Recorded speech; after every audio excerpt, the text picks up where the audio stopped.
Nithyanandam Paramasukhadam Kevalam Jnanamurtim Dvandvatitam Gagana Sadrisham Tattvamasyaadilaksham Ekam Nityam Vimalamachalam Sarvadhi Sakshibhutam Bhavatitam Trigunarahitam Satgurum Tam Namami. Welcome to Nithyananda Yoga, where we transcend the limits of conventional practice and dive deep into the source of our being, drawing from the original source of yoga itself. Today, we're embarking on a journey of a simple 308 asanas, the Dvitiya Vinyasa Krama. But it's not just about contorting the body or mastering complex postures. It is about connecting in oneness with the cosmos. Your body will be like wax, moldable and pliable. Today, as we embark on this journey, shed the notion of limitations. Forget the boundaries imposed by your bone and flesh. Instead, recognize yourself as the very source material of the cosmos, the consciousness from where we all come from. With each movement, you will not just be stretching muscles. You will be reaching into the depths of your consciousness. Visualize yourself as a sculptor, crafting your form with intention and precision. Want to grow 4 inches taller by the end of this session? Believe it, for your body is a wax waiting to be molded as per your intention. There is only one enemy towards this that we have built within each one of us.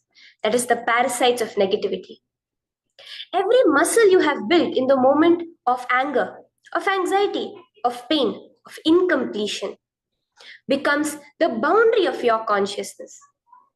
Today, we embark on a journey to detoxify ourselves, make us experience our original nature as divine.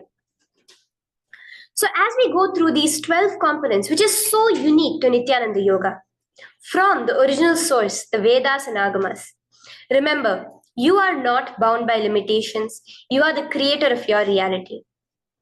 Embrace your true nature. Let us sculpt our beings into an epitome of strength, flexibility, and bliss. Welcome to a transformative experience like no other, Nithyananda Yoga. There are 12 different components that consist Nithyananda Yoga. One is the asanas, which we traditionally know of. The various body postures revealed by Paramashiva to align the physical geometry of our body, the physical geography of our body, to the cosmic geometry, the cosmic geography. As Paramashiva says, Sthiram Sukham Asanam, that body posture which is steady, comfortable, because it's in its original nature of Paramashivatva. The second are the pranayamas, the various systematic breathing techniques that Paramashiva has revealed for each one of us, that connect us to the higher dimensions of the cosmos and increase the life energy within us. The fourth are the bandhas, the different internal locks of the body. The third are the mudras, the various hand gestures and body movements to seal that life energy within ourselves. The very word mudra means seals. You will be able to seal the space of oneness within you with Paramashiva. The fourth are the bandhas, the various internal locks of the body to awaken the Kundalini Shakti, our latent potential energy, and make us conducive for the ultimate experience. The fifth are the karanas, the beautiful dance movements of the body, revealed by Paramashiva to put you in the space of ultimate bliss, and which engage all the different parts of your body. The next are the visualizations. As Swamiji says, the intention with which you move your body manifests as your reality. As you hold the visualization within you of the various gods and goddesses of KAILASA, of the various beings of this universe, you manifest the powers of those beings within you. The next are the japas, the various powerful energy vibrations of the cosmos that you will be subtly repeating in your throat center that will cause your very DNA to be bound to the cosmos, to your consciousness with the highest frequency possible. The next are the pramanas, the chanting of the sacred mantras, the original source scripture of Hinduism that reveal the science of Nithyananda Yoga, of yoga, because as Swamiji says, yoga has a source and it is Hinduism. These original verses will manifest the vision Paramashiva had when he created yoga in each and every one of us. There are weights, which is an optional component, helps us to enhance our experience of Nithyananda Yoga as revealed from the source scriptures of Hinduism. The next are the mandalas, the cosmic geometrical representation. The Shri Chakra, the Shri Yantra, which is the direct geometrical representation of the cosmos. When you keep that in front of you and gaze at it throughout your Nithyananda Yoga, your body will fluidly just align itself to the cosmos. We have the Abharana, the Rudraksha, which we keep on our body, which acts as an energy battery, sucking in, storing the energy that we produce during this Nithyananda Yoga and releasing it to us throughout the day to fuel our entire day with consciousness. The last but not the least are the Aushadas, the various sacred herbs that you can apply to, which can be infused with the thought current of Paramashvatva to manifest it within you. With this understanding, let us get right into the practice of Nithyananda Yoga, which starts with invoking the presence of Paramashiva himself, the very being of Paramashiva, to witness our Nithyananda Yoga today, with the chanting of the Shiva Mula Mantra.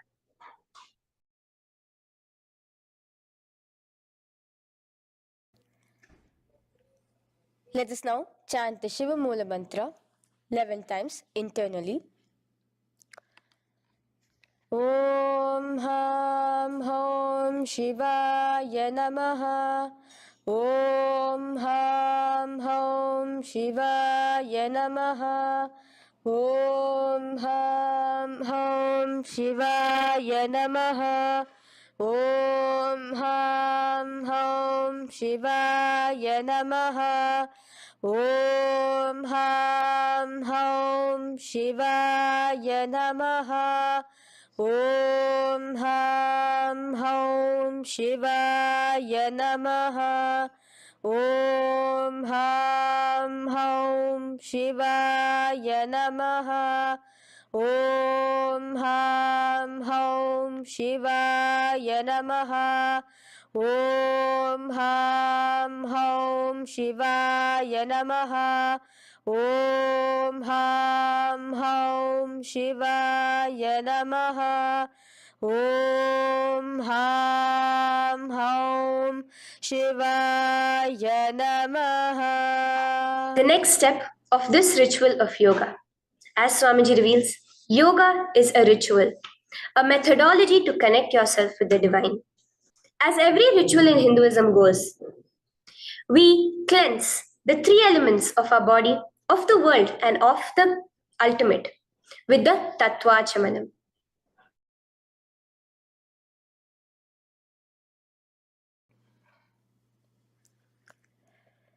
The next is the Tattva Chamanam.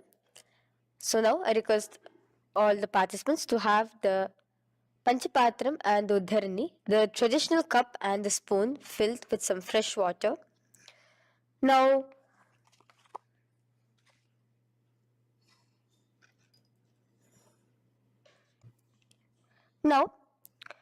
keeping your right hand in the shape of a cow's ear, the Gokarna Mudra, pour an Uddharani of water from the Panchapatram and chanting each of the following mantras internally, drink the water that flows through the base of the palm.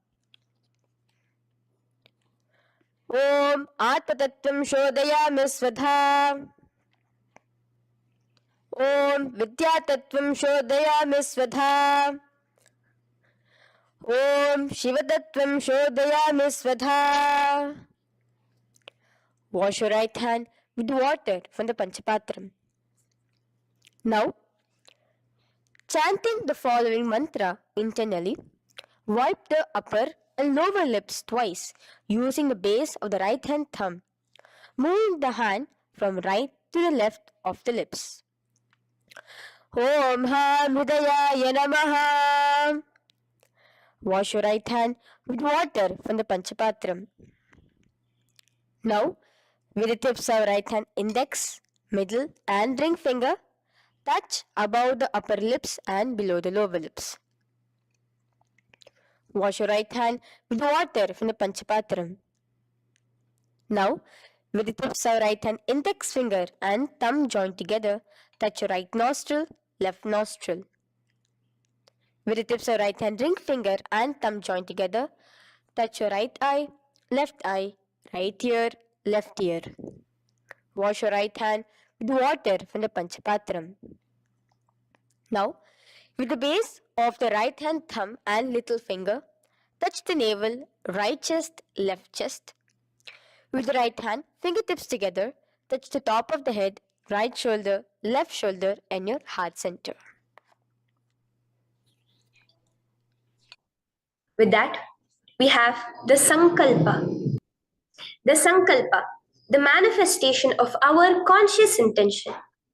What is it today each one of us want to manifest through Nithyananda Yoga?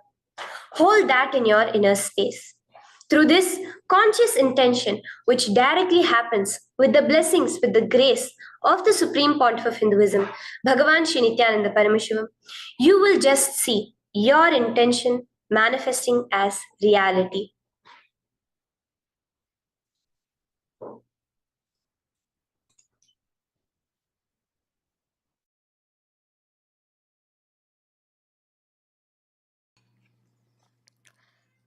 The next is the Sankalpa, the conscious resolution. So now I request all participants now to, with your right hand, cover your left palm, which is the Sankalpa Mudra, and keep both the hands on the right thigh. Continue to keep this mudra till the end of the Sankalpa.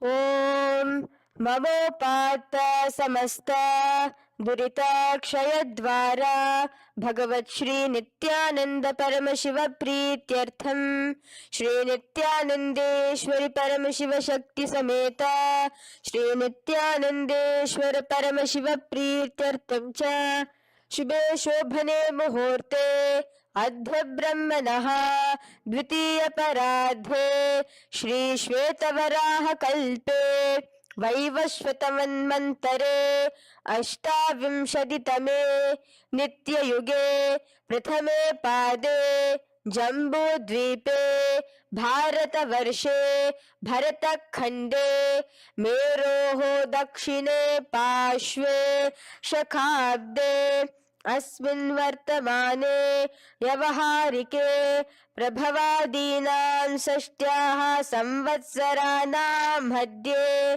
शुभनाम संवत्सरे शुभायने शुभऋतौ शुभमासे शुभपक्षे शुभतिथौ शुभवासरयुक्तायां शुभनक्षत्र शुभयोग शुभकरण एवं गुणविशेषण विशिष्टायाम् अस्यां शुभदितौ श्री कैलासोन्नत द्वादशांत श्यामला पीठारूढ़ श्री मीनाक्षी सुंदरेश्वरा भिन्न स्वरूप परशिव पुत्र रत्न कुमार गुरुमन्य तुल्यावतार श्री पार्वती स्तन्यपान लब्ध दिव्य ज्ञान विश्रुत सकल निगमागम सारभूत द्राविड वेद प्रवक्त्रे श्रीमत् परम शिव करुणा समधिगत मुक्तामय चतुरश्रयान गीयमान छत्र चामर श्री चिन्ह काहलादि समस्त बिरदावल्यलंकृत ज्ञान विज्ञान चक्रवर्ती सर्वजन संग सद्यो निर्वाण दीक्षा व्याप वर्ग वर्ष विश्रान जीमूत परमत कलभ केसरी शैव सिद्धांत स्थापनाचार्य श्री राजाधिराज पांड्य महाराज गुरु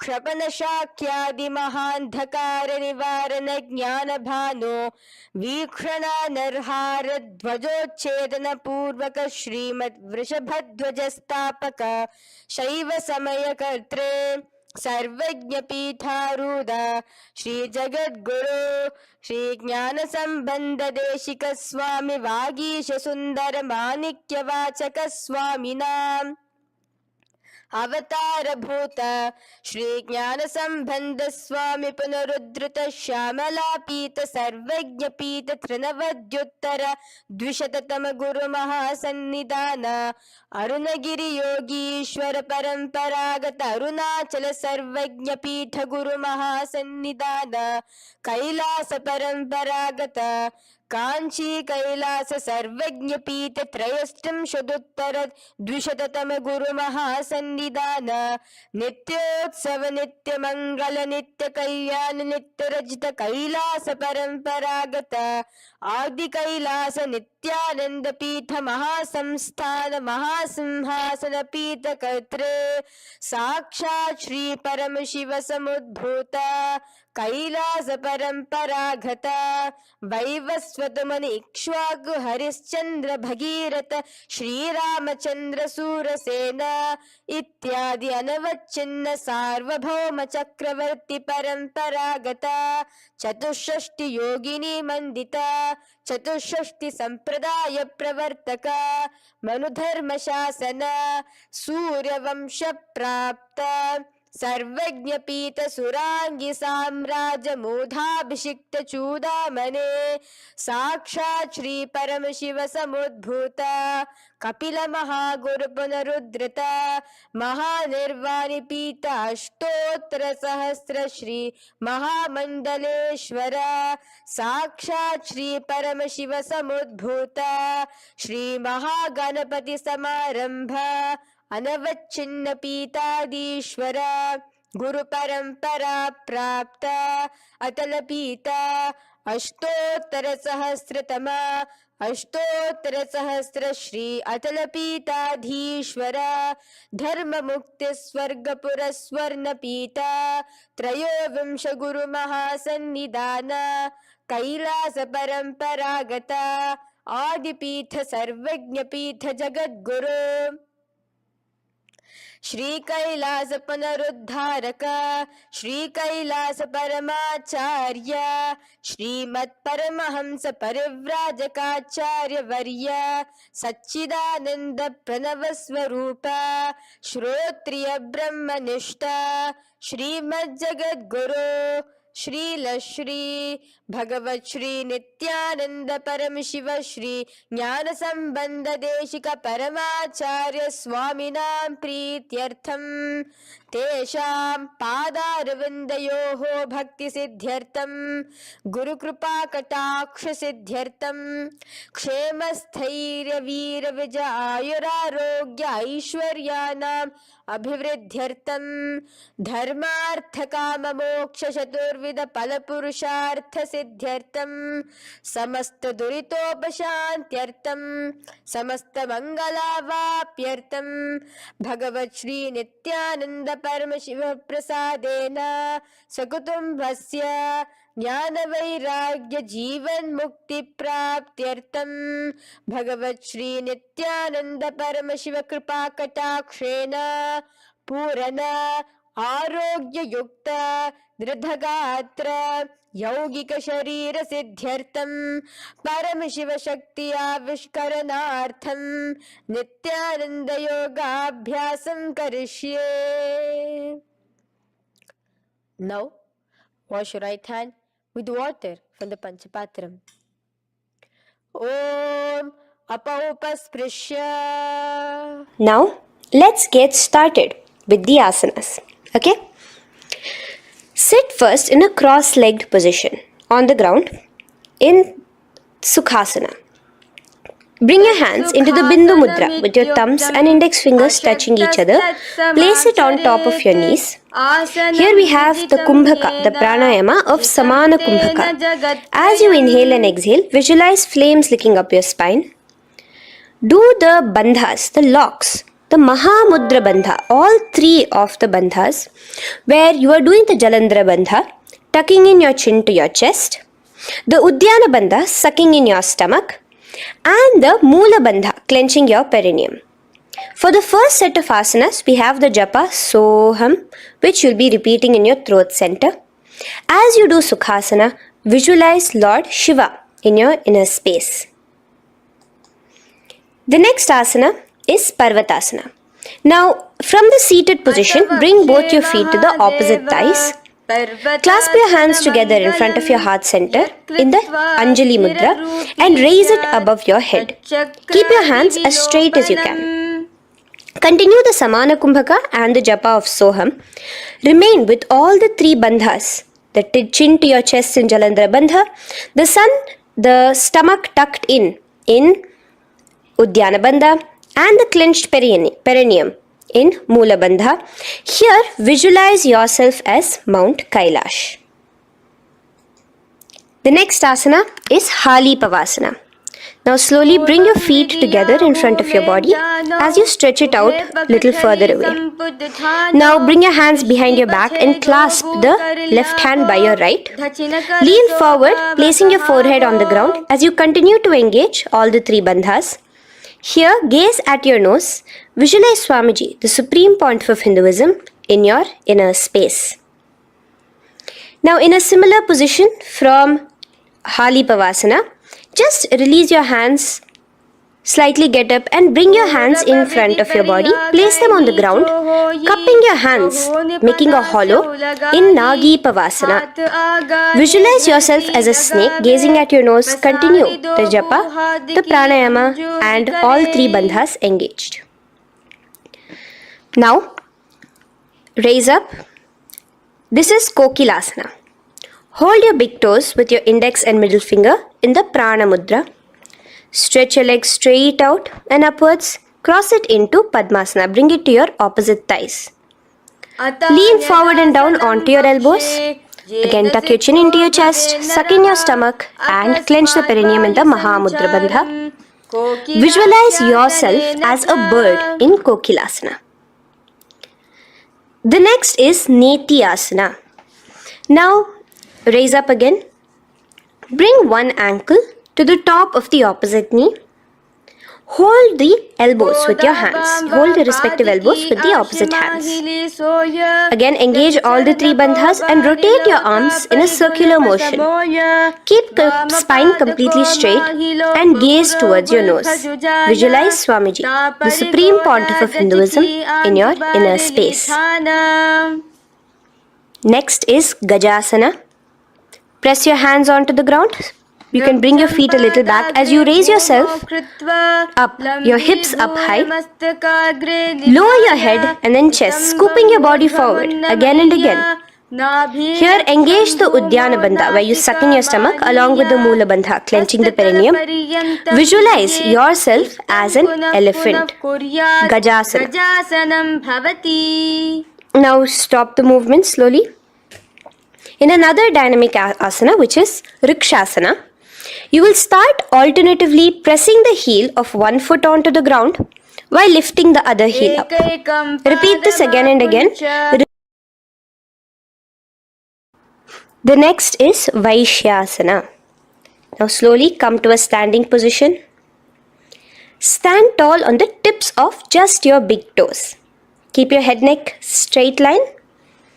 And bring the middle, index and ring fingers to your heart in the Hridaya Mudra. Continue engaging the Udyana Bandha. Visualize Swamiji in your inner space.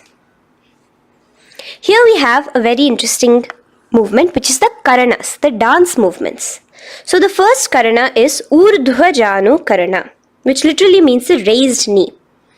So now stand in the Aramandi position, which is your heels touching together, the toes facing outwards, almost at a 45-degree angle. Bend your knees low and keep both your hands at your chest, elbows parallel to the ground. Twist one knee towards the center of your body. Raise it up. back across the body back to the original position. Simultaneously with the leg movement, follow it with your respective hand, up and across the body. Repeat this alternatively on both sides. Now, in Balalingasana, come back to a standing position straight and interlace your fingers from outside in. This is the Sarva Vashankari Mudra. Hold on to your knee, pulling it up towards your chest. Pull it tight. Continue to keep your spine straight. Engage all the three bandhas, the Jalandhara Bandha, the Udyana Bandha and the Moola Bandha. As you are holding your knee, visualize yourself holding, caressing a baby. Balalingasana. The next asana is Pada Pidanasana.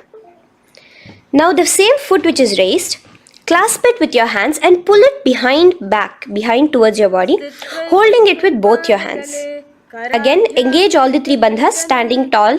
Visualize Swamiji, the Supreme Pontiff of Hinduism, in your inner space.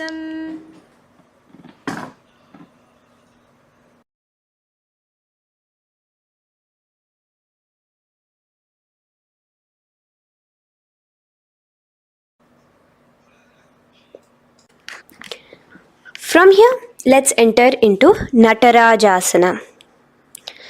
Now, the same foot you're already holding behind your back, twist the same hand of that leg inwards and pull the leg back.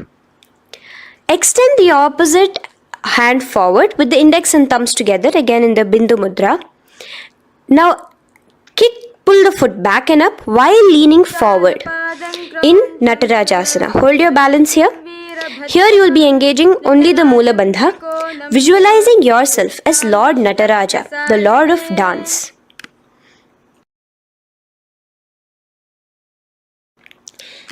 Now again let's repeat Balalingasana on the other side with the other leg.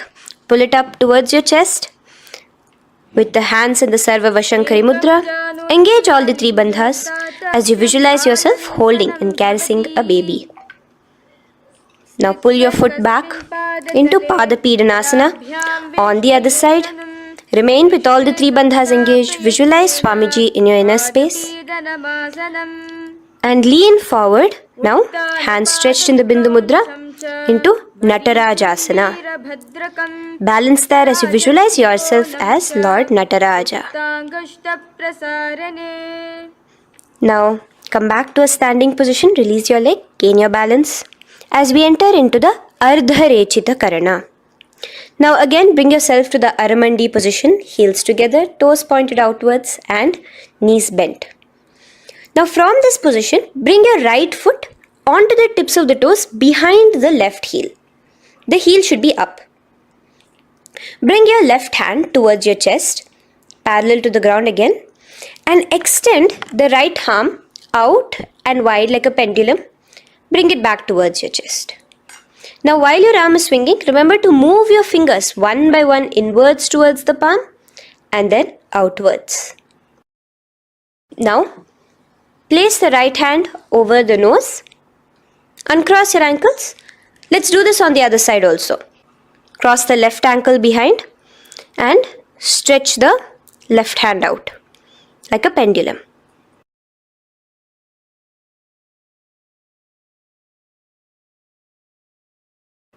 Bring it to your nose and cross the ankles. Now let us enter into the skeleton dance. It's a very powerful meditation. It cleanses the muscle memory. Any patterns which are there within your muscle memory can be completely wiped out through this skeleton dance. Just 2 simple steps. Now stand straight, visualize yourself as a skeleton. You can close your eyes. Just visualize yourself as pure bones. There are no muscles, no veins, no nerves, tissues, organs, nothing. Just bones, a skeleton form. And shake your body intensely. As a skeleton, you are moving yourself wildly, intensely. Just shake it all out. Move your hands, move your legs, your head. Let there be no bone in your body untouched. Just move it. Move wildly, shake. Literally feel yourself throwing all the patterns out of your system with the intensity of your shaking.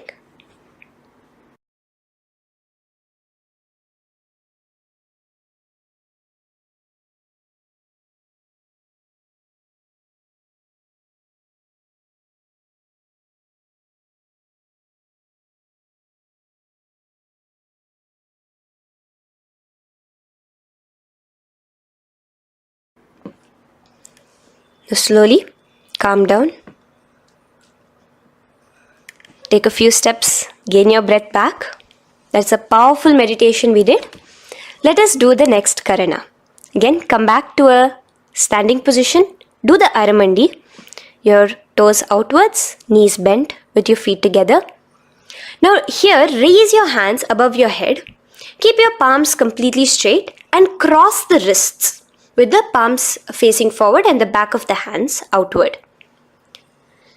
Now from the crossed wrists, uncross the wrists, spreading your arms out wide while you turn your hip towards the side. Turn by the waist sideways. Bring your hands back over the head and turn on the other side. Repeat this on the other side. Do it again. Let's twist out. Come back to the middle and twist out again. This is the Kati China Karana. Now stand tall. Raise your hands above your head. Bring yourself to the top of the tip of your toes. Let your hands face each other parallel to the ears. You're tall, pushing yourself, stretching yourself. Again, engage all the three bandhas. Tucking in your chin to the chest, sucking in your stomach and clenching your perineum. Visualize yourself as a palm tree. We have the japa changing over here where you will be repeating Shivoham in your throat center. Tadasana. Now, as we enter into Uttanasana, relax and lean forward, bringing your hands on by the ground next to your feet. Keep your palms flat on the ground. Try your best. Engage all the three bandhas. Remain with all the three bandhas engaged as you visualize Swamiji, the Supreme Pontiff of Hinduism himself, in your inner space. Now jump your feet back into Tarakshvasana, coming to a plank position. Keep your hands shoulder width apart. Be steady there.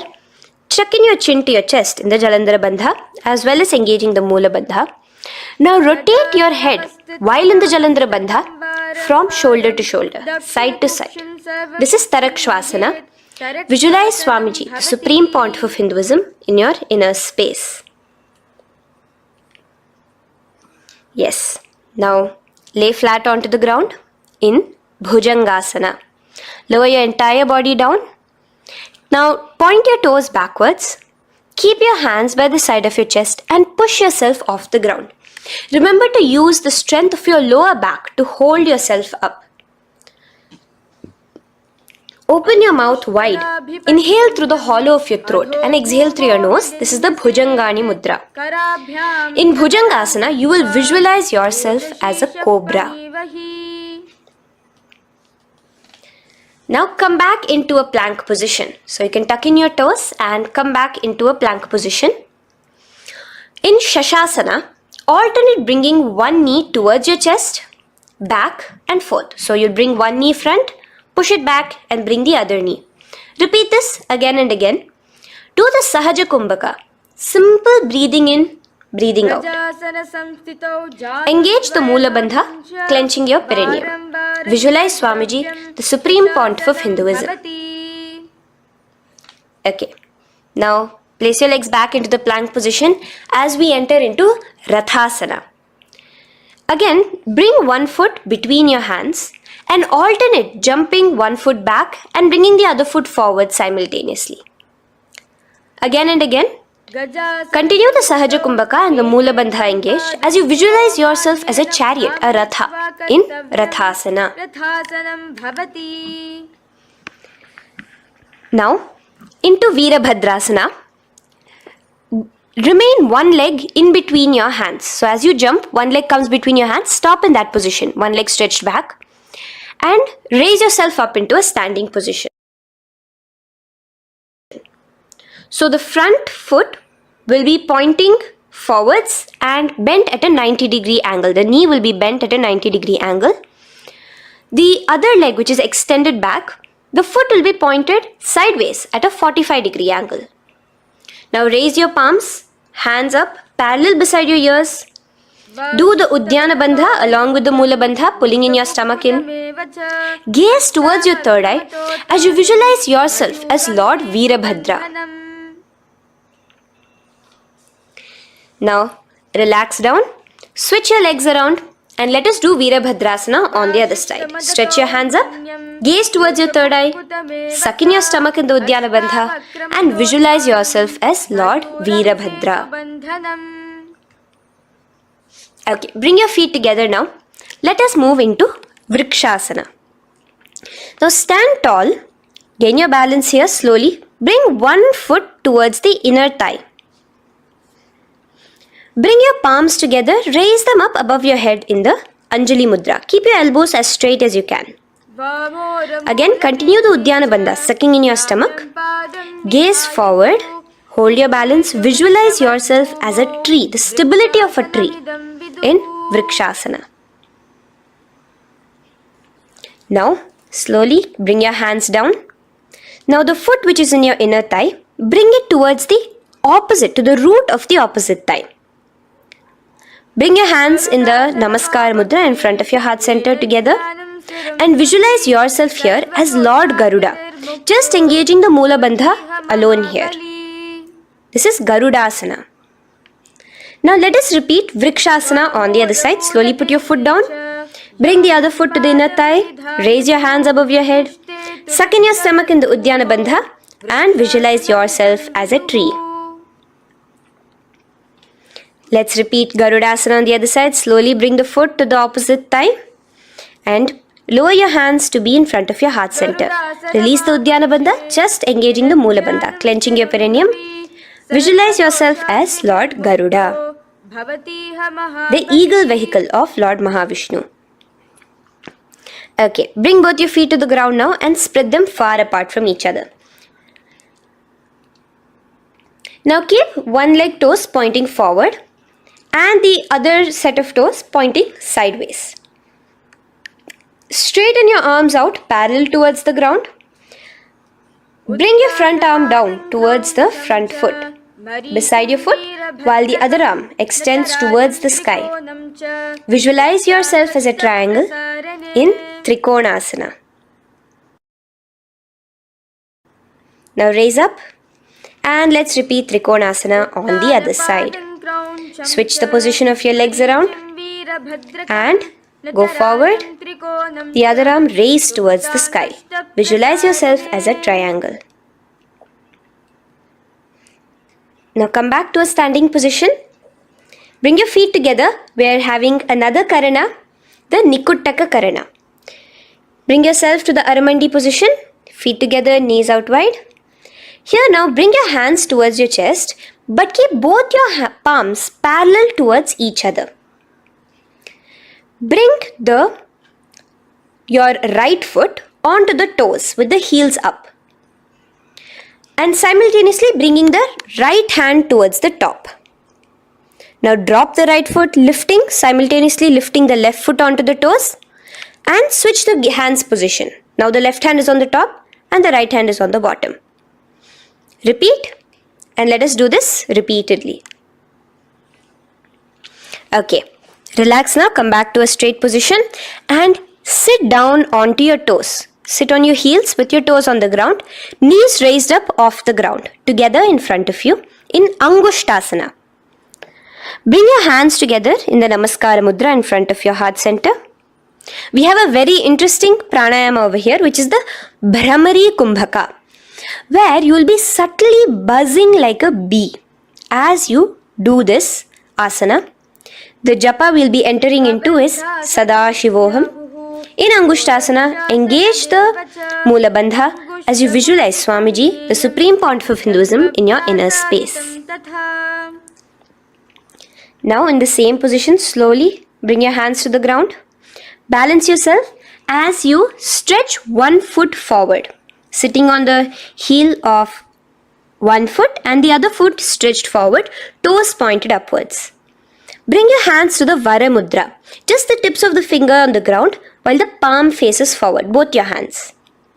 Continue to engage the Mula Bandha, clenching the perineum as you visualize Swamiji, the Supreme Pontiff of Hinduism, in your inner space. Now, stretch, the leg is stretched forward, right? Stretch the same hand, the respective hand forward and clasp onto the big toe of that foot in the Prana Mudra with your index and middle fingers. The other hand, bring it to the back of the respective heel in Vidhunanasana as you visualize Swamiji in your inner space. Okay, bring your 2 feet back together as we repeat Saurasana on the other side. Stretch your left leg forward now. Palms in the Vara Mudra on the ground. Visualize Swamiji in your inner space. And lean forward into Vidhunanasana on the other leg. Clasp your toes. Bring the other hand to the back heel. Continue to visualize Swamiji. Now bring your 2 feet back together as you continue to sit on the heels, getting a nice toe workout here. Balance on your toes, bring your knees together in front of you. Now place your palms on top of the respective knees with the hands facing upwards, the palms facing upwards. Leave a slight gap between your palms and knees. As you gaze forward, engage the Jalandhara Bandha, tucking in your chin to your chest, and look between the gap between your hands. Brahma Jurankushasana. The next is Kapilasana. Now spread your knees wide and place them onto the ground. Keep your hands on the respective knees. Pull your stomach in and up in the Uddiyana Bandha. Gaze towards your nose as you visualize yourself as Maha Kapila Muni, the first man that ever started thinking. In the same position, just release that Uddiyana Bandha. Release the lock of the stomach, but continue to clench your perineum in Mula Bandha. As you switch your gaze to your third eye. So from your nose, switch your gaze to the third eye. Visualize Swamiji, the Supreme Pontiff of Hinduism, in your inner space. Bhadra Gorakshasana. Next is Suryasana. Now, your toes are tucked. Just lift your knees off the ground, wide apart. Bring your hands together in the Padma Mudra with the little fingers and thumbs joined together. Engage the Uddiyana Bandha, suck in your stomach and raise your hands up tall above your head. Slightly lean back as you look towards the gap between your hands. Visualize Lord Surya in your inner space. Now relax, slowly bring your hands to the ground. Sit on top of your heels, the toes flat. Here, keep your hands on top of your knees and lift your tongue up against the roof of your mouth in the Manduki Mudra. Do the Sahaja Kumbhaka, simple breathing in and out. Engage the Mula Bandha, clenching your perineum. With the Japa Sadashivoham, repeating in your inner space, here you will visualize yourself as a frog in Mandukasana. Your tongue pressed against the upper palate. Is your frog-like tongue catching the nectar of immortality dripping from your Sahasrara Chakra? Gaze towards your third eye in Mandukasana. Now from here itself, moving into Uttana Mandukasana. Just bring your hands to the opposite shoulders, remaining in the same seated position. Continue with the Uddiyana Bandha engaged, gazing at your third eye. The Manduki Mudra, tongue pressed against the top of your palate, visualizing yourself as a frog in Uttana Mandukasana. Slowly bring your hands out from behind your back. Now slightly raise up and cross your ankles behind you. Sit on top of your crossed ankles. Keep your knees wide and your fingers spread on the top of your knees, both your hands. Open your mouth wide and stick out your tongue, exhaling forcefully. Gaze at the tip of your nose. Repeat this several times because you're visualizing yourself as a lion in Simhasana. The next asana is Bhadrasana. Now you can release yourself and uncross your ankles. Just keep your toes crossed behind you. Again, sit on top of your heels, keeping your knees wide apart. Cross your hands behind your back, hold on to the big toes in the Prana Mudra with your index and middle fingers. Apply the Jalandhara Bandha, tuck in your chin to your chest along with the Mula Bandha, sucking in your perineum. As you gaze towards your nose, here, resume the Brahmari Kumbhaka, buzzing like a bee subtly in your inner space as you visualize Swamiji, the Supreme Pontiff of Hinduism, in your inner space. Now, bring your hands out from behind you. As you bring yourself to a squatting position. Keep your feet flat onto the ground as close together as possible, but your knees opened wide. Bring your body in between your knees, your torso in between your knees, and take your arms in and around your knees towards the back, clasping your fingers, interlacing your fingers behind you in the Parashu Mudra. Gaze towards your nose. Visualize yourself as a crow in Kakabhusandhi Asana. The next asana is Kani Pavasana. Unclasp your hands and place them flat onto the floor. Keep them shoulder width apart for good balance. Now, slowly bring your knees to the back of your arms, above the elbows. Lean your chin forward and down. Keep your gaze steady as you lift your feet off the ground. In Kani Pavasana, visualize Swamiji, the Supreme Pontiff of Hinduism, in your inner space. Now in the same position, slowly lower your head to the ground and stretch your legs up high, forming a tripod between your two hands and your head in Kapali Asana. Gaze at your nose, continue the Brahmari Kumbhaka, continue engaging the Mula Bandha and the Japa of Sadashivoham. Visualize Swamiji in your inner space. The next asana is Parshva Mayurasana. Slowly bring your feet down. Yes, relax. And now squat on your toes with your knees together and twist your body. Place both the hands to one side of your knees. Now bring one of your elbows to the knee and the other of your elbows towards the hip. Lean onto your arms, balance, extending your legs out to the side. Gaze towards your third eye, visualizing yourself as a peacock. In Parshva Mayurasana, as you do the pranayama, the Rechaka Kumbhaka, let your exhalations be prolonged and your inhalations be slightly shorter. Now relax, bring your feet to the ground and bring your body to the other side of your knees as you repeat Parshva Mayurasana on the other side. Lean forward, stretch your legs, gaze at your third eye. Visualize yourself as a peacock. Now let's do Bhairaganathasana. Now come again to a plank position. Place your hands down, stretch your legs back and bring one foot around your shoulder to be placed in between both your palms. Gaze at your third eye. Just engage the Mula Bandha, clenching your perineum. Here, this is Bhairaganathasana. Visualize yourself as Lord Kala Bhairava. Slowly bring your foot out and bring the other foot in between your palms, remaining in the plank position. Continue to visualize yourself as Lord Kala Bhairava in Bhairaganathasana on the other side. The next asana is Unmukha Pithasana.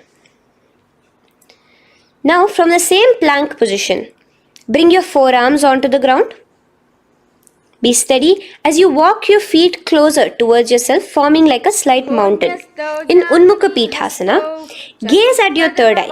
Continue the Rechaka Kumbhaka. Visualize Swamiji in your inner space. The next asana is Vashishthasana. Now, just raise yourself onto one of your hands. So, release your forearms off the ground and raise yourself onto your right arm.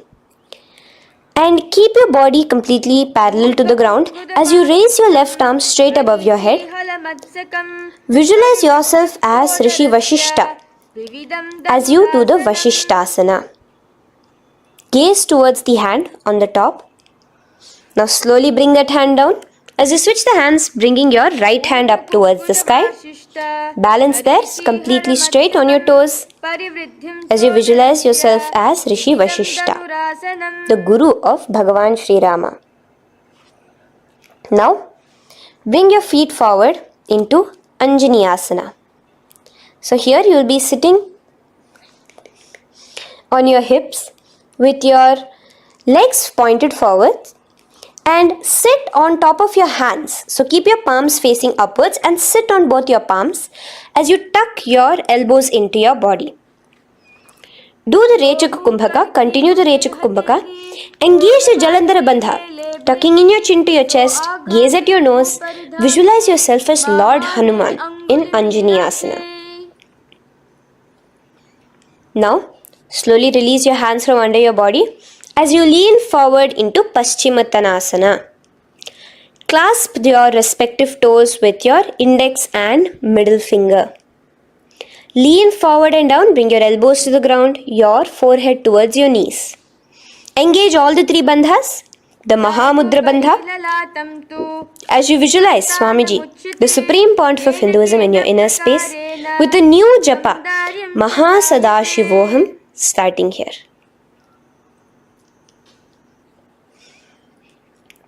The next is Ugrasana. Now, you can raise up and clasp your hands behind your neck in the Parashamudra. Interlace both your fingers. Lean forward and down, bringing your forehead to your knees and your elbows onto the ground. Again, engage all the three bandhas in the Mahamudra Bandha as you visualize Devi Kali in your inner space in Ugrasana. The next is Marichyasana. So raise up and keep one leg pointed forward while you bring the other leg towards the groin, the knee pointed upwards. Place the foot flat on the ground. Now lean forward, bring both your hands, wrap your arms around the raised knee, clasping your hands behind the back together. Bring your chest to the thigh with your head towards the knee.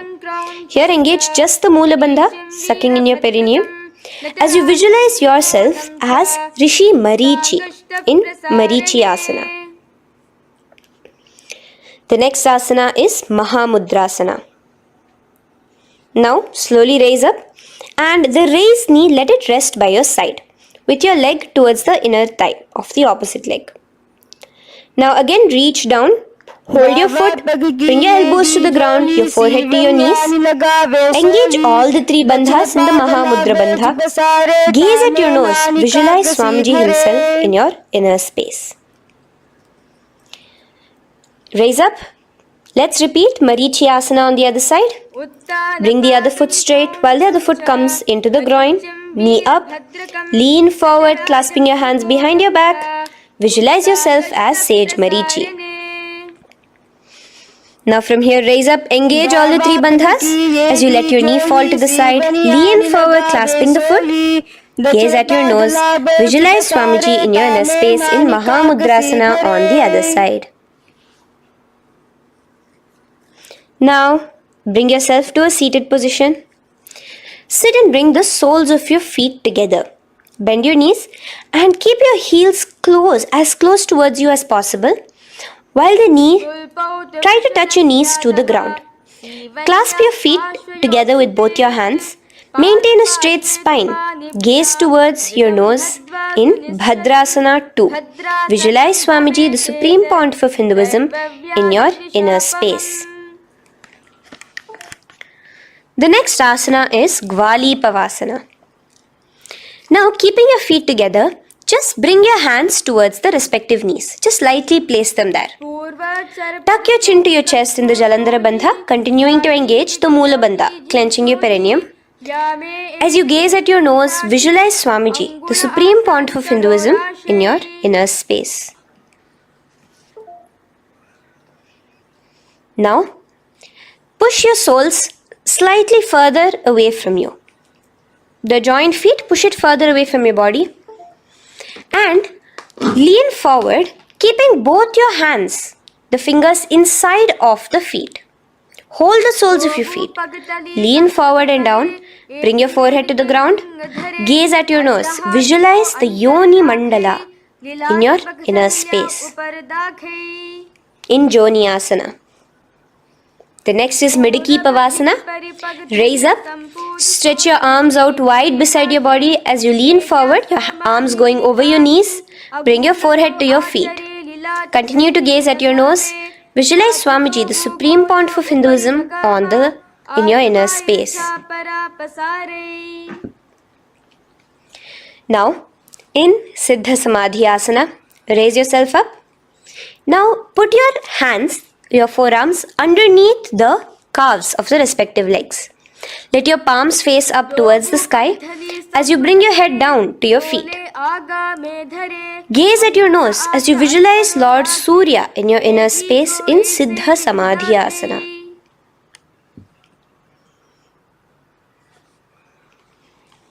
The next asana is Chiniki Pavasana. Raise up now. Bring both your feet together in front of you. Bring your feet back close to your body. Now place your hands underneath both the feet and pull your feet open like a book facing towards the sky. Both your feet.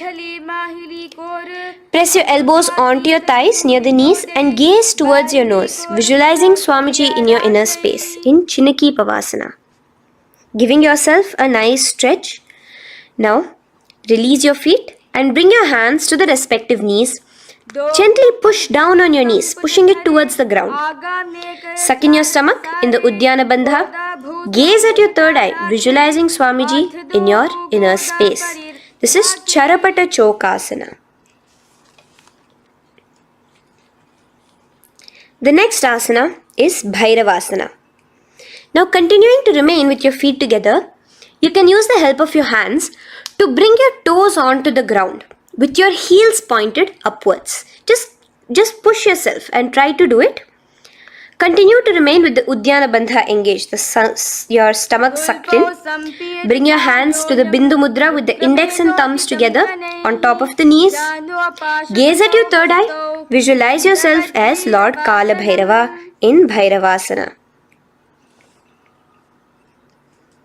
The next asana is Samanasana. So slowly you can bring your feet out from underneath.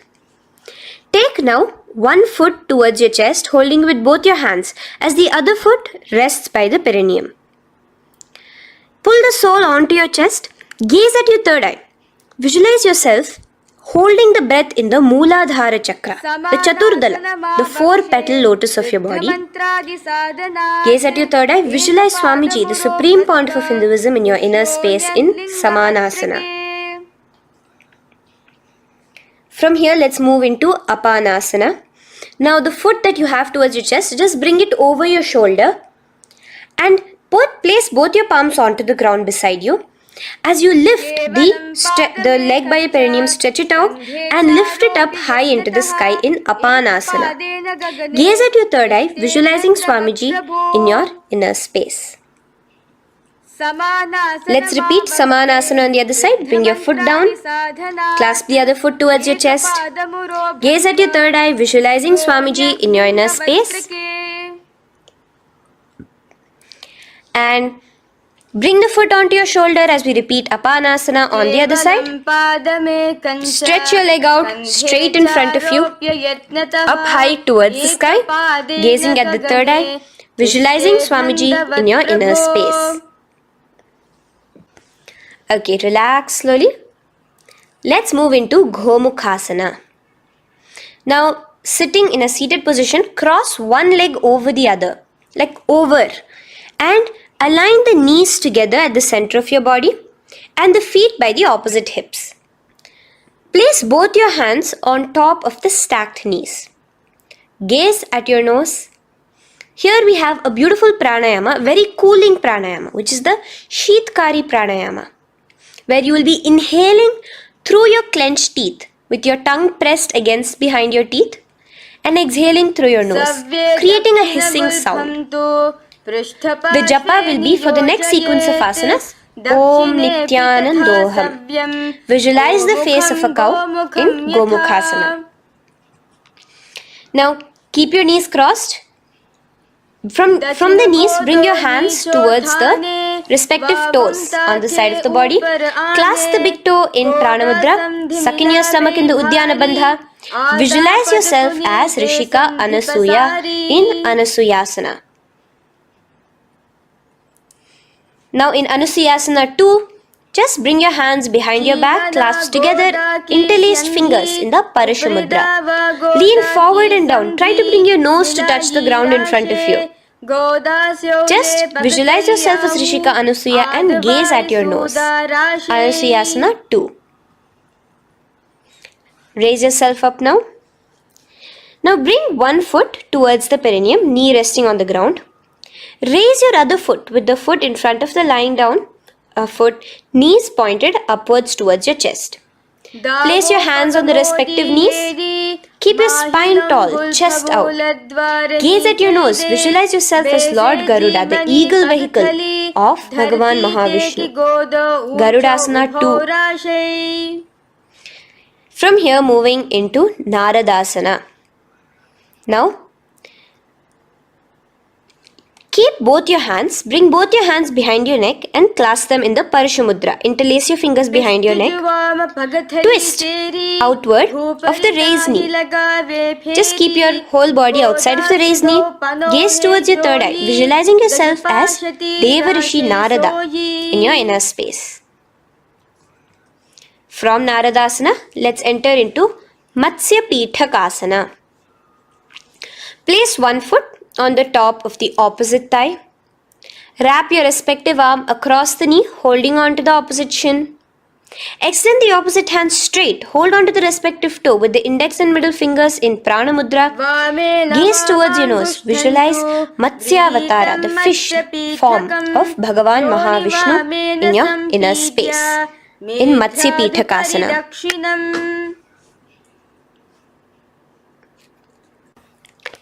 From there, let's repeat asana and the rest of the asanas on the other side too. So slowly you can cross your knees over to the other side in Gomukhasana. Keep your hands on the top of your knees. Gaze at your nose as you visualize the face of a cow in Gomukhasana. Continuing into Anusuyasana on the other side, bring your hands to your toes. Suck in your stomach in the Uddiyana Bandha. Gaze at your nose, visualize yourself as Rishika Anusuya. And lean forward, bringing your hands behind your back in Anusuyasana 2. Interlace your fingers in the Parashamudra. Continue to gaze at your nose, visualizing yourself as Rishika Anusuya. As you relax the Uddiyana Bandha, just clenching the Mula Bandha alone. Raise up, bring your feet together in front of you as we enter into Garudasana 2. Place your hands on the respective knees. Stay straight. Visualize yourself as Lord Garuda as you gaze towards your nose. And twist your body out of the raised knee, hands clasped in the Parashamudra behind your neck. Gaze at the third eye, visualizing yourself as Devarishi Narada. And bring the foot to the opposite thigh as we enter into Matsya Pithakasana on the other side. Clasp your toe in Prana Mudra. Gaze at your nose, visualizing Matsya Avatara, the fish avatar of Lord Vishnu in your inner space. Now let's enter into Matsyendrasana. Remaining in the same position with one foot on the opposite thigh, place the other foot on the ground on the far side of the other thigh. Twist. Bring your elbow outside the raised knee. Keep the raised arm by your neck. Turn backwards. Gaze towards your third eye, the other hand straight out. Visualize Matsyendranatha, the great Rishi and master of Hatha Yoga in your inner space. Just switch your hands around. Straighten the hand that was originally bent and bend the other hand towards your neck. As we enter into Kubhasana, visualize yourself as a camel. Continue to gaze at your third eye. Now, straighten out both your hands straight out in the same position. Continue to gaze at your third eye, visualizing Matsyendranatha, the master of Hatha Yoga in your inner space. Now, slowly take your foot off from the thigh. As we enter into Matsyendrasana on the other side, bring the other foot to the thigh. Place the other foot on the far side. Twist, bringing your elbows outside of the raised knee, hands on the head. The other hand stretched out back. Twist, gazing at your third eye. Visualize Matsyendranatha in your inner space. Switch the hands around as we enter into Kubhasana on the other side. Remember to visualize yourself as a camel. Now stretch both your hands out in Matsyendrasana 2 on the other side. Visualize Matsyendranatha in your inner space. Now, with one leg on the thigh, bring the other foot too to the opposite thigh in Padmasana. Place your palms on the respective knees. Engage all the three bandhas in the Mahamudra Bandha, tucking your chin to your chest, sucking in your stomach and clenching your perineum. We have a new pranayama here, which is the Shitali Kumbhaka, where you will continue to inhale through the teeth without creating the hissing sound, and exhale through your nose. A new japa of Om Nithyananda Sadashivoham starts here. Gaze at your nose in Padmasana, visualizing yourself as Bhagavan Paramashiva. Now, keeping your legs in the same position, just cross your hands over each other, clasping onto the toes with your index and middle fingers in the Prana Mudra. Gaze at your nose, visualize yourself as Devi Parvati, the consort of Lord Paramashiva in Padmasana 2. Now, uncross your hands. Take your hands and insert it into the gap between your thighs and your calves. Put both your hands within and pull it out on the other side. As you balance on your hands, lifting your whole body off the ground, visualize yourself as a rooster in Kukkutasana. Now relax. Take your hands out from inside your feet as we enter into Baddha Keki Asana. Place your hand onto the ground as you raise up on your knees. Place your palms on the ground, fingers pointing towards the legs. Now keep your elbows together, pressed against your navel. Slowly lean forward, balancing, and extend your knees off the ground, visualizing Swamiji in your inner space. In the same position, stretch your legs out behind you. In Mayurasana, visualize yourself as a peacock. Hold your balance. Relax now. Yes, relax flat onto the ground into Makarasana. Lay down completely flat. Keep your feet pointing outwards, far away from each other. Place your forehead on the mat. Interlace your fingers behind your neck in the Parashumudra. Just relax, visualizing yourself as a crocodile as we go back to the Sahaja Kumbhaka, the simple breathing in, breathing out. Just keep the Moola Bandha alone engaged.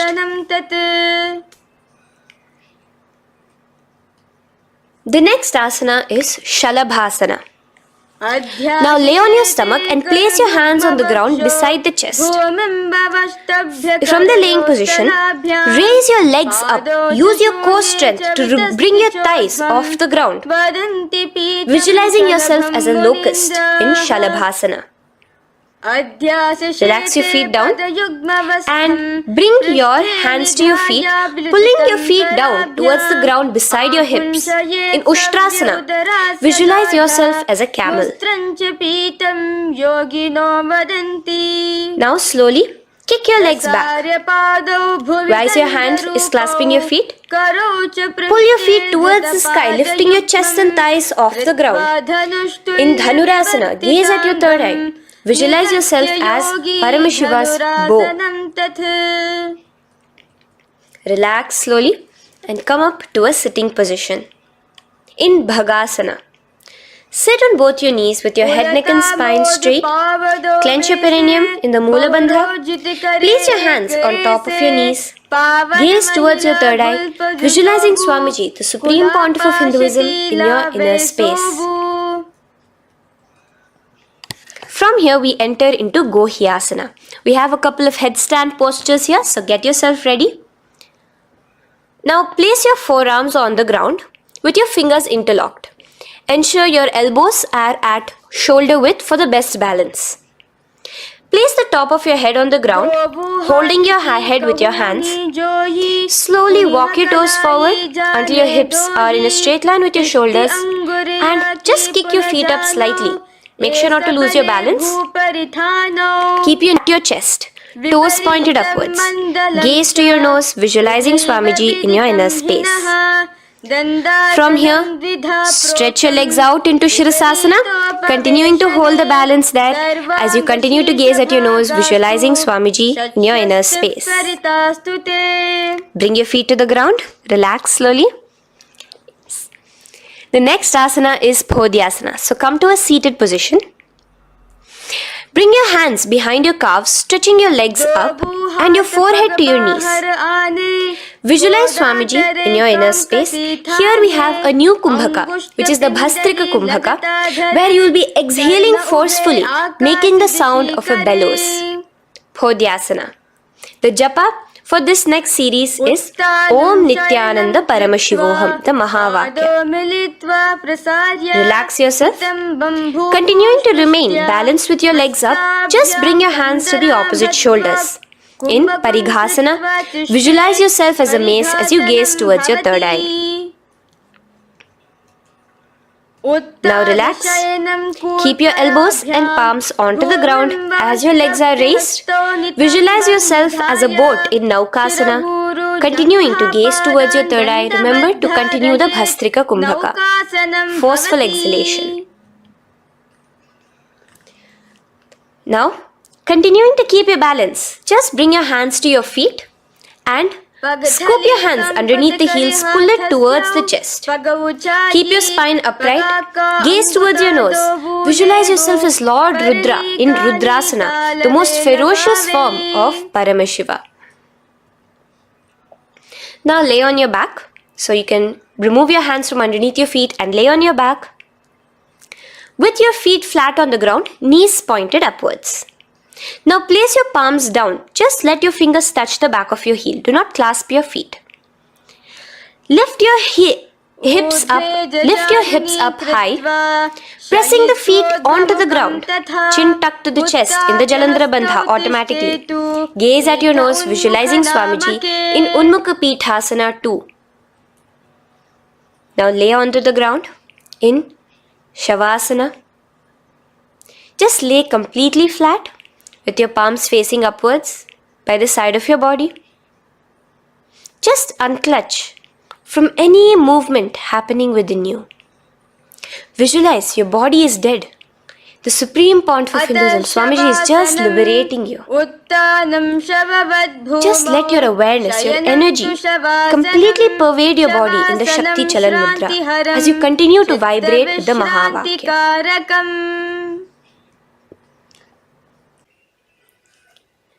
Roll over to one side and come to a seated position. Feel the life entering your body back.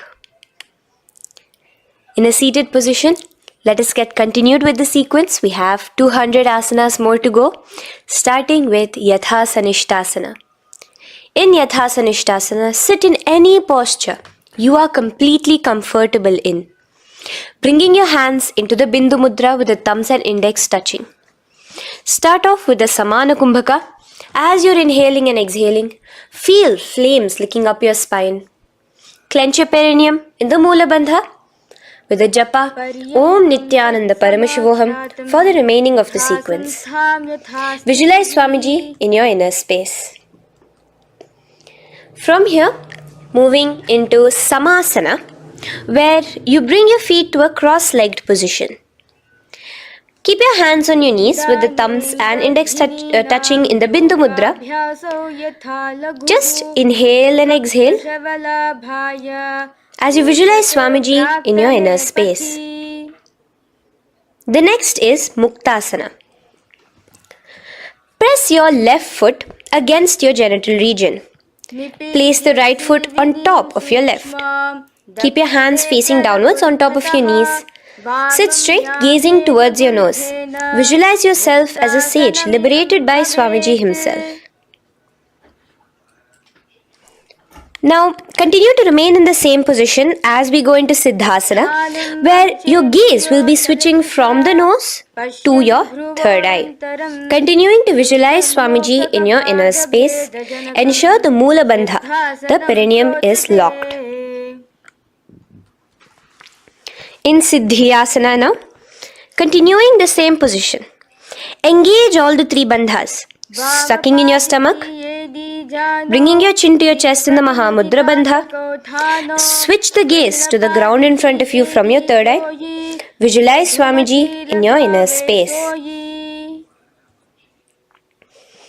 Now, relax the Udyana Bandha and Jalandhara Bandha. Just keep the Moola Bandha, the perineum alone clenched, as we enter Rudrasana 2, where your legs will remain in the same position, just your hands alone, from resting on your knees, will turn around to the Bindu Mudra, the thumbs and index touching. Gaze towards the third eye, visualize yourself as Lord Rudra, the fierce dimension of Paramashiva. The next is Santadhunasana. Keep your hands in the Bindu Mudra, your legs crossed in the same position as you switch your gaze from your third eye to your nose, visualizing Swamiji, his tranquility, unshakable nature. Now, relax the Bindu Mudra, keep your legs in the same position, and bring your hands to your navel, cupping one palm over the other in the Samputa Mudra. It looks sort of like a lotus bud. Continue to visualize Swamiji in your inner space in Siddhasana 2. The next asana is Bandha Yoni Asana. Maintaining one heel over the other in the same position of the legs, bring your hands to your face in the Shanmukhi Mudra. So just listen carefully now. Bring your little fingers beneath the bottom lip of both hands. Your ring fingers above your upper lip. Your middle fingers closing your nose, your nostrils. Your index finger covering your eyes. And your thumbs pressed into your ears. This is Bandha Yoni Asana, visualizing Swamiji in your inner space.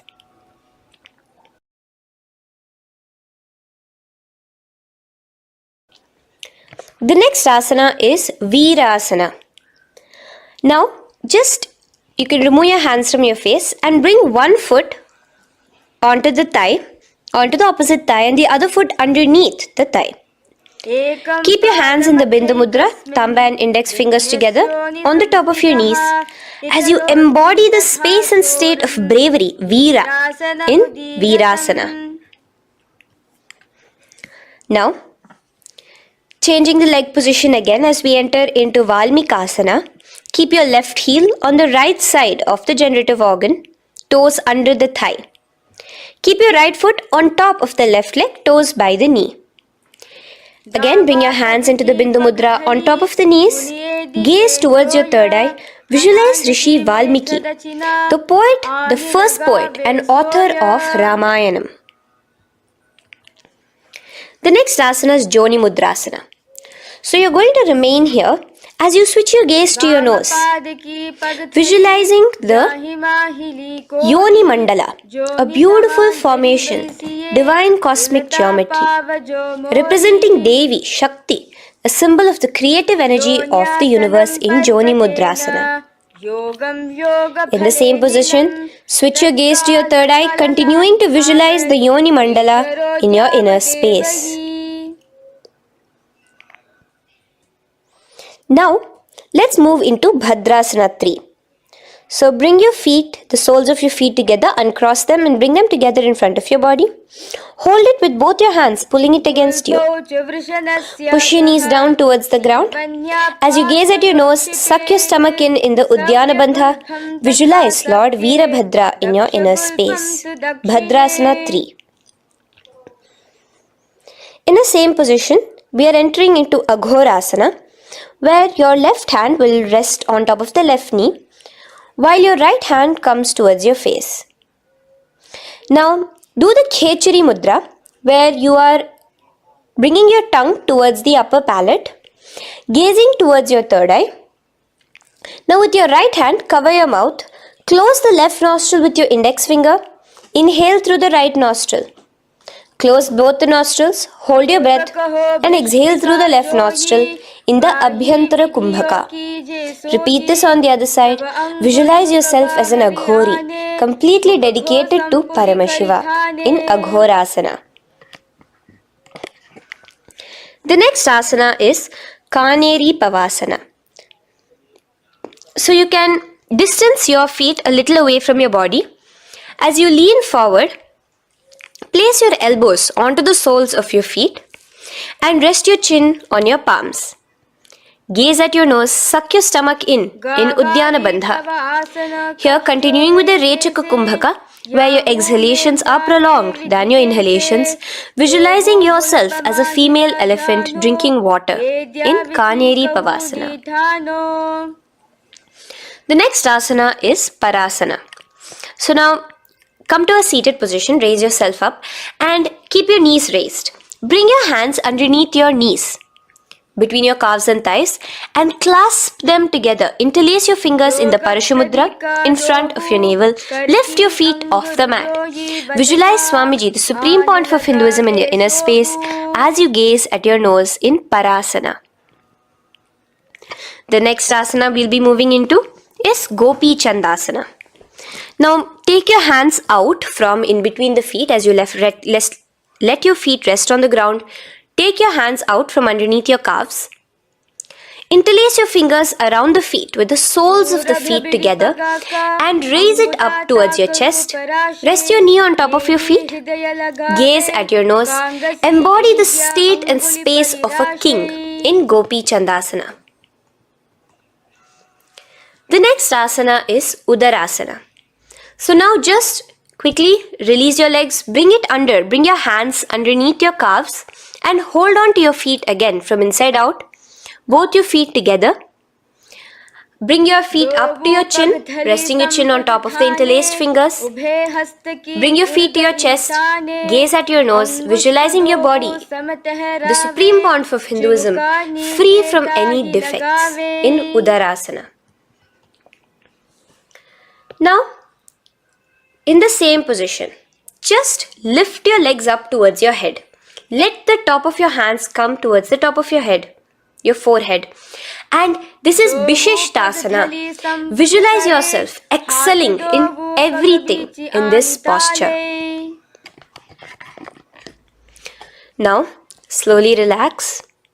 Keep your hands underneath your shins as you take your hands up to the shoulder, pulling your hand and interlacing your fingers behind your neck. In Bhujasana, visualize yourself as a cobra. The next asana is Kalyanasana.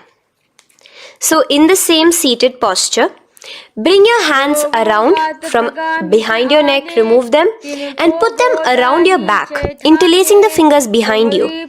Gaze at your nose. Visualize yourself as a beautiful, auspicious goddess in Kalyanasana.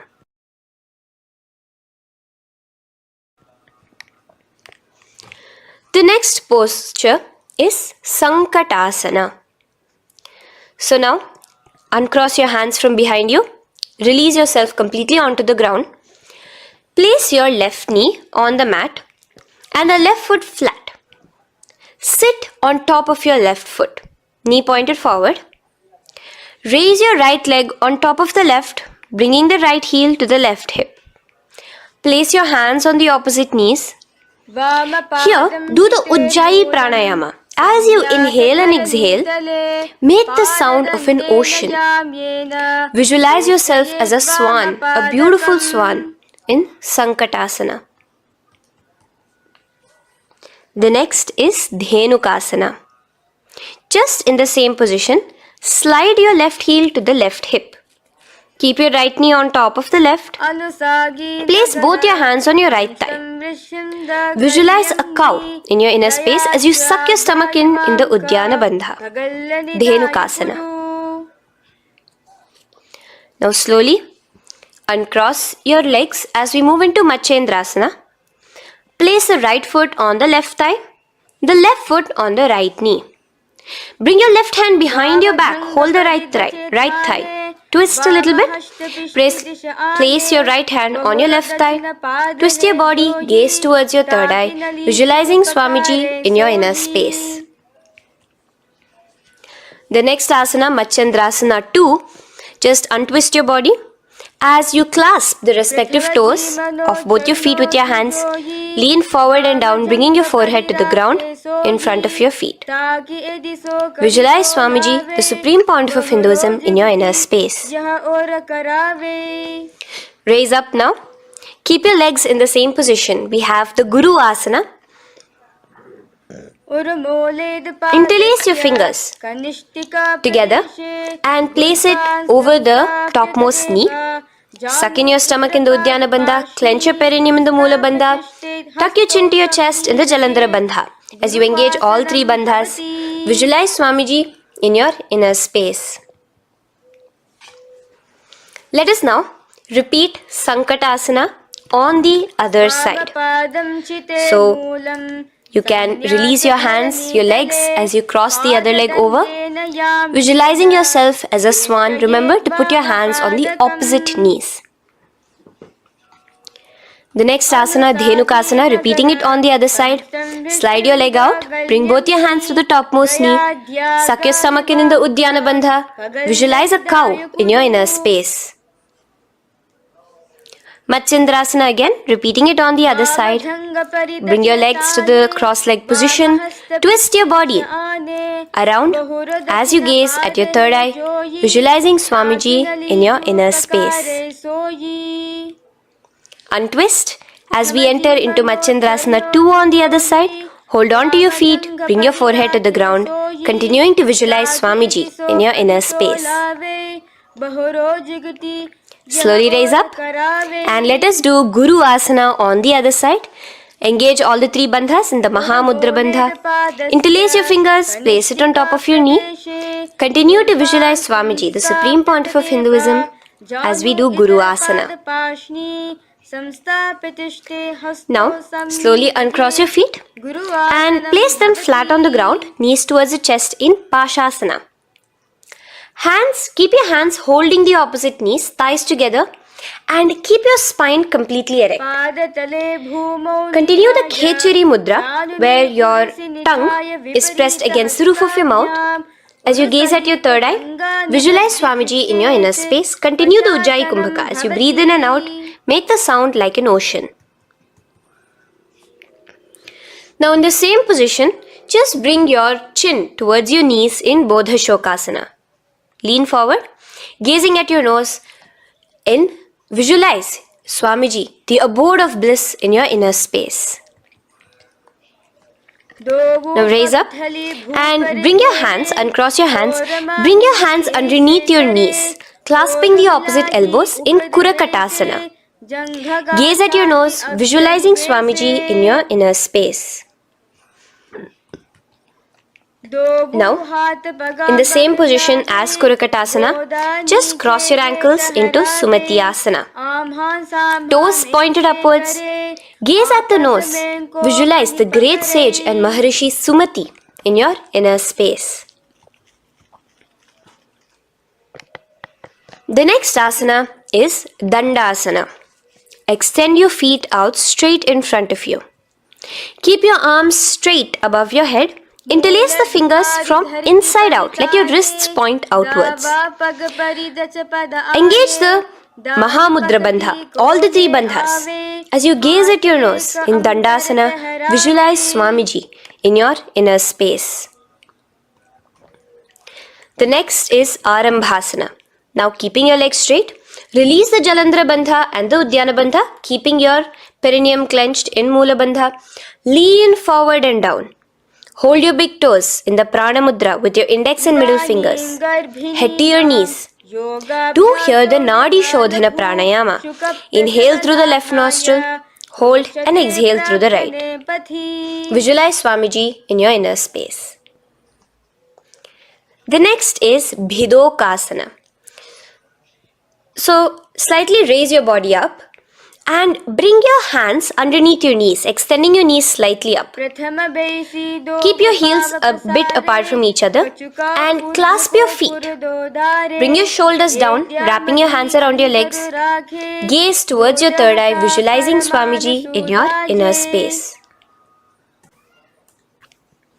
So from here, let's enter into Jalandhari Pavasana. So you can actually remain in the same position with your hands underneath your calves and just bring the soles of your feet together. You might want to bring your body closer. Place your head on top of your feet with the palms facing upwards on the ground. Gaze at your nose.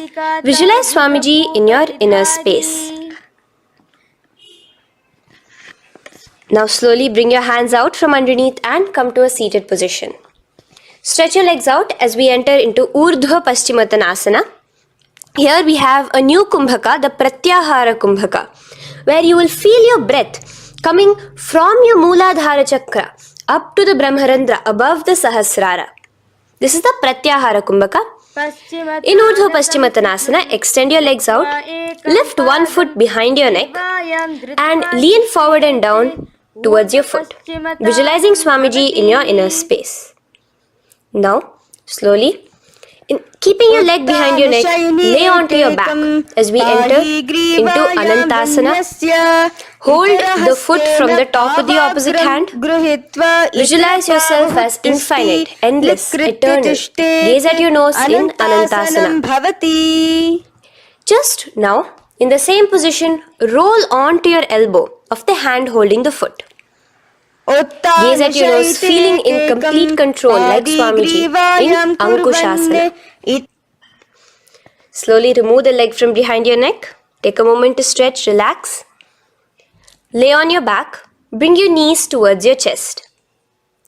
Bring your hands around, encircling the thighs and the calves with your arms. Roll to the left and right in Drishasana, visualizing Swamiji in your inner space. Then is Urdhva Paschimottanasana. On the other side, let us repeat it. Raise up to a sitting position and bring the other foot behind your neck. Lean forward and down, clasping your foot. Repeating Anantasana on the other side, lay on your back, bring the opposite hand to the foot, gaze at your nose, and continuing to gaze at your nose, roll onto the elbow as we repeat Ankushasana on the other side. Now, you can release your foot and try to remain in the same position without removing the leg from behind your neck as you bring the other leg too to cross behind your neck with both your legs behind your head. Laying on your back, bring both your hands to clasp behind your back. Gaze to your nose, visualizing Swamiji in your inner space in Yoga Nidrasana. As we enter into Atmaramasana, in the same position you can uncross your hands from behind your back. Bring it up, continuing to keep it underneath the legs. Just clasp it behind your neck. So you can bring your legs out from behind your neck. Just let your hands interlace behind your neck, gazing to your nose, visualizing the Atma Rama, Bhagavan Mahavishnu within you as your soul blessing you, as you gaze at your nose in Atma Ramasana. Now, you can release your hands and legs. Continue to lay on your back as we enter into Kochikasana. Bring your knees to your chest with the soles facing upwards. Extend your arms sideways as you gaze towards your third eye, visualizing Swamiji in your inner space. Now, from Kochikasana, keep your arms reached out to the sides at shoulder level. As we enter into Jatara Parivritti 1, keep one knee bent, twist it and bring it to the ground on the opposite side with the other leg extended straight. In Jatara Parivritti 2, keep both the knees bent to one side. And in Jatara Parivritti 3, keep both the legs straight to one side. Throughout this, keep your head looking in the opposite direction. And let us repeat this on the other side. You can bring your knees back to your chest. Let your legs out, go to the other side and do Jatara Parivritti 1, 2 and 3. The next asana is Dvipada Pitham. So now from Jatara Parivritti you can bring your feet down, lay on your back with your knees pointed upwards, feet flat on the ground. Extend your hands holding your ankles. And lift your hips up. Engage the Jalandhara Bandha automatically as you raise your hips up. Gaze at your nose, visualizing yourself as a bridge in Dvipada Pitham. Now in Paryankasana, so you can lay back onto the ground and place your feet flat Bring your arms over your head, placing the hands flat near your shoulders with the fingers pointing towards the feet. Lift your entire body up and off the ground in Paryankasana as you visualize yourself as sturdy as stone furniture. Lay back down slowly as you bring your hands out. Keep your knees to your chest here and your hands on the shoulders as we enter into Svottanasana. Visualize you're laying on your back as a playful dog. Move your hips in the circular motion. Do the Sahaja Kumbhaka. Now let us enter into Viparita Karani. First, bringing your arms out from behind your shoulders. Let your arms be extended by the side of your body. Use the strength of your arms, palms flat on the ground, to push your body, your upper body, your lower body off the mat. And keep your legs straight above you, extended.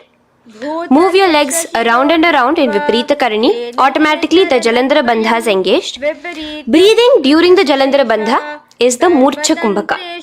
Visualize Swamiji in your inner space. The next is Viparita Karani 2. In the same position, just stop the rotational movement of your legs. Visualize Swamiji in your inner space. Now, as we enter into Langalasana, just let your feet from the top rest onto the ground above your head. Interlace your fingers in the Parashu Mudra behind your body. Visualize yourself as a plow in Langalasana, continuing to engage the Jalandhara Bandha. भूमिं कर्षयेत् लङ्घलासनं भवति. Now, in Shaita Paschimottanasana, bring your hands out from behind your body and hold on to the toes above your head. Keep your legs and hands completely straight. Visualize Paramashiva as Shaita Paschimottanasana is one of the 84 different asanas directly revealed by Paramashiva himself. Continue to do the Murcha Kumbhaka, inhaling and exhaling with the Jalandhara Bandha. Clasping your toes now, spread your feet wide apart from each other in Supta Konasana. Visualize Swamiji in your inner space. Bring your feet back together as we enter into Chakrasana. Clasp your ankles, keeping your legs and hands completely straight above your head. Visualize yourself as a chakra, a wheel in Chakorasana. Now slowly rest your back onto the ground. Keep your legs raised up in Supta Prasarita Padangushtasana. Clasp the respective toes in the Prana Mudra with your index and middle fingers and spread your legs out wide apart from each other. Visualizing Swamiji in your inner space, restart to Ujjayi Kumbhaka where you're inhaling and exhaling, making the sound of an ocean.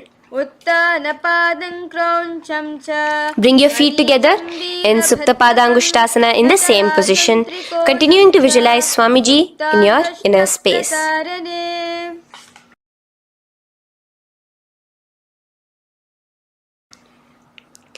Now, bring your feet, release your feet and bring them into Padmasana.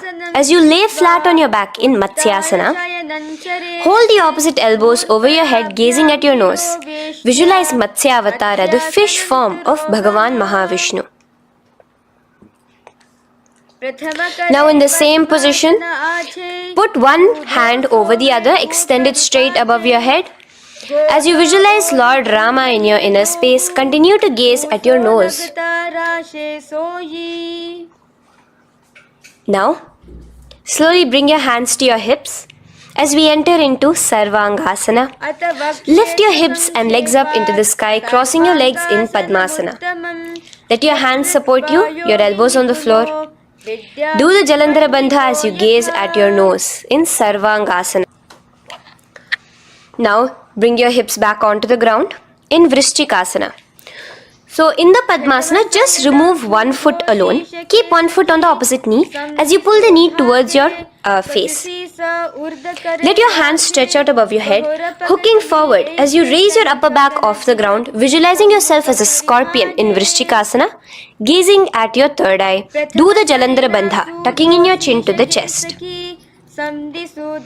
Now just switch your legs around as we repeat Vrishchikasana on the other side. Continuing to visualize yourself as a scorpion, gaze at your third eye. The next asana is Vrishapada Kshepasana. So come now to a complete flat position on your mat. Come down to a complete lying down position and interlace your fingers around your neck. Now raise both your feet off the ground. Extend one leg straight and the other knee to the chest in a bicycle motion. Alternate between extending and raising the knee again and again, bringing your opposite elbows to the respective knees. Visualize Swamiji in your inner space. Breathe in and out in the Sahaja. From Vrishapada Kshepasana, now lay flat onto the ground with your hands by your side as we enter into Marottanasana, where you will be lifting your legs one by one, touching the ears with your knees. Visualize Swamiji in your inner space. The next asana is Vrikasana. Now what you'll be doing is laying on your back. Bring the soles of your feet flat onto the ground. Stand up completely and lay back down. Visualize yourself as a wolf in Vrikasana.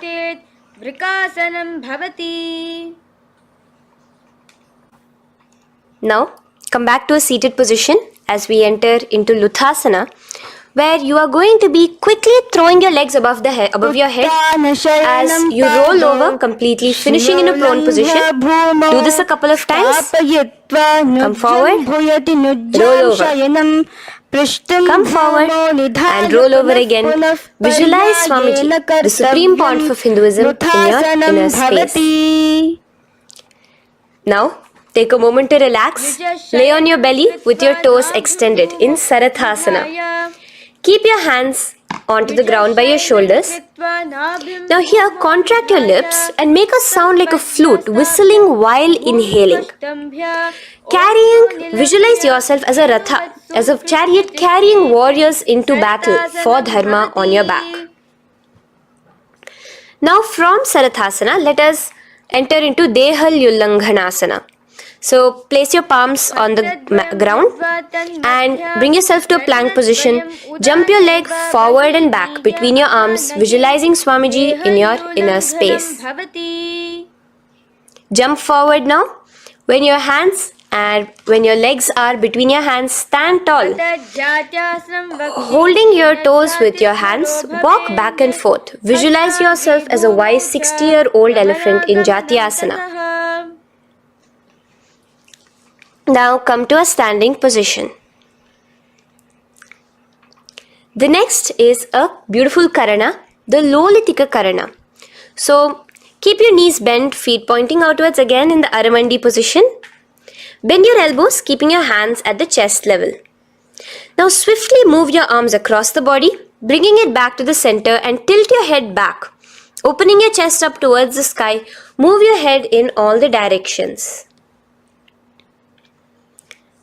Now stand back straight as we enter into Sarpasana. So stand erect like a rod with your arms by your side, hands touching the thighs. Visualize Devi, Kundalini, raising up and curling upwards around your body in Sarpasana. The next asana is Ushtra Sadanasana. Lean forward and down, standing on top of your palms. Begin to move and walk like a camel, visualizing yourself as a camel. In the same position, continuing to walk around, switch your visualization to visualizing yourself as a horse as you start to walk around like a horse in Ashvasana. Now raise up tall as we enter into Kapota Nitakasana. Interlace your fingers behind the back, pulling them down towards your calves. Open up your chest. Keep your hands in the Parashamudra. Visualize yourself as a soaring bird diving down in Kapota Nitakasana. Now stand tall as we enter into another Karana here, the Tala Pushpaputam Karana. Bring yourself to the Aramandi with your hands in the Namaskara Mudra. Simultaneously now, open up your palms While raising one heel off the ground, slightly lowering the waist and shoulder of the heel you have raised.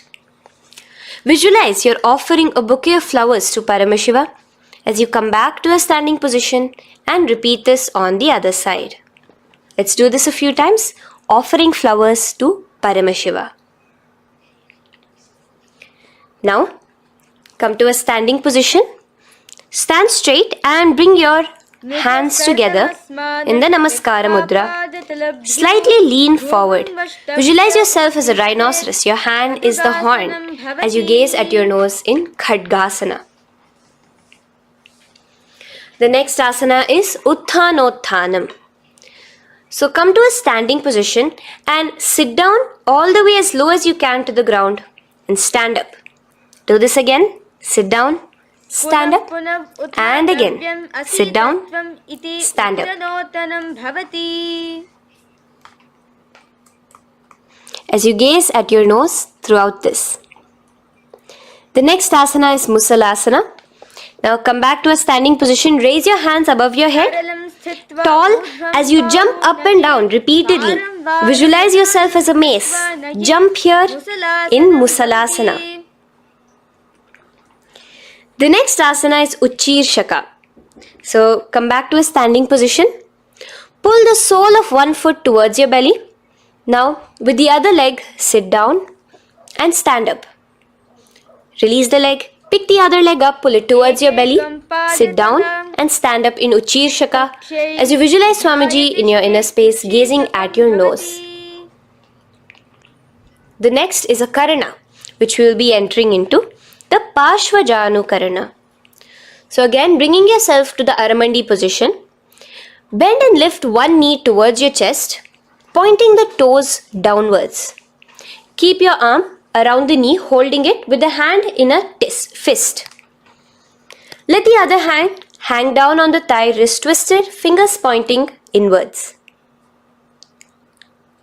This is the Parshvajanu Karana. Now slowly release as we enter into Tandavasana. Stretch one leg out straight in front of you as you alternate between sitting and standing. Visualize yourself fiercely dancing as Paramashiva. Raise the foot to the inner thigh of the opposite side. As we enter into Brahmanasana, let your hand be resting by the sides. Keep your standing leg erect like a rod. Visualize yourself being blessed by Lord Brahma. Now, you can bring the left foot around the right knee and rotate it, tucking the left toes on the other side of the right calf.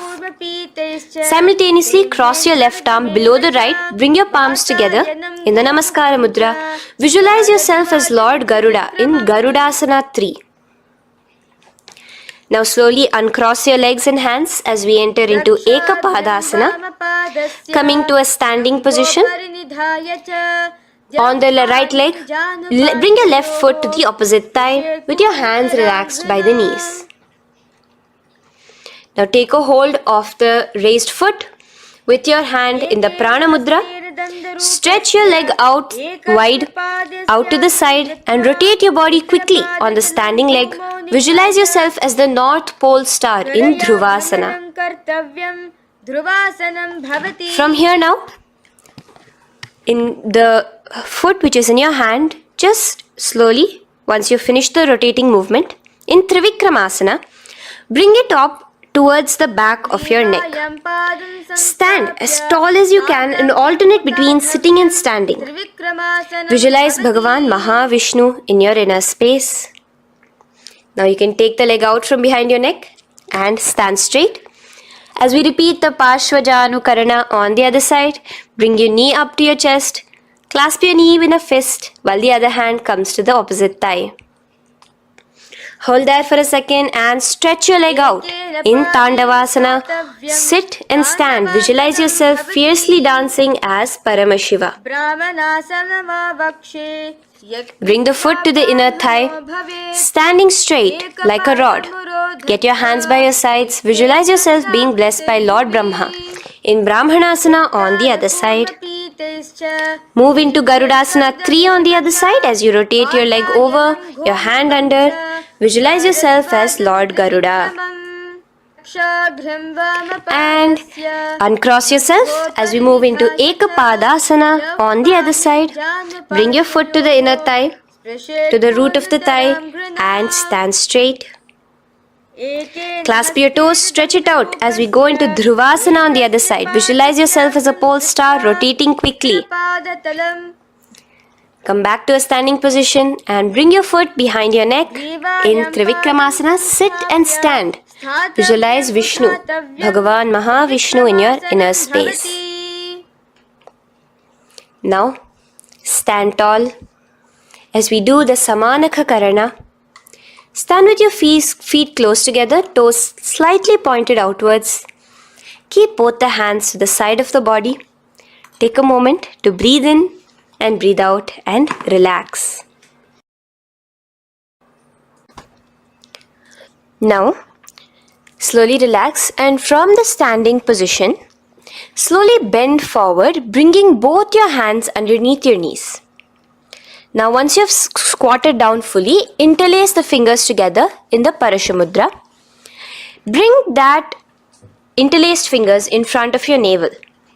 In Gorakanjali Asana, visualize the great sage Goraknatha, the founder of the Natha Yoga Hindu Sampradaya. As you do the Jivachala Kumbhaka, engage the Moola Bandha. The next asana is Kanchyasana. So now just slowly unwind your hands from each other, from your navel, and now bring your hands from the opposite side inwards underneath your calves and wrap your hands around your back. Hold them together in the Parashamudra. Keep your body, your upper body upright, visualizing the Supreme Pontiff of Hinduism in your inner space. The next is Bhairu Asana. So slowly unclench your hands and bring them out from underneath your legs. Keep your feet and knees together and in a squatting position, bring your hands behind your back, clasping them together, remaining in the Parashamudra. As you gaze at your navel center, visualize Bhagavan Kala Bhairava, the Lord of Time, in your inner space. The next asana is Varahasana. Now to gain your balance, you can lightly spread your legs apart and bring your hands to the back of behind you in the Anjali Mudra, palms together. Visualize a boar, one of the 10 incarnations, the Varaha Avatara of Mahavishnu, gazing at your nose. Now slowly relax, bring your hands out from behind you as we move into Pripithasana. With your hands in the Prana Mudra, with your index and middle fingers, clasp the respective big toes and come to a half squatting position where your hips are at your knee level. Visualize Swamiji in your inner space as you do this asana, Pripithasana. Slowly let go of your feet and place your palms flat on the ground in front of you with the fingers wide for balance. We're going to be balancing here in Bakasana. Place your knees on the back of your arms. Focus your eyes on one spot as you raise your feet off the ground, balancing here. Visualize yourself as a crow. The next asana is Shushtanga Kapali Asana. So now come to a kneeling position. So from there itself, you can directly put your head onto the ground, or else come to a kneeling position and place your head onto the ground. Palms spread for support. Raise your body onto your head, bringing your legs into the Padmasana. Gaze at your nose. Visualize Swamiji himself in your inner space. Come down now, uncrossing your legs as you come down. Sit onto your knees, keeping the toes flat. Now, let your heels come outside of the hips. Keep your hands on your knees. In Guptasana, sit straight. Keep your gaze on your nose. Visualize you're sitting in the sacred secret seat with Paramashiva and your Guru, Swamiji himself. Now we are going to be kicking up into a handstand. So get ready. Place your palms on the ground, fingers wide for support. Do take support of a wall if you need it. And lift your body up straight above your hands. Visualize you are a tree in Vrikshasana 2 with deep roots into the ground. Breathe in and breathe out slowly. In the same position, as we move into Shibhu-asana, switch your gaze to the third eye. Hold it there for a few seconds and relax. Bring your feet back to the ground. Now, lay flat onto the ground in a plank position and slowly lower your body towards the ground and push yourself up again. In Matsyasana 2, go down and come up, visualizing yourself as a fish. The next asana is Sarpasana 2. So here you're going to lay prone, completely flat now. You can lower yourself to the ground. Bring your hands to the hips. Extend your legs together and point your toes backwards. Lift your chest up and move left to right. You're moving like a snake while visualizing yourself as a snake in Sarpasana 2. Relax slowly, bringing your chest back to the ground. Now, keep your feet together, pointing backwards. As you bring your elbows onto the ground, rest your upper body on your elbows. Bring your hands together in the Padma Mudra with your little fingers and thumbs together and rest your chin on your hands. Niralambanasana, where feeling yourself completely supported, knowing that Swamiji is there in your life. Now, slowly relax, place your palms on the ground beside your chest and push yourself up, your hands straight up completely. As you bend your knees, bringing your feet to touch the top of your head. Lean your neck back, touching your head with your tip of your toes. See yourself, visualize yourself as an umbrella, protecting your Guru from the sun's rays in Chhatrasana. Slowly relax, you can bring your feet down. As we move into Vajrasana, just push your body back and sit on top of your knees, with the heels flat on the ground. Now stretch your arms in front of you with the palms facing downwards. Place your forehead on the mat.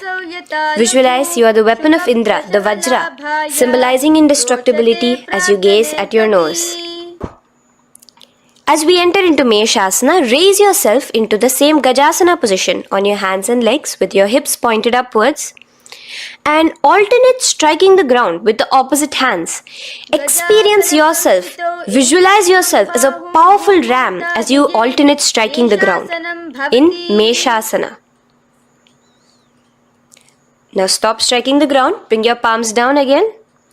As we move into Ajasana, kick your legs off the ground and lower your forehead to the mat. Let's do it again. Kick your legs off the mat.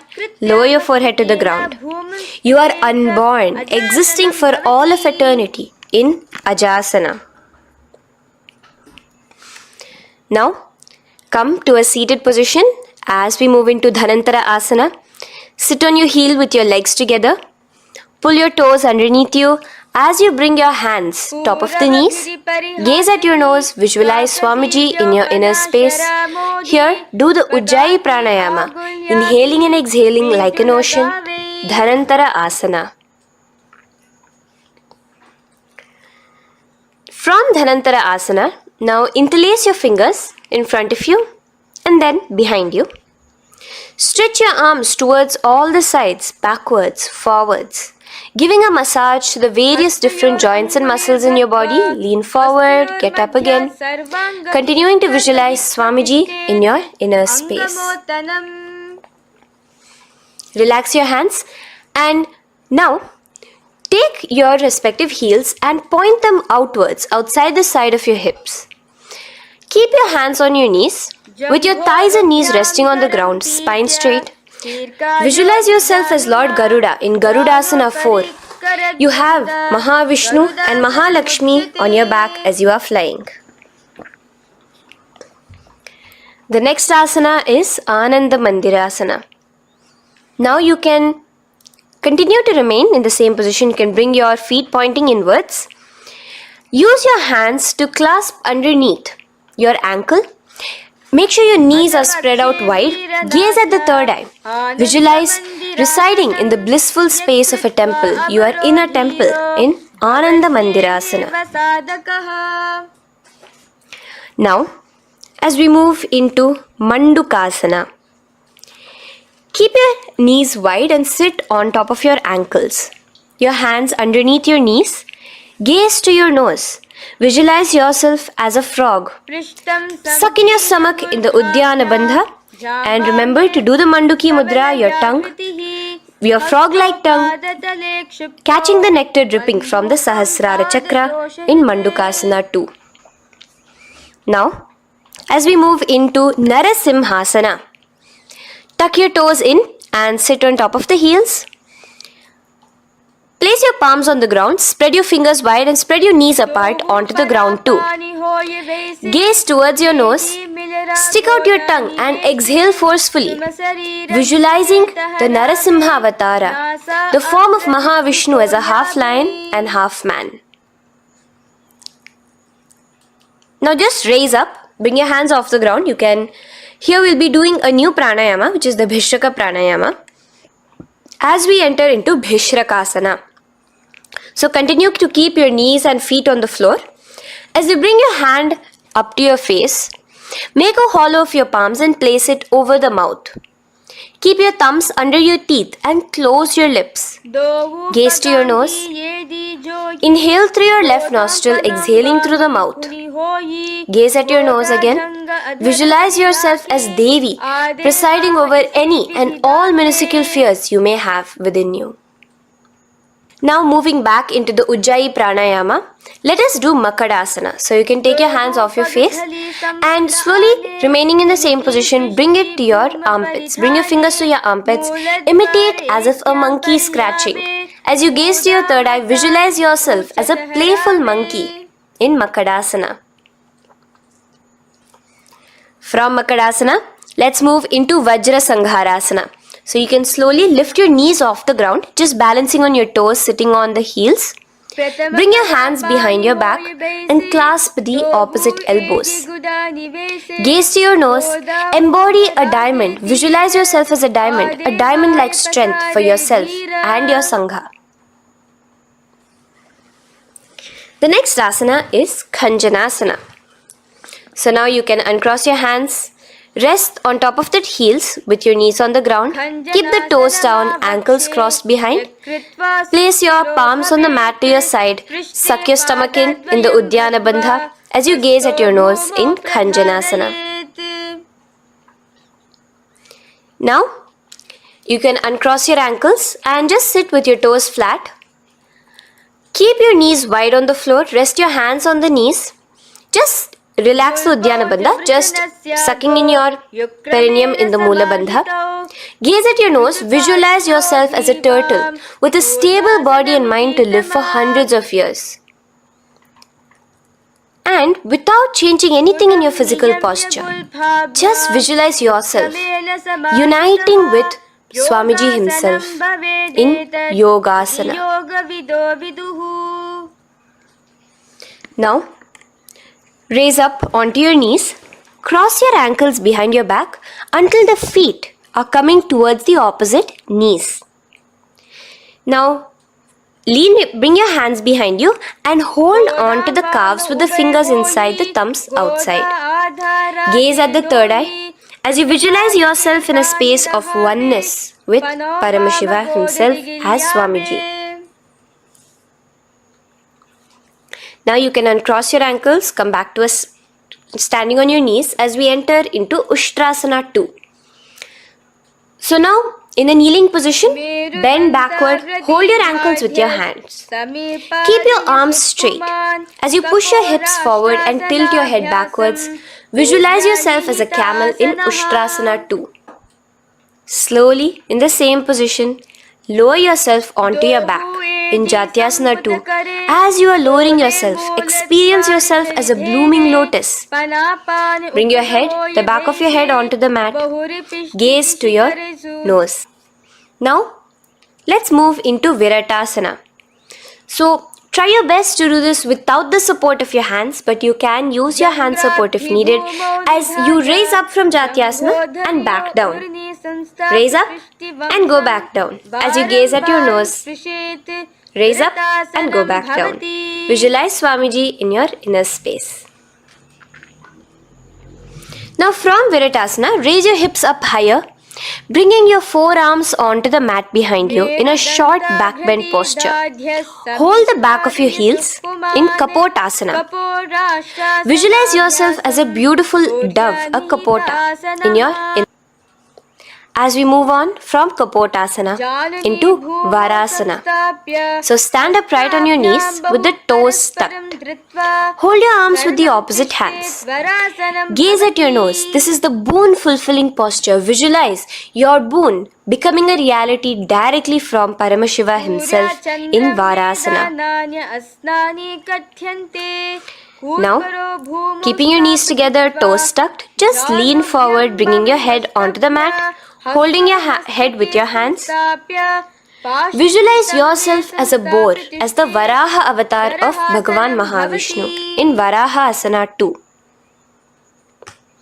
Now, just kick your legs off the ground as we enter into Mundasana.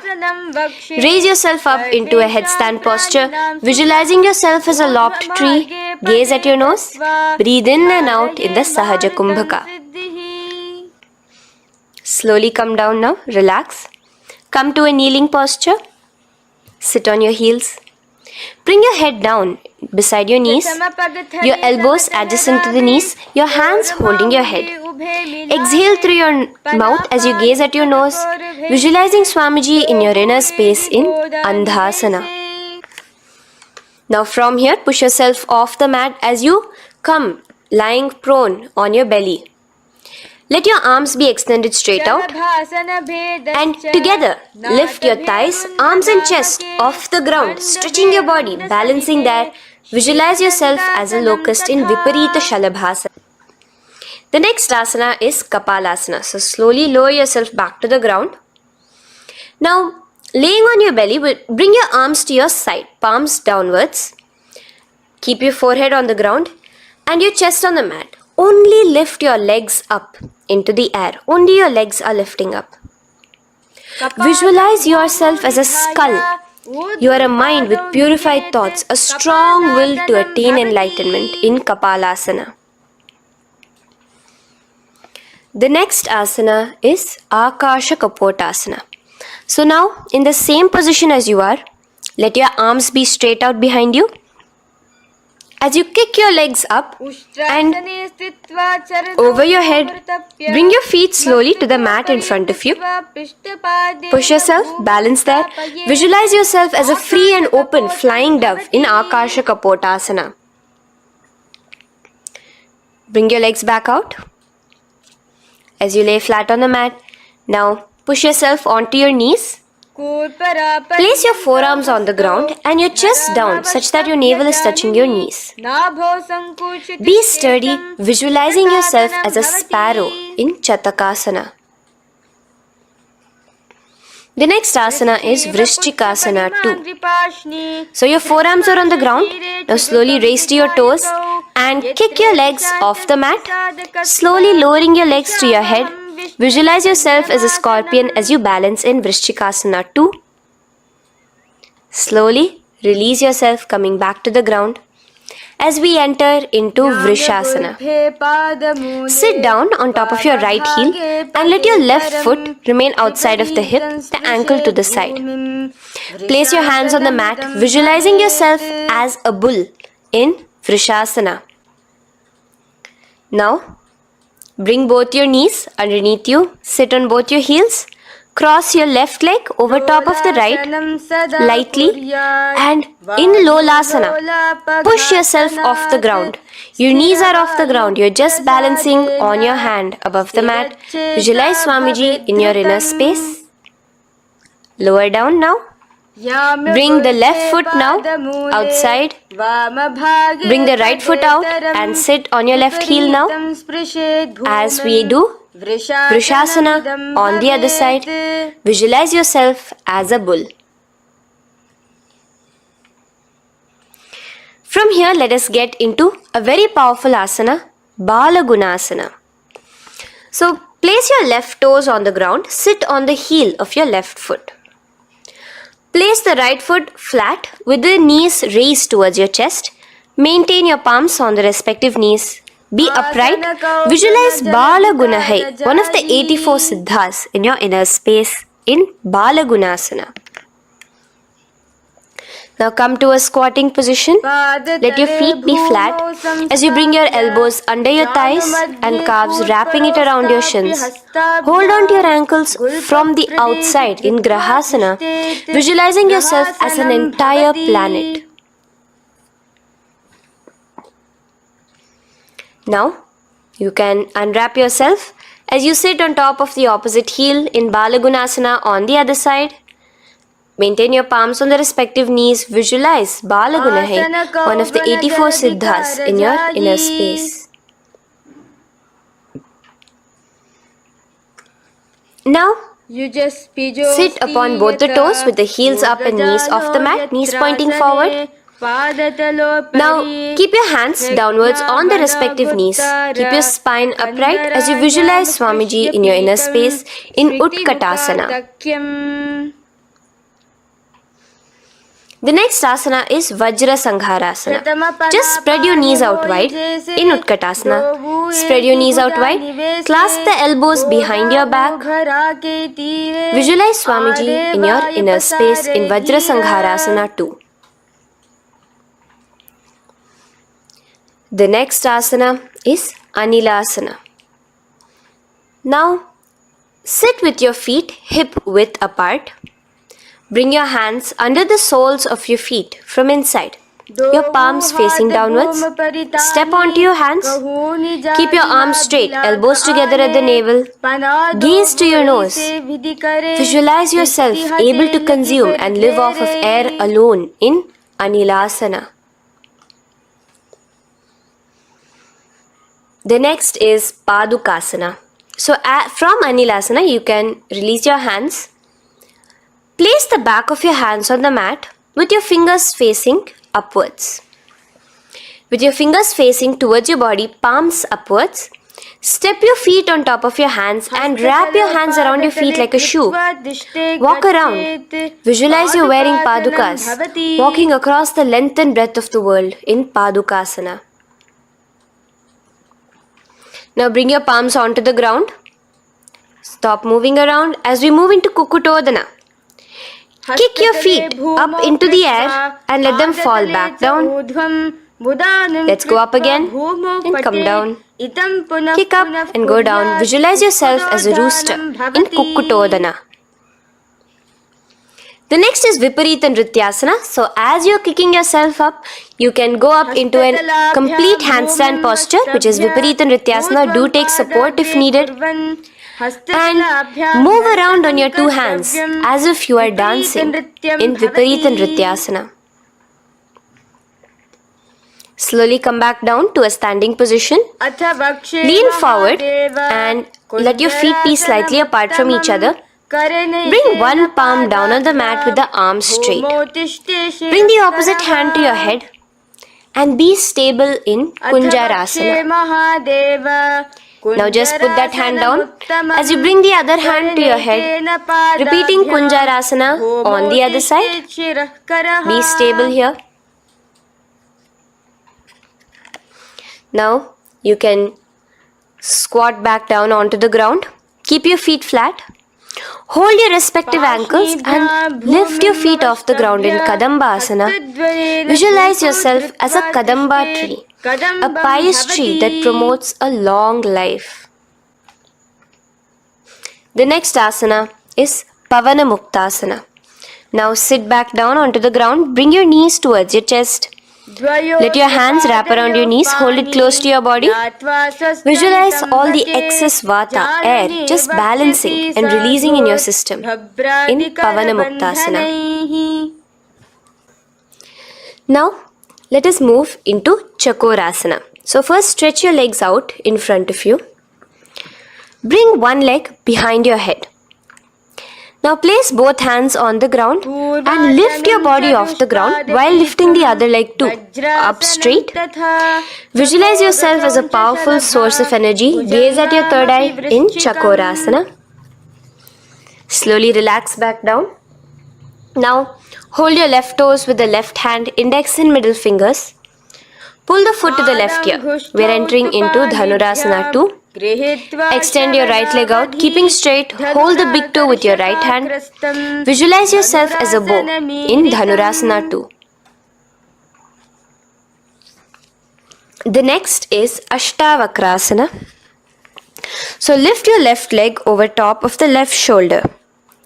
After releasing your hands, bring the right foot across and hook it on top of the left foot. Lean forward and down, keep your palms onto the ground. Extend your legs out to the left, lift your head up and chest. You're completely balancing only on your hands as you visualize yourself as a flying crane in Ashtavakrasana. Now slowly relax down. From here, bring your right foot to the left thigh and your left foot flat onto the ground. Knees raised up. Have your left shoulder underneath the respective leg and place your hands flat on the ground. Gaze towards your third eye. Visualize you are immortal, able to exist solely from prana alone in Pranasana. From here, moving into Parshva Matsyendrasana. Place your right foot at the root of the left thigh. Then the left leg by the side of the right knee. Hold the left leg by the right hand. Twist your body out. Remain steady here, gazing at the third eye. Visualize Matsyendranatha, the great Rishi Yogi, master of Hatha Yoga, in your inner space. Now slowly unwind yourselves. As we repeat Chakorasana on the other side, lift the other leg behind your head. Place both your hands on the ground and keep your entire body off the ground straight up. Gaze at your third eye, visualizing yourself as a powerful source of energy. Now relax back onto the ground. Let's repeat Dhanurasana 2 on the other side. Clasp your respective hands with the feet. Pull one foot back, the other foot extended forward. Visualizing yourself as a bow. Release your feet as you cross them over each other, over top the shoulder in Ashtavakrasana on the other side. Raise off the ground. Visualize yourself as a flying crane. The next asana, we'll be repeating Pranasana on the other side. Bring the right foot to the left thigh. Bring your hands onto the ground with the knee raised. Gaze at your third eye, visualizing yourself able to live off just prana, just air alone. And relax as we do Parshva Matsyendrasana on the other side. Twist yourself, visualizing Matsyendranatha, gaze towards your third eye.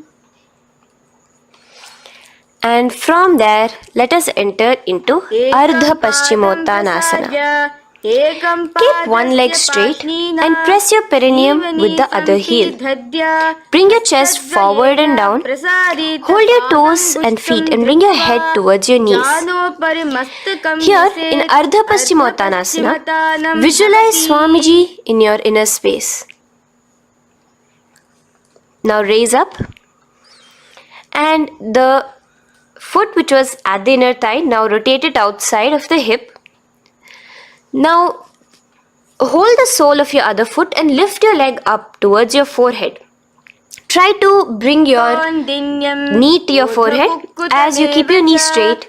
Gaze to the nose in Kraunchasana. Visualize yourself as a crane. Now slowly relax down your leg. Now the leg that is now straight, you can bring it to the inner thigh as you straighten out the other leg. As we repeat, Ardha Paschimottanasana on the other side. Lean forward and down, clasping your foot. Bring your forehead to your knee. Visualize Swamiji in your inner space. Slowly raise up. Place your right ankle outside of the hip now.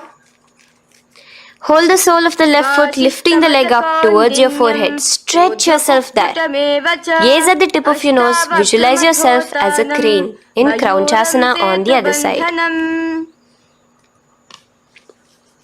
Now, from here, bring the soles between the thighs and calves. So once you have relaxed yourself, bring your soles between the thighs and calves. Keep your spine straight, palms resting on your knees. Visualize a swastika, embodying peace, well-being, good fortune and prosperity as you gaze at your nose in swastikasana. Now, without changing anything about your position, just take your hands alone. Cover the respective heels with your hands in Gorakshasana as you tuck your chin to your chest in Jalandhara Bandha. Gaze at your nose. Visualize the great Rishi Gorakhnatha, the founder of the Natha Yoga Hindu order. Now release the Jalandhara Bandha. Continue to keep the Mula Bandha engaged throughout the whole sequence. As you raise one foot to the opposite thigh, bring your hands to your face in the Shanmukhi Mudra, closing your eyes with your index finger, nose with the middle finger, ears with the thumbs. Gaze at your third eye as you meditate on Swamiji himself, the Supreme Pontiff of Hinduism. Now release the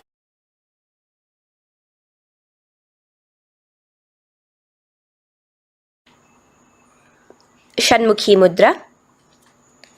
And in Yogasana 2, bring your legs into the Padmasana position over the opposite thighs. Keep your hands flat onto the ground beside your knees with the palms facing upwards. Sit straight, gaze at your nose. Here we'll be starting the Kaka Chanchu Kumbhaka, where your inhalation will be through your tongue wrapped like a pipe, and your exhalation will be through your nose. From Yogasana 2, now keeping your palms beside your body, just switch them around to be flat on the ground and push your entire body off the ground, balancing. Visualize yourself as a rooster in Urdhva Kukkutasana.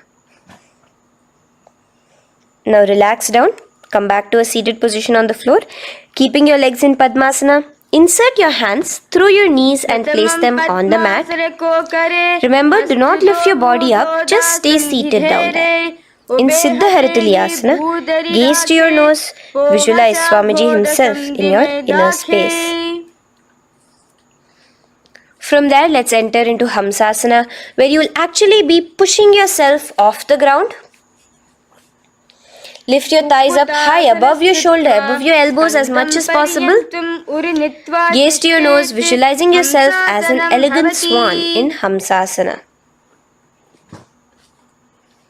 Now release yourself. Now, do not take your hands out from between your thighs and calves. Just go onto your knees and reach your hands behind your body with your fingers interlaced in the Parashu Mudra. Bring your forehead to the floor as you gaze at your nose. Visualize yourself as Lord Paramashiva's bow in Karmukasana. Now, slowly come back to the seated position as we move into Kurmasana 2. Keeping your hands in between your thighs and calves, bend your elbows and hold your respective shoulders with your hands. Visualize yourself as a turtle, a stable body and mind to live for hundreds of years.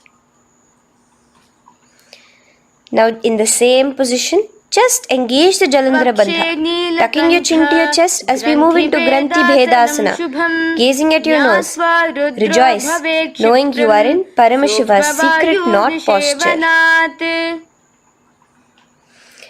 And from there, release the Jalandhara Bandha as you roll onto your back. Keep your hands on the shoulders, laying flat on your back. As you visualize yourself as a turtle on its back, playful, gaze at your nose in Uttana Kurmasana. Now rock yourself back to a seated position as we do Pangu Kukkutasana. Now it's the same as your hands between your thighs and the calves, except you will be placing one hand flat on the mat. Hold the wrist with the other hand. Lift your body up and holding only on one hand. Visualize yourself as a rooster in Pangukukotasana. Now release back to the ground. Hold. Let's do Pangukukotasana on the other side. Place the other palm flat and bring the other hand holding the wrist. Push yourself off the ground. Visualize yourself as a rooster. Continue the Kakachanchu Kumbhaka, sucking in your breath through your curled tongue and exhaling through your nose. As you slowly extricate your hands from between your thighs and calves, let's do Girdharasana here. So now, interlace your fingers in the Parashamudra as you place your elbows on the feet, remaining your legs in Padmasana. Lean forward and down, resting your chin on your knuckles. Place your thumbs to your throat in Girdharasana. Visualize Swamiji in your inner space. From there now, sit straight into Padmasana 3. So with your legs in Padmasana, bring one hand over the other near your navel center. Engage all the three bandhas, suck in your stomach, clench your perineum, tuck your chin to your chest and gaze at your nose in Padmasana 3. Slowly now, as we move into Padmasana 4, bring your hands to the respective knees. Release the Jalandhara Bandha and release the Udyana Bandha, just engaging the Mula Bandha alone. Visualize Paramashiva in your inner space as you gaze at your nose in Padmasana 4. Now we'll be entering into Karmukasana 2. So in the Padmasana position, hook your right hand index and middle finger in the Prana Mudra around the toe. Pull it back while your left hand rests on the knee. Now, as you visualize yourself as Paramashiva's bow, just release your right foot, bring your left hand to the left toe, right toe, and let your right hand be on the right knee. Now from here, let's do Karmukasana 3. So you can release your toes, cross your hands behind your back, continue to keep your legs in Padmasana, and with your respective hands, cross behind your back. Hold on to the toes in the Prana Mudra. Engage all the three bandhas, suck in your stomach, clench your perineum, tuck your chin to your chest. Visualize yourself as Paramashiva's bow in Karmukasana 3. Slowly relax the bandhas, just keeping the Mula Bandha. Continue to hold on to your toes. Release the Udyana Bandha and the Jalandhara Bandha.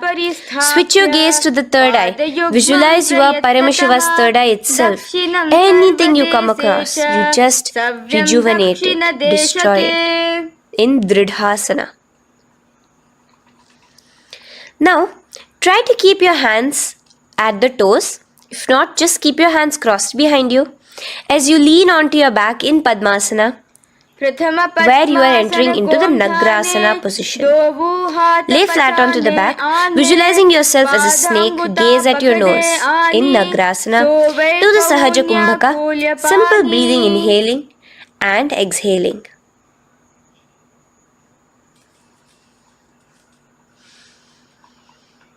Now bring your knees to your chest. Let your hands wrap around your knees. Slowly uncross your Padmasana and bring your knees to your chest. Bring your hands to the Parashamudra, the fingers interlocked on top of your knees. As you pull your chin up to your knees, visualize yourself as a ball in Kandukasana. Now relax. Bring your feet onto the ground, the knees pointed upwards in Urdhva Pavanasana. As you interlace your fingers, bring the interlaced fingers behind your head. Laying down, gaze at your nose in Urdhva Pavanasana. The next asana is Marakata Pithasana. Now, From behind your head, take your hands out and clasp onto your feet. Just step lightly onto your palms. As you push your hips up into the sky, automatically engaging the Jalandhara Bandha. Visualize yourself as a powerful alpha ape in Marakata Pithasana. In the same position now, bring your hands to your hips as we enter into Uttanashiki Pitakasana. Let your weight rest on your elbows as you stretch your legs out straight. Gaze at the nose. Visualize Swamiji in your inner space. From there, continuing to rest on your elbows, kick your feet up high into the sky in Narakasana. Stretch your palms out behind you, flat on the ground. Balance there. Visualize yourself blissfully traveling through hell unscathed in Narakasana. Bring your hands to your hips now as we move into Tiryanaukasana. Angling your legs down at an angle, visualize yourself as a boat crossing the ocean of samsara in Tiryanaukasana. Now from there, come back straight as we enter into Dhwajasana. Keep your legs up high above your body, your hands stretched out down behind you. As you push yourself up, visualize where Kailasa's flag respected across all nations in Dhwajasana. Hold there for a few seconds and relax now. Flat onto the ground. Palms slightly away from your body. Do not move at all in Mritasana. Your body is dead. Visualize that. Visualize the Supreme Pontiff of Hinduism liberating you. Let your awareness travel to all the parts of your body in the Shakti Chalan Mudra as we do Mritasana.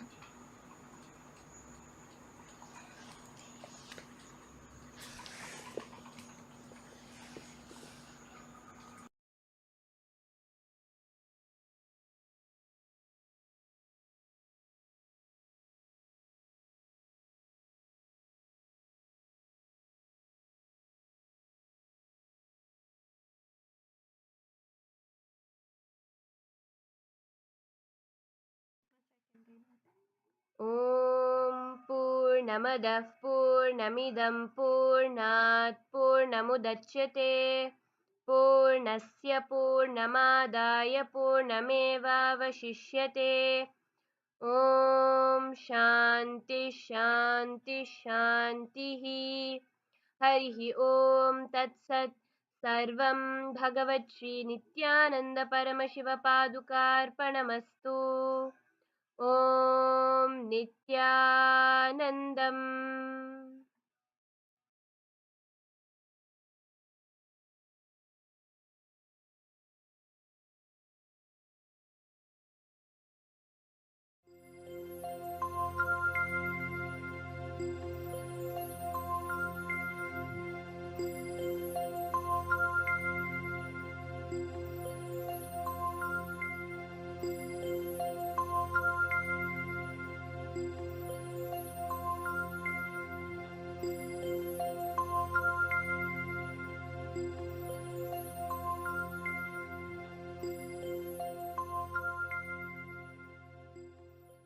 हर हर गंगे हर हर गंगे हर हर गंगे हर हर गंगे गंगा आयाम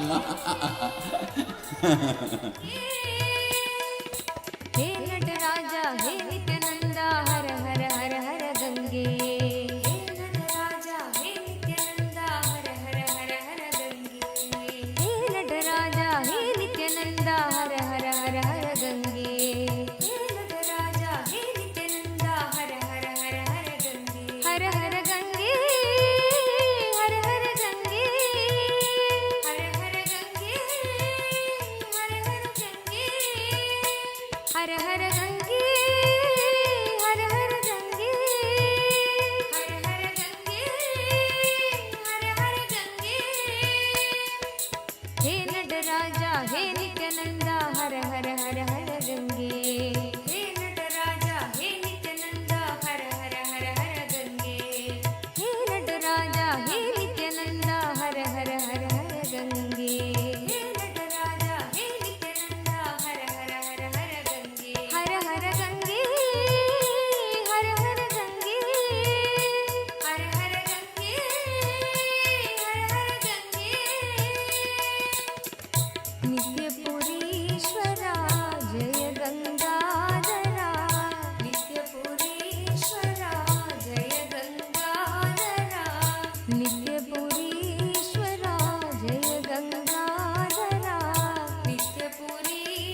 शङ्करा शिव शङ्करा शिव शङ्कर शङ्कर नित्या शङ्करा शिव शङ्करा शिव शङ्कर शङ्कर नित्या शङ्करा शिव शङ्करा शिव शङ्कर शङ्कर नित्या शङ्करा शिव शङ्करा शिव शङ्कर शङ्कर नित्या शङ्करा शिव शङ्करा शिव शङ्कर शङ्कर नित्या शङ्करा शिव शङ्करा शिव शङ्कर शङ्कर नित्या शङ्करा शिव शङ्करा शिव शङ्कर शङ्कर नित्या शङ्करा शिव शङ्करा शिव शङ्कर शङ्कर नित्या हर हर गङ्गे हर हर गङ्गे हर हर गङ्गे हर हर गङ्गे हर हर गङ्गे हर हर गङ्गे हर हर गङ्गे हर हर गङ्गे हे नटराजा हे नित्यानंद हर हर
Hope all of you finished the yoga.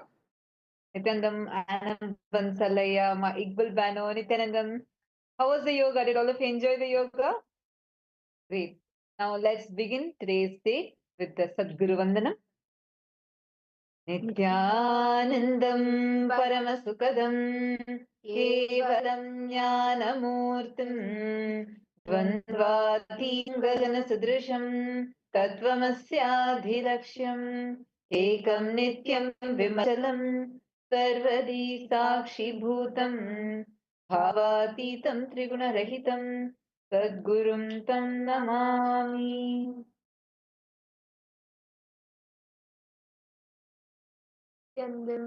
Welcome to today's day. Today, all of us are going to be experiencing the power of feeling connection. What is feeling connection? And experiencing the power of feeling connection with Swamiji. This is what all of us are going to be experiencing today. Nithyananda Chandrasekharaya, Nithyananda Anand Iqbal Bano. So yes, now after that powerful yoga that all of us just did, we did the Prathama Vinyasa Krama and the Dvitiya Vinyasa Krama. Now we will be entering into the power manifestation. Understand the yoga, what we do during the yoga prepares our body to hold these deep truths that Swamiji is teaching us. See, and actually, yoga means experiencing cosmic union with the cosmos. That is the real meaning of yoga. That is why when you do the Nithyananda yoga, see, yoga is not just a few asanas, not even just pranayama with asanas or some specific mudras with asanas. No, 12 components are there.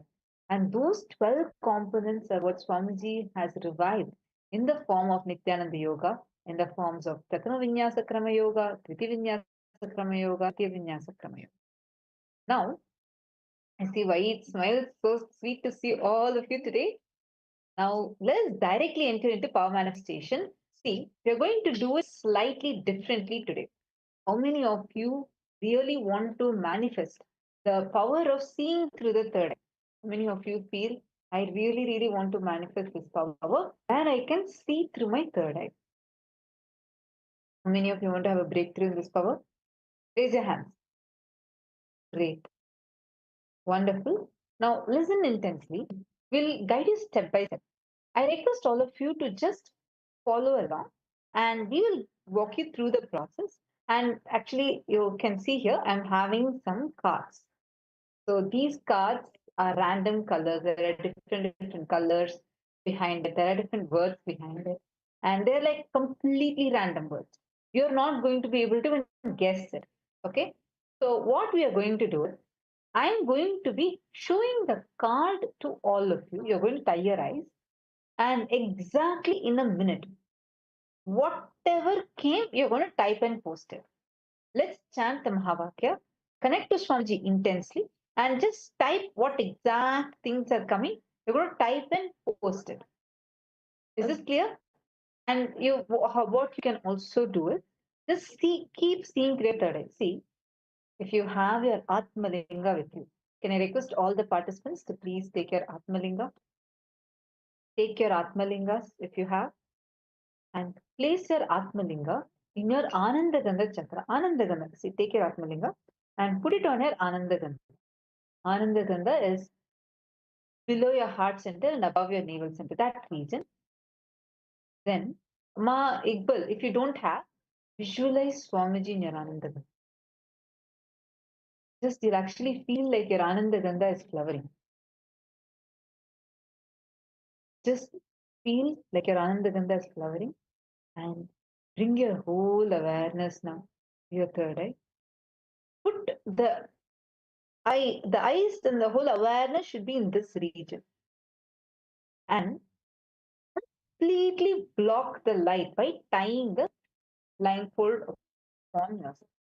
Tie your eyes completely, block the light completely. There should be no light coming in. Completely block your eyes. Chandrasekharaya, Anand Vansalaya. Can I request each of you to tie your eyes before we get into the power manifestation? Bring your awareness, chant the Mahavakya intensely, and bring your awareness to the third eye. We will be doing multiple rounds.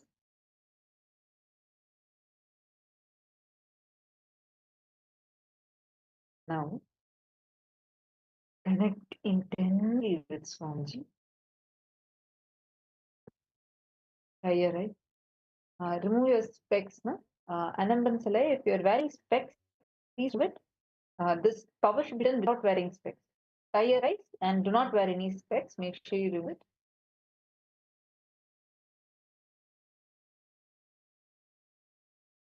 Chandrasekharaya, are you all tying your eyes? Could you please keep the camera in front of your ear so I can see you clearly? Thank you. Okay, great. Now, connect intensely with Swamiji.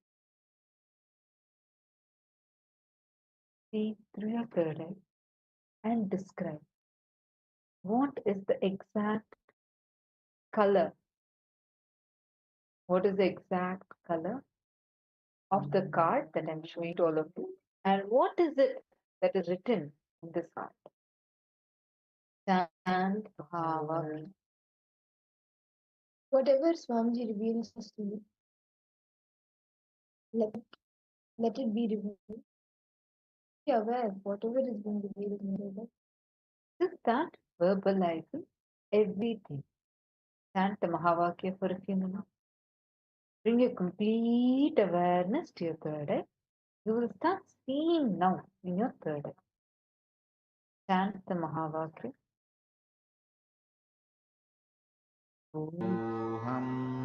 Nithyananda Paramashivoham.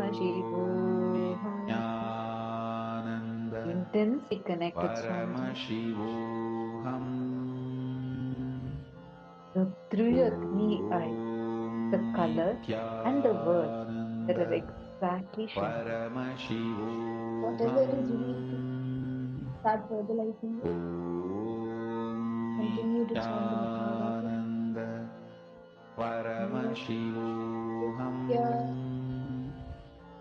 Paramashivoham request all of you, please untie your eyeband, and you can post, please remove your eyeband and in the chat. What is the exact color and what are the words that you saw through your third eye? Exactly whatever came, post it now. Nithyananda Paramashivoham Om Nithyananda Paramashivoham Om Nithyananda Paramashivoham Om Nithyananda Paramashivoham Om Nithyananda Paramashivoham Om Nithyananda Paramashivoham Om Nithyananda Paramashivoham. Okay. So you all have posted your answers. Shall I show you now what the actual color was? Ready? 3, 2, 1. This was the exact card that was shown. This is the pink color card that was actually shown. And the words written here is love, inner chatting. These are the words that are written. Hope you're able to see this.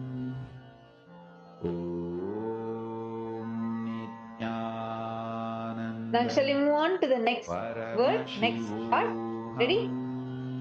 See, don't worry. Listen, listen, listen. All of you listen. See, don't worry if you're not able to get the answer right. Don't guess. You don't need to be right. You only need to see through your third eye. So right now, do not guess. Just connect intelligently with Swamiji. Sit in a space of feeling connection. Once again, bring your awareness to your third eye. Please tie your eyes with an eye band. All of you, please tie your eyes with an eye band. Bring your complete awareness to your third eye. And I'm going to give all of you a few seconds to intensely chant the Mahavakya. Chant the Mahavakya now. Bring your awareness to the third and vibrate intensely with the Mahavakya. Om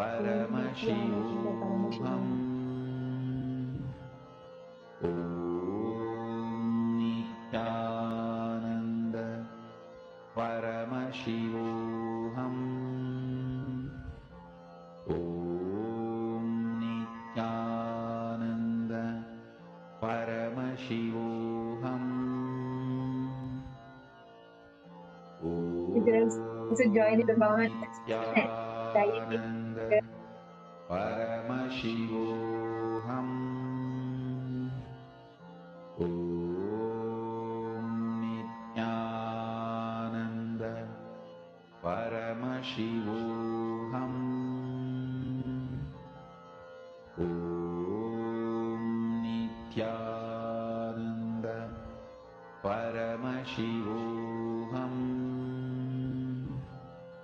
Om Nithyananda Paramashivoham Om Nithyananda Paramashivoham Om Nithyananda Paramashivoham Om Nithyananda Paramashivoham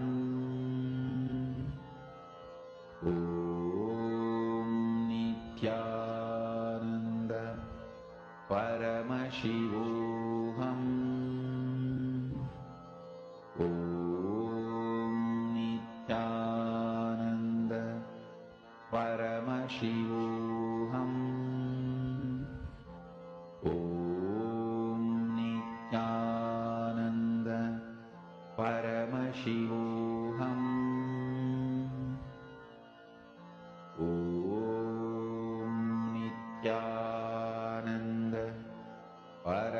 Paramashivoham. Om Nithyananda Paramashivoham. Om Nithyananda Paramashivoham. Om Nithyananda Paramashivoham. Om Nithyananda Paramashivoham. Om Nithyananda Paramashivoham. Om Nithyananda Paramashivoham. Om Nithyananda Paramashivoham. Om Nithyananda Connect with Swamiji. Paramashivoham. And now we are going to be showing you a card, and you're going to see through your 3 eyes. I request all the participants to please pray, connect deeply with Swamiji. Anandansalaya, please could you show yourself clearly? Yes, I can see you now. Connect deeply with Swamiji. See, bring your awareness to your third eye. All your 3 eyes should be focused on your third eye. Bring your complete awareness in the third eye. And Swamiji is going to be showing you in your third eye. Now we are going to be showing you a card. I hope all of you are able to see this card. Paramashivoham. Om Nithyananda Paramashivoham.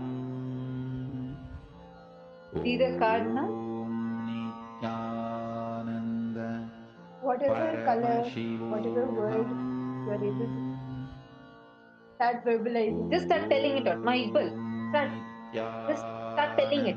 You don't need to even type. First start telling it out. Same way, Anand Bansalaya. Just start telling it out. Don't remove your eye band. Do not remove your eye band. Nithyananda Okay. Paramashivoham. Now, please relax. My equal, it's okay. I think you by mistake removed your eye band. Don't worry. You can do it in next round now. So can I request all of you to remove your eye band now and post whatever Swamiji showed you in your third. My equal, you already saw the card, so now you need to wait.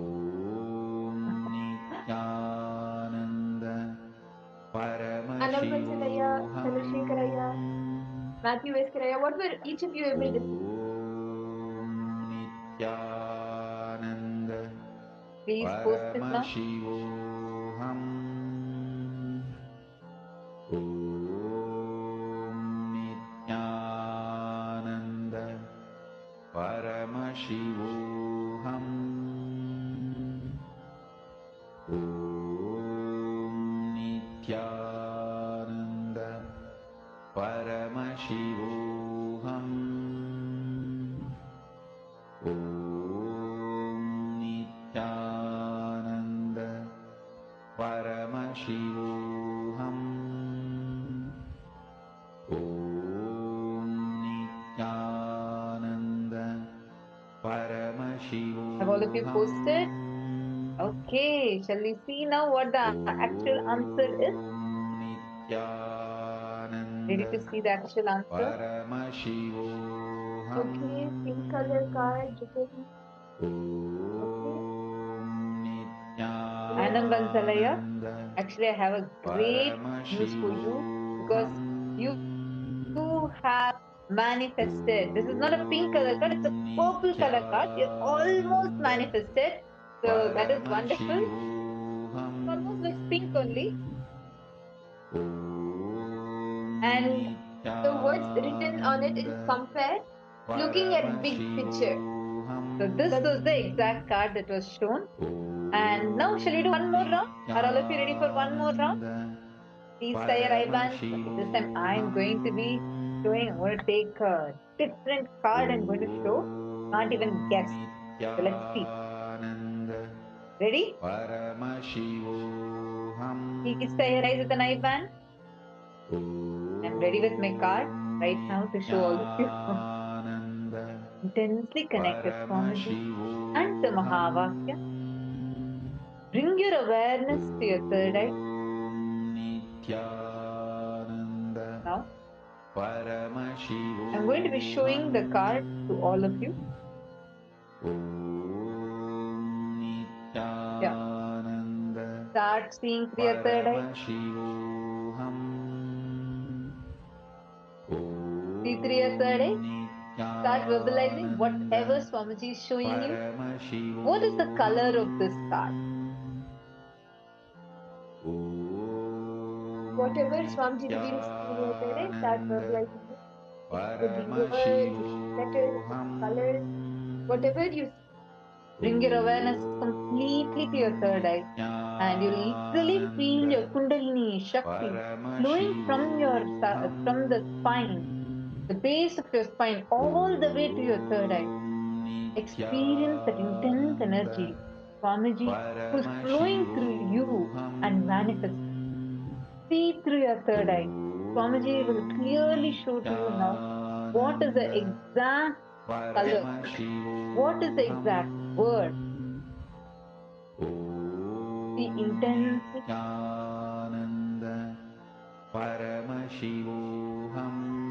Chant the Mahavakya.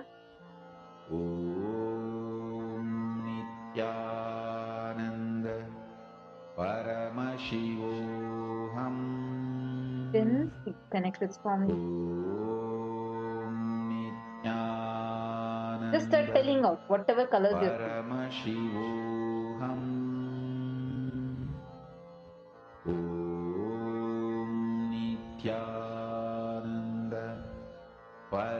Keep your third eye. Now, please open your eye and post here in the chat what is the exact color and word that you see. We're able to each of you to post whatever was revealed to you in your third eye. Without maybe 2 rounds it was pink and purple, maybe this round also it could be.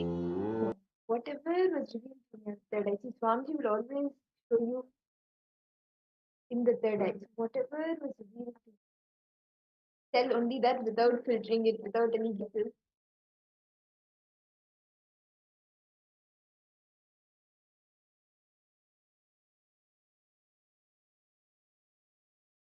Gray or purple color card, okay? Anand Bansalaya, do not guess. Tell exactly, actually you saw. What did Swamiji show to you?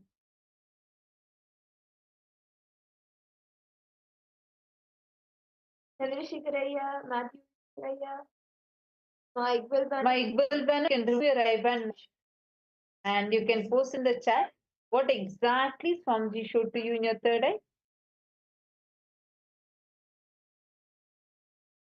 He's so afraid that God, by mistake also, I am not going to see the card again.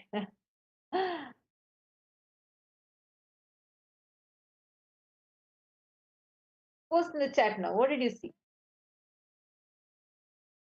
And post also what is the exact word that you saw. I'm actually quite excited to show you guys the answer. Okay, my Iqbal Banu. What's the word? Exact word that Swamiji showed to you. Word or words or a sentence, whatever.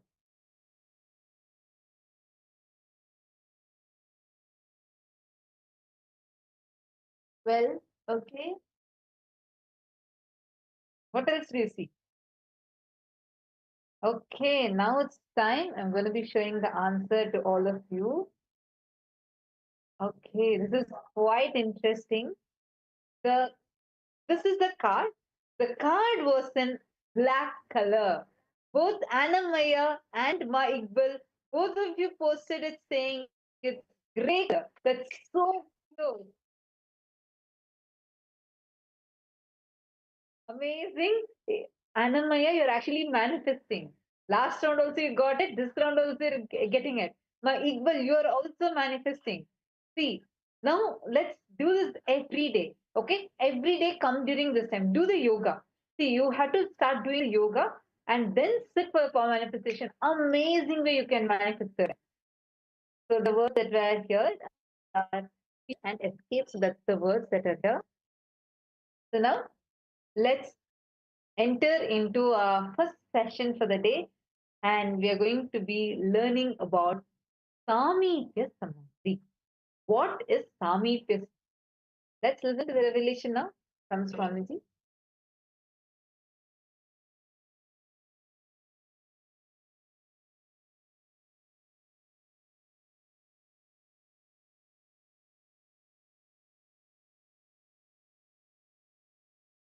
If you meditate on some Rupa of God and just become one with it, you don't have any other thought except that form, you reach the state of Swarupa Samadhi.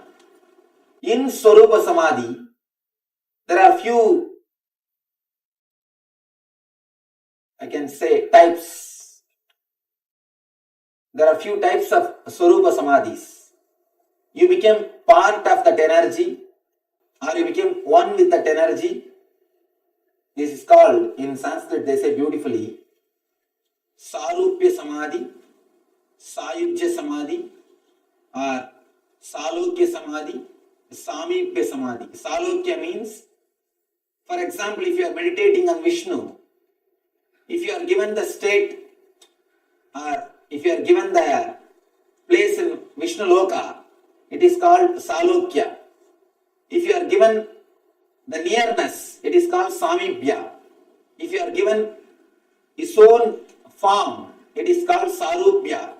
If you just become one with him, it is called Sayujya. Let me tell you a great story from Bhagavata. A great devotee called Tarangini. She is a devotee of Krishna. The other day, I was sitting with our chief priest, Nasim Bhattar. He was telling me the story, beautiful story. Of course, to tell you honestly, I never read this story. It is he who told me the story. And beautiful story. Let me tell you that story. It is such a wonderful expression of love. And exactly this I and you concept is expressed there. See, this Yasoda, from day one, within 24 hours of Krishna's birth, he was handed over to Yasoda. Within 24 hours, not even 24 hours, 12 hours. Because night he took birth. Before the sunrise, he was brought to Yasoda. He was brought this side. Because if the sun comes, then Kamsa will come in search of Krishna. Within 12 hours, he reached Yasoda. Yasoda brought him up practically till he left Vrindavan. But when Yasoda asked him to sing or play the flute, this guy will not play. But this Tarangini, she is actually from a low caste, a suppressed caste. She is a great devotee of Krishna.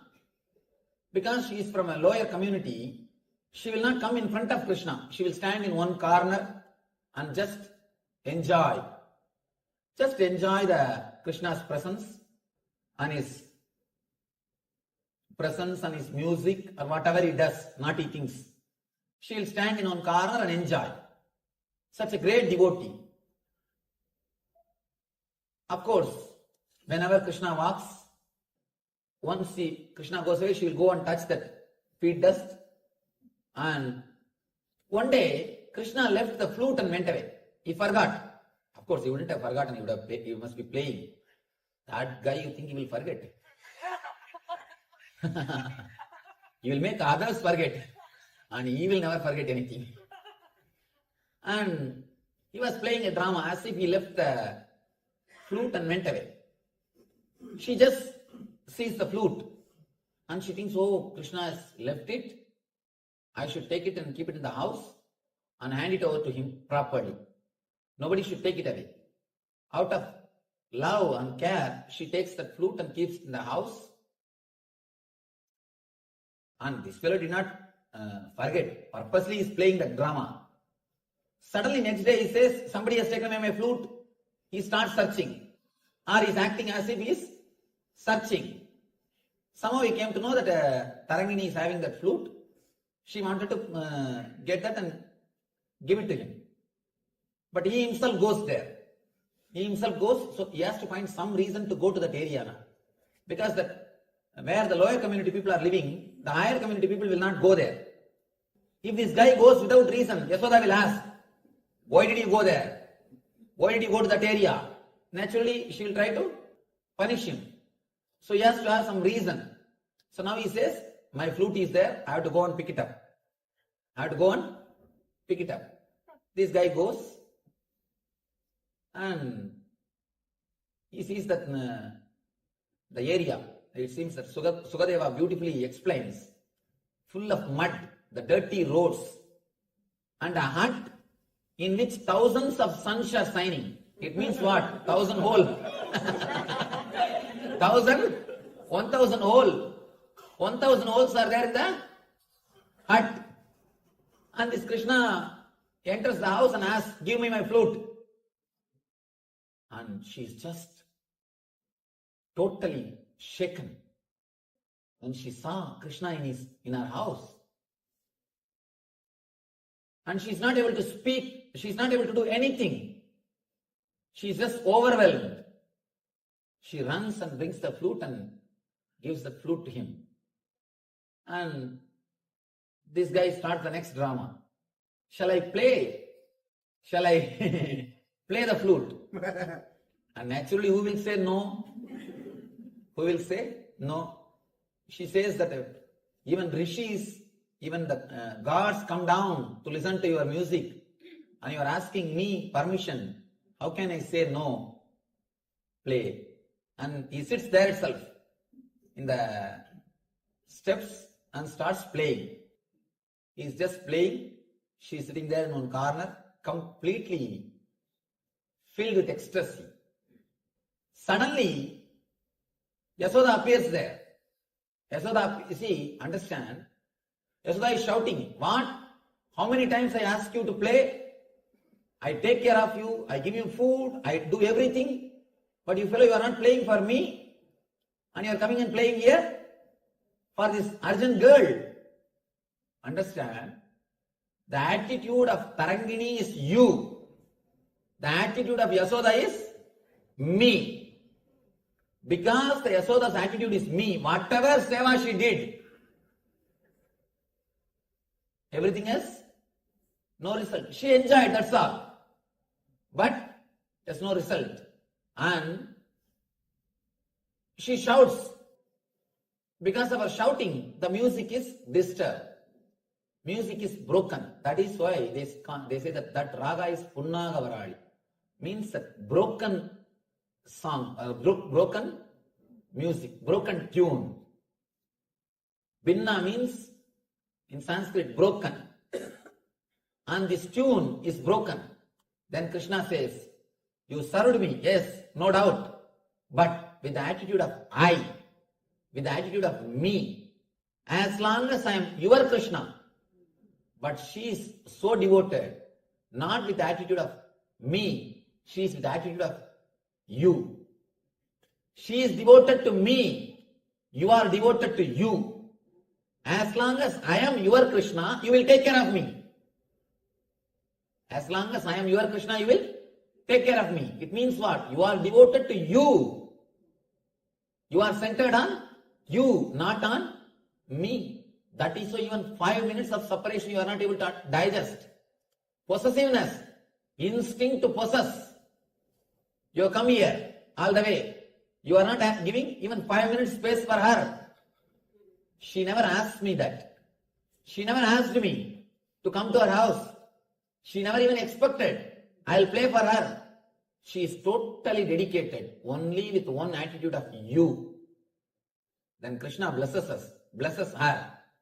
You will have the Samibhya Mukti, means you will become a Shenbaga flower and you will reside in my garland and you will stay with me forever. There are 4 muktis, 4 enlightenment. Salogya Mukti, Sarubhya Mukti, Samibhya Mukti. Salogya Mukti means you will be allowed to stay in the Vaikuntha. You will have one apartment in Vaikuntha. You will be given one apartment in Vaikuntha. That is Salogya Mukti. Sarubhya Mukti means you will have his own form. You can see Jaya Vijaya. They will be standing exactly like Venkateshwara. They will have that same Sangha Chakra, same all the Ayudas of Venkateshwara. That is called Sarubhya Mukti. Same Swarupa is given to them. Jaya and Vijaya, you can see the same way of Urthabundra, Shankha, Chakra, and all the Ayudas. Just as Venkateshwara has got, they will have. It is called Sarubhya Mukti. The next level, Samibhya Mukti, being in the inner circle. Being in the inner circle. Chakratharva, the chakra which Vishnu is carrying, the disc which Vishnu is carrying, he has achieved Samibhya Mukti. Means the very near, close inner circle. And becoming himself enlightened is Sayujya Mukti. Sayujya Mukti. But Samibhya Mukti is the best thing because we can enjoy him. Like an ant enjoying the sugar candy. Becoming sugar candy is different. That is for all these rishis, Vedantis. That is for the rishis. But living very near to sugar candy and enjoying it. For the devotees, the ultimate state is Samibhya Mukti. So here, Krishna gives the Samibhya Mukti to her and blesses her. Let you have Samibhya Mukti. Let you become a flower in my garland and be in my body. Let you be on me. He blesses her. Then he turns towards Yasoda and says, because you serve just with the center of me, let you not have any temple on the planet Earth. She served so much. Have you seen a single Yasoda temple? No. Everywhere you will see Radha temple. In Vrindavan, if you go, Radha is much higher worship. Radha is worshipped more than Krishna. Throughout Vrindavan, even a milkman will say Radhe Radhe, Radhe Radhe. They will say Radhe Radhe. Not Krishna Krishna. Only Radhe Radhe. Throughout Vrindavan, only you will hear the word Radha. Have you seen a single Yasoda's temple? No. Because whatever service she has done, yeah, okay, great. But she did with the attitude of I. Because of the I attitude, because she was centered on the I attitude, she is not able to achieve. This Tarangini, even though she is born in low community, in the suppressed community, she was never around Krishna. She was never near Krishna. She always will stand away in one corner. So humble. She has not done anything to Krishna.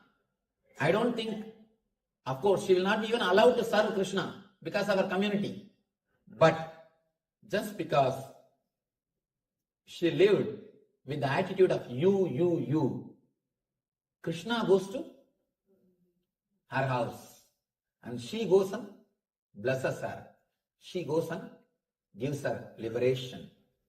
The people who live in the world, as long as they live with the attitude of I, even if they run behind divine, divine will run away. When you have the attitude of you, even if you live in your hut, which has got 1,000 holes, you will see Krishna will be there in your steps waiting for you. In your steps waiting for you. There are thousands of stories we can tell. This wonderful story to express how the I drives the divine, you brings the divine. And it is just one attitude change, the cognitive shift.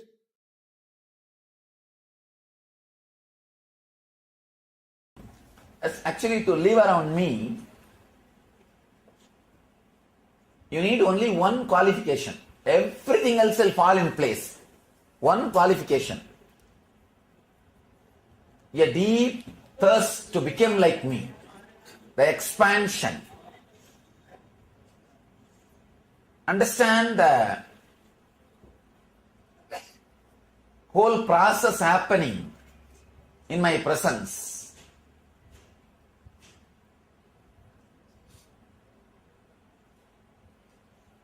Hen will sit on the egg and hatch the egg just by the body heat.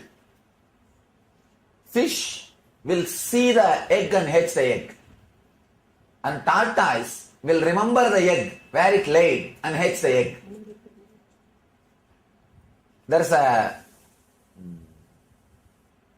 thing called Brahmi, means the bee. It will just take the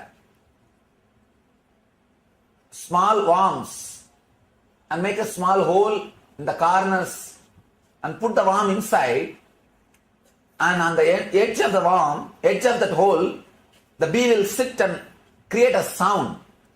Just by the sound it will make the worm into bee. Just by that sound. Hen will sit by the body heat, it will hatch the egg. Brahmi, the bee will create sound and hatch the worm into fly, worm into bee. Fish will just see the egg and hatch. Tortoise will remember where it laid the egg and it will hatch. Master will do all this unmold, unhatched. Understand? Only a person who is interested becoming a master can live around him. A deep thirst to experience the same space in me. If that is there in you, suddenly you will see somehow things fall in place. Everything falls in place and you find time. If that is not there, even if you are next to my compound, you will not even be able to see me for 6 months or 1 year. I have seen people who live in my next compound, but who cry, they can't see me. They were not able to see me. And even if you are living next to my compound, you may not be able to see me, or you may not be able to even recognize me. So the deep desire to expand is the basic desire, basic thing necessary to live around me. Whole Hinduism is Guru Shishya Parampara. I'll explain physics of master-disciple connection. Understand? If you want to become a doctor, practicing doctor, you have to be in hospital. No other way. If you want to become a practicing lawyer, not that the lawyer who tries to get the jamin from ocean. If you are really interested in practicing lawyer, you have to go to court every day. Where you sleep does not matter. During your waking hours, you have to be in court. If you want to be a doctor, where you sleep does not matter. But while you are awake, you have to be in hospital. Understand? Each purpose needs specific vatavarana, ambience where R&D is mastered. Physics of master-disciple relationship is living with him. That's all.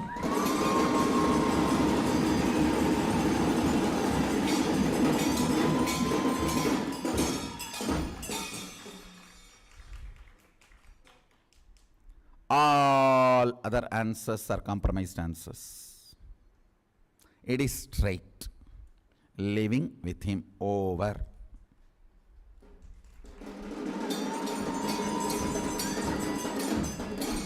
Understand that living with him, that word makes world different. Means, what are you going to eat? Amazing, best organic food. From there it starts. How living with Him prepares you. Listen, food is the first idea, concept with which exploitation on you starts. It is through food society enslaves you. Now literally all the major cities are food deserts, means nothing to eat is available. Understand, they all have food like products, not food. Food like products, not food.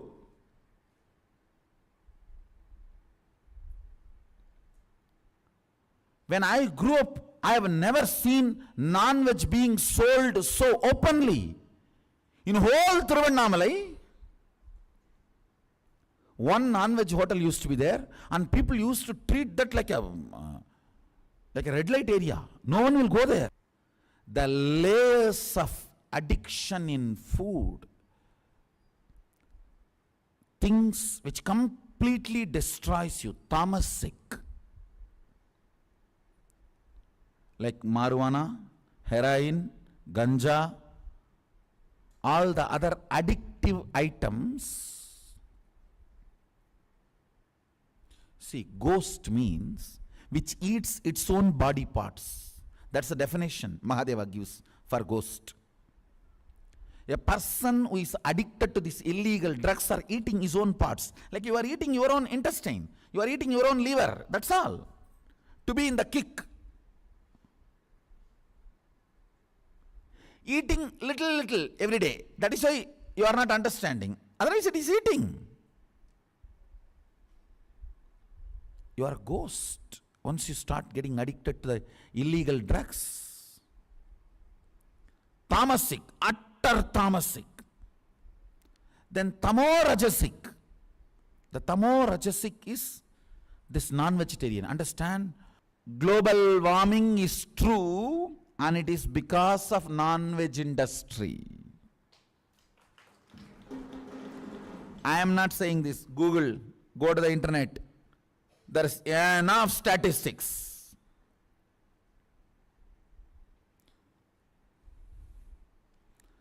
Go brahmanebhya subhamastu nityam loka samasta sukhino bhavantu.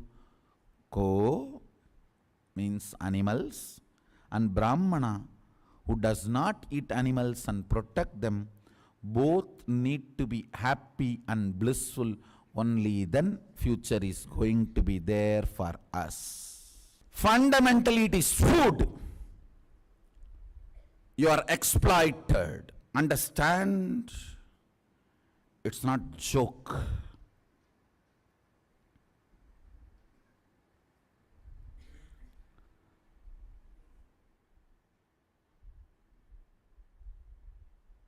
%73% of the carbon footprint release.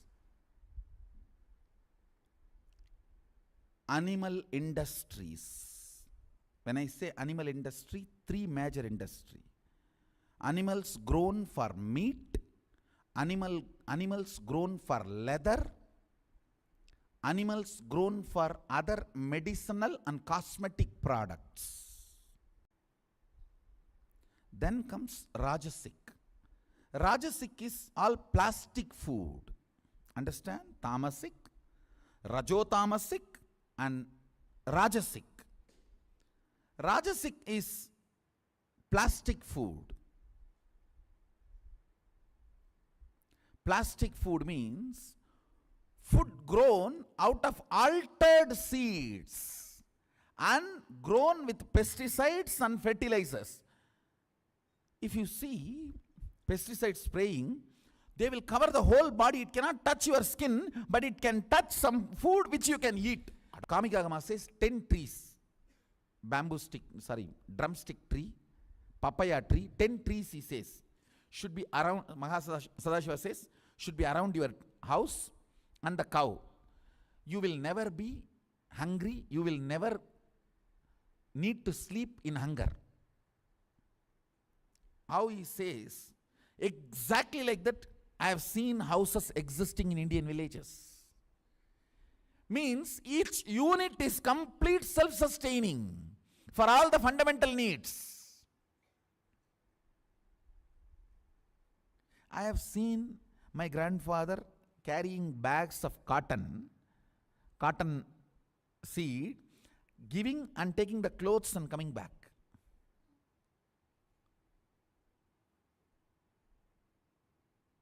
For all basic needs, a small unit becomes self-sustaining.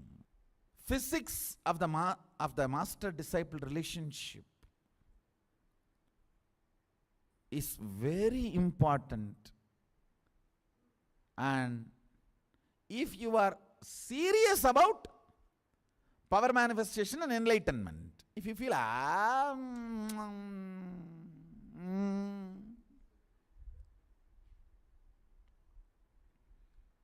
then no problem. Then you don't need Mysore Road.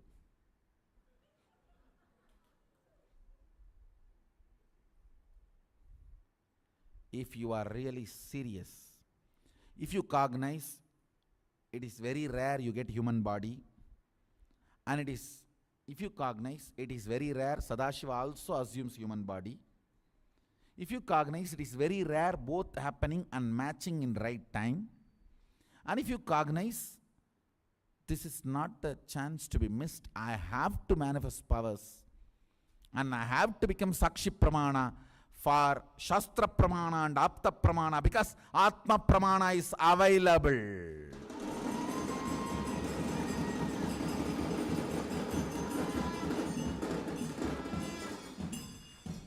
Understand, if there was no there was only Shastra Pramana and Apta Pramana, Atma Pramana is not available, and you not being here is not crime.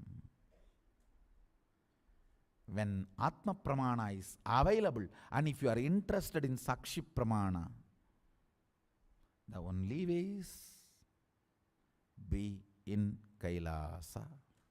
No, I am your close devotee, I worship you every day, I do Guru Puja. Okay, you do Guru Puja, great, no doubt, but I am not able to send organic food from here to there for you. I am not able to package this pure air and send it to your home. What can I do?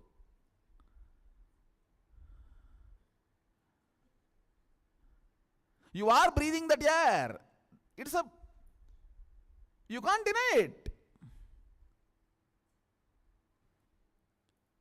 The first step of the physics of master-disciple relationship is deciding to live with him.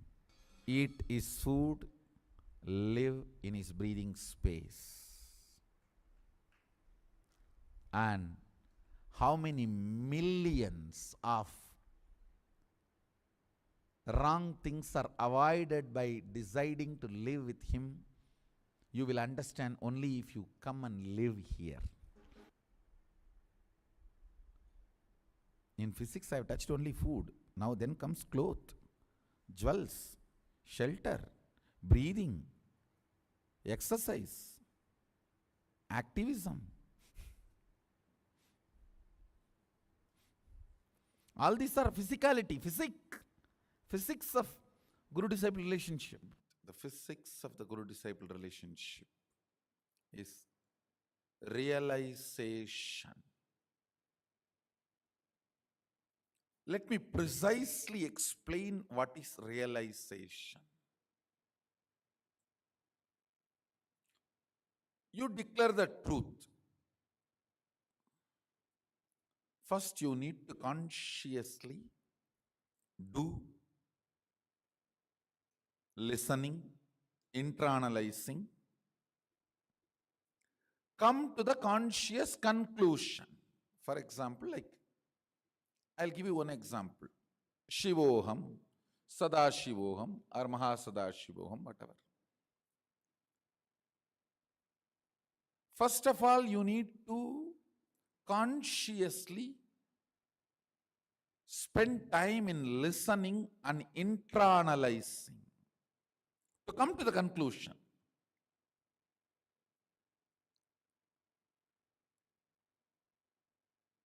Yes, my consciousness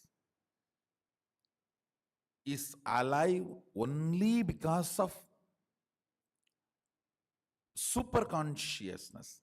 It is alive because it is extension of the superconsciousness. If not, it cannot be alive.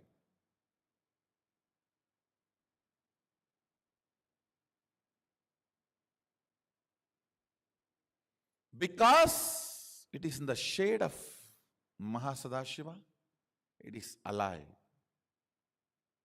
Otherwise, it cannot be alive.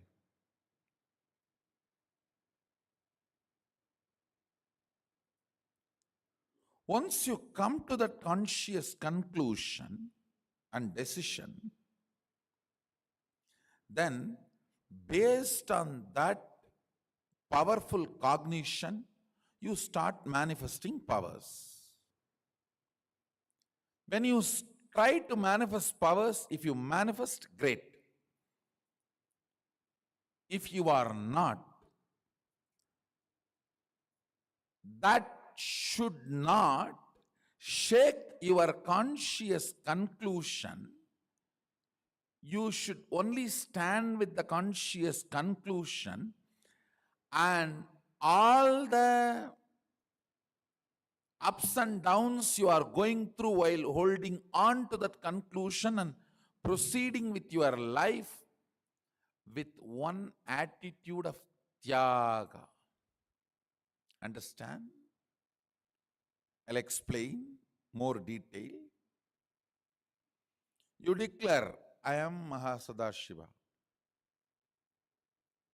With this conscious conclusion, you start manifesting powers. If you manifest, great. That is going to add strength to your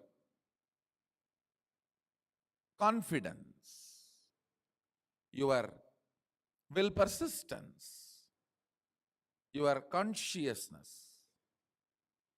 If you are not manifesting, if you are struggling, there is ups and downs, coming and going, or not coming at all. During those moments, carrying on with your life, continuing holding on to this conscious decision, and carrying on with your life with the attitude of tyaga is realization.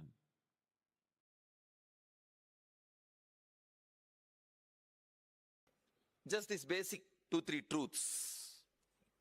One,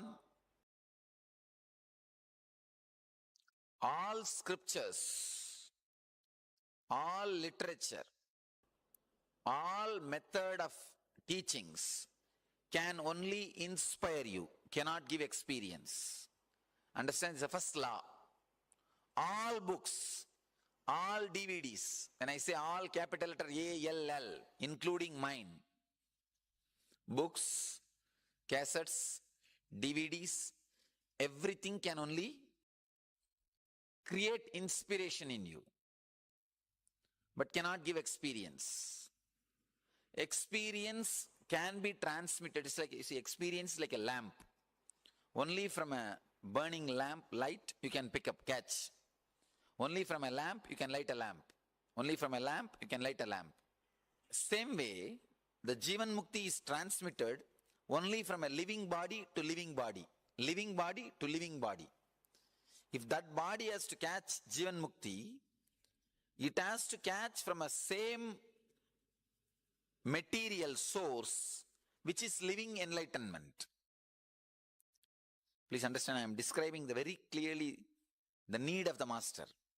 If that body made out of muscles and the mind made out of thoughts, if it needs to catch living enlightenment, Jivan Mukti fire, it has to catch it only from another one body which is living enlightenment of the same frequency, means like a same flesh and bones.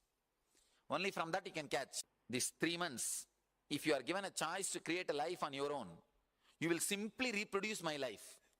You may not wear this cloth, that is different. But what I am saying, the inner space, in your life, the best inner space you have seen is me only. You know it. You know it. Sometimes you may not be able to connect through proper relationship, you may not be able to think that you should live around me permanently or that and all is second, that and all social. But I am the ultimate space which you wanted to create in you. That's a no doubt. So naturally, which one you will pick up? You will pick up the master card only. Ramakrishna says, living around the master is much more than enlightenment. Because you get all the joys of enlightenment, not the responsibilities of enlightenment. That day I gave you the example, like patterns kicking you like a football is a bound soul. Patterns honoring you like a army honoring the president is like an enlightened being. When an enlightened being is going in a vehicle, receiving the honor of the army parade, if you are a son or a grandson of the president and you also stand there and receive all the honor, I tell you, that is the most blissful, because even the president, even though he receives the honor, he has the responsibility of that army. There you receive all the honor, but you don't have any responsibility. All the power is there, but not the responsibilities.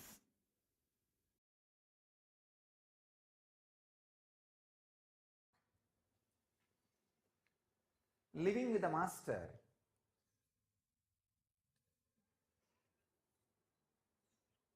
is just living with a dynamite diamond.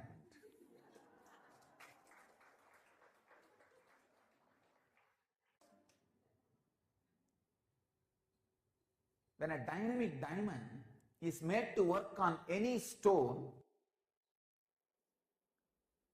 other than the diamond part in the stone will be completely removed. See, the quality of diamond is, when it is dynamic and made to work on any object, all other particles in that object except its very strength, diamond, it will all be removed. That's the way the diamonds are polished. Only the diamonds are used to polish the diamond. It's like any stone has some component of diamond in it and some component of ordinary carbon in it. When the moving dynamic diamond is made to work on that object, all other particles except the diamond component, carbon or anything, is burnt away. Same way, when you live with the master, everything other than the master component in you, everything other than the cosmos in you, everything other than the enlightenment in you is burnt away. Listen carefully, I will repeat. Delusion about life means knowing that you are wrong, you try to constantly believe the other person is wrong. The denial, life denial, delusion, life denial. Above all, giving up. Yes, this is the way it is. What can I do? I know it is right, but I don't know what to do. This is the parasite sitting inside your bioenergy. This parasite can destroy you lives after lives after lives and go round in the same rut. Totak, totak, totak, totak, totak, totak.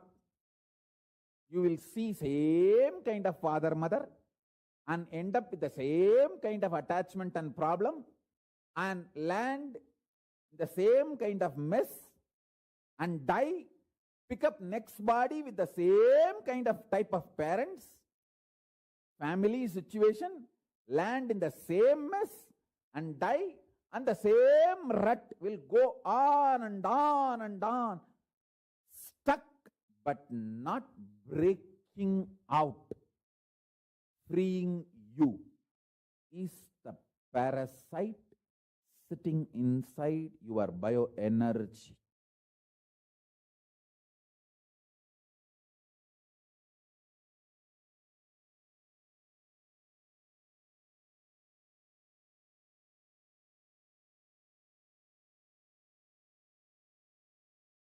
Only one thing can detox you from all the parasites sitting in your bioenergy, living around the master.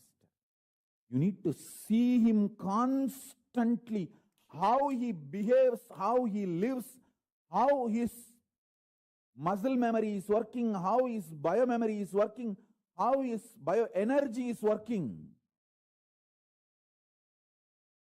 Guru Seva is the only way the parasites in the bioenergy will be detoxed.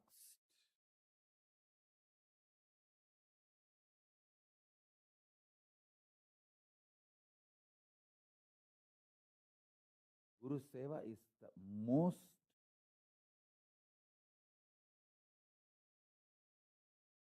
direct method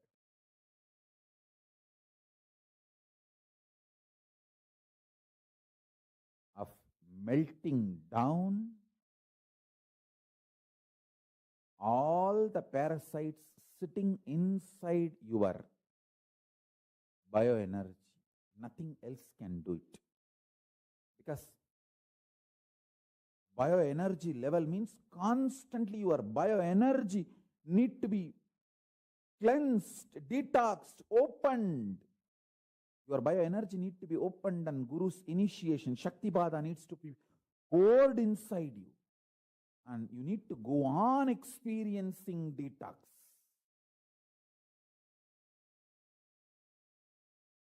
You need to be detoxed continuously. Because the parasites sitting inside your bioenergy, you collected it for many janmas, multiple births you collected.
Nithyananda ಸದ್ಬುದ್ಧಿ ಕೊಡುವ ಗುರು ನಿತ್ಯಾನಂದ ಸನ್ಮಾರ್ಗ ತೋರುವ ಗುರು ನಿತ್ಯಾನಂದ ಸದ್ಬುದ್ಧಿ ಕೊಡುವ ಗುರು ನಿತ್ಯಾನಂದ ನಿನ್ನನೇ ನಂಬಿಹೆ ಗುರು ನಿತ್ಯಾನಂದ ನಿನ್ನ ಕೈ ಬಿಡಬೇಡ ಗುರು ನಿತ್ಯಾನಂದ ನಿನ್ನನೇ ನಂಬಿಹೆ ಗುರು ನಿತ್ಯಾನಂದ ನಿನ್ನ ಕೈ ಬಿಡಬೇಡ ಗುರು ನಿತ್ಯಾನಂದ ಗುರು ನಿತ್ಯಾನಂದ ಗುರು ನಿತ್ಯಾನಂದ ಬಿಡದಿ ಪುರವಾಸಿ ಗುರು ನಿತ್ಯಾನಂದ ಗುರು ನಿತ್ಯಾನಂದ ಗುರು ನಿತ್ಯಾನಂದ ಬಿಡದಿ ಪುರವಾಸಿ ಗುರು ನಿತ್ಯಾನಂದ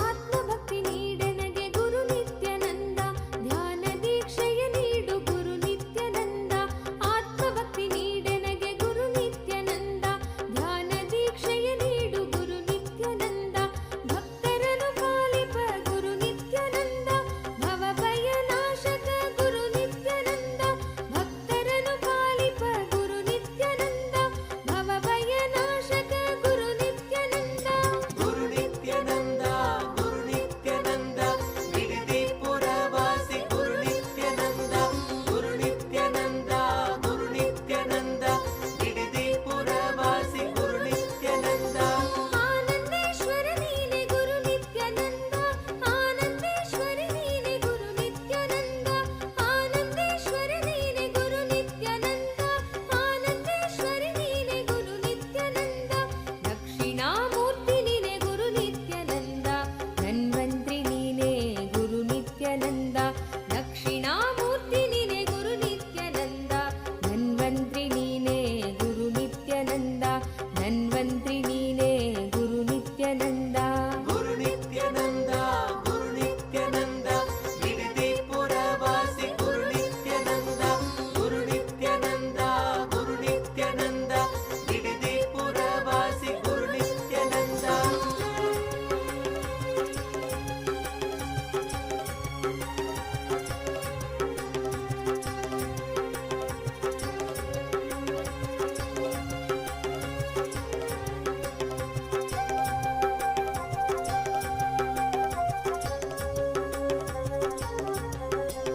ಗುರು ನಿತ್ಯಾನಂದ ಗುರು ನಿತ್ಯಾನಂದ ಬಿಡದಿ ಪುರವಾಸಿ ಗುರು ನಿತ್ಯಾನಂದ ಗುರು ನಿತ್ಯಾನಂದ ಗುರು ನಿತ್ಯಾನಂದ ಬಿಡದಿ ಪುರವಾಸಿ ಗುರು ನಿತ್ಯಾನಂದ ವೈದ್ಯ ಸರೋವರದಲ್ಲಿ ನಿತ್ಯಾನಂದ ಕಲ್ಪತರು ನೀನೆ ಗುರು ನಿತ್ಯಾನಂದ ವೈದ್ಯ ಸರೋವರದಲ್ಲಿ ನಿತ್ಯಾನಂದ ಕಲ್ಪತರು ನೀನೆ ಗುರು ನಿತ್ಯಾನಂದ ಆಲರಳಿಯಲಿ ನೀನೆ ನಿತ್ಯಾನಂದ ಬಿಲ್ವತ್ತಿಯಲಿ ನೀನೆ ನಿತ್ಯಾನಂದ ಆಲರಳಿಯಲಿ ನೀನೆ ನಿತ್ಯಾನಂದ ಬಿಲ್ವತ್ತಿಯಲಿ ನೀನೆ ನಿತ್ಯಾನಂದ ಗುರು ನಿತ್ಯಾನಂದ ಗುರು ನಿತ್ಯಾನಂದ ಬಿಡದಿ ಪುರವಾಸಿ ಗುರು ನಿತ್ಯಾನಂದ ಗುರು Nithyananda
Nithyanandam, Swamiji revealed to all of us about how the space of Samipya Samadhi, feeling connection with the Guru, happens.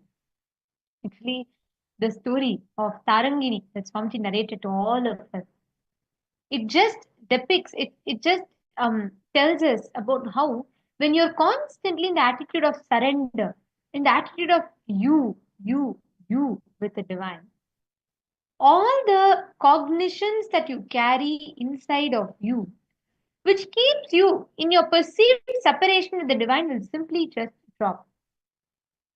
This whole thing is such a beautiful story, the story of Tarangin, because constantly Ramakrishna Paramahamsa says, there's a very beautiful example that Ramakrishna Paramahamsa says, all of us in life are always running behind me. And when you start, that is why life gives you so many problems, situations, which life like gives you a rude wake up call to start understanding that you need to drop that me to move to the divine.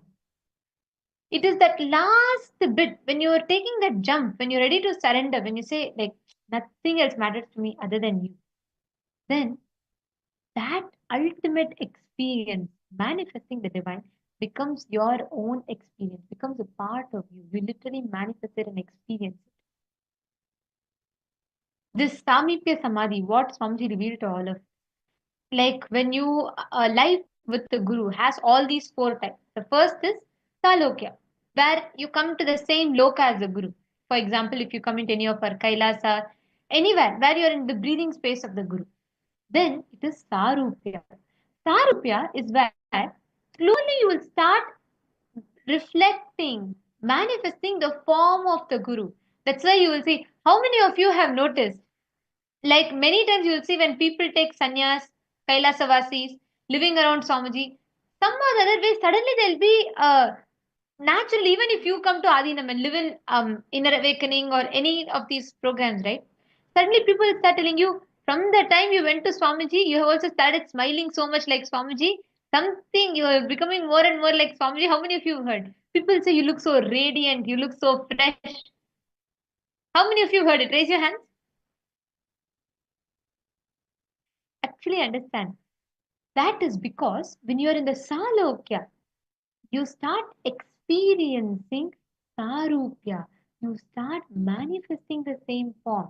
Actually, if you see, that is why anything that with Swamiji, it is like even 100,000 times more true. Because anything that Swamiji does, right, you will always see how Swamiji will like make sure he, if like for example, when Swamiji got jatas, immediately all the Kailasa got jata. When Swamiji, when Swamiji started like wearing a particular type of traditional attire, then Swamiji will make everyone do it. Even if Swamiji downloads a new power, immediately Swamiji will give it. It will not even be 24 hours gap. The moment Swamiji gets something, Swamiji will never keep anything for himself. The first thing Swamiji will do is he'll call the Kailasvasis, he'll call Gurukul kids, he'll call the sannyasis, and he'll immediately gift it to them. Literally, you start radiating the form of the Guru. That is Sarupya Mukti. Next is Samipya Mukti. Samipya is literally the experiencing the closeness of the Guru. Of all the four muktis, nothing is small, nothing is big. But Samipya is best. Even in Sayujya, you merge in him, become one, so you don't exist anymore. Samipya is where you experience the juice of like that nearness with the divine.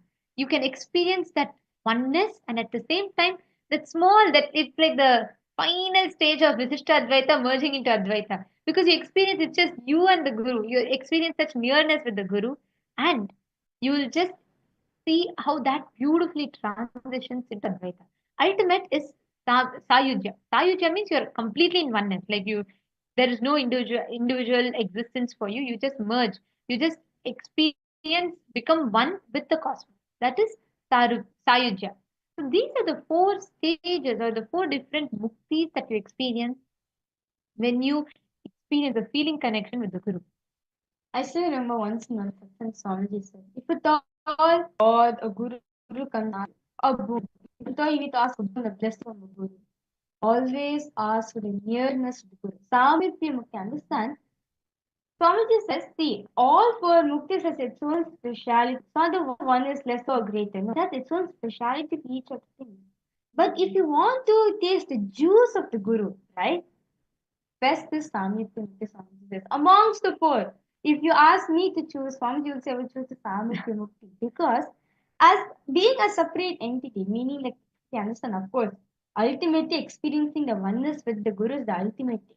But as a separate being, cherishing that love, enjoying the juice of the compassion Swamiji is for, only as a person seeking for Samyukta Mukti, you can cherish that. There's a very beautiful story in Bhagavatam. One day, Narada starts thinking Narada is a great devotee of, and one day Narada starts thinking like, hey, I think maybe I am one of the best devotees.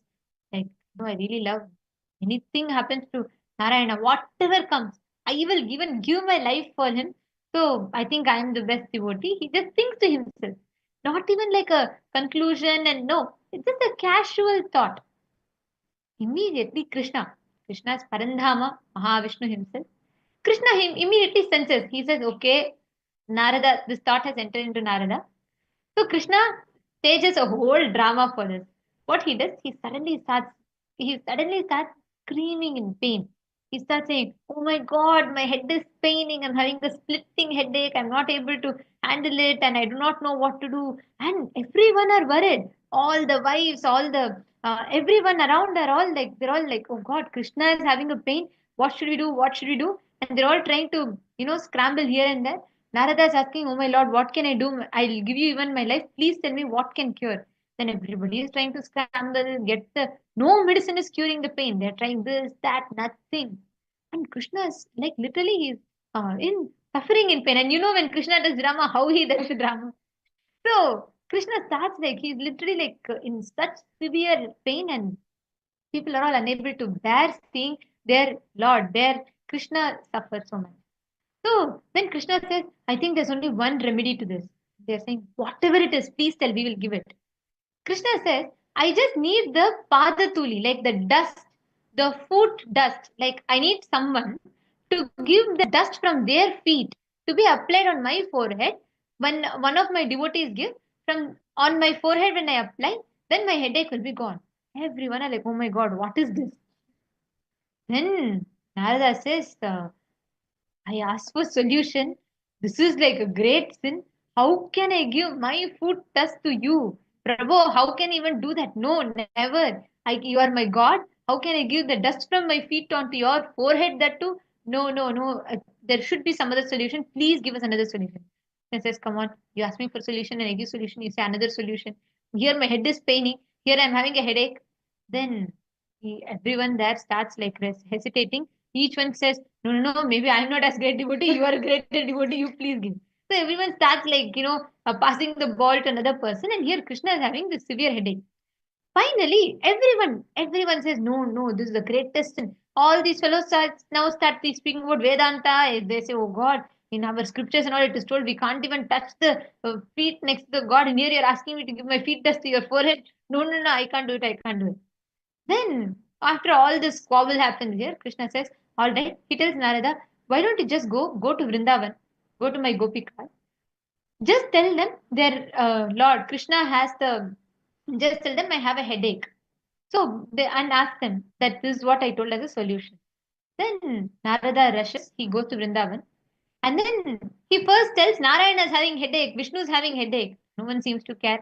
Then they ask who's Vishnu, who's Narayana. Then he says it is Krishna. Krishna is having a headache. Immediately they all rush and come and they say, oh God, what happened to my Krishna? What happened to our beloved? Is he having a headache? How come it is? What happened? What exactly we can do? Please tell us. Then Narada says, there's only one way to cure. Then they say, what is it? Quickly tell. Why are you even waiting and wasting time? You tell me right now, we will do it. So all the gopikas rush by then. And then Narada says there is only one solution, which is the true devotee of Krishna.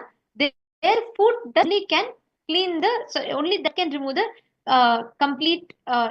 that can only remove the headache completely. They don't even take a second to process. Immediately, the chief of the gopis, Radhika, she removes the cloth that is on her. She just puts it on the ground. She says, I don't know who amongst us is a true devotee. Let us all jump on this cloth. Let us all give a food dust to Krishna. So whoever is a devotee, that dust will completely heal him. All the gopikas immediately wipe their leg on the cloth. And Narada, they give that to Narada. Narada is shocked. He's like, are you guys sure you want to give your food dust to Krishna? They say, what do you mean? If you have to, it is our Lord for his headache. We are ready to do anything. Just don't waste time. You first go to him. Then immediately Narada takes the cloth and goes. Krishna he takes that food dust and then he puts it on his forehead and immediately he pronounces himself as completely healed from the headache. Then Krishna looks at Narada and says, do you see? You are so much in belief that you are the greatest devotee, but even you were bound to your conditioning. These gopikas, they didn't even bother for a cloth to cover herself. She just removed her cloth because that was the quickest. And she put it on the ground and she immediately jumped on it and gave the dust from the feet. Understand, when you are having the attitude of you towards the divine, then the frequency of your I reduces and the frequency of you increases. You start experiencing such a beautiful connection. It is not most of our feeling connection right now is like a bargain. We say, you give this, I give you this, you don't give this, then I don't give this. But all of that comes from the attitude of me, which is centered on your identity. You experience the nearness of the Guru only when you surrender. That's why Swamiji written, if you are deciding to become a Kailasavasi, that's the last decision you will make. After that, all decisions for you, Swamiji will make. He will take care. He will plan your life. He will guide you. Literally, only when you are like that, when you decide to have the attitude of you towards the divine, that divine can flow through you and manifest that experience. How many of you have experienced any of you here who have been like physically had the opportunity to meet Swamiji, that you've gotten a blessing? How many of you have experienced the space? The moment you walk up to the stage, if you're there and received in inner awakenings and all, you will walk up to the stage for the darshan.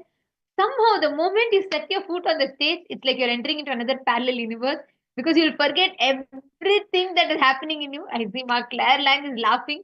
She's raising her hand. Yes, I know all of you can relate it. How many of you here have been there physically in Bidadi? When you have to attend programs or any of the programs, not just in Bidadi, any programs physically with Swamiji? You all will understand what exactly I'm talking about. Literally, the moments are not even the moment red curtains open. Oh my God, that itself is a new. That itself takes us to the parallel universe itself. So understand, wherever you are, that's the feeling connection with Swamiji. Swamiji very beautifully says, see, only when we drop the I identity which we carry, only when we drop the I, right, only then you allow divine to enter into you. Like many instances, even the case of Prahalada, right? Even the times where his own father, Prahalada's father, was going to kill him. The only thought Prahalada was Narayana, Narayana. That's the Mahavakya of Narayana only was going through his whole being, not with, oh my God, my own father is killing me, my own father is killing me. Not in that, no. He was like, Narayana. He has a complete trust that Narayana will come and save. And understand, every single time Prahalada was put into such test like this, Narayana himself came and saved. There's a very beautiful scene that happens in Prahalada's life. See, actually, just to give you all a story in a nutshell, right? Prahalada is the son of a demon, Hiranyakashipu. And somehow, the one good thing Prahalada's mother does is when she's pregnant, she stays at the ashram of Maharishi Narada. So every day, Narada's satsangs she listens to, and the child in the womb starts listening to it and becomes a devotee of Narayana. So from birth, the child keeps chanting only Narayana's name, only Narayana is a god. Here, Hiranyakashipu becomes arrogant. He starts telling, I am the god. He makes everyone worship him as a god.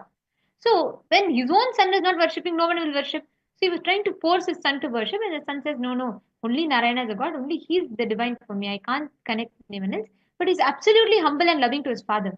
But he says, no, but I cannot worship you alone. Please forgive me. Hiranyakashipu gets so offended. He orders the death. He orders the execution of his own son. So, they try different methods, where first they throw him from a cliff and they They throw him from such a height that literally only his bones would have been there. So they'll go down to collect the scattered bones. But instead, they see him sitting peacefully in Padmasana and smiling. They're all shocked.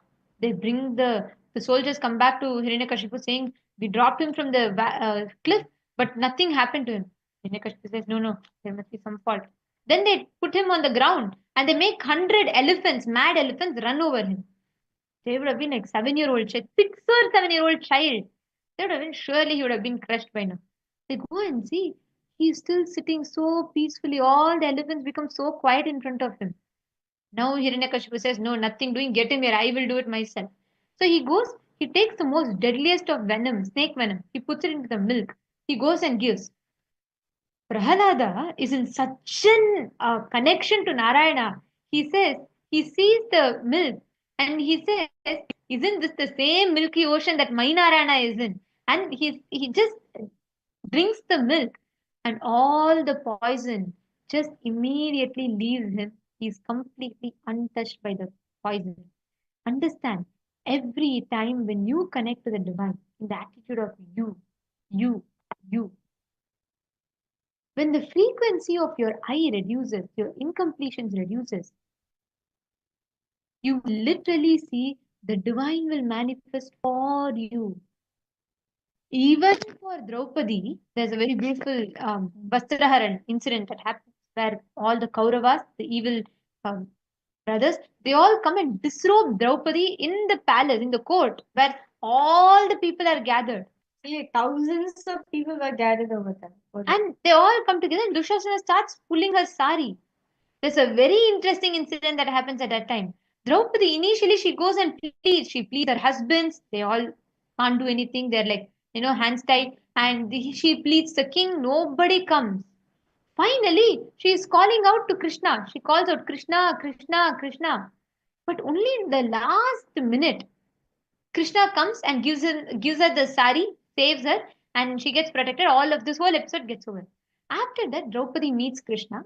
She says, "My lord," and she first expresses her gratitude for saving her. She says, "I'm eternally grateful to you, but I just have one doubt that has been bothering me."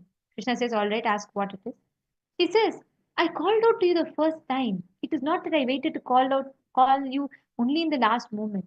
But first few times when I called you, you did not come. Only when I called you in the last minute, like the last nth minute, you came. Why?" Krishna tells, "In the first few minutes, every time you called me, you were holding on to your sari and you were calling me. Only in the last minute, you decided even you cannot do anything and surrendered." The last in the Mahabharata, it's beautifully described how Draupadi, as long as she is trying to hold the sari, they're continuing to pull, pull, pull.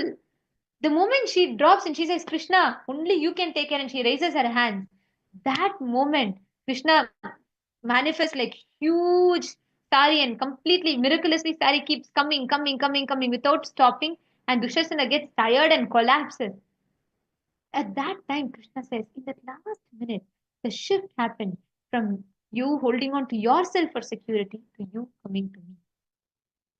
That shift, that one thing is exactly what all of us need. If you continuously look at life as you, which is, it is me, me, me, me, me, that me attitude in you will continuously make you constantly suffer in life because you'll feel yourself as the backup plan, not the divine. And even if the divine manifests, you will not be able to recognize, you will not be able to see it because you'll be too like busy. You'll be too busy with this thing. It's like a funny joke Swamiji will say that a man will fall from a cliff suddenly and he'll hold on to a branch. Okay.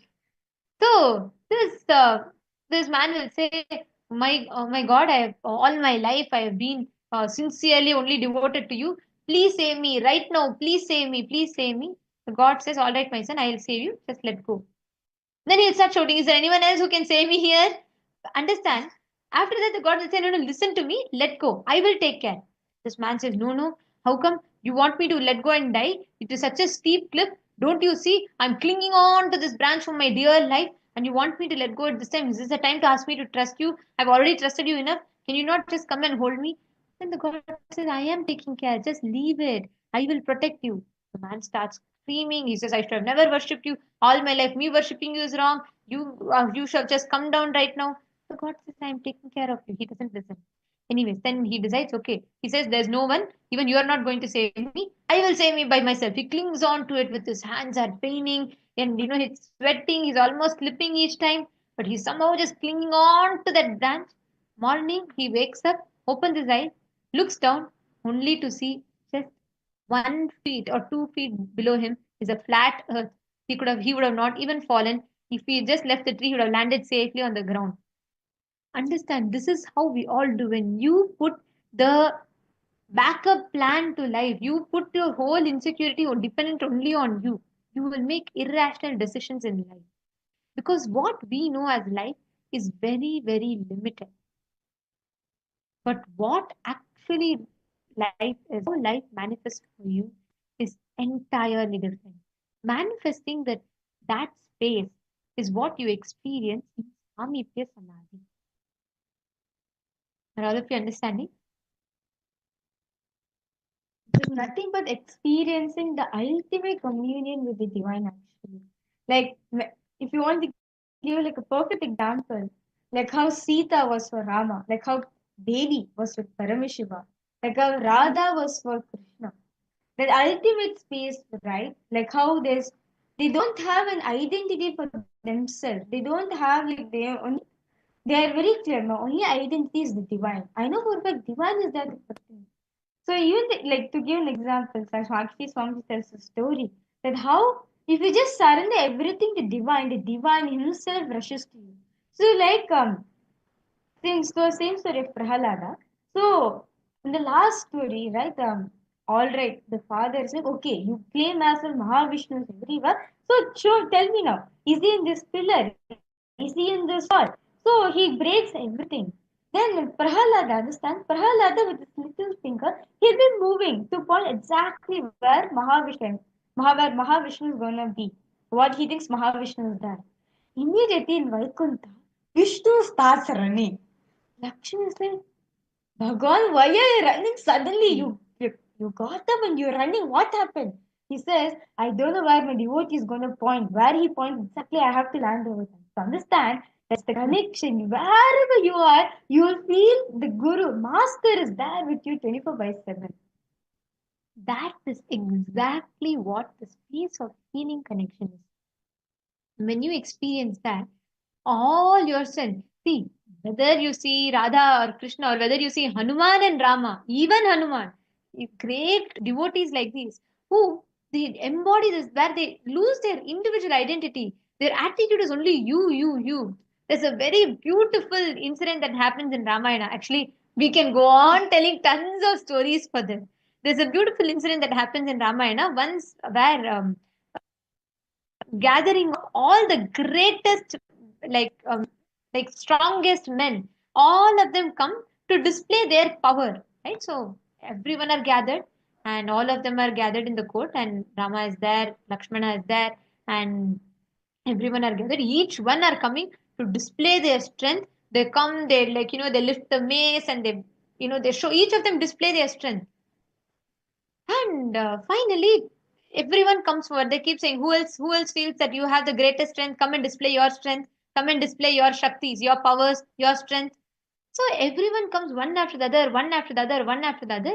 But everyone are anticipating the strong. Everyone knows obviously the strongest in the room is who? Hanuman, right? He much more strong than anyone is Hanuman. He can lift a mountain itself. So they all look at Hanuman and they say, Hanuman, why you have not come forward? Do you not think you're so strong? Do you not want to display your strength? Then Hanuman says, my strength? What are my strength? I don't have any strength. That's why I didn't come forward to display. Because anything that I have, only it is his strength. It is Rama's strength. How can I how can I get the credit for Rama's strength? I have nothing. I can fly over the ocean because of Rama's name. I can just lift anything I want because of Rama's name. Then how can I take the credit for it?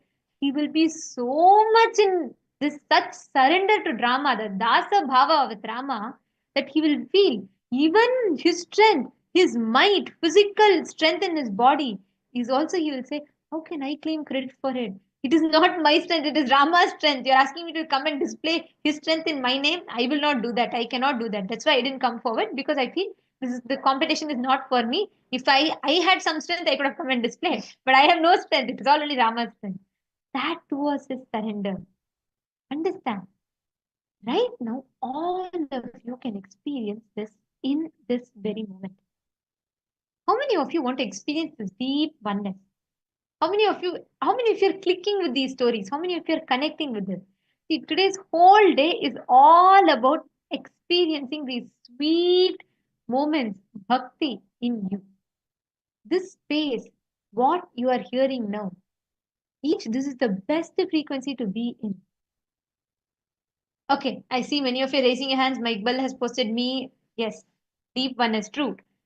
Each of you have posted. Now, we are going to be manifesting a very beautiful power that will tune you into this oneness. What we are going to be doing is, we are going to be manifesting the power of Surabhi. Understand? Just deeply cherish this feeling connection, this oneness. Experience. Just remember and focus on giving that deep oneness, bringing that oneness between you and Swamiji in you.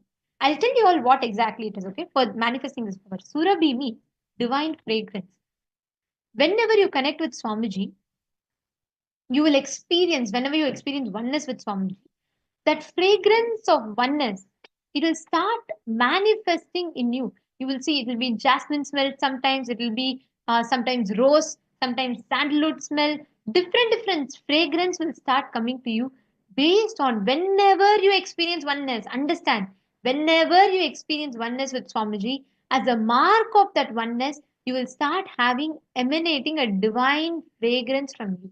It is not because of any cosmetics, external perfumes, room fresheners, no. Actually, right now, you all can sit in a place where there's no external smell or any other fragrance around. Just focus. We are going to be playing one oneness capsule. Watch the oneness capsule and just connect deeply in oneness with Swamiji. You don't need to do anything else. Just connect deeply in that oneness.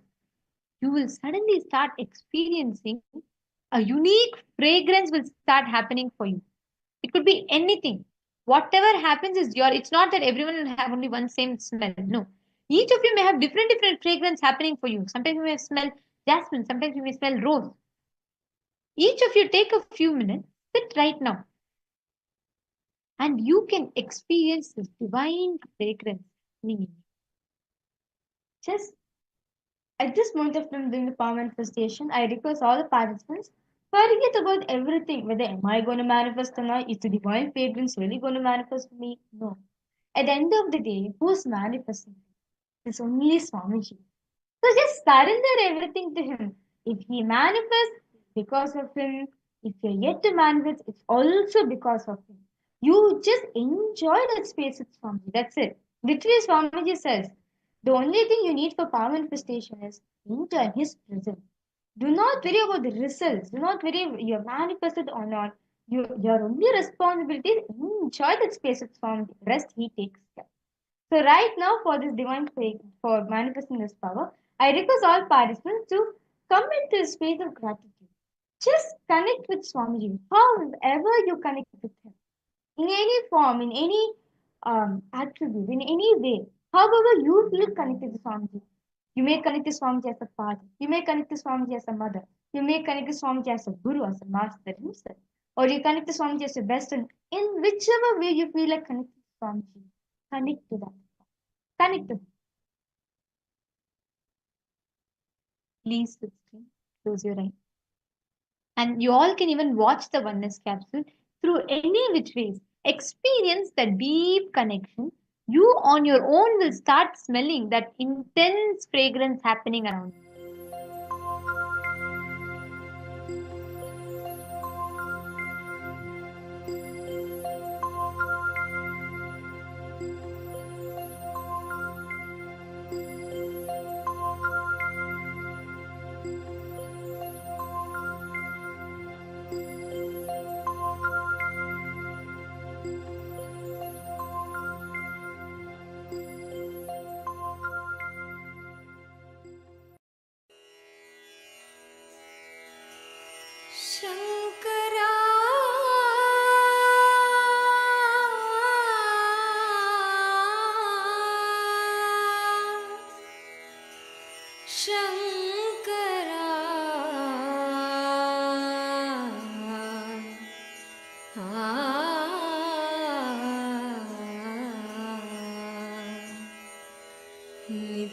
Nityananda Shankara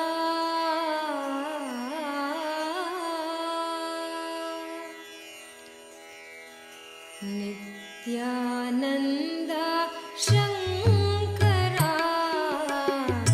Anandeshwar Shankara Nityananda Shankara Anandeshwar Shankara Nityananda Shankara Anandeshwar Shankara Nityananda Shankara Anandeshwar Shankara Shankara भयङ्करा Shankara भयङ्करा भवभयहारी Shankara भवभयहारी Shankara Shankara भयङ्करा Shankara भयङ्करा भवभयहारी Shankara भवभयहारी Shankara Nityananda Shankara Anandeshwar Shankara Nityananda Shankara Anandeshwar Shankara Nityananda Shankara Anandeshwar Shankara Nityananda Shankara Anandeshwar Shankara Shankara भयङ्करा Shankara भयङ्करा भवभयहारी Shankara भवभयहारी Shankara Nityananda Shankara Anandeshwar Shankara Nityananda Shankara Anandeshwar Shankara परमात्मा शिव शङ्करा पावन पुरुषा शङ्करा परमात्मा शिव शङ्करा पावन पुरुषा शङ्करा परमात्मा शिव शङ्करा पावन पुरुषा शङ्करा परमात्मा शिव शङ्करा पावन पुरुषा शङ्करा नित्यस्वरूपा शङ्करा नित्यानन्दा शङ्करा नित्यस्वरूपा शङ्करा नित्यानन्दा शङ्करा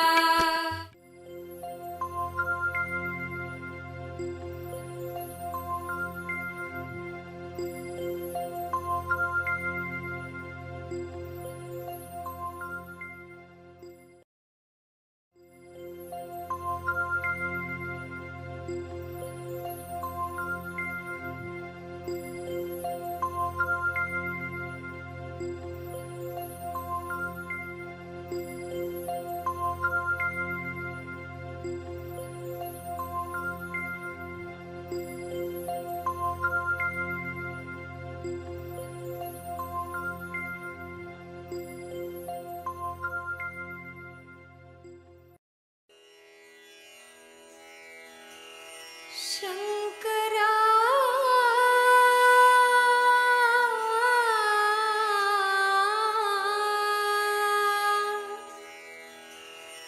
ಶಂಕರಾ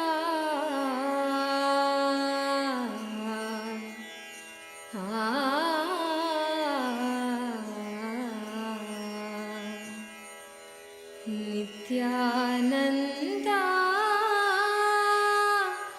ಶಂಕರಾ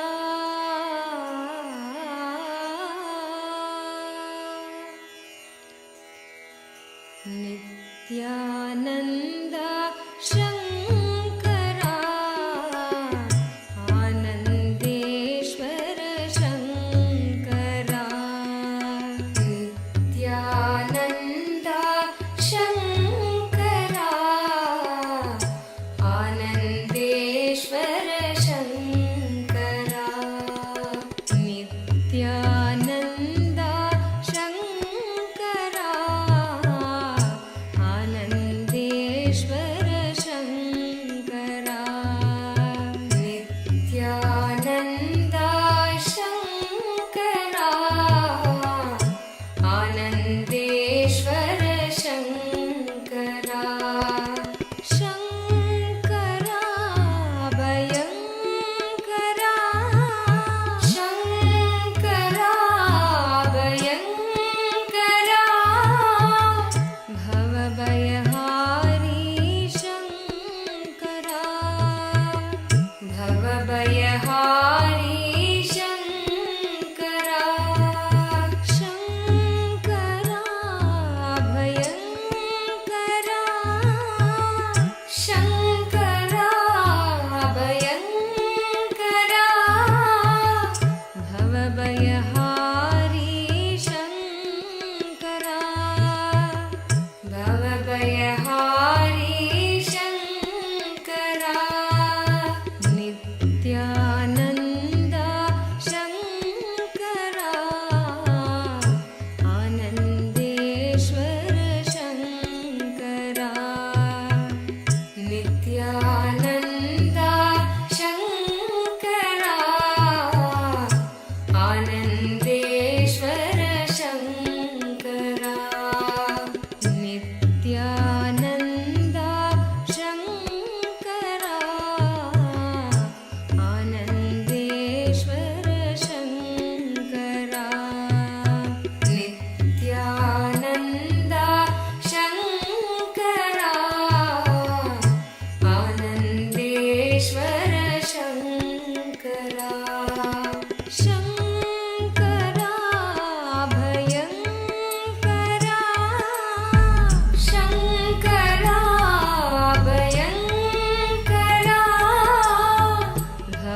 ಭವಭಯಹಾರಿ ಶಂಕರಾ ಭವಭಯಹಾರಿ ಶಂಕರಾ ನಿತ್ಯಾನಂದ ಶಂಕರಾ ಆನಂದೇಶ್ವರ ಶಂಕರಾ ನಿತ್ಯಾನಂದ ಶಂಕರಾ ಆನಂದೇಶ್ವರ ಶಂಕರಾ ಪರಮಾತ್ಮ ಶಿವ ಶಂಕರಾ ಪಾವನ ಪುರುಷ ಶಂಕರಾ ಪರಮಾತ್ಮ ಶಿವ ಶಂಕರಾ ಪಾವನ ಪುರುಷ ಶಂಕರಾ ಪರಮಾತ್ಮ ಶಿವ ಶಂಕರಾ ಪಾವನ ಪುರುಷ ಶಂಕರಾ ಪರಮಾತ್ಮ ಶಿವ ಶಂಕರಾ ಪಾವನ ಪುರುಷ ಶಂಕರಾ ನಿತ್ಯ ಸ್ವರೂಪ ಶಂಕರಾ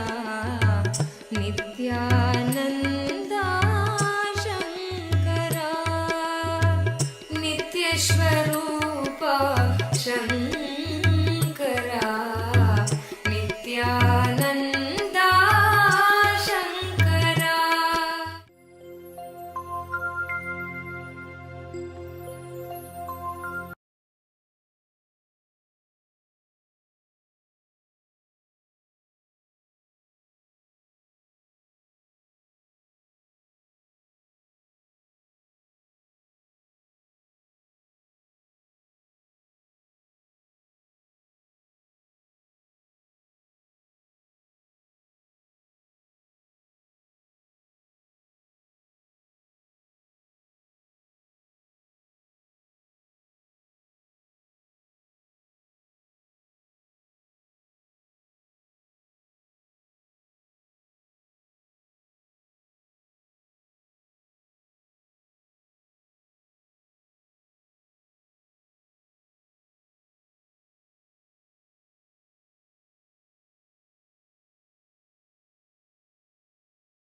Please relax. Can I request all the participants to now please share? How many of you manifested? And what was the experience for each of you like? Come on, I request all the participants to go ahead and post. How many of you actually experienced that literally the divine fragrance happening?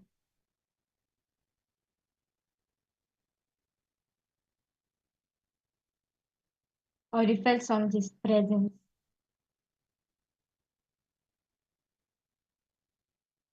You felt, or it was your time with Swamiji. What your experience in wow, starting already. Wow. Ma Claire Lang has posted it, or she started experiencing, and Basma and had tears of gratitude. Excellent. Actually, Ma Claire, Swamiji tells, if you see the Guru and you have tears of gratitude in your eyes, be assured that is your last birth.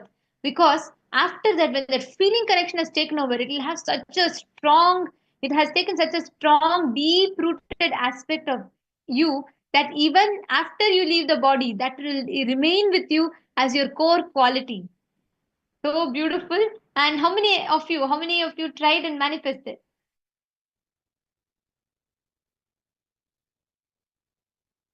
Ma Gabriel Harris, Ma Lissy Wong. Very nice. Ma Lissy Wong said it was magical.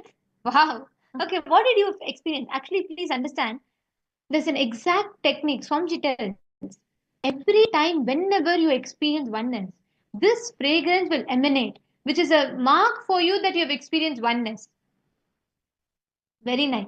Actually, we are now going to be entering into a very beautiful session next, where we are going to be now whatever we heard. This is all like one level. Next session is something very, very interesting. All of you are going to enjoy this. This is where Swamiji reveals about the journey of a guru and disciple through an amazing story. If you've already listened to it, I know this is your one of the top favorite satsangs to listen to.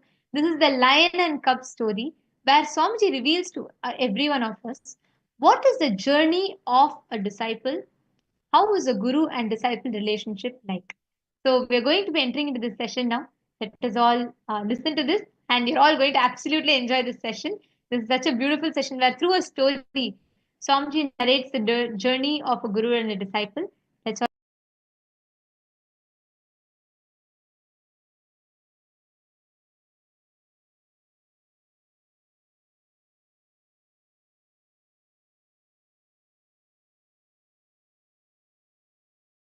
There was a lioness. She was pregnant, about to deliver. But she is hungry. She only has to work and get the food. So she went for hunting. When she jumped to attack a deer, attack a goat from sheep, attack a goat, it became a little too much. Instead of killing the goat, she fell on the ground. The blow was so much, she delivered the baby and died. The cub was born and the mother dead. Lioness died. All the goats ran hither and thither, but suddenly they found that nobody is attacking them and no sound. They turned back and they saw the lioness was dead. And near the lioness there was a small cub, cute cub, trying to look here and there and play around, roll on the mud. And all these guys go there near to see what it is. They say, bah, and they see a small baby, doesn't know what to do. That baby just started jumping and trying to bite some female goat and try to drink milk. And the female goat, really, she felt compassionate and she allowed the cub to drink. And the whole sheep, they took the cub with them, and the fellow started growing there. Slowly, he started eating the grass just like any other goat and started blood started making the same sound. He was growing. Everything was going smooth. He was even about to fall in love with another one female goat and start his new relationship and life. Everything was going well, nothing wrong. Suddenly one day, big storm. One lion saw this whole sheep and one cub running around with the sheep. He was shocked, surprised. But before he could do anything, the whole sheep ran away. Next day the lion again came back to the same place, waited for this sheep to move, and he just jumped and caught only that cub. And that fellow started bleating same way. Ah, ah, leave me, leave me. Started shouting. This fellow caught the neck and said, hey, what are you doing in this group? This fellow said, I am a sheep, I will be there with them. I am a goat, I will be there. What am I doing? Means I am grassing, I am eating, I am grazing and I am eating the grass. This lion looks and understands nothing can be told to this fellow, and this fellow is begging, leave me, leave me, leave me. And the lion, all right, takes the hands off, and this fellow runs as fast as he can and goes and joins the sheep. And next day again he waits. Again he jumps and catches the same cub, holds him by neck and say, look, you are a lion, you are not goat. Don't be stupid. That fellow starts screaming, no, no, no, I am sheep, I am goat, leave me to be with my people. This fellow says, all right. He takes his hands off. That fellow runs as fast as he can, joins his team, goes back. But that night he was not able to sleep. That night that cub was thinking, what is this? That fellow was talking something stupid. But he seems to be compassionate. Otherwise, why he did not kill me and eat me? He left me. Experience of after seeing first day satsang. Our kalpataru touch. He did not kill me. He left me. Why? No. He is telling, I am lion. Something is, he has some big plan. He has some conspiracy. Maybe he is going to make me do inner awakening. He has some larger plan. No. He is not a good guy. Come on. Let me be with my mother sheep, father sheep, brother sheep, daddy sheep, girlfriend sheep, and everything. Come on. Pull the blanket and try to sleep. But that eyes, which looked into your eyes, coming again, not letting you sleep. Next day morning you try to get up and join the whole team. But before coming near the region where the lion was there for last 2-3 days, when you are coming near that area, you have a doubt, should we go against that same area? Why not we tell all these fellows to change the route? But will they listen to me? Who? Why? I think, but we have come all the way. I'll quickly run before he catches me. Run as fast as you can. Next time when you see the poster somewhere, in the street, NKY, NDY, run as fast as you can. But again, he runs faster than you because he's a lion, you are a cub, and he catches you. Hey, did you think about what I told? You are a lion. No, I did not think about anything. Don't talk to me. I am not interested in what you are saying. I have my father, mother, new girlfriend. Did you not see my selfie with her in the Facebook? I am getting engaged quickly. I am planning for engagement. And don't disturb my life. Everything is going smooth. This fellow now holds his neck in such a way, it was more the touch of love than the touch of harshness. And he says, all right, but listen, at least once, try to look into the mirror, see my face, and see your face in the mirror. He leaves. Initiation into completion.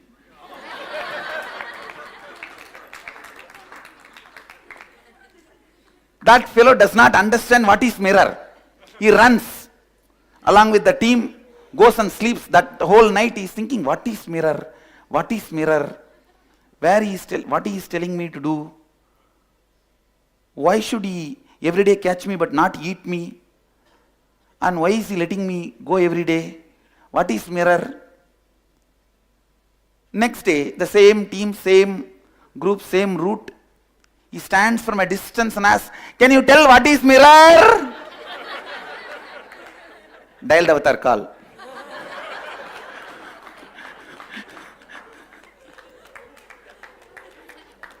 Mirror, you can't get in the forest. Go and see in the river water or in the pond water. In the silent night. That is the only thing you can do. Means blessing. I'll make it happen. Any way you want. The fellow from there itself runs. Doesn't want to come near. Runs. By now, the touch 2-3 times has made his biomemory believe he's a good guy. Logic says, no, you have a girlfriend, boyfriend, mother, father, so many things, your business, and you are the largest retailer of grass. And come on, what is this? And that fellow looks so arrogant, he's sitting in such big throne and looks with a long hair and a large hair. When he opens the hair, looks terrifying. And forget about it. Then in the night, you slowly open up a conversation with your girlfriend. See, I saw that fellow and he told me like that. I am confused. As if she is going to give the solution. What? What do you mean by talking to all of those fellows? Why are you talking to everyone? Is he a male, female? Or insecurity?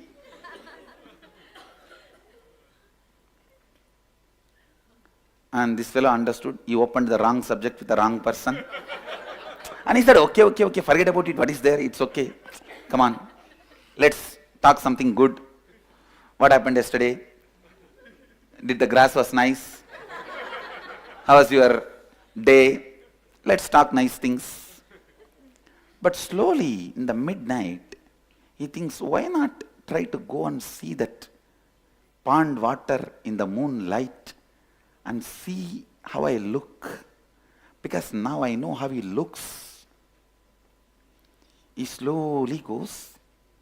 He sees the moon. He sees the silent water. He puts his head. Wah! Lion is there and jumps back. That fellow is sitting here to catch me and eat me. Because we were all as a group, he was afraid to kill me. Because all my father, mother, girlfriend, boyfriend were there, they will protect me. That is why he is now calling me alone to kill me.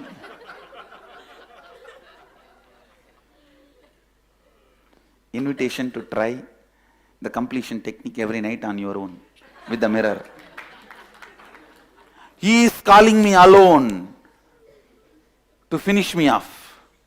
No. Then he thinks, But there is no sound. How can that fellow be inside? He looks around. He's brilliant. So he looks around for the footprint. If he has come some way only, he would have come. Come on, see the footprint, whether he has come. And he sees no footprint. No footprint. Then that is Atma Murti. How will I have a footprint? And this fellow, did I get confused? Am I hallucinating? Am I in illusion? Hey, after all I am a young man. If I am so frightened, how will my girlfriend respect me? I think I should have a clarity before getting married. I don't want to get married in this confusion. I think today I should decide this way or that way. That is almost the decision. I think I should flight the ticket for Varanasi. I should book that flight ticket for Varanasi. And this fellow, slowly putting one leg, looking at the moon, looking at the water, once more stretches. This time not screaming, but seems the fellow is inside. And he creates sound, and puts little mud. He throws little sand on the water, and now he sees that form is distorted, disturbed. So if he's inside by now, he should have come out. He's not coming out. Then what it is? He slowly puts the face once more. Doesn't seem to be his inside. Let me check. The mouth is moving. Let me show one hand. Oh, seems to be my reflection only. Maybe this fellow has conspired and did some magic here. It is showing his form as my form.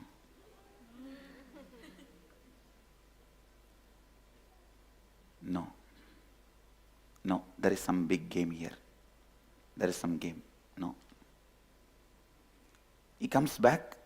That much is convinced that his form only is reflecting there, but he doesn't know why he is having that guy's form, not his mother's or father's or girlfriend's.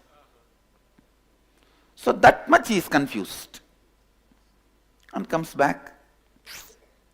What to do?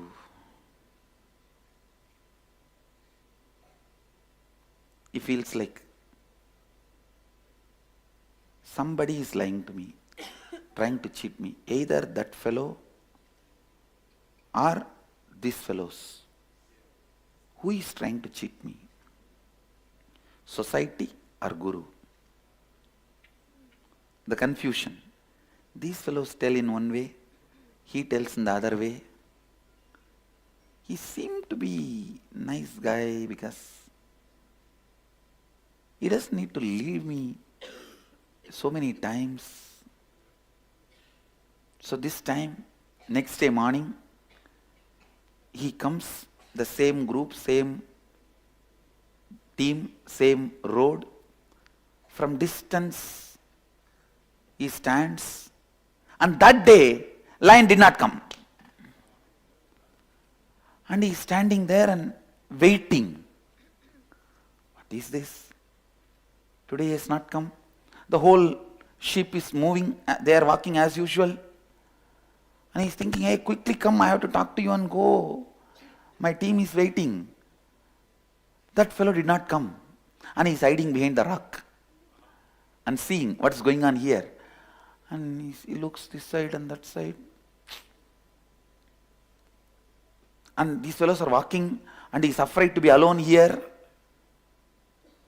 And either I have to now choose whether I can join them or wait for seeing him.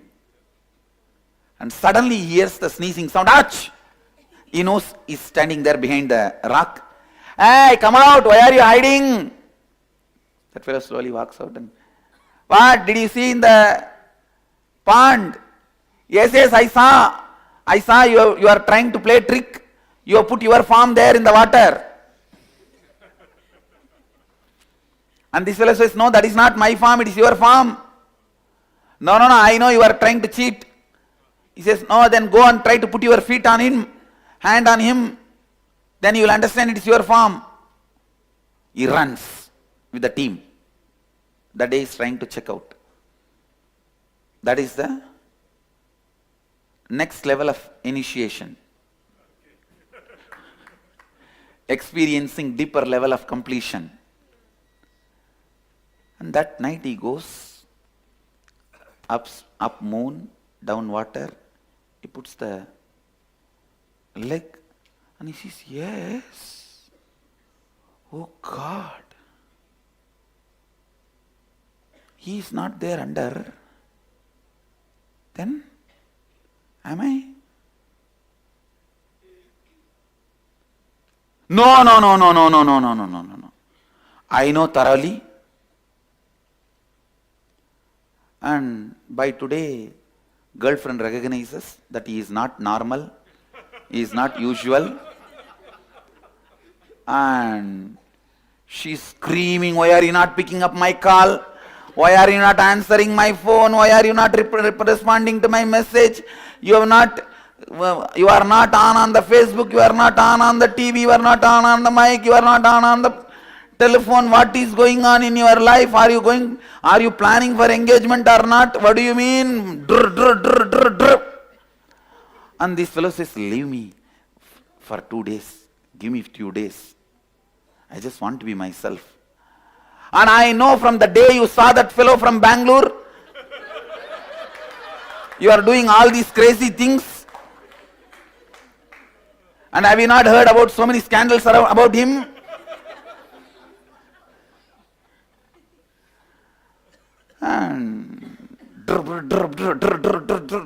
And this fellow actually kept the phone like that and is in peace. After that, when she sees that there is no response, she disconnected the phone. He drops the phone and he is not able to sit with himself. Today, much before the sheep arrived, he came to that spot and he is waiting.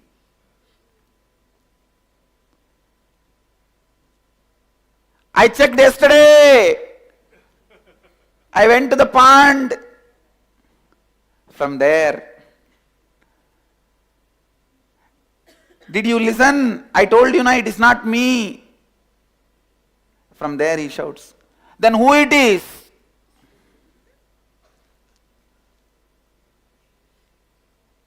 Arey, whether you understand or not, it is you.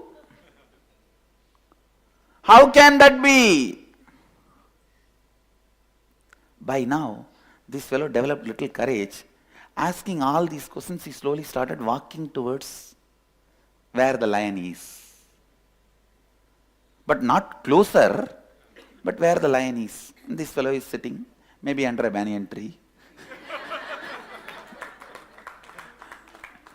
And this fellow, from a little distance, ready to run, with that high alert, ears up, legs straight, tail straight. Then who is he? Hey, it is you. How many times I am telling you? It is you. No. From the time I am born, I know I am a sheep. Hey, find your root pattern. First moment when you started feeling you are a sheep. When you started thinking you are a sheep. What is root pattern? Find the moment when you started thinking you are a sheep. And who told you you are a sheep? My uncle told me. Is your being is comfortable and okay with you believing you are a sheep? No, there is always uncomfort. But I don't know why, maybe because I don't have enough grass stock for me, for my future. And my girlfriend mouth is little long and she's not that beautiful. If that can be done by plastic surgery and I accumulate enough grass for my whole life, then I'll be comfortable and settled.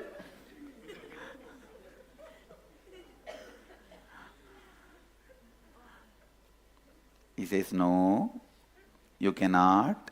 You will not be able to settle with the plastic surgery, all the wealth accumulation. You need to understand who you are. I am confused.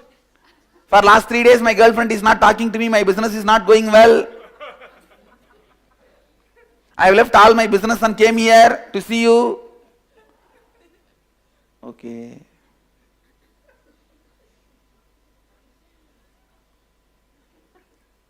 Can you try to find out when you started believing you are the sheep?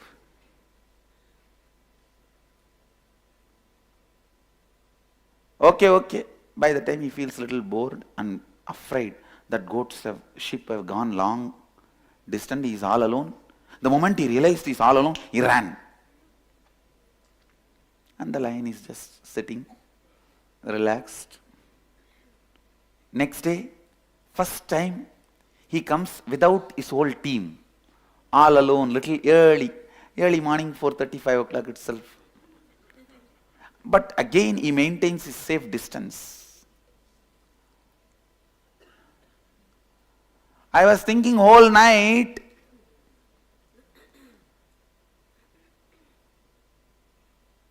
but there are many questions about it.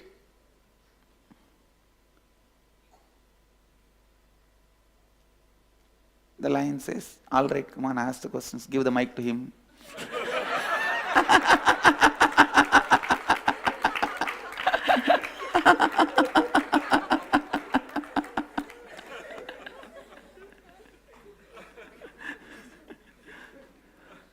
Then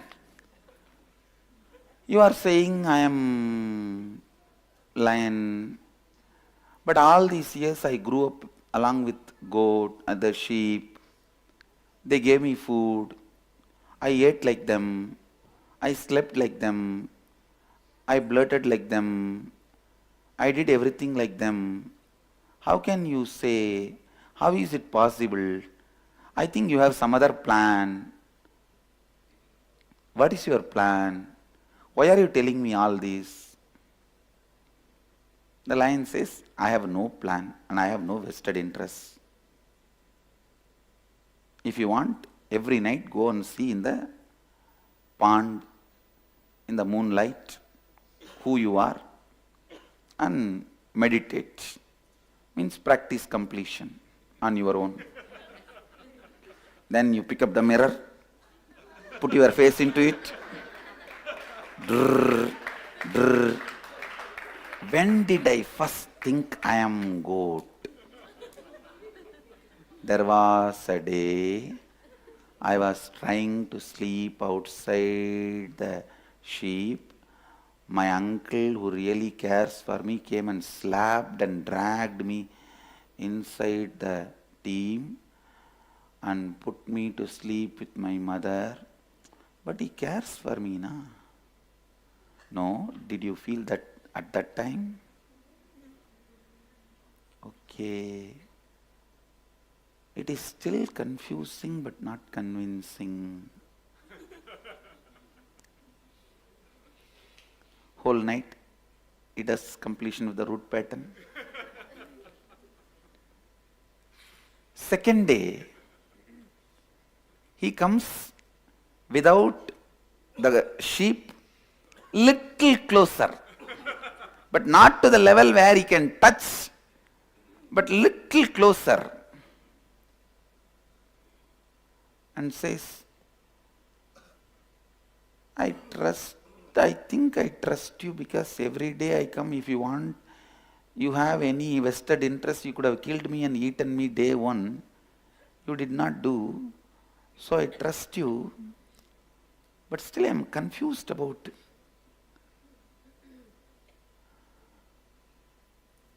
what you are talking. Yesterday whole night I remembered many times I have seen in my life my friends feel that I am separate and they can't handle even if I slap them friendly way. All that I am thinking through from last night.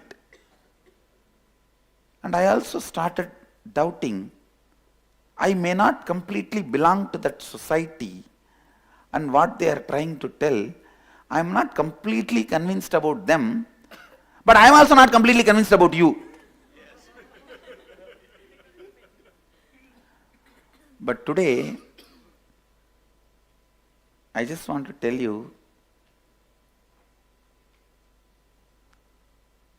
that I brought something. Lion asks, smiles and asks, what did you bring? The best grass. I am a grass retailer. The best grass I brought. We all enjoy. I'll leave it here. Will you also eat a little bit? And Lion says, why? Why did you bring grass? This fellow feeling little fear and shy all together. He just drops the grass and says, runs to a certain distance, I brought it because I love you, and runs away.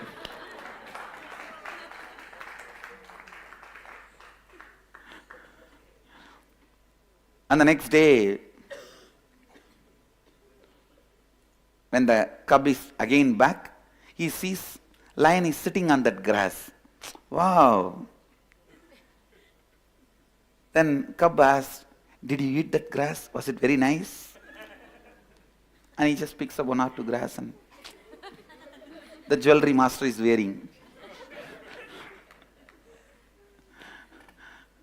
And all the items he is using given by the devotees. So he feels, wow,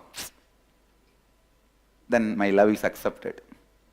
But this lion has to act as if he is trying to chew the grass and eat it.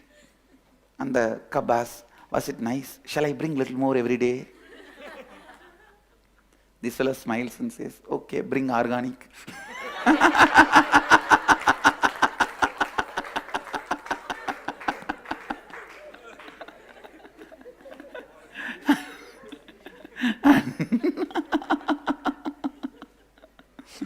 And now he has become little comfortable, and now comes and hands over the remaining grass in his hand itself. So when he took the grass, he slowly put the hand, and even then he was conscious whether he is grabbing my neck or hugging me. Okay. And slowly his nervousness settles down and puts his hand around and says, hey, I am telling you, I have no vested interest. I am not here to cheat you. I am not here to waste your time, waste your life. I am here to reveal the real you to you. And that's all matters. First time he looks into the eyes of the lion and sees the powerfulness and compassion. His being already started listening to the lion. Now the cub knows he cannot deny the lion completely, but he is afraid what will happen to my business. And I am the largest organic grass seller in my whole area. What will happen to my mother, father, and so many other things I left? And am I? And he is sitting with all that. If I become lion, what will happen to my life? Who will give me food? Who will give me whatever I want? Now the sheep is there, my business is running well, and my family is taking care of me. Whatever my girlfriend shouts when I don't pick up the phone or whatever it is, but she is there always whenever I have a problem. Always she is there standing by me. If somebody bullies me, somebody makes fun of me, she is there supporting me. Husband is a person who always stands by you during all the problems which would have never happened if he is not there in your life. And he always stands by me, and then today he comfortably sat next to him, and it was very nice feeling without the crowd disturbance. He's just sitting, and suddenly the lion roars, roar, Shivoham sound. Shambhavi. And that cub,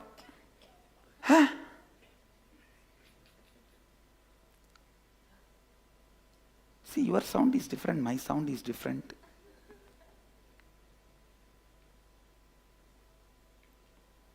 Lion says, don't worry.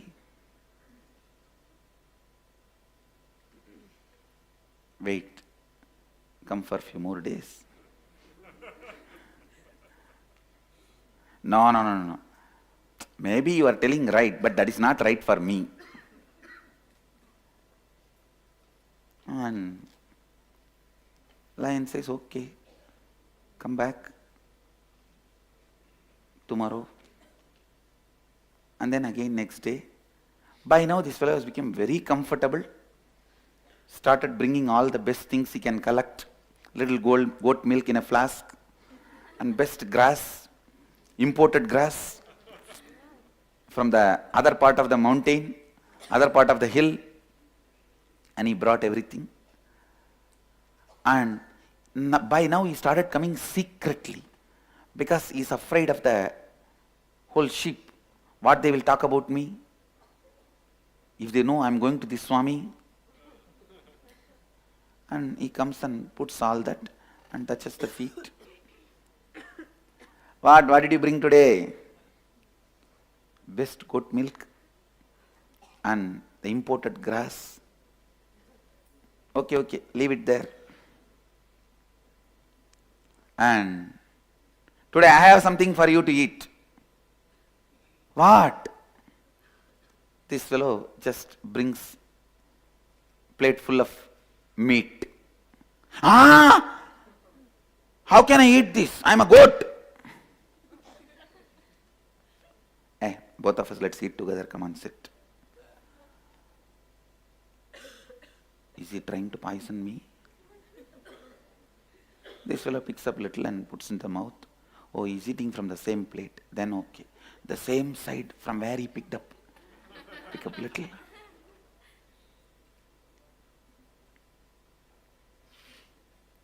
That goes inside. Slowly the digestion happens. Means the first initiation after Shivoham. And when that food went inside, before he picked up the second piece, he tried to bleep. The sound came. What? The sound looks like a mixture of bleeping and roaring. Puts the second piece. By third piece, it was almost like roaring. He gets frightened. No, you are trying to do something. You are up to something. You have a plan.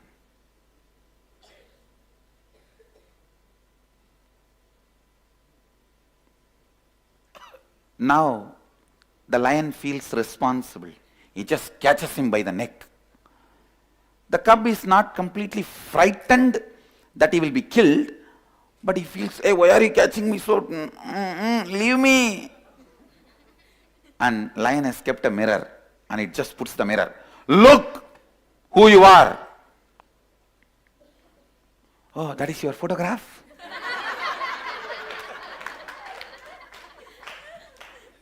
He shakes the head and, look who you are. Do you see it is shaking? He says, you are shaking now. See, I am stable. See the mirror. See.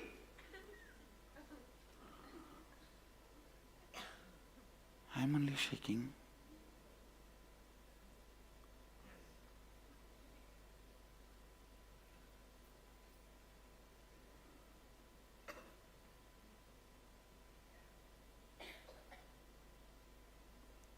Then he throws the mirror. Turns. Look into my eyes. The moment both eyes met, merged. Awakening of the third eye. The fellow roars, yes, it is me. Both go for a walk.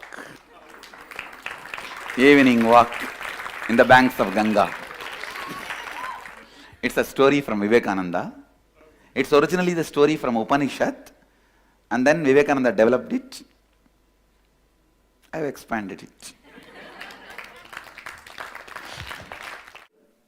When both the lion and the cub, which is now the grown-up, or the lion, when both go for a walk on the banks of Ganga, suddenly the cub picks up the cell phone and sees the missed calls and messages from his banker, girlfriend, and the government where he was MP.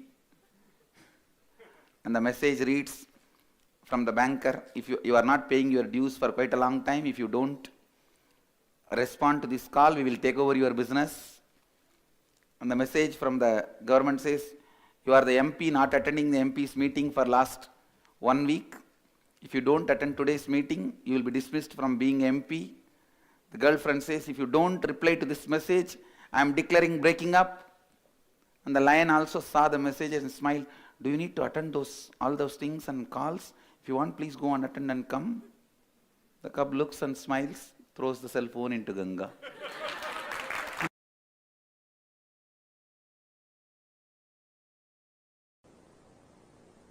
I used to tell my kids, "Hey, me singa kutti sirdi," means you are my lion cub. Roar. Roar towards the parasites sitting inside your muscle memory, biomemory, and bioenergy.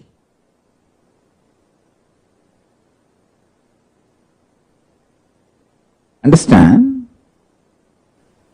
Parasites sitting inside your bioenergy is delusion, giving up attitude. What can I do? That's all. This kind of extreme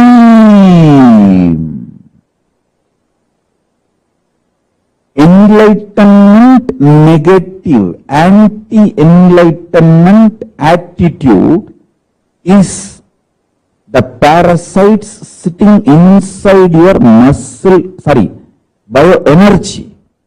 Listen carefully, I will repeat. Delusion about life means knowing that you are wrong, you listen.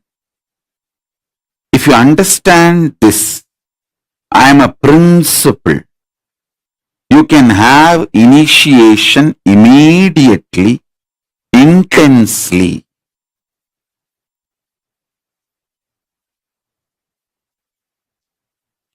Your love for me, thinking that I am personality, is given back to you as Guru Bhakti, and through that you easily reach enlightenment. I have no use from your love. It's like a cub bringing grass to the lion. Lion has no use. He is not going to eat the grass. But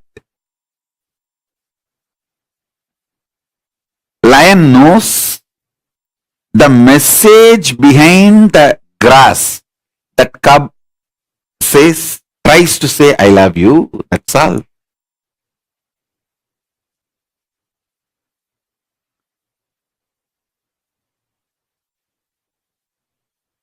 Your love, even if you show your love, devotion, thinking I am an individual, personal being, I give that love back to you as Guru Bhakti and initiation and energy. You just grow it.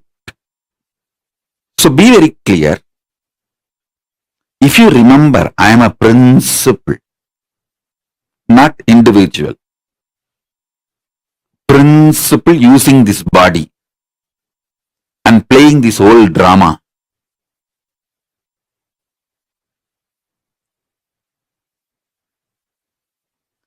You will suddenly see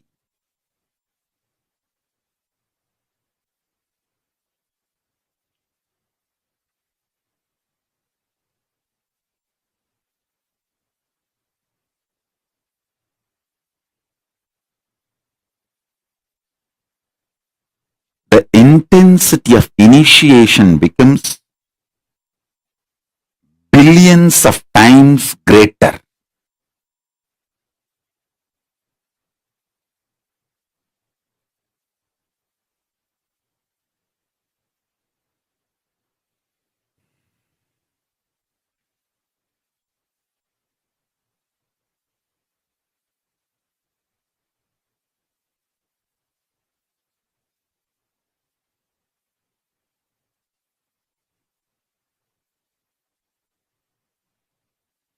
I have seen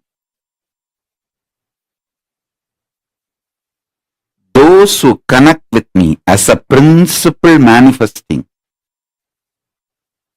They have a high integrity and they raise too quickly and start manifesting Paramashiva too easily.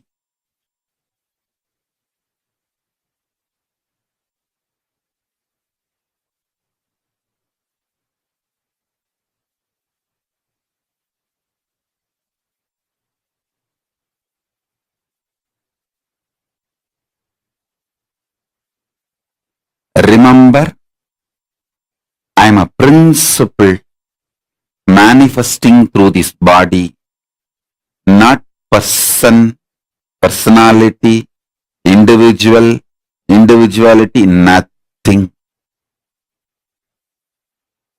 It is just hollow bamboo. Paramashiva is manifesting through it.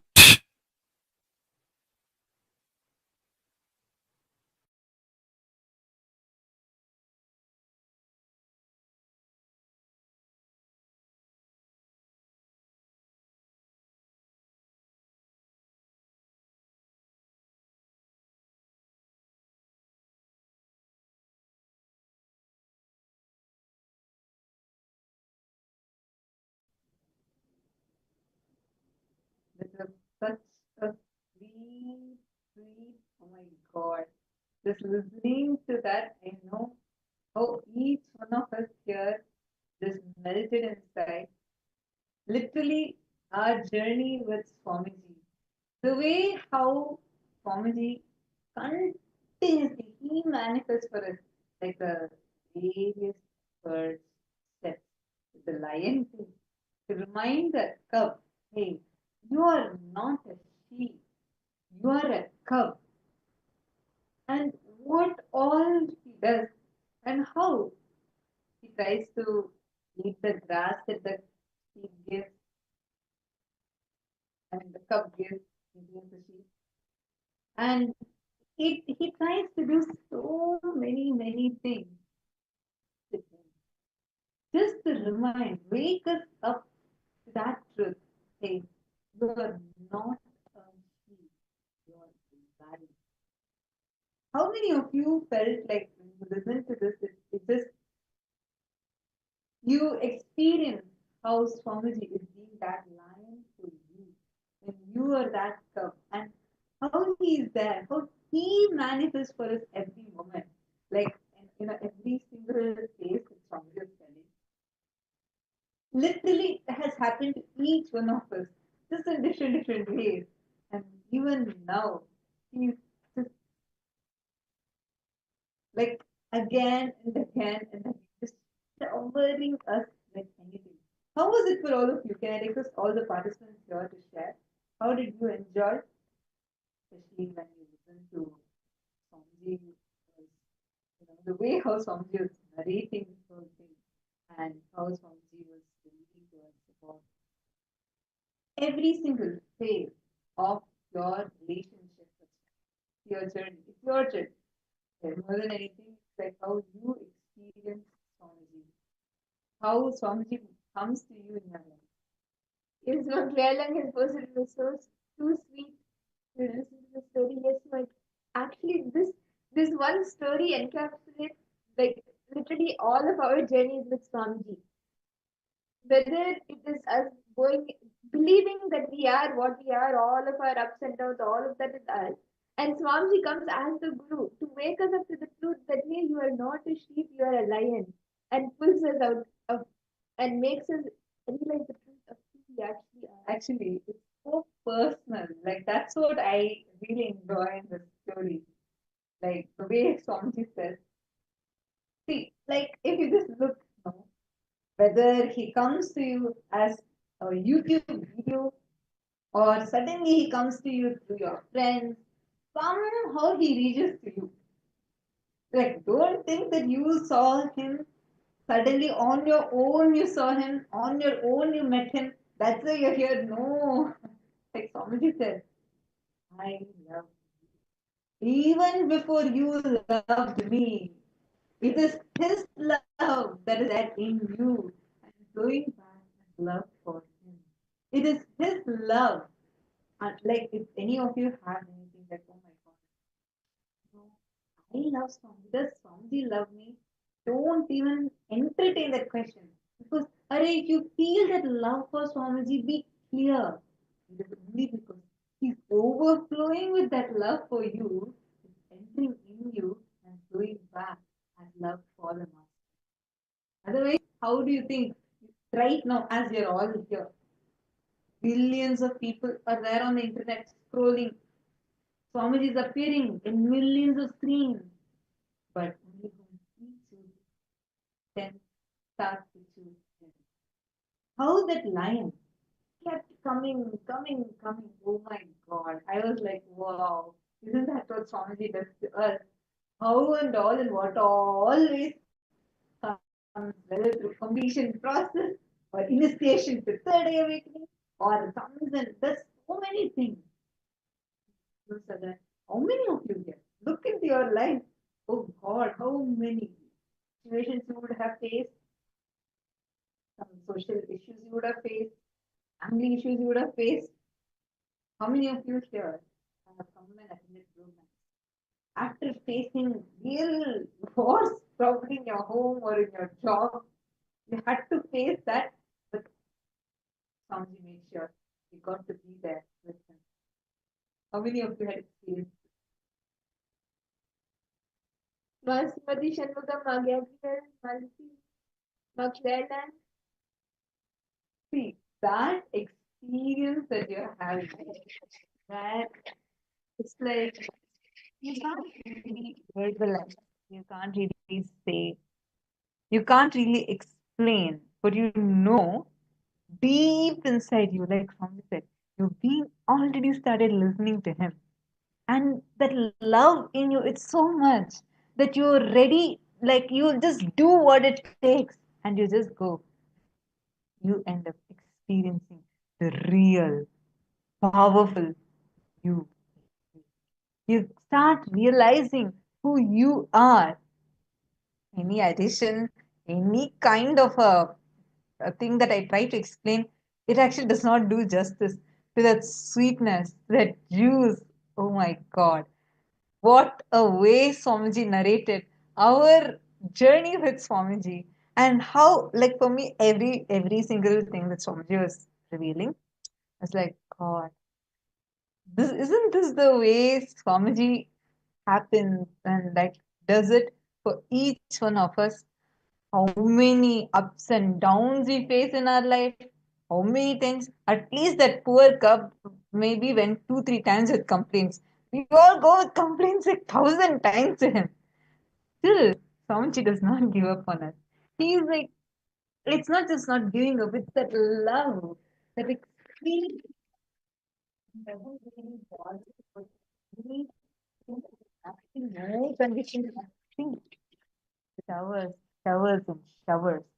That sweet existence. Actually, if you live in Kailasa, this is the way life is. My God.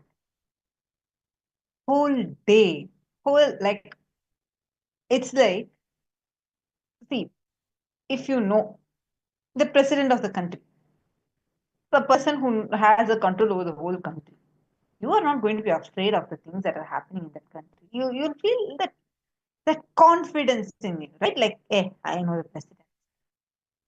Imagine just knowing gives you so much powerfulness. Here, if see, not just the president, you knowing the president, even the president should be knowing you, then you'll have that confidence. Here, the king of the cosmos, when he becomes your father, when he is there with you as your own guru, holding your hands, he says, hey, don't worry about anything. I am there. Every time, for every situation, he changes the situations for you. I have heard so many Kailasavasis getting this boon. And don't worry, for this, what moving the situation, I'll move the planets for you. That is the way Swamiji is. Like really, life in Kailasa as a Kailasavasi, like this is the exact experience we have. And when Swamiji was telling, right, like what all reasonings we come up with, creative reasonings, and like how the cub did, it tried to come up with different reasonings. Maybe because my uncle told me this. Maybe because my girlfriend's face is not good. That is why I'm like this. We give all these reasons, and he tended to try to move away. But his love, that divine compassion that Swamiji has. It's just unconditional. Just you can't really put it into words. You can't really verbalize it. You can't even grasp it. It's so deep. When you just get into it, you only dissolve into it. You just melt into it, and you just become one with it. That is that love. I request each one of you see. I know how for each one of you the same type of journey is there. How it's not that you suddenly just saw Swamiji, immediately you got connected. It's like even that, there is so much of juice that happens at that time. A delicious way.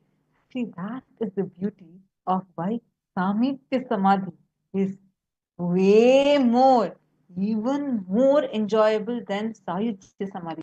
In Sayujya Samadhi, you become one with Parameshwar. You just merge. Samipya Samadhi, it is like you're having an entire, it's like you're an ant and you have a huge sugar cube which you can sit and enjoy for the rest of your life. That is Samipya Samadhi. That is the deliciousness that you get to enjoy in your life. Your life becoming so delicious. I request each one of you to share. How did your journey with Swamiji happen? When did you meet Swamiji? How did you meet Swamiji? And how was it for you? What was your favorite experience? How did it happen for you? When was that moment for you?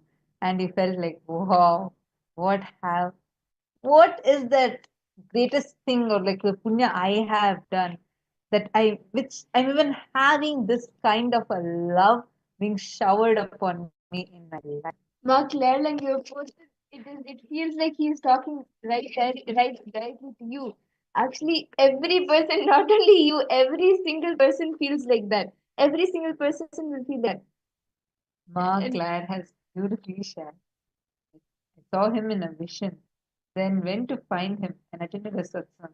As soon as I saw him, I fell in love and I cried and cried. Wow. When was this? Which year was this? When did you meet Swamiji? And when did you have this vision?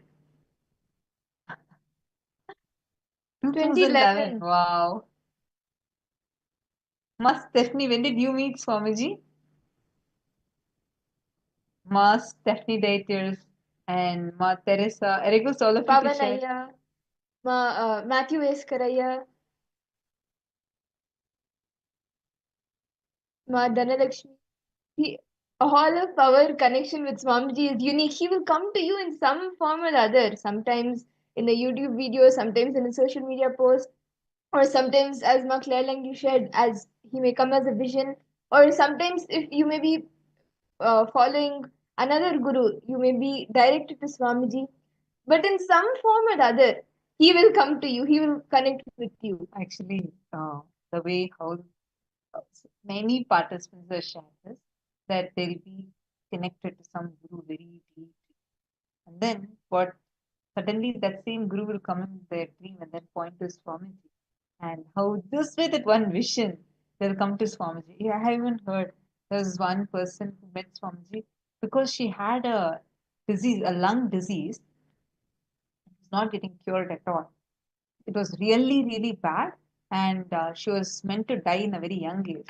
And she, the way how Swamiji happened to her, just one like on Facebook, and then someone told her about Swamiji, and then she saw Swamiji like her Facebook post, and that one like. She came and attended a program with Swamiji. The doctor said that she's actually going to die. If she will go, she'll die. She doesn't care about that. She comes and attends the program. And Swamiji blesses her. The moment Swamiji blessed her, her whole lungs, the whole issue completely gets healed. And suddenly the whole life transforms. It was like as if just the disease was the only way somehow she could connect with Swamiji, because she said, like, I would have never ever imagined I'll be a spiritual person. Like her whole thinking was fashion industry. But just because of that one thing. And then she just saw Swamiji, fell in love, got deeply connected. And that's how the whole life transformed. She became a sannyasi. Ma Claire Lang also saying, I saw someone in one program who couldn't walk at all, and they walked by end of the program. Yes, yes, yes. I remember in Adi Kailash this program was conducted, and she was actually for 20 years almost she was paralyzed. We even had the video, and for almost 20 years she was paralyzed. And the first day of the program, she didn't want to come to the program, but her daughter-in-law told, no, no, you come to the program, and she got her to the program. And first day, Swamiji told her, don't worry, ma. By end of this program, I'll make sure you can walk. No, she couldn't believe it. She said, like, how is that possible? 20 years, I have a wheelchair. How am I going to walk? And Swamiji, every day she'll be taken in a wheelchair and taken to initiation. On 20, just the 20th day, tomorrow program is going to end. The previous day, Swamiji again calls her, sends Swamiji, give her a crutch. So they give her the crutch. And for the first time in 20 years, for the first time, just with one initiation from Swamiji told her, come. She just got up and started walking from the chair. And not just that, Swamiji said, by today evening, I'll make sure you are able to walk without the crutches. And after that, the very next day, she started walking even without the crutches. The doctors could not believe. The whole family was just in such deep gratitude to Swamiji. The way how Swamiji manifested this was so And beautiful. there are millions and millions of stories like this, where people through some or the other way they will come to Swami and they will experience breakthroughs. What they will desire the most in their life, Swamiji will shower them with that. Can I request all the participants now take a few minutes and write down what is that line and club moment that you had?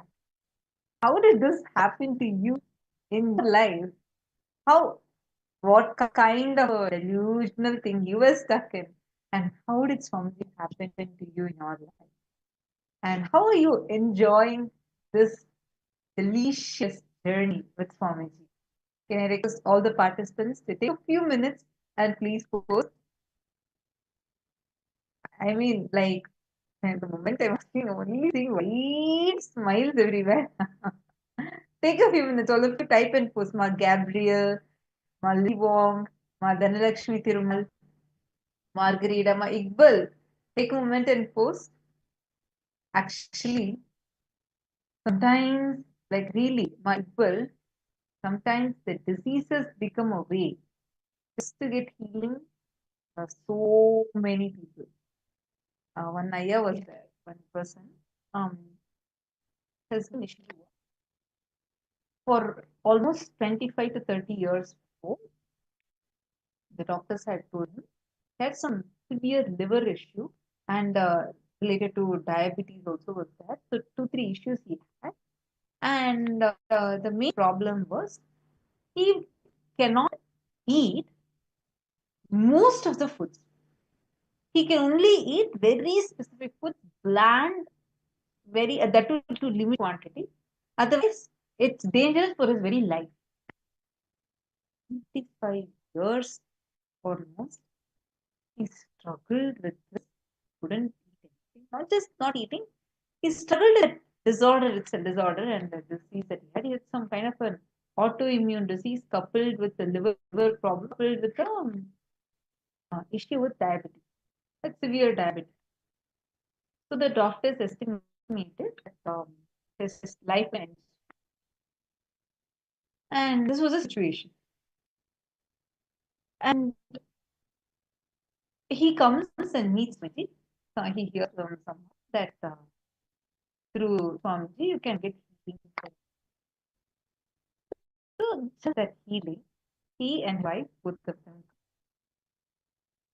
the moment they see Swamiji, thing happens. Both of them get so deeply connected. Like they just melt, like the whole being just melts. And it was such a powerful darshan. He had not experienced this an ecstasy in his very being, and his whole body could experience it. See, he had not even eaten any sweet, no sugar, nothing. His body, the way how he was experiencing life was very different. Just that darshan, not even the initiation or anything. The darshan was so like ecstatic, blissful. And he goes for the darshan. He tells Swamiji, this is the problem he has. He requests for him. Then Swamiji says, don't worry, just wait, I'll heal you.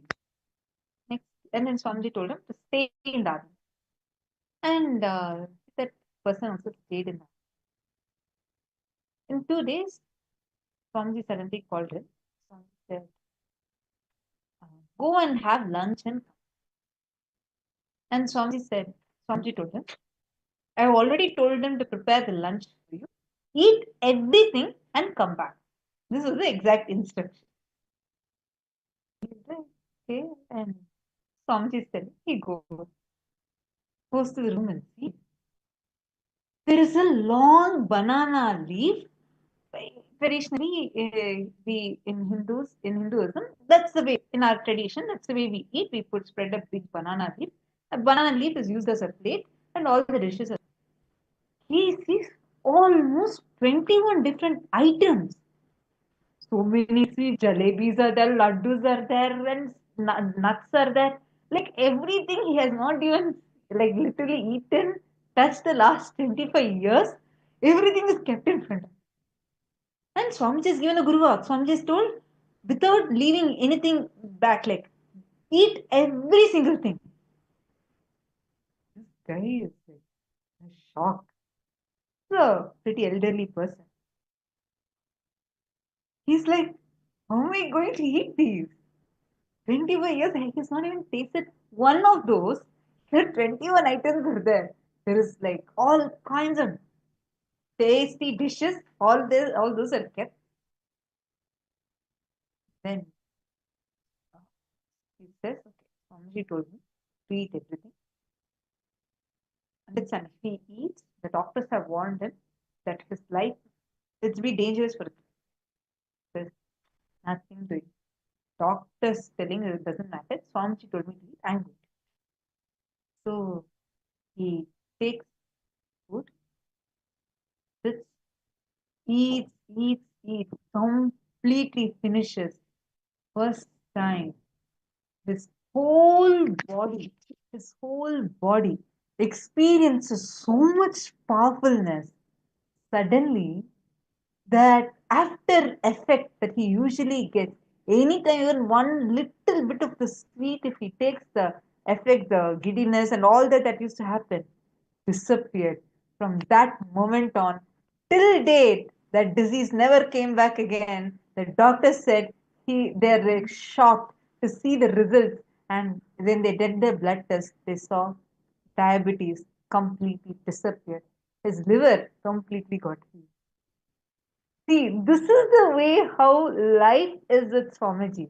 And you need to know, after that, he just left everything else. He was actually a very big businessman and very rich businessman actually. He left behind the whole life, became a sannyasi, and is even now living in Kailasa. Understand, that is the blessing, the life that Swamiji blesses us all with. This is the life. This is why that having Guru in your life, it's so precious. Do you think it's a coincidence that you're in the human body when Paramashiva is in this human body? No, it's the rarest of the rarest of the rare. First of all, an avatar happening is that, and see, human birth itself is very rare. You being in the human body is so rare. On top of that, you having Hinduism in your lifetime, being a Hindu, is even more rare. It's even more and more rarest is having Guru in life. And only just a small handful of beings, the most rarest beings, get the blessing where an avatar is their guru when they're physically there in the body, not after leaving the body. No, physically, when you're in the body, having an avatar who is also physically in the body. Understand? Don't think you sitting here is a coincidence. No, this is a divine cosmic orchestration. It's so meticulously planned, grandly planned by the cosmos for you to be here today, for you to have Swamiji as your Guru, to have him in your life. Remember that. Connect with, don't just think you chose, you saw a video, you saw some poster, you attended some program. No, he chose you. That is the reason why. Even after so many years, you're seeing that your being is only yearning more for him. That is a very clear sign. You, not just this birth, for lifetimes together, you have been praying for this, being connected with Swamiji, just to be here as a part of this avatar. And understand, this blessing you have received in this life is something that you have been chosen for after so many janmas and janmas of waiting. And this is one thing that you should never miss or never lose, for whatever reason it may be. You shouldn't lose that feeling connection with the Guru, because he keeps on pulling you back, pulling you back, pulling you back. Whatever questions you may have, whatever delusions you fall into, just like the dog, all of that, pulling you out of that, the Guru gets you back and strengthens your feeling connection. And if you are here, it is not an accident. You are blessed. You have been chosen by him, by himself, to be along with him in his living form when he has come on, as he is in his, as he is alive in his body now. Absolutely. Understand? That is why if any of you see whether it is as a late Benjamin or you becoming a Kailasavasi or this, it's only for you to achieve that purpose your own. This is such a sweet, like I just love listening to this session. I have listened to this so many times, but each time the session is just so sweet. It melts our very, it just melts our very. I saw so many of you who are just not able to stop smiling through the session. So now with this, we are going to be moving on to the next session. Here, the session we are going to be entering into is about how bhakti, devotion, is the ultimate exercise.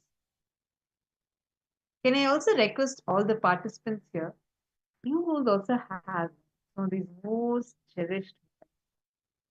How Swamiji happened for you in your life, how Swamiji came to you, the way how Swamiji was like, is being there, the miracles he has done in your life. I request all of you to take a few minutes and share that here. Please post it here and share your experience. Take a few minutes and please post. And now let's all continue to listen to this revelation from Swamiji, how bhakti is that ultimate ecstasy.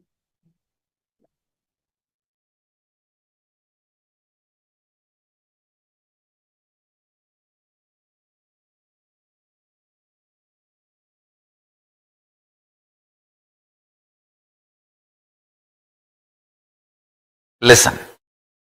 Today's message from Kailasa. Understand?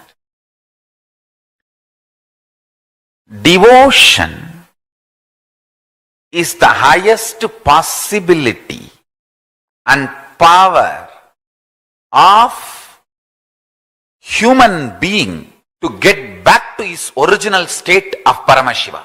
Understand?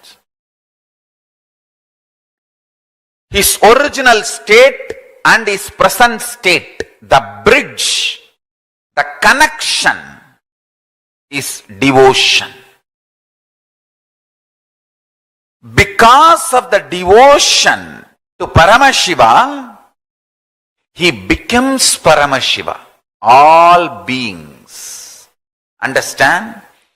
To whatever you are devoted, you become that. In Vedanta and Siddhanta, we have a beautiful Nyaya, multidimensional logic. Pramarakita Nyaya, we call it Pramarakita Nyaya.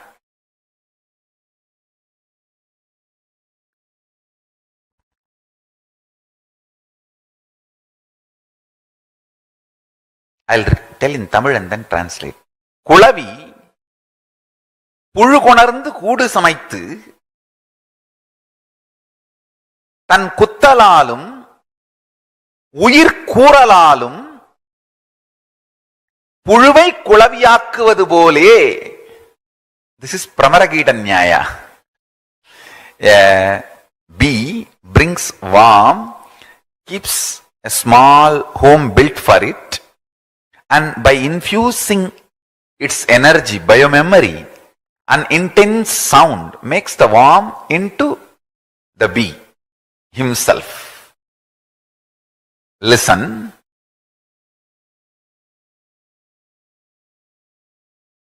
Devotion is the intense power, possibility, levitates you to Kailasa. Listen. To whatever you are devoted, you reach that space. If you are devoted to your doubts, your convolutions, your perversions, your anger, your powerlessness, you reach that space. If you are devoted to the ultimate possibility, Paramashiva, you reach that space. Understand? It is too easy to break somebody's trust and possibility. I tell you, just one heavy meal undigested poop in the stomach is enough to break your trust.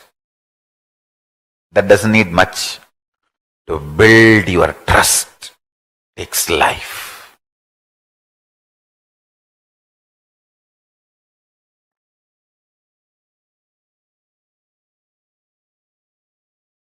Devotion, feeling connection is something extraordinary. The great power of the being. Understand?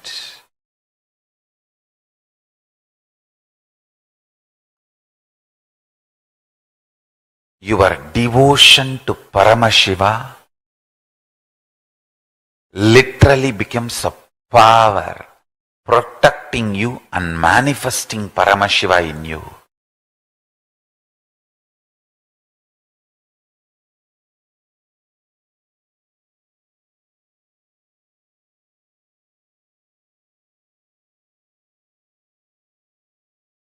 Listen.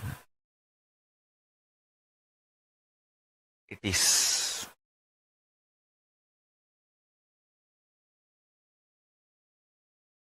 too easy to give your own reasons for my happening. You can create your own ideas of how I am happening, and you can even add your own facts and figures for my happening, and you can give your own reasons for my happening. Listen. Listen carefully.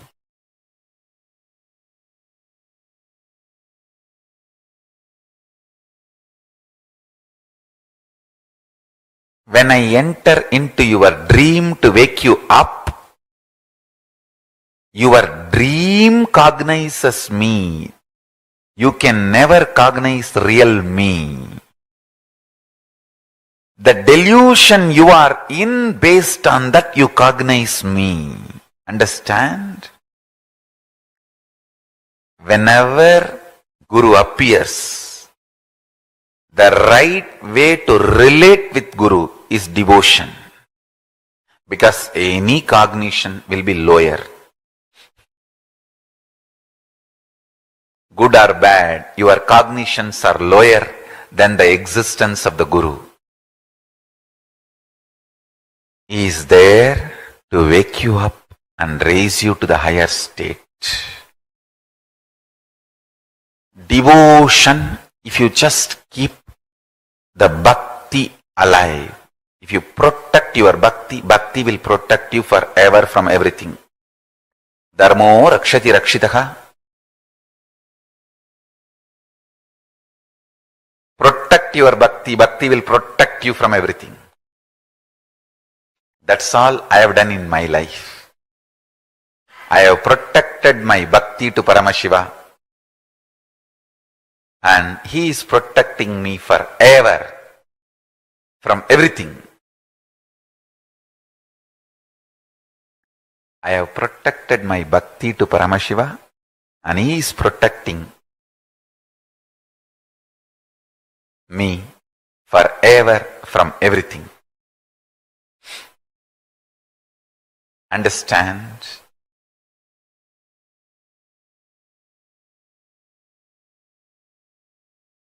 Nothing to be worried.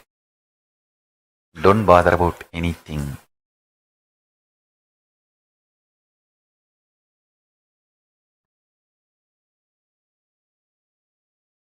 Just intensely keep your devotion alive.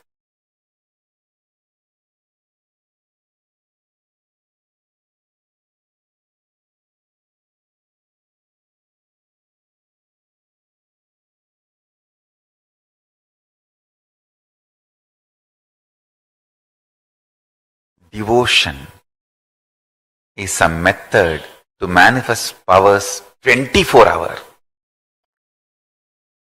24 hours. Devotion is the way to manifest powers 24 hours. I have seen that. I've seen that happening. Devotion is the way to manifest powers 24 hours.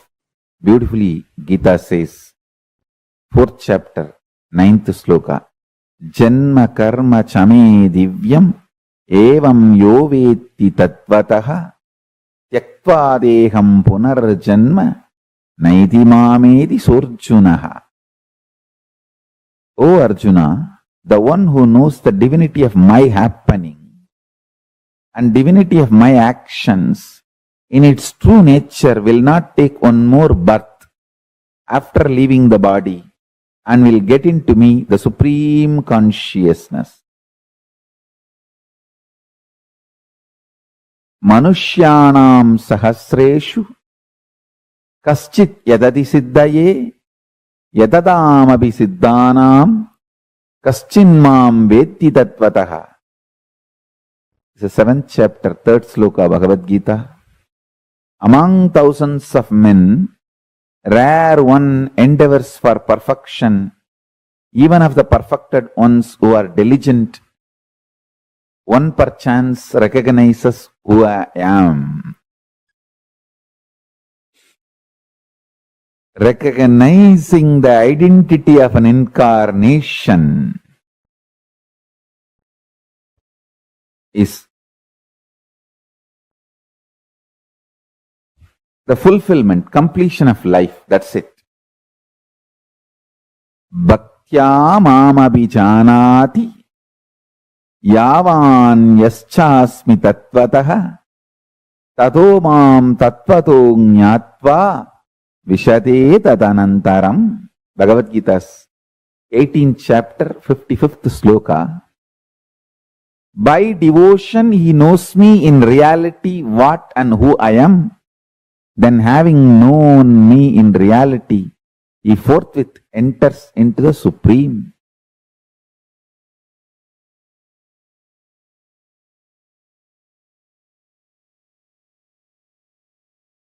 I am not here to teach you. I am here to initiate you. My initiation will teach you. Every day I come to satsang not to teach you, but to initiate you, to give you the Shakti Pada. Actually, to give you my smile, to love you. My love, my initiation will teach you. Your bhakti is your internet connection. My love for you is my internet connection. My uplink connection is my love for you. Your download connection is your bhakti for me. The connection actually happening is Shakti Pada, initiation. I am here just to love you. My love will teach you. I am here just to initiate you. My initiation will teach you. I am not here to teach you. I am here to love you. Every morning I am here just to say, I love you guys. How are you? Doing well? Why you did not shave? Why there is no vibhuti in the face? Why did you put the round kumkum? Why can't you put the Trinetra Tilak? I am here just for that.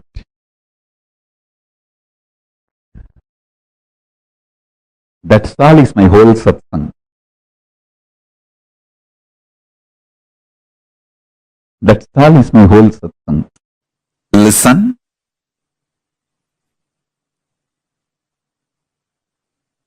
Greatest that can happen to human being is this conscious reality becoming the existence, part of your existence. Listen, This conscious reality can be part of your existence if you have a direct feeling connection, Guru Bhakti. It can just like a jumping of the flame, transmission of the lamp.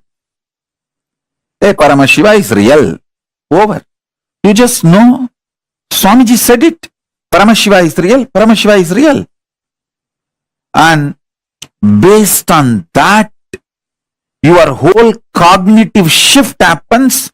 Your existence shifts.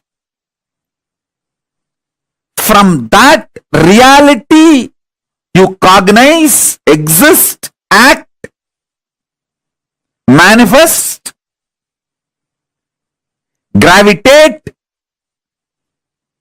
do everything. I tell you,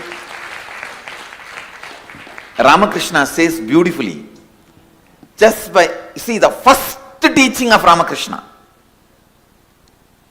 if you have read his Gospel of Sri Ramakrishna book, the first word of Ramakrishna and last word of Ramakrishna is one and the same.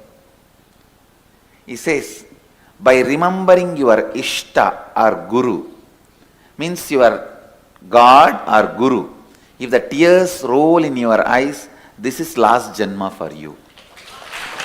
This is the first word and last word of Ramakrishna. And nobody gave you glycerin. Nobody asked you to remember your mother-in-law.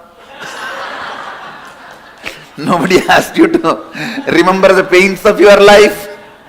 And the instruction was not remember all the pains and incompletions of your life. No. It means the energy in which you are sailing, you might have started with imagination, but it has hit to the space of which is more real than real for you. Now, with all integrity you can say, I know I am Mahadeva more than how much this world is real.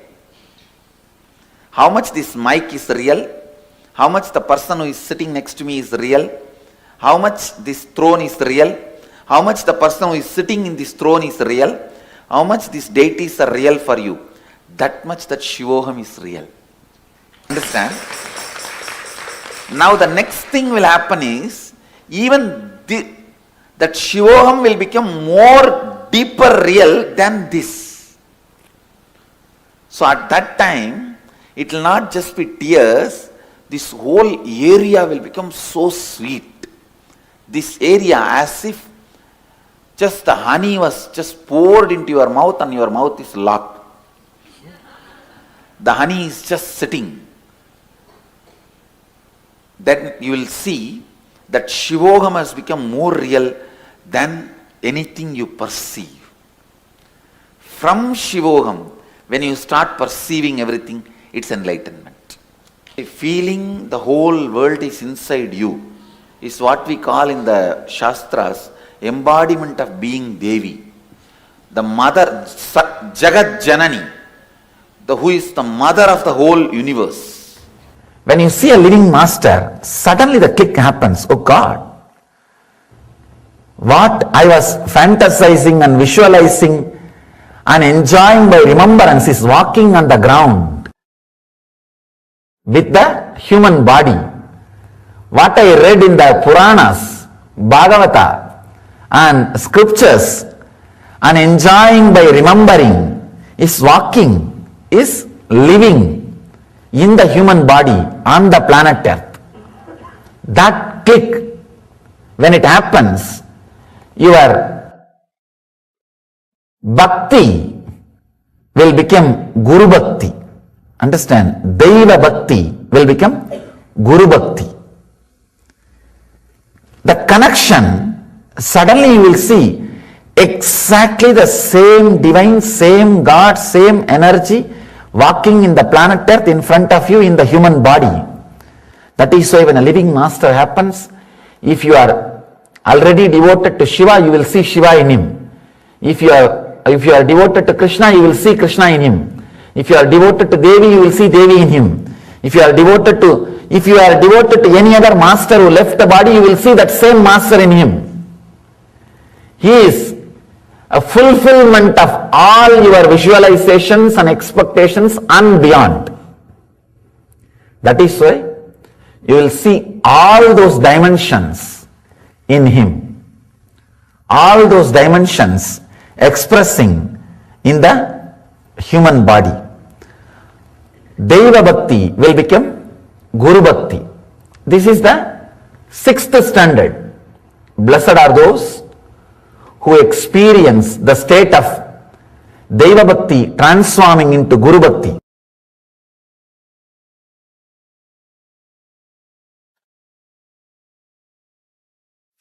Maitriyadishu Balani Sutra, just 2 words.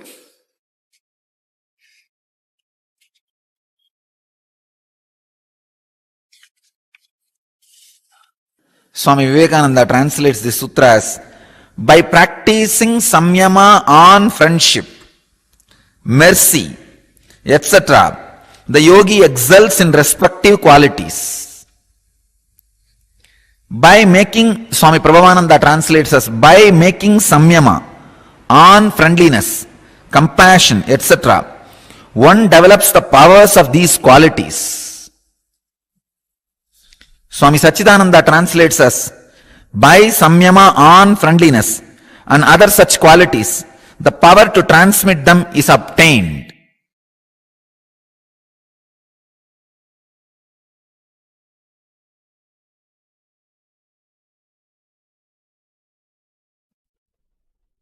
Love. Vast, huge ocean. The subject which will taste different from different banks or beaches. It's like an ocean, tastes in different, looks different in different places, feels different in different beaches. This emotion also, you can't even use the word emotion. There is a question here. Is love just another emotion? It is not emotion, it is yen motion.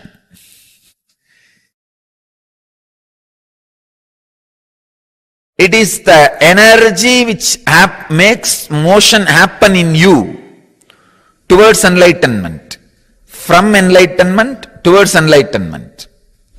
When the glimpse of enlightenment starts in you and motions you towards enlightenment, the ultimate enlightenment, between that period, what you experience is called love. Sweet experiences of love constantly reminds you when you open up. I'm not talking about only romantic love, which is towards one person. I am talking about the love suddenly opens up in you towards whole and your very self. Rarely you will fall in love with yourself. The yellow journalist who is sitting inside you, constantly writing articles and editorials about you, is damn for love.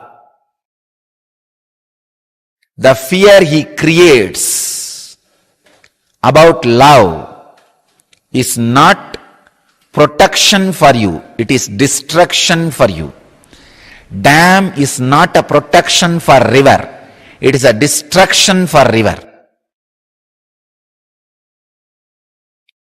Only embankment is a protection for river. Love is embankment. Logic is dam. Do samyama on love. That is what Patanjali says. Means sit and meditate on the intense, beautiful inner space you go through when you who are in love with you and with the whole. Understand? Here, Patanjali is not saying contemplate on the love which was directed towards one person. No. When at some time you just feel so good about being you, being who you are, but it happens very rarely. That's a big problem. If you are feeling deeply good at, wow, I am really worthy. I am really worthy of what I am. I am really worthy of life. I am really worthy of whatever is happening around me. When you are experiencing the love for yourself, suddenly you will experience that love for the whole. You will see then everybody, everything is worthy of what they are. The whole. When the love is experienced towards you by you, you will suddenly experience that towards the whole. So meditate on that love. Surely every one of you would have experienced that kind of moments at least few times in your life. When you feel love towards you and the love towards the whole, everything, you feel like blessing everybody and everything. Do samyama on that inner space. Not just the love directed towards one person. That may have its own investments, vested interests and all that. That is okay, nothing wrong. But that is not supposed to be the ultimate, or Patanjali does not expect you to do samyama on that. Do samyama on the love experience which you had towards you, towards the whole.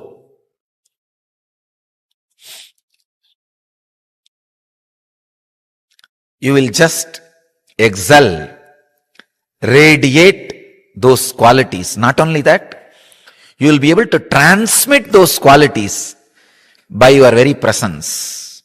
Please understand. If you are able to live without food one day, it's a power to control, controlling power. If you are able to live without food forever, it is not ability to control, it's a mystical power. Same way, if you are able to show love little bit once in a while, it is a social emotion. But ever loving, radiating love is mystical power. Understand? Love, ability to love is a mystical power. Ability to love will happen in you only when you are able to be in the space of completion. Ability to be in the space of completion only if you can complete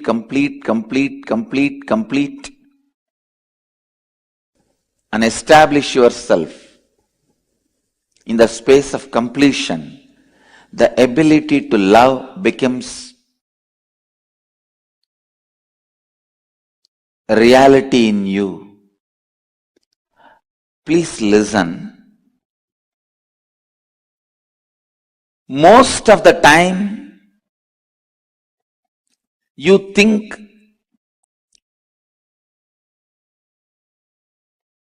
the external world is responsible for your incompletion. Yesterday, one of my ashramite was asking me, when everyone is doing so many mistakes, never become responsible, how can I be complete? Such a foolish question. Others, the external world is not responsible for our incompletion. First thing you need to know. Second, not even partly responsible. See, many of us agree the external world is not completely responsible for my incompletion, but that is also partly cooperating with for my incompletion. No, which is not true. External world fully or partly or even little bit not responsible for your incompletions. Understand?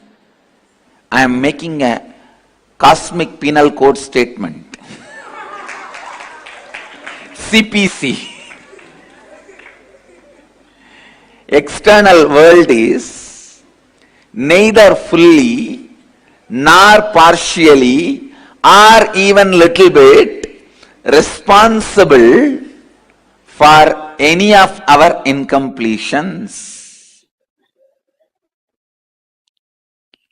Please understand, incompletion by its very nature starts sprouting, growing, establishing itself only in your inner space. Its roots never comes to the external world. Please understand. Sometimes we think, no, the incompletion has grown in the inner world only, but its roots are now established in the outer world. No.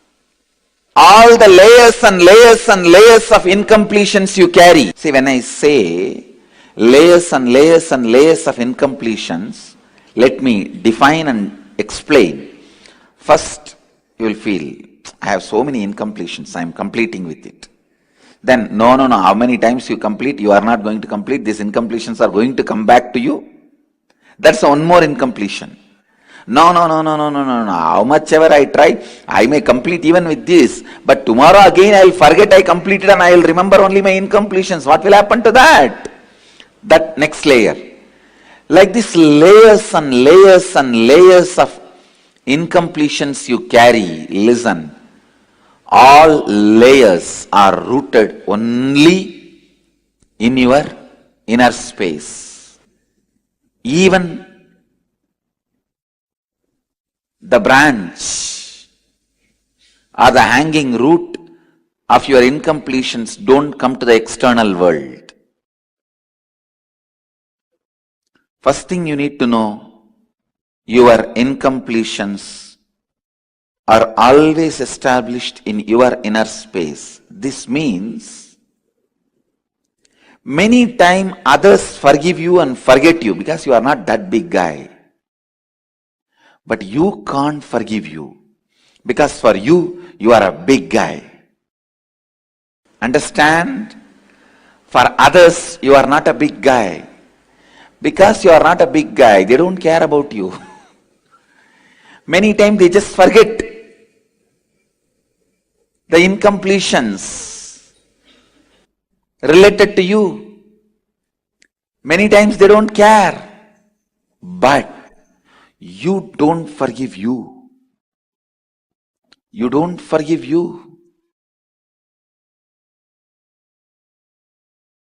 Because you are too big for you. You are too big for you. All the time you are thinking only about you. All the time you are centered only about you. When you wake up, you only remember you. Till you go to bed, you only remember you. Because of the constant remembrance of you, you remember even small incompletions deeply, very deeply. Understand? Even the smallest incompletions you carry in you, you remember it very deeply.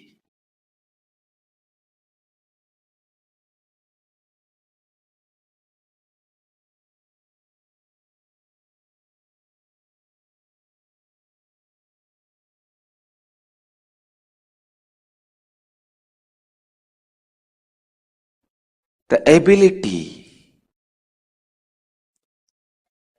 ability to forgive yourself is the first quality to start loving. Please understand. Only if you can forgive yourself, if you can complete with yourself, love starts. Only then love starts expressing itself. Love starts happening in you.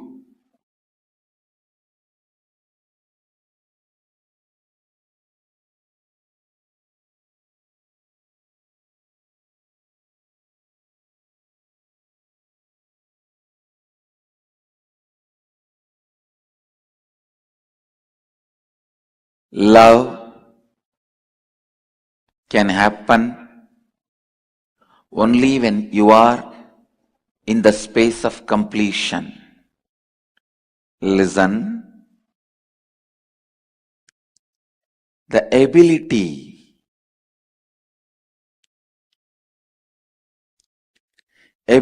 to forgive yourself, ability to love yourself, ability to live with yourself, ability to be with yourself.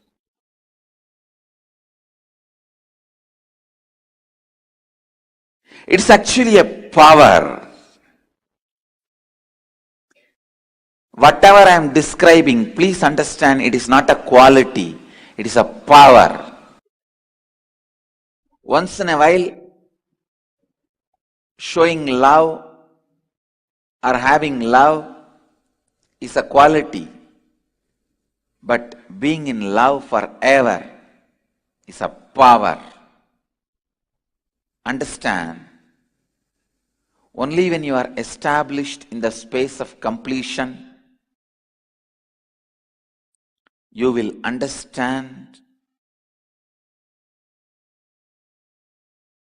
this statement, love is a power. It's a power. I tell you, once you develop that power, you can complete anybody. You can play with that power. That is the greatest protection you can have in your life. Because even lion will lose its vengeance in front of you. Snake will lose its venom in front of you. Any enemy will lose his enmity, which is a weapon with which he is trying to attack you. He will lose it. So enmity is the first weapon. Anybody need to have to kill you, to attack you. All other weapons are secondary weapons. Analyze, what are you thinking? What is moving you? What are you worshipping? What is in the center of your heart? Paint it. Don't try to paint Shiva. Find out why you are worshipping Shiva. That only you are really worshipping. Understand? When the devotion, feeling connection happens, you being showered with what you want is different. When there is a gambling game is going on, your so-called devotion is different.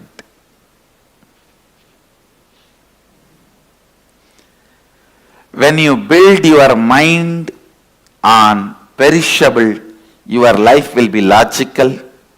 If you build your mind on imperishable, your life will be magical.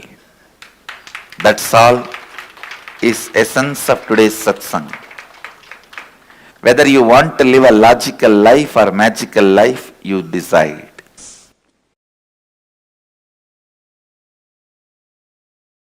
You understand?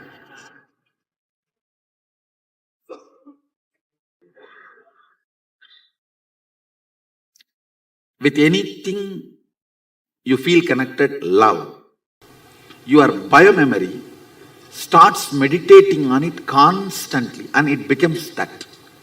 For example,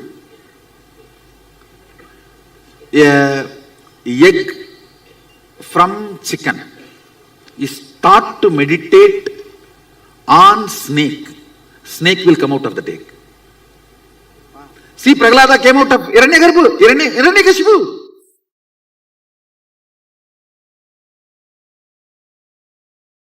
Now, with the feeling connection, falling in love, or I should say rising in love with the Guru, the unknown parts of you, which is 99.99, is all the time sitting with me, or I am sitting on it, I am hatching it. All the parts of you which is in love with me, I am hatching it. All the parts of you which is in love with you, you are hating it. That part gets just hatched and you become me. So feeling connection or Guru Bhakti is like a quantum way of manifesting Sadashivatva. It is not logical or breadth, it's a depth way of manifesting Sadashivatva. See my Balasans, not just manifesting powers, talk to them, every statement, their body language, everything will be literally mine. How many of you observed that? It's like my DNA. That is because of the raising in love. So raising in love or feeling connection is kind of a, see, inch by inch, burning all the karmas, or just put the forest fire. Feeling connection is just put the forest fire. If I have to sit and convince you step by step, yes, we will do it. When? I'll only be your retirement entertainment story. When you are retired, you will call all your grandkids, great grandkids, or the neighbor kids and tell a story in those days, long, long ago. Once upon a time, get little coffee, and then you will continue the story. If I have to be sitting and convincing, I can convince. I am ready. I can sit and go on be giving satsangs. But I will only be your old age retirement story. But if you catch it, he has already established the authenticity of the system day one. He has established his adhikaratva to teach. Now after this, asking him to show the ID card every time is waste of time. Understand? Now it is waste of time. It is time to jump over, fall head over heels and go with it and make it happen. When you decide to fast track your Sadashivatva, that's what I call feeling connection. See, nothing wrong initially waiting for logical, convincing conclusion. But when you know already, I have established and demonstrated successful cases from your background. If I do, you know, you will push me out. You are different, you are different. Okay. So I am not doing. I am picking up people from you. They have done the demo. So I have established the authenticity of the system. Then it is time to go head over heels, all over, and make it happen. Deciding to go head over heels and fast track your Sadashivatva, manifestation of Sadashivatva, is what I call feeling connection or Guru Bhakti. See, ultimately I am telling you, your Guru Bhakti, I am asking not for me to enjoy. I will just turn it and make it as Atma Bhakti and give it back to you.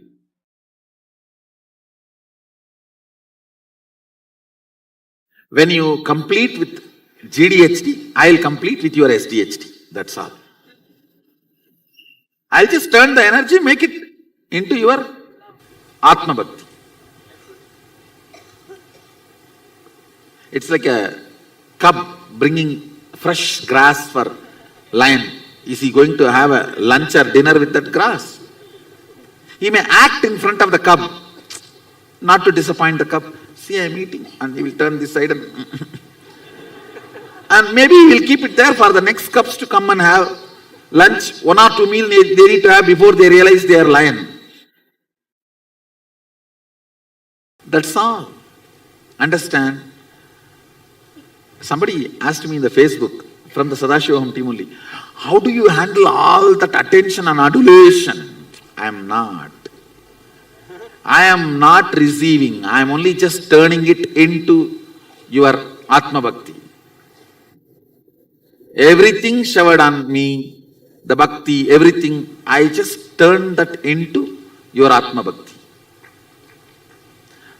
Guru Bhakti is recommended only to be returned with multiple times. I should say it is more like a investment, not like giving it away. Always Guru Bhakti turns into Atma Bhakti. Yes, actually all you need to do is as much as possible engage yourself in depth creation.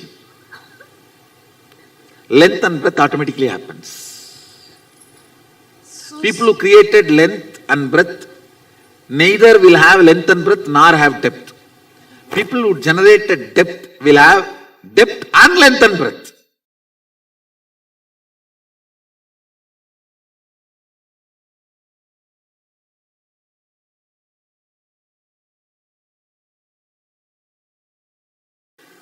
First thing I should say, I am not end up, I am startup. When I enter into your life, I am not end up, I am startup. That's the first thing. Second thing,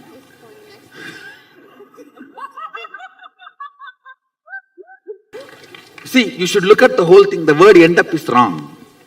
Word startup is right. Now this answers your remaining part of the question. Always with startup, the depth increases, everything else follows.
surrender. Literally, the way what Swamiji explained to all of us, right? When you experience surrender, and when you surrender to the divine, you literally experience the superconscious possibility of you in your being. Literally, how you express, how you manifest, and it's like Swamiji is saying, right? Bhakti is Veer Shakti, means Bhakti is the power of your very being. What your being manifests, what your being experiences, that Bhakti is your conscious strength. You can have anything in your life. You feel you're qualified for something, you feel you're not qualified for anything. Anything is fine. But if you have integrity to the Guru, if you have that simple bhakti to the Guru, you will manifest the greatest of strengths. Anything you want to manifest, you will simply start manifesting all of that as a reality. Understand? This is the power of Guru Bhakti. When you experience such intense feeling connection with the Guru, literally you will see in all areas of your life, in all aspects of your life, there'll be such phenomenal shift. Because with surrender, with Sharanagati, with Bhakti, you will manifest, you will have ultimate surrender in you. Understand, Swamiji says very beautifully. The Bhakti, right? Literally, it's like a 911 immunity. It's like literally 911. Like Swamiji says, you need spiritual immunity in you. Like how we have immune system, right, which fights for the diseases and everything. Same way, in all of us, we have the spiritual immunity. That is only Bhakti. It is through that only we connect to the divine, to the master. And that's why Swamiji says it is too important to keep the Bhakti retained. Swamiji says very beautifully that, for example, if you have experienced something really high, like for example, you experience like the power manifestation, and you're not able to retain that space in you, and you slowly are coming down, but you want to have that bliss space in you. The only thing which can help you to retain that space is devotion. Actually, when you experience, when you are having that Guru Bhakti in you, in some way or the other, the cosmos will manifest to give you that experience. How many of you have experienced a space where somehow, like, you will just pray to Swamiji, and just because of that one prayer, somehow Swamiji will manifest and fix everything. Like, you will just not know how it will happen, but it will just magically manifest the whole thing. It will just become your reality. Like there are tons of experiences. Actually, do you remember Mavarija how when the Gurukul kids were all traveling in the bus to Madurai? Yes, I remember about it. So actually, this was the first time. Basically, so it's after Swamiji's coronation, and then Swamiji was doing the inner awakening in Madurai, and so the Balasans were going to Madurai. It was the first time that as a school we are going, as a Gurukul we are going together. And at the point of time, the bus driver who was driving the bus for us, and we did not know the location, did not know exactly where the Avaradina was in Madurai. Actually, just to give a little bit of context, right? Madurai is our Gurukul, the main monastery campus is in Karnataka. It's in Bangalore, a state called Karnataka. Madurai is another city in a state called Tamil Nadu in India, which is an entirely different state altogether. So, if you've been to India, you would know that, like, literally every state there's different language. Every city almost has a different language spoken, different dialects, and every state there's totally different language. So there was an important coronation, Swamiji's coronation as the king, as the pontiff of the Shamala Pita Sarvagnya Pitam was happening. There was a very particular time by when you should be there. And of course, it's a historic moment, right? We can't afford to miss it. Like, it's a lifetime opportunity. So it was the Gurukul kids, and they were all in a bus together to go to the place. And there was the Gurukul kids, and then there was a principal who knew English or Tamil. And then there's the bus driver who only knew Kannada. Kannada is the local state language of the state in which the Gurukul is. So this is the scene, right? So they don't know how to talk to the driver doesn't know how to talk to the principal. And we had like very, very tight timeline, which it was already getting late. So they had to make it on time. The journey started on time. It was all fine because the driver knew the destination. But after entering into the city of Madurai, which was early in the morning, in just a few hours, the coronation would start, and they have to be on time. If not, they were going to miss it.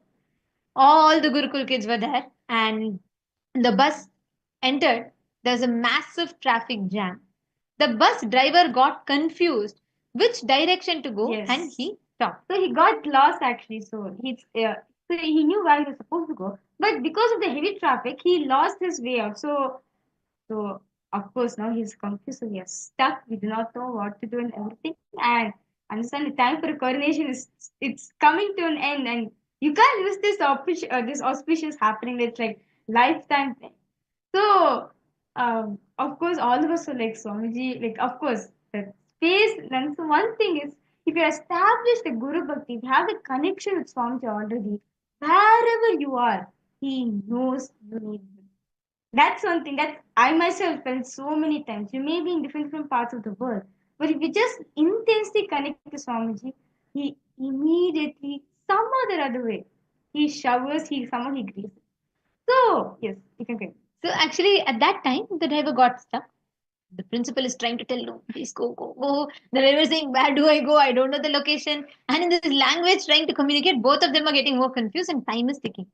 At that time, all the Gurukul kids, they just prayed to Swamiji and they chanted Kalabhairavashtakam.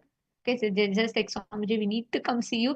And then they chanted Kalabhairavashtakam in the bus. And then the principal is like, she's all around, she's trying to sort out something. The driver is also getting, tense. He wants to take us on time and he doesn't know what to do. Suddenly, it is, and mind you, this is early in the morning, around 2:30 a.m. in the morning. And you are like, we can understand at 2:30 a.m. there's going to be no one. You can't expect, you can't even reach out to someone locally because it's early in the morning, it's untime. Suddenly, out of the blue, early in the morning, there's a tall, dark, handsome man that walks up, middle aged, and in that night, he is wearing orange shirt and orange track pants.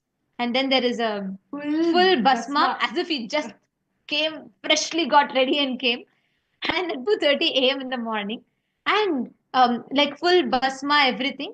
And this man happens to know all the three languages. He happens to know Kannada, he happens to know Tamil, he happens to know English. Exactly what was needed. This is something too good to be true, right?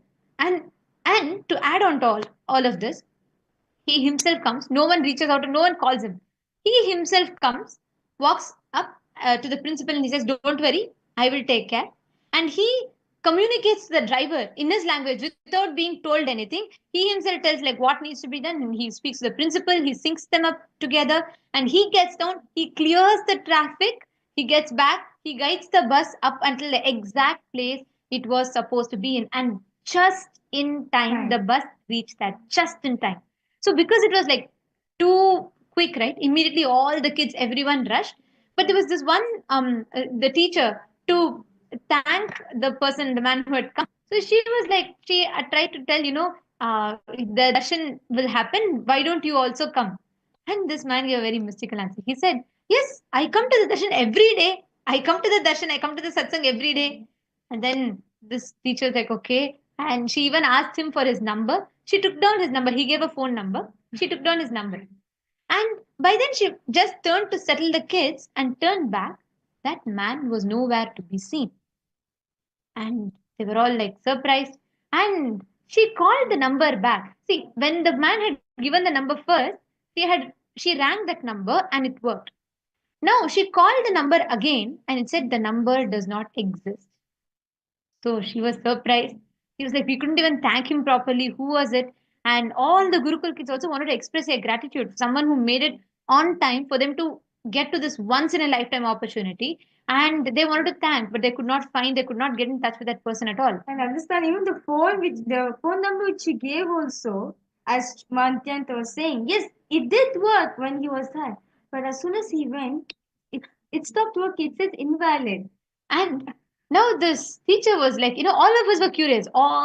Everyone wanted to know who was this person. So they decided the only person we can ask is Swamiji. So they decided and they went, Swamiji gave the Kalabhairu Akashik reading. After a few days, Kalabhairu Akashik reading happened. During that time, They narrated this entire incident to Swamiji, to Kalabhairava, and they asked, who came? Who was it?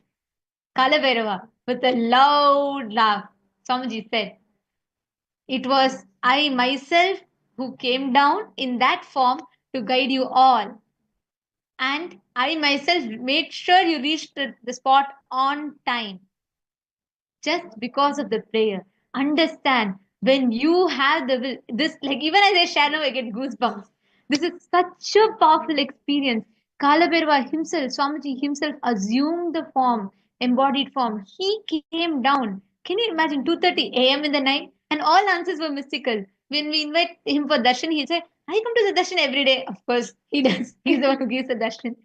So this is like something, phenomenal. Life with Swamiji is this. And the best part, whenever you experience bhakti, whenever you experience this feeling connection, you manifest this exact same state where not just you feel you belong to the divine, you feel even the divine belongs to you. You feel like Swamiji is that, he will do it.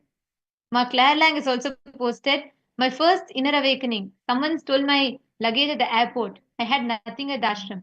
So during darshan, I asked Swamiji to please get my luggage back. He said, I'll take care. The next day, I went to the welcome center, and there, by the door, was my suitcase. We checked with the security, and nobody came to drop it off. It just appeared. Nobody could explain it. I saw Swamiji during the darshan that night, and he asked me if I got my luggage back. And I said I did. Wow, so phenomenal. Oh my God. Even I'm getting goosebumps reading your experience. And Ma Mihri said, even I had the exact same experience in Bangalore in Inner Awakening. Wow. See, Swamiji, like literally, I feel like this is what I always feel, right? See, even any other insurance you take, right? Any other life insurance is death insurance. They wait for you to die and then only they give. But Swamiji is like the cosmic life insurance, the real, like real 911. Because anything happens, he is there. Some way or the other, he will reach out to you. He will take another form and come, and he will reach out to you. Some way or the other, he will make sure he reaches out to you. He will just be there. I remember in just few years back during the pandemic time, there was one Paramashivoham participant, a very interesting experience she had. She was, she had attended, she's from a Malaysian Chinese. Okay. So she is an atheist, and she had the cervical cancer, and she got diagnosed with cervical cancer. She didn't know about Swamiji. She didn't know anything about spirituality, and she's an atheist, right? So she didn't believe in gods, or she didn't believe in the possibility of divinity or anything exists. So she had come, and I remember this very well, Maklar Lang, because as soon as you said this, it somehow reminded me of her experience. Because so she was in once she was like that day she got the news that she's been diagnosed with cancer, and she's like lost all the hope in life, and she's like, okay, what will I do now? Right? There's nothing I can do, and she didn't even have enough money to go and get the proper treatment done. So she was like almost sure that she's gonna die. And that day, she just felt like, can there not be something that can help me? Some way I can change, something will happen. And then she was like so frustrated. She walked up, she went to a cafeteria kind of a place, and she went to eat. And in that stall, she happens to see a flyer like of Swamiji, right? And nothing about the flyer attracted her other than Swamiji's form. She's like, what? Who is this person? Is that a man? Is that a woman? Who's wearing so many ornaments? Why does he look so different? Who is he? So she just pulls up that flyer and keeps it in hand just in case. And just because it was nice and she wanted to know more about it. And in less than a week, she had like lot of things happening in her body, and especially with that diagnosis, so many things changed in her life.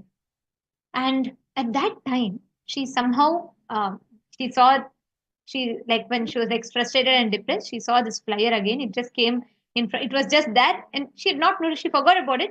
Later, one day, she just saw that flyer and she remembered. And she looked up and she went one video of Swamiji she watched on YouTube, and she did not stop. She binge watched all of Swamiji's videos, one after another, one after another, one after another. And then she landed up in Paramashivam. That time Swamiji was offering during the pandemic time, there was Paramashivam online program 24/7, not even 16 hours, 24/7.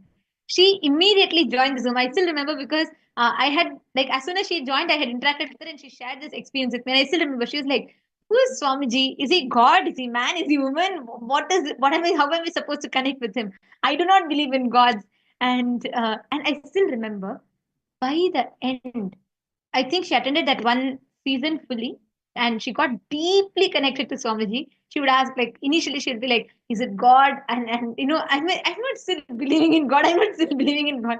By the end of it, she got so deeply connected to Swamiji. She experienced, she said, whatever I understood as God is all just nothing. Really, what God is Swamiji. And she went back to the doctor. She almost forgot about her whole cancer diagnosis and everything because suddenly she started experiencing so much of passion for life.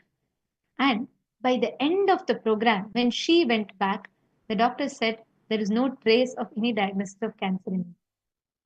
Completely healed. We have even this testimonial available on YouTube. And the cancer that was diagnosed completely healed. She'll say, "I didn't even spend a single penny to heal my cancer. I just came and sat and Swamiji did it for me." Like whenever, sometimes he doesn't even wait for your surrender to happen. He just manifests. That is the divine intervention. And that is literally like the best experience to have. So, like, if we start talking, we can go on talking about this. But this is bhakti. There's so many miracles like this Swamiji has done. Like, see, all this to understand that it's just one step required for you. Very beautifully, Swamiji said in one satsang, "I do millions of steps, but then ask you to take one step for you." Understand?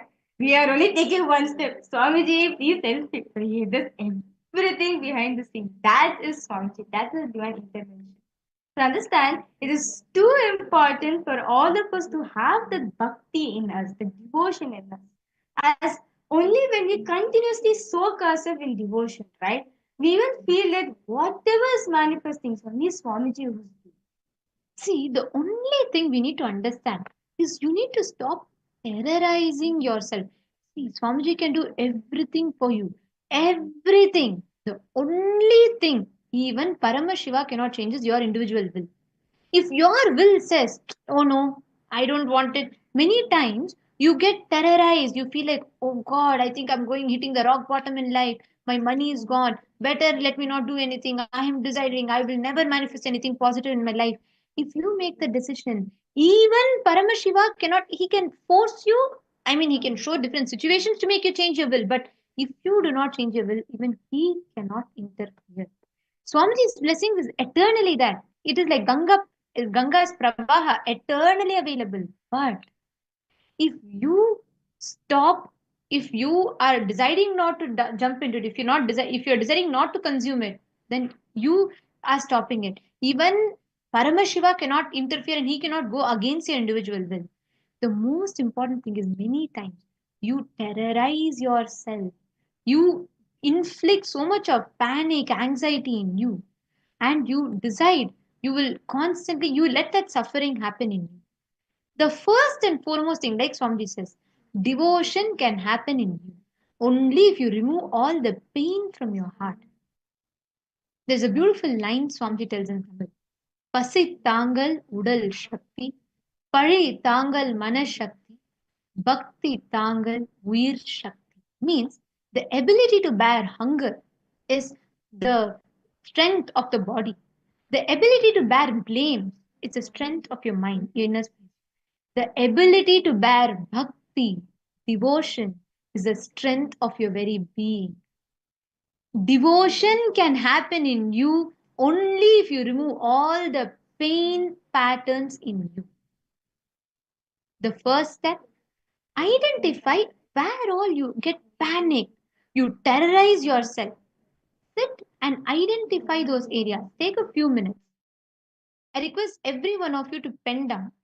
Identify all the areas in your life where you terrorize yourself, you get afraid, and you start creating that panic and terrorizing yourself inside of you.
Please relax. Hope all of you have finished.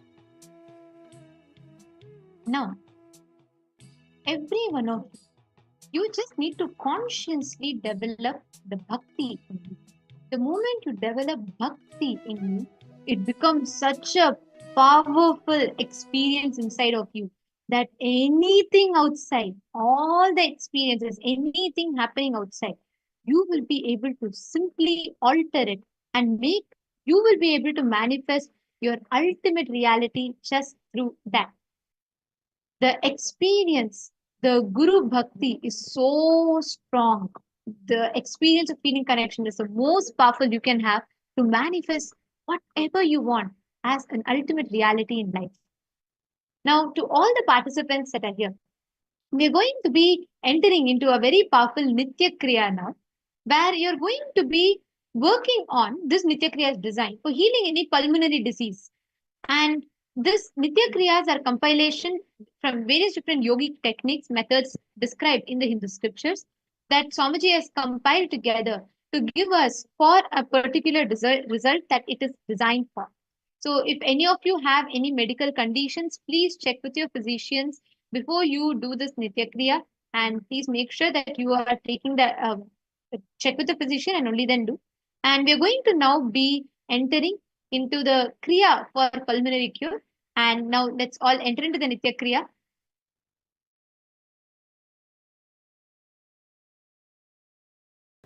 Let's start the Nitya Kriya for pulmonary cure. First, Bhadrasana. In Bhadrasana, Plavini Kumbhaka. Plavini Kumbhaka.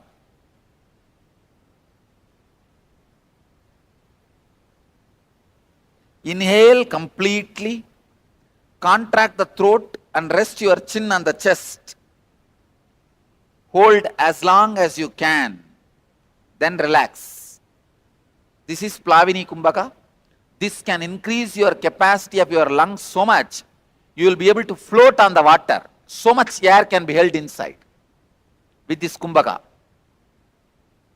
Please do this 21 times.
Kumbhaka, this pranayama, this Nitya Kriya is going to be making your lungs so clean and pure and strong.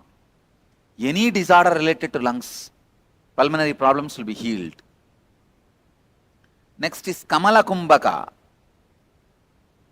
Inhale through the right nostril, hold the breath as long as you can, exhale through the left nostril. Do this 21 times. Inhale through right, hold, and exhale through left. Do this 21 times.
Next step, Kumuda Kumbhaka. It is just reversal of Kamala Kumbhaka. Inhale through the left nostril, hold the breath as long as you can. Exhale through both the nostrils, not just right, through both the nostrils. Inhale through left, hold as long as you can. Exhale through both the nostrils. That is Kumuda Kumbhaka. Do it.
Next, Kramanetra Kumbhaka. Inhale through the right nostril, hold the breath. Inhale through the left nostril, hold the breath. Exhale through the right nostril, hold the breath. Exhale through the left nostril. Will completely clean the whole prana vase in your body. Do this 21 times.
Next, Trinetra Kumbhaka. Inhale through the left nostril, hold the breath. Without exhaling, inhale through right nostril, hold the breath. Again, Without exhaling, inhale through both the nostrils, hold the breath as long as you can judiciously. Now exhale slowly. Let me show you. Inhale through the left, hold.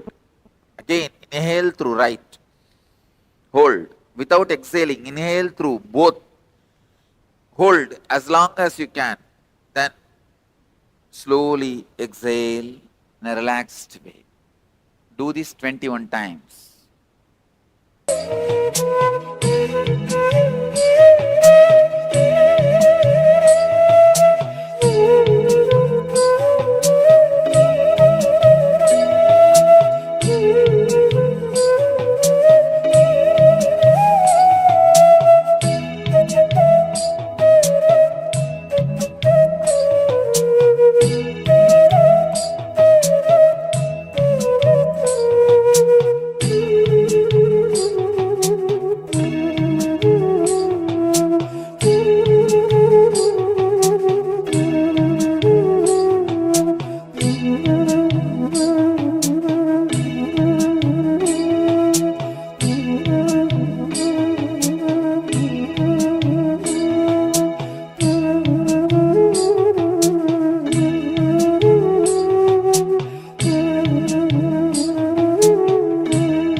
That just to have Swamiji in your life and finally get manifested to you.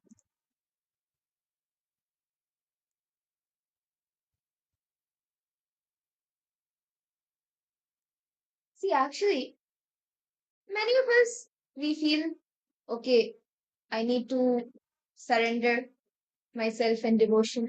I need to surrender myself in gratitude. Yes, you need to surrender. That is one of the ways you can express your devotion. You can just immerse yourself in devotion. That we forget here. Surrender is not surrendering out of powerlessness. Surrender, the real surrender means surrendering out of powerfulness.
Nithyananda, we apologize for the technical glitch.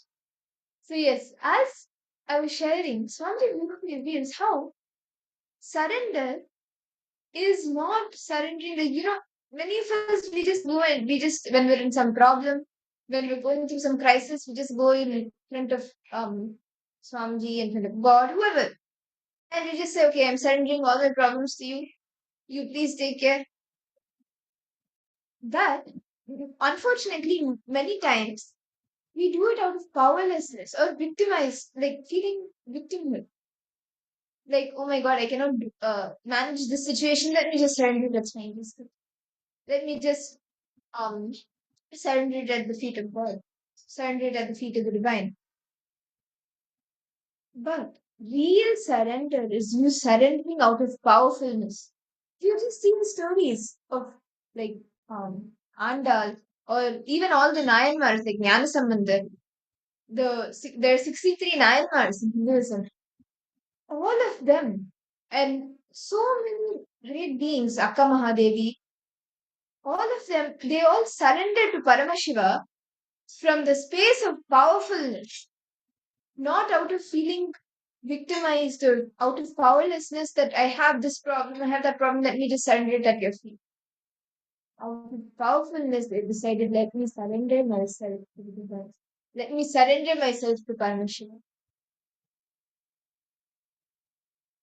See, understand all the participants.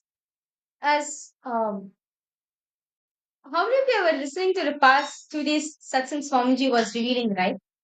It was a very great, very beautiful revelation Swamiji speak about how our attention span is very low, like literally like over the Swamiji said in the current day, especially children's and youth in the modern day, right? Their attention spans actually is quite low.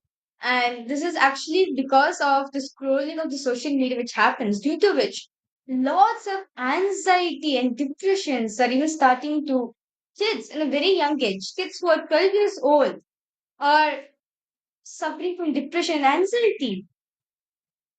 This is the state in which all of us are heading right now. And understand, so as Swamiji says, see, the antidote, if you want to free yourself from anxiety and depression, the only solution for you is intense prayer. Bhakti. Intense prayer to God will make you, will let you to come out of anxiety and depression. See, anxiety is mean nothing to do. Constant fear, worry, which is happening in your head constantly without even knowing. And depression is about what? Your powerless cognition about yourself.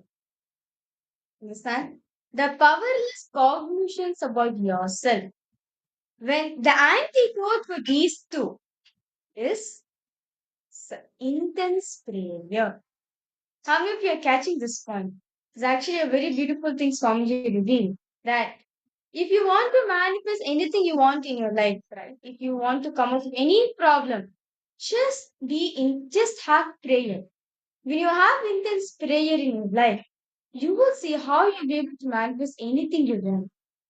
I see so many participants logged in. Ma Sophia, Nithyanandam, Ma Ananda Premini, Ma Kaili Wong, Ma Sharme, Ma Rita, Nithyanandam, Ma Shulini Durga, Nithyanandam, Ma, how are you feeling? Yesterday we did the scanning. For your request to the post, Ma Shulini Durga, how are you feeling? Okay. Okay, can you all participants to post? When's the first time all of you saw Swamiji? How did all of you come across Swamiji? Okay, Magrajna, you posted the first saw him, first time you saw him on YouTube. Okay. Can you, I request you to post more, like, be specific to which video did you see? Malita, Nityanandam, yes. Ma Sharma and Ma Soumya Prabhala, Ma Ananda Premini. Each of you can post. Ma Stephanie Daitis, Nithyananda, welcome. Nice to see you for joining. Okay. Ma Stephanie Daitis, I request you to post, Ma. When is the first time did you meet Swamiji? And how did you come to know about Swamiji?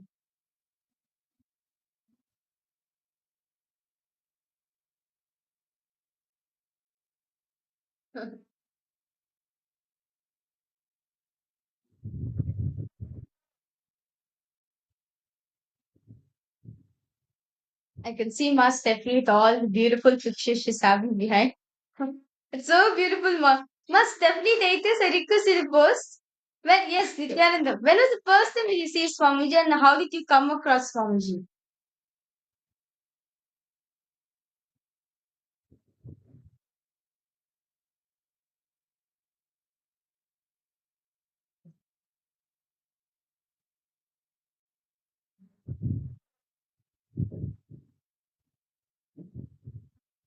I see a new participant named um, Zashari Meet.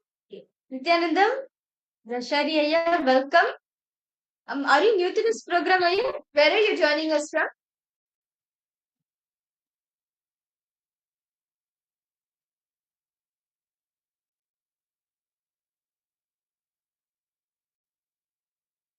Yes. Where are you joining us from, Aya?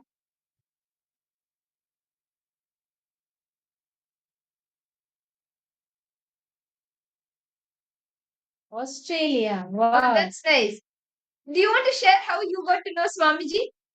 How did you come across Swamiji? See, actually, as we are getting prepared for the grand Jayanti, the Nithyananda Dinotsava, the day Swami was born, these 21 days, we are actually just immersing ourselves in devotion. Okay, as Mark Resina you posted, I just Googled at the time, maybe in 2010, but wasn't ready yet to be his disciple. Well, that full Namakshi Swamiji would say, the first time you see Swamiji, right? The first time you saw Swamiji, like even though you're being like, "Hey, I don't believe on this. I don't think I'm fit to be a disciple," even though you feel all this shit, right? But you will not be able to forget Swamiji. You will not be able to forget Swamiji. I still remember, like the first time when I saw Swamiji physically, that time Swamiji came to Malaysia, and we were having a Kalpataru program. So Swamiji came for blessing all the participants who came for the Kalpataru program. Before this, seen photographs and everything, but I used to think, oh, okay, it's something. Okay, parents are bowing down, so I have to bow down. But the context was not there in me. It's like, okay, parents are doing, I have to follow behind them, right? But the first time I saw Swamiji, I was like, God, I couldn't take away my eyes from him. I was like a 4-year-old child and I couldn't take away my eyes from him. Literally, my mom was like, "What happened to you? Before the program, you are not interested in seeing. After the program, you're like glued your eyes into it." So, one thing about Swamiji that is that no matter wherever you are or however you see him or anything, the first time you see Swamiji, right, you do whatever you want, will not be able to forget him. That's because the amount of compassion he radiates to each and every one of us. It's just too amazing. How about for you, Mama? Stephanie Daters.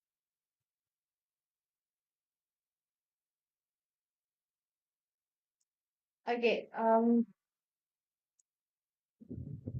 okay, you're from Australia and you met Swamiji 10 years ago. Okay, that's great. That's nice to see. How did you come across Swamiji Aya? Zachari Aya?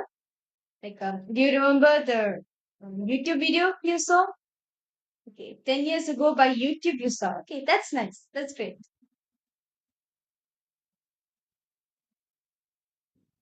How about the all the viewers who's watching us through YouTube?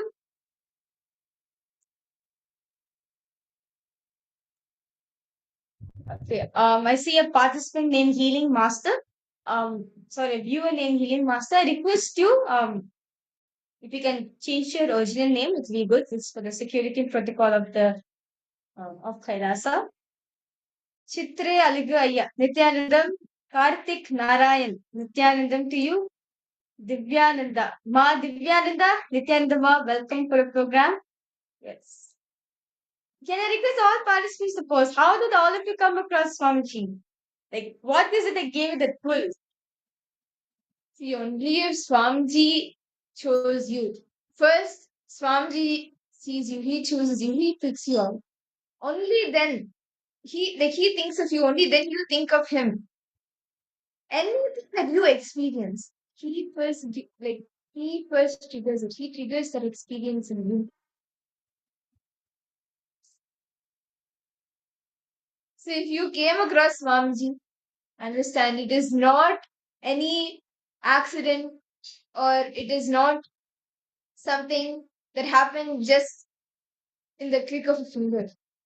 Swamiji happened in your life after you praying for janmas and janmas. And yes, must definitely a person. When I was met Swamiji the first time, it was 2020. Okay, that's it. Okay.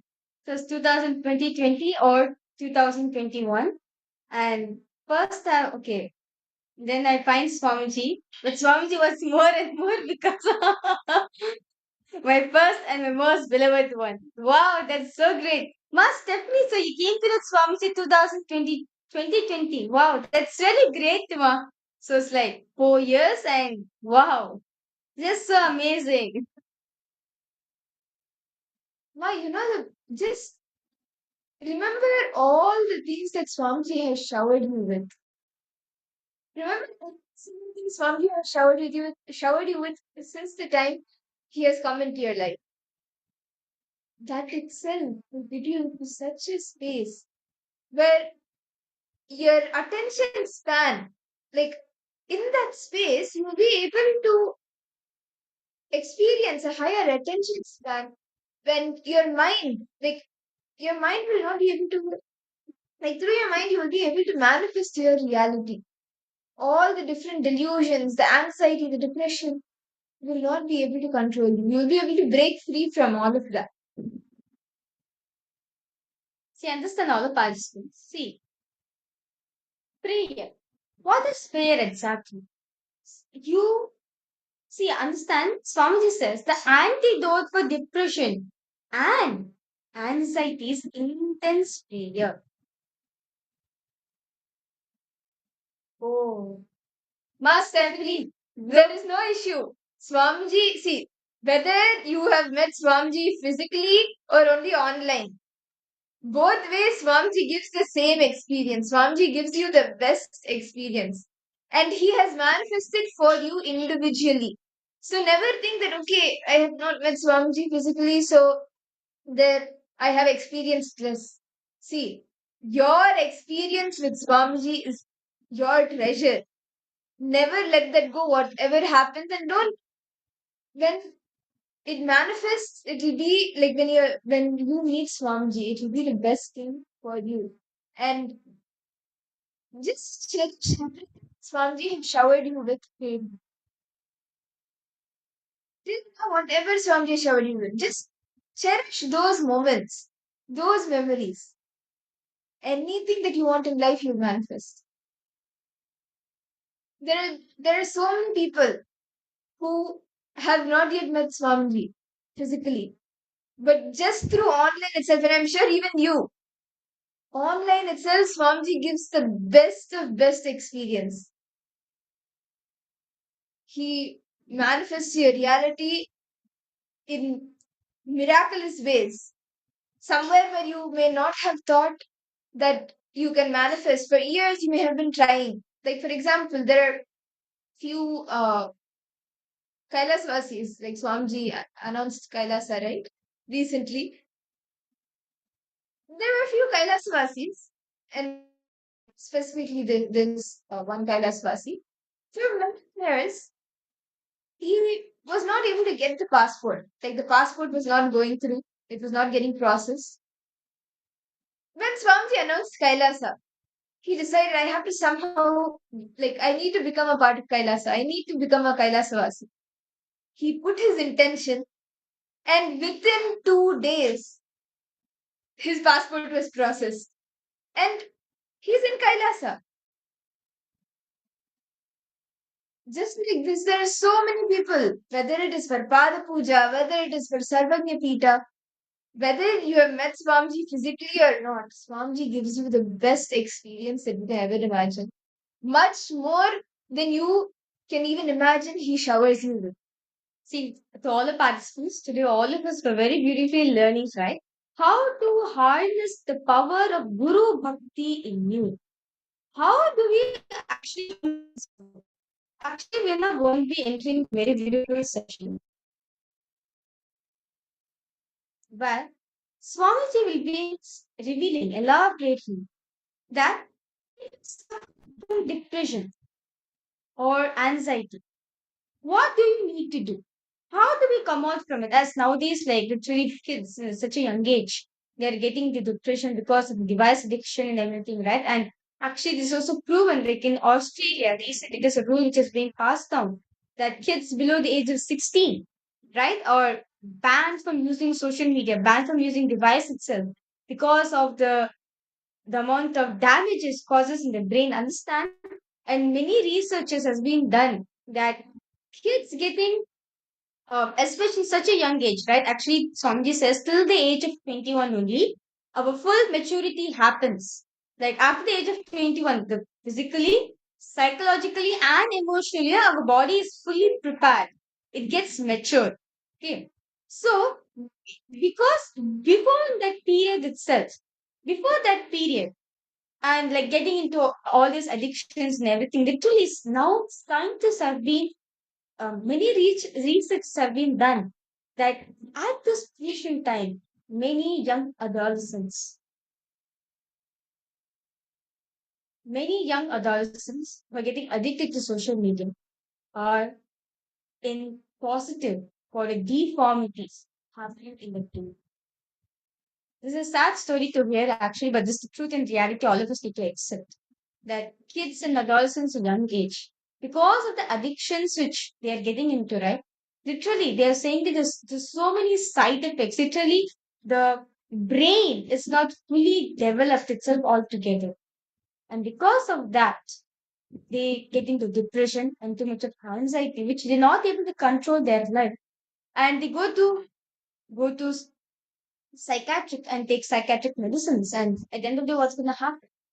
Going to put them some to more and more depression and more anxiety in their life. At the end of the day, they are going to be suffering in their life. Swamiji gives a very beautiful solution for this one thing. In this prayer to God, in this prayer to Paramashivoham, as all of us were learning about how to harness the Guru Bhakti in each and every one of us. Yes, but we need to harness that energy. We need to hold that energy, cherish, nourish the Guru Bhakti which is there in you. We are going to be now understand from Swamiji how intense prayer can be the cure for can be a cure and immediate relief from anxiety and depression.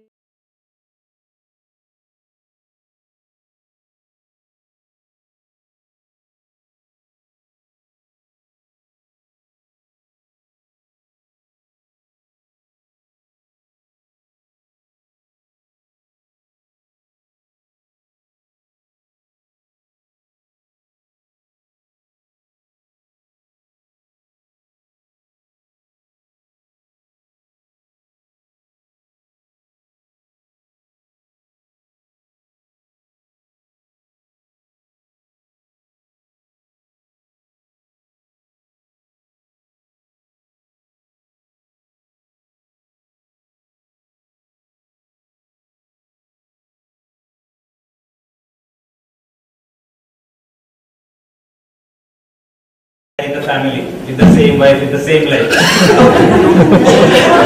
So, what is my question? That does it mean that if you are suffering intensely, you are progressing on your path towards God?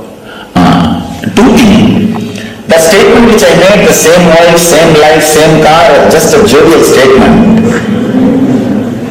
But to tell you honestly, neither your wife nor your car or your house is same as yesterday's. It is different. You can't step into the same river twice. I tell you, you can't even step into the same river even once. See, the moment you put your foot, before even it reaches the ground, water moves away. So, your wife is updating herself. Your life is updating itself. The whole existence is constantly updating itself. So my statement, the same word, same car, same thing, was told in a more casual sense and a jovial sense and how you feel. But that is not the case. Actual truth. That's the first thing. Second thing, if we are suffering, are we going towards God? No. Something seriously wrong. I can say, in the initial level, you will not have suffering, you will have suffocation. Suffocation is what Ramakrishna calls the seeking or the intense yearning. Vyapulata, that is the word Bhagavan uses, Ramakrishna is using. Vyapulata, the intense yearning.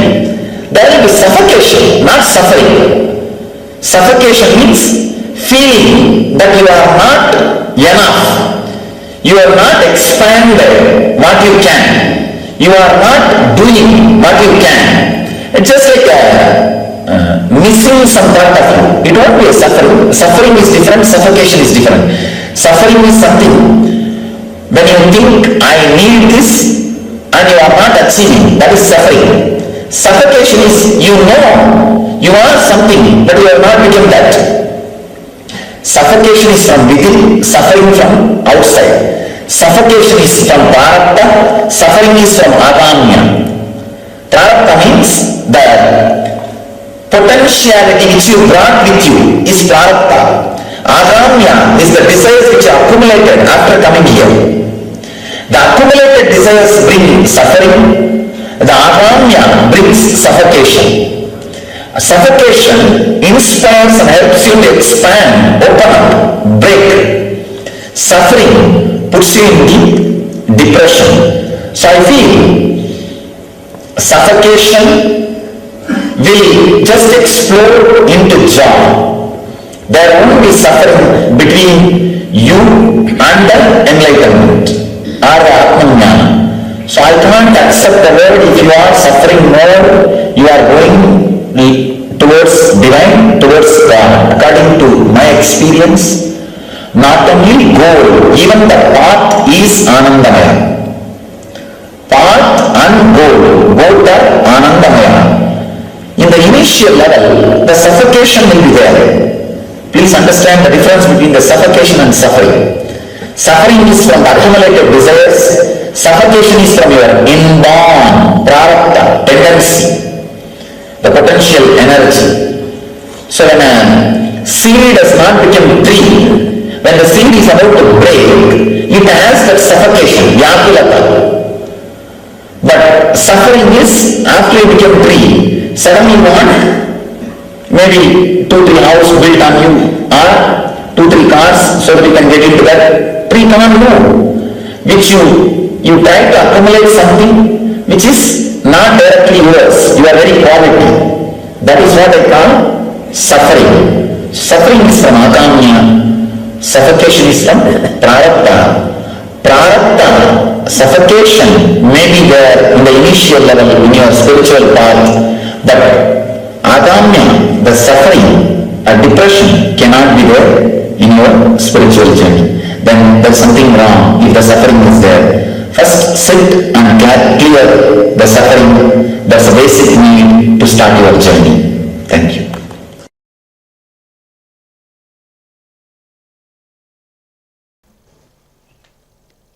The first few important truths, the sacred secrets you need to know.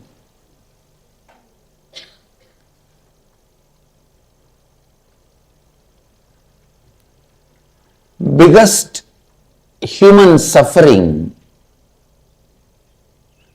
is self-doubt, self-denial, self-hatred. If I have to organize it one by one, self-doubt, self-hatred, self-denial. First, it starts as self-doubt, flowers as self-hatred, becomes fruit in self-denial. That is the way step by step it moves. Please understand, the worst disease human beings suffer. I tell you, actually only after this self-doubt comes, God becomes human. I tell you, all your patterns, root patterns, the father of your root patterns, great grandfather of your root patterns, great grandmother of your root patterns, everything is your self-doubt, self-hatred and self-denial. The moment you want something, you declare to yourself, you will not get it. If you have to get it, you will have to struggle, literally give your whole life to it.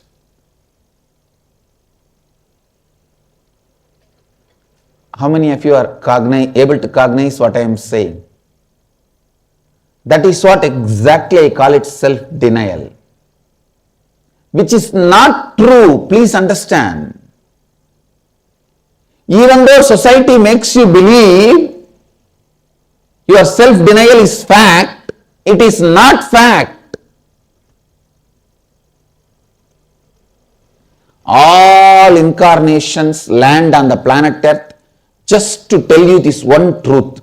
Your self-denial, your self-hatred, self-doubt is not truth or fact. That's all. That's all. You are more than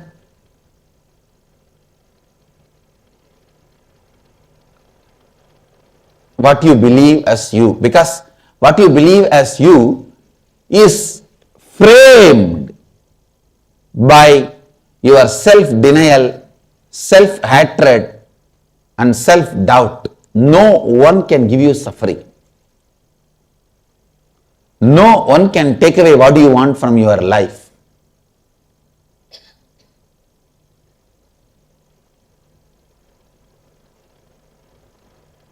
The great hope,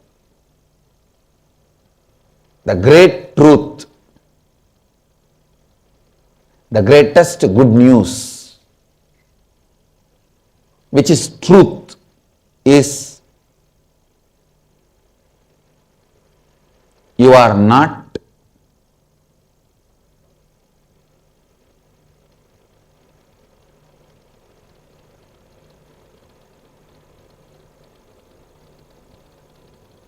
an ordinary being as you perceive because of your self-doubt, self-hatred and self-denial. Complete all these three. Every human being should be taught the science of completing with self-doubt, self-hatred and self-denial.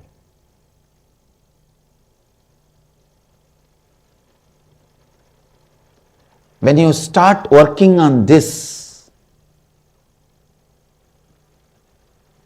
completing with self-doubt, self-hatred and self-denial, so much of Kundalini energy awakens, that energy will automatically guide you to create what you want, achieve what you want.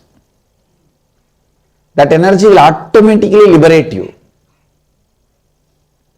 lead you to ultimate enlightenment. In my temples, only 3 demons will be portrayed. That is self-doubt, self-hatred and self-denial. People should complete with these 3 and only then enter my temple.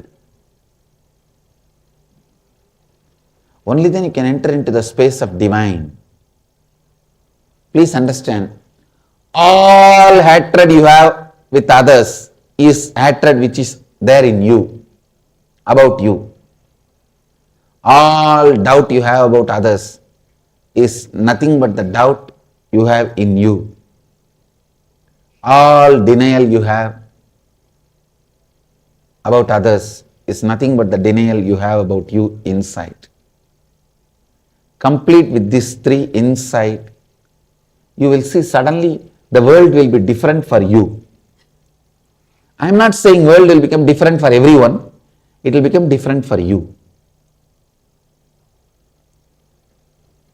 Because ultimately, you create your world. You create your world.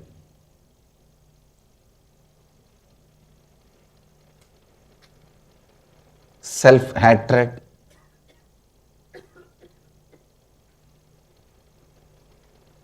naturally creates hatred about you everywhere. Self-doubt naturally creates doubt about others in you, in others about you.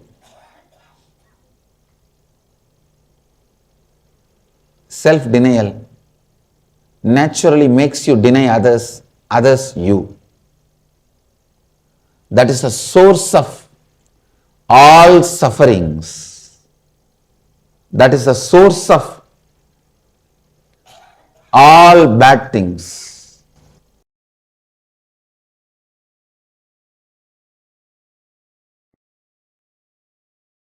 Ferociousness means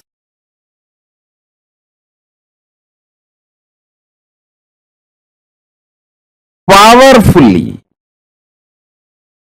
standing with the truth,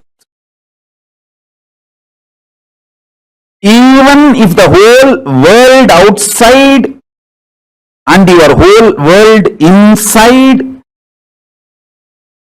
tries to delude you and denies the reality. The reality is you are Paramashiva. Even if the whole world outside tries to deny it, or your whole world inside tries to deny it. Ferociousness means powerfully standing with the truth,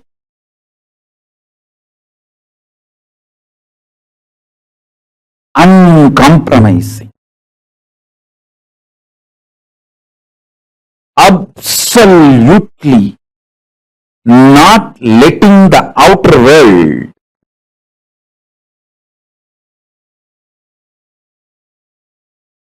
to add any self-doubt, self-hatred, self-denial inside you.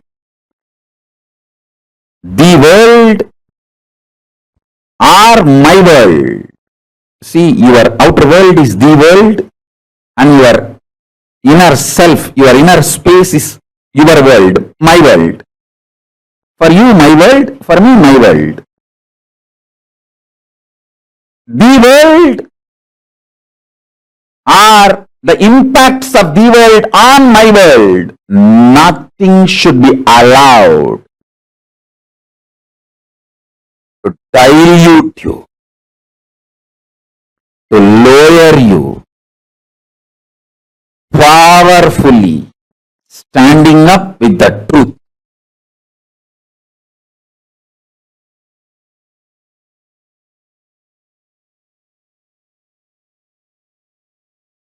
This ferociousness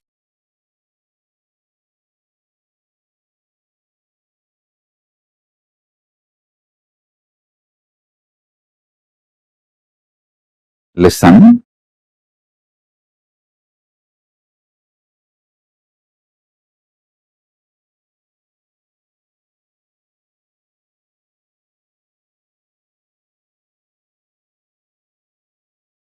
I'll give you multiple definitions to make you understand ferociousness. This is the first definition.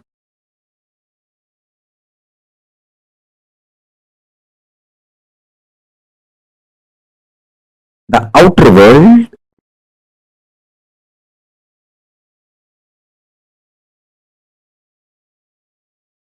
whether it manifests, behaves as you want or not, or the impact of the outer world on your inner world, whether that goes as per your whims and fancies or not, the truth, absolute truth, the ultimate truth should be cognized, powerfully concluded, uncompromisingly. I will repeat now. You are Paramashiva is the truth, ultimate truth.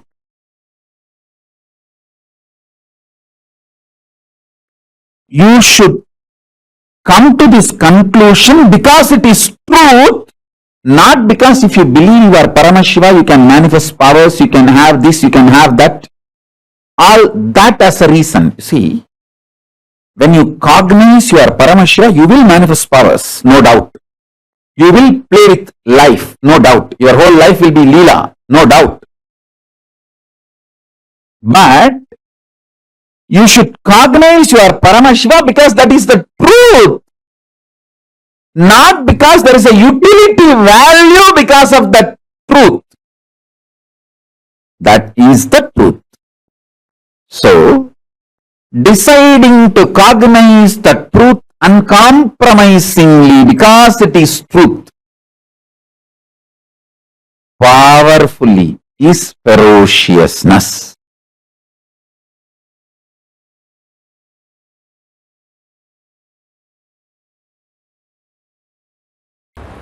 Patanjali explains the great truth about our deep craving for suffering. Please understand. Constantly we crave for sufferings. So many reasons. One, when suffering happens to you, you get lot of attention from others. Many kids fall sick just to get mother's attention. Otherwise, mother is too busy. By and by, your unconsciousness learns the habit. If you fall sick, you will have attention. The next step is not only to get others' attention, even to get your own attention, you fall sick. You think if you don't fall sick, you are not attending yourself. You are too busy and society demands you to attend too many things. Body and mind says, no, fall sick, that's the best thing.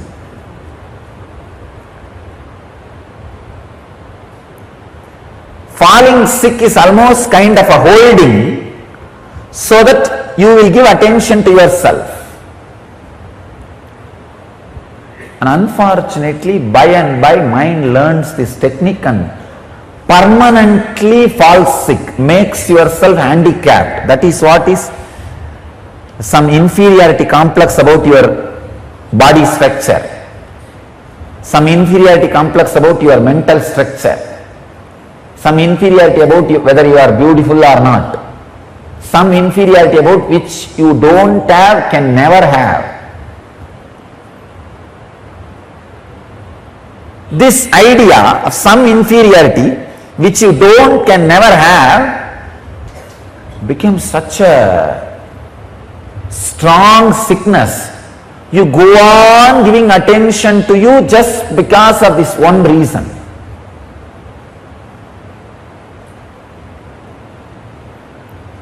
Suffering gives you a kind of a heaviness, shape, identity, feeling of existence, boundary. Joy always gives you the boundaryless feeling. You can see people who are levitating, the first thing I see in them is the joy in their face, extraordinary joy and the laughter.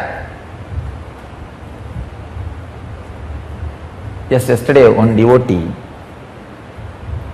from Bangalore came and told me, Swamiji, I saw that 3-minute video and tried and broke my back. I said, don't try. She was trying to jump. It's not that she was heavy, she's medium weight only, but tried to jump, it seems, and nothing worked, and the more she tried and she only fell and broke the back. Means joy permeates your backbone, permeates your biomemory, you became first psychologically light and physically light. As I was telling, this is the science. Under every hair pore, there is a air bag which can hold the subtlest form of prana, which is samana. When that air bags get filled like a balloon, body starts floating. The first thing will happen when the air bag gets filled is joy.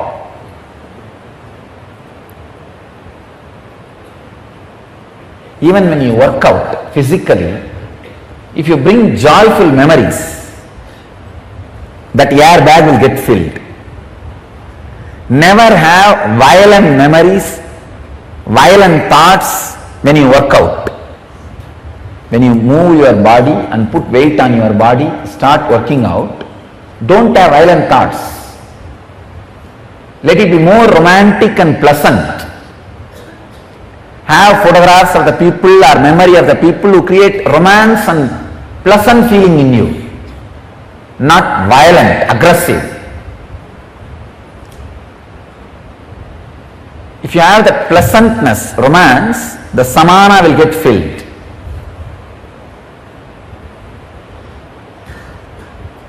The unconscious hanging, unconscious craving for pain is one of the worst engram with which humanity is suffering.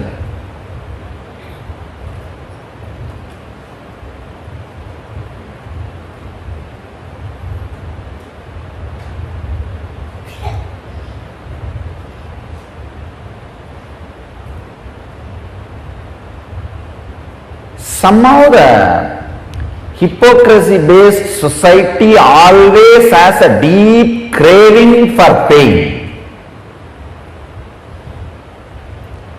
See, Krishna was worshipped in all enlightenment-based parts of Indian society. Indian society has two major parts, the enlightenment-based part and hypocrisy-based part. That's what they call morality. The social morality. See, understand, the social understanding of morality is just hypocrisy. It's not morality. It's like a weapon used to pull somebody when you don't have any other weapon, any other way. Like this is society, civilization, that part of India worships Krishna. But for enlightenment, you cannot feel attracted to Krishna. And this hypocrisy-based civilization,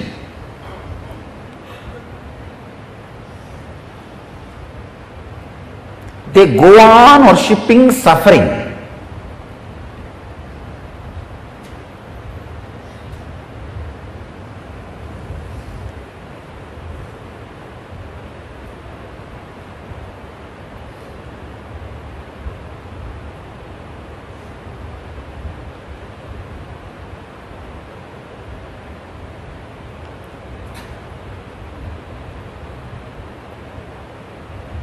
Krishna's consciousness, such a extraordinary joy. I wanted you to know some of the details. Krishna lived with Gopikas only till the age of 11 years only. Afterwards he was out. But always Krishna is portrayed with Gopikas, as if he spent his whole life with Gopikas, because he is symbol of joy. Same way,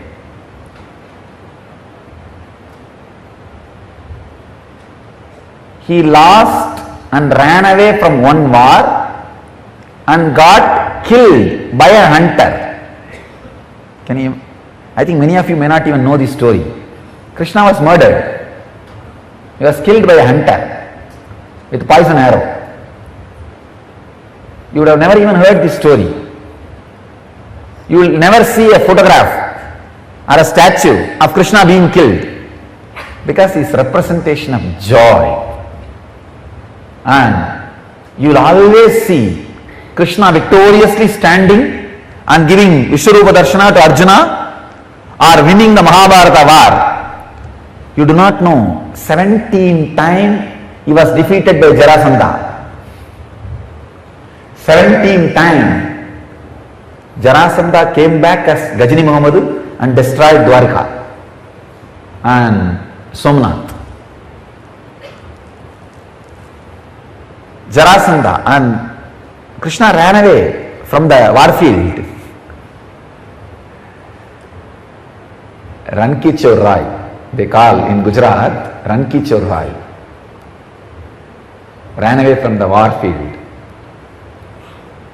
But nowhere it will be represented, because he is embodiment of joy. Even running away was such a romantic experience for him. Nowhere the pain is painted, because the pain was never painted in his inner space. It could never be painted in his biography, in his history. Unless something gets painted in your inner space, it can never be painted in your history. If something is painted in your history, how much you try to change, it will be painted in the biography. In your inner space, anything is painted, it will come out in biography, in history. Because the incidents shows Krishna lived only till the age of 11 with Gopikas. And you will be surprised, the love affair between Radha and Krishna was only 1.5 years. Really, totally 1.5 years of love affair only is recorded. The romance was only 1.5 years. Before that they were kids and they did not have chance to spend time together. They spent time together only 1.5 years. But if you see, they are shown as eternally together. Anywhere you see, Radha will be there. Where Krishna is there, Radha will be there. Whether it is a temple or painting or statue or anything. But one funny thing, Sita was away from Rama only 6 months. Only 6 months. But always the Ramayana is painted, portrayed as if they suffered a long separation. Chronologically it is just 6 months. 13.5 years they had such a funny, romantic life in forest. Really. 14 years of forest life, 13.5 years. They had a very very graceful and great romantic life. 13.5 years, because they were living with 7 rishis. Only the 7 of them know Rama is incarnation. Nobody else knows he is an incarnation. So he was taken care by 7 people who knows he is an incarnation. He had a great fun. Only 6 months chronologically they were separate. But that 6 months scene is shown as 3 Ganda. Aranya Ganda, Sundara Ganda, Yuddha Ganda. 3 cantos for 6 months. Here, it's only 1.5 years of romance and it is shown as a whole life. So the idea they represent.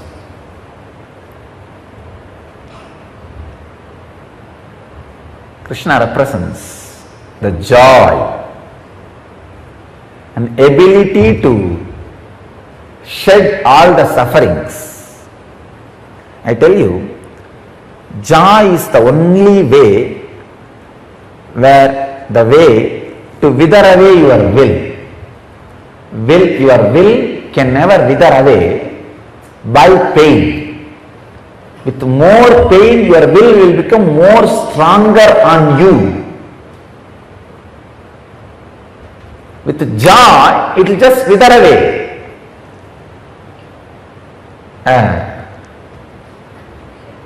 It will just be an ecstasy. Intense prayer is the most powerful antidote for depression. If you have a very systematic depression pattern, like at particular time every day you feel heavily depressed and mood swing. For some people it will be like a early morning, almost like don't want to get out of bed and killing themselves with thoughts and emotions and depression. For some people, late evening, can't stand evenings and fear will start by the time evening comes. Oh God, how I am going to handle myself today. If you have any of this kind of pattern, the depression pattern, I tell you, prayer is the most powerful antidote. Just study the depression pattern, the exact time it starts. Just at that time, pick up the Sahasranama of your Ishta Devata. If your Ishta Devata is Shiva, pick up Shiva Sahasranama. If Devi, pick up Lalita Sahasranama. If Vishnu, pick up Vishnu Sahasranama. Durga, pick up Durga Sahasranama. Pick up that Sahasranama. Do not do the stupidity of just like a ritualistically Visvam Vishnu Vashatkaro Bodha Bhavya Bhavat Prabhu Bodhatma Bodha Bhatyatma dan. No, don't do that. Don't do that. Don't do that. Srimata Sri Maharangi Srimat Simhasaneshwari Chitaknikunda Sambodha Devakarya Samatyata Udyat Bana Sahasrava Koti Bana Samannita. I have seen always these people who do Sahasranama. After 2-3 minutes, they will be just seeing the number on the side. Oh, when it is going to become 1000, it's only now 200. Oh, it's only now 300. Don't do that.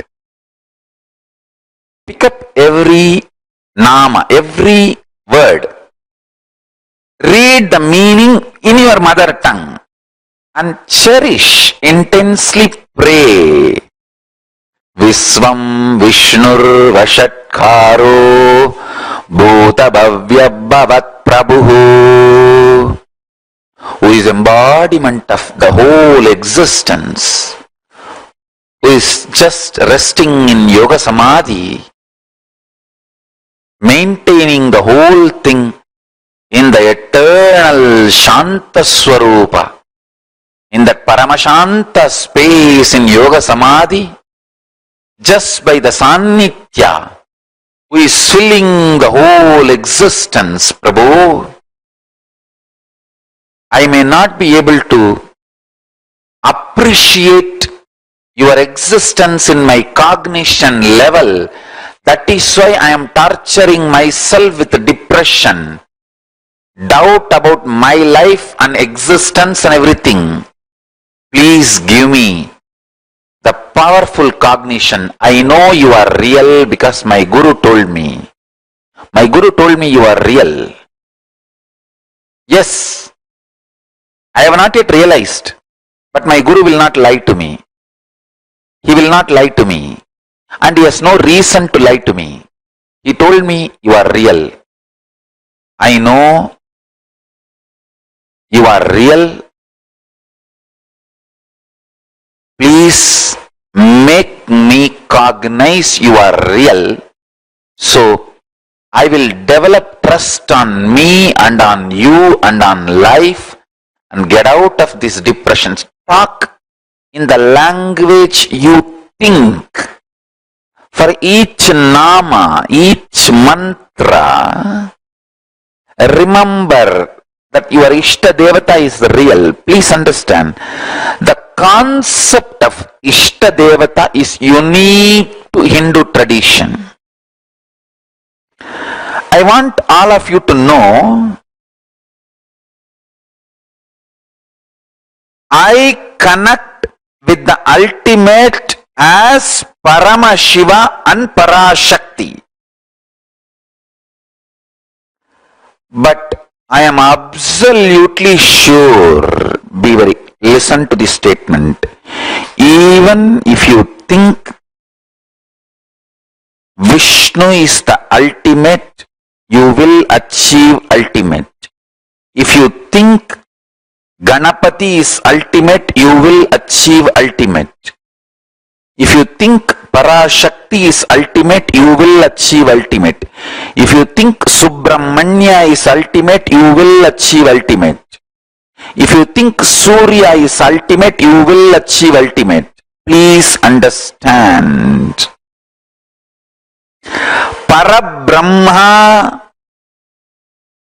Paramashiva, Parashakti, Paramapadam of Vishnu.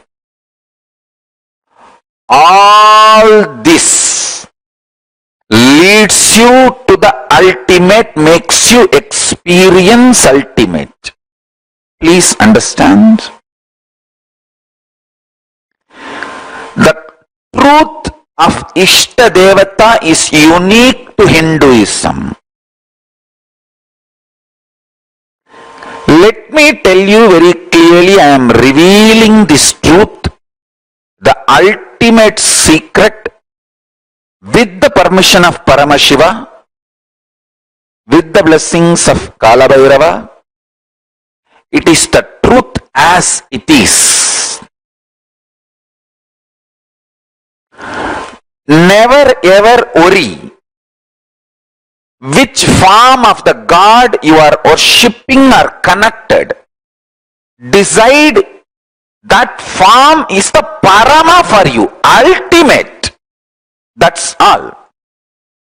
If you want, you can add the Parama, ultimate, to that your Ishta Devatas cognition about you.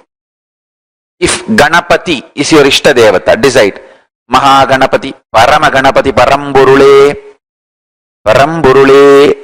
Mahaganapati, Paramburule, or the ultimate reality, O Mahaganapati. That's all.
Nithyananda, to all the participants, we all just had a beautiful session where we understood about prayer, what it is, and how we can do the intense prayer. See, in this session, very beautifully, Swamiji spoke how intense prayer, having intense prayer to come out of any situation, the most difficult problems in your life, as Swamiji revealed in this satsang, right? Swamiji says, just by having intense prayer, having a prayer that's powerful enough for you, it's like an immediate cure. It's the most powerful antidote from depression. So, can I request all participants to pose? I see so many of you are logged in. Welcome to all of you. And can I request all of you to pose? What is the one powerful cognition all of you got from this session? It was a very powerful session, Swamiji revealed how the like Swamiji spoke how actually depression starts in each and every one of us, and because of that, right, we hold on to the lower identity which we carry within ourselves, and how intense prayer, Swamiji said, right, how intense prayer can be the solution. How prayer, intense prayer, is the most powerful solution for you to come out of depression. How many of you were able to click with this beautiful session that all of us just had? How many of you have actually seen it happening in your life? Whenever you may be going through any ups and downs, where you would have been in your worst down times, but just when you sat to offer puja, to offer your prayers to Swamiji, that moment you just forget everything, all the problems that you're going through. Can I request each of the participants to post?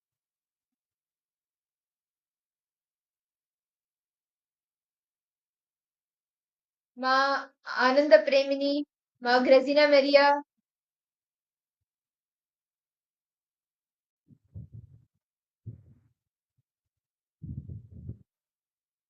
See, other participants, see, now in this session, Swamiji said, right, how intense prayer.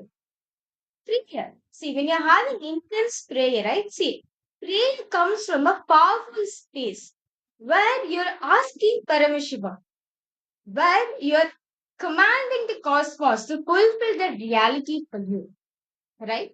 In this session, Swamiji gave a methodology also how to experience, how to activate intense prayer in ourselves. So we're going to be understanding deeply how can we actually have intense prayer. What should we do in our life?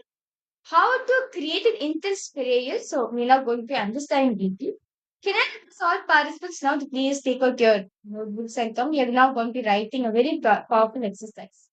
So, as Swamiji is saying, the power cognition of which Swamiji is giving that because the elephant is sleeping, wolves and foxes will try to come and bite the feet of the elephant and try to take a bite. Because you are not involved with yourself, even your delusion is invited upon you. Understand? Because because of unawareness we keep within us, because we're not involved with our own life, right? We are not even aware that delusion is coming. Actually, Swamiji says in satsang that delusion is nothing but you not knowing that you are in delusion is delusion. The moment you analyze, the moment you realize you're stuck in delusion, you're liberated immediately. Till then, it's like a veil which is put on you, like a translucent veil which has been put on you where life is so amazing and colorful, but actually it's just Maya. It's delusion. Like to give an example, it's Jayanti time and Swamiji, it's Jayanti time and Swami, like the Kumbh Mela is happening, right? Instead, it's the current time where many job opportunities come and you're being promoted, and things are going. Suddenly, things are starting to move for you. Your relationships, like what your long term relationship, suddenly starts to move, and you're like, oh my God, what's happening? All the auspicious things, all the good things are happening. And currently, is the same that Swamiji is calling all of us who are coming for Kumbh Mela, right? Or understand, or whatever's happening outside of you. Look, last everything's going good, but understand it's just temporary. It's just, yeah. Yes, you don't even realize it's deluding you. You don't even realize it is deluding you like anything. So now, we're not going to be understanding because all participants, so please detail start writing here. Look at incidents from four aspects of your life: career, relationship, health, and wealth. Where you manifested suffering. I repeat myself, can you request all participants now to please start writing? Look for incidents of your life, four aspects in your life: your health, your wealth, your relationship, and your career. In these four aspects, where are you manifesting suffering? Please start writing it down. What is it that you why is it that you're manifesting suffering in your life? Right. Detail write them.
Uh,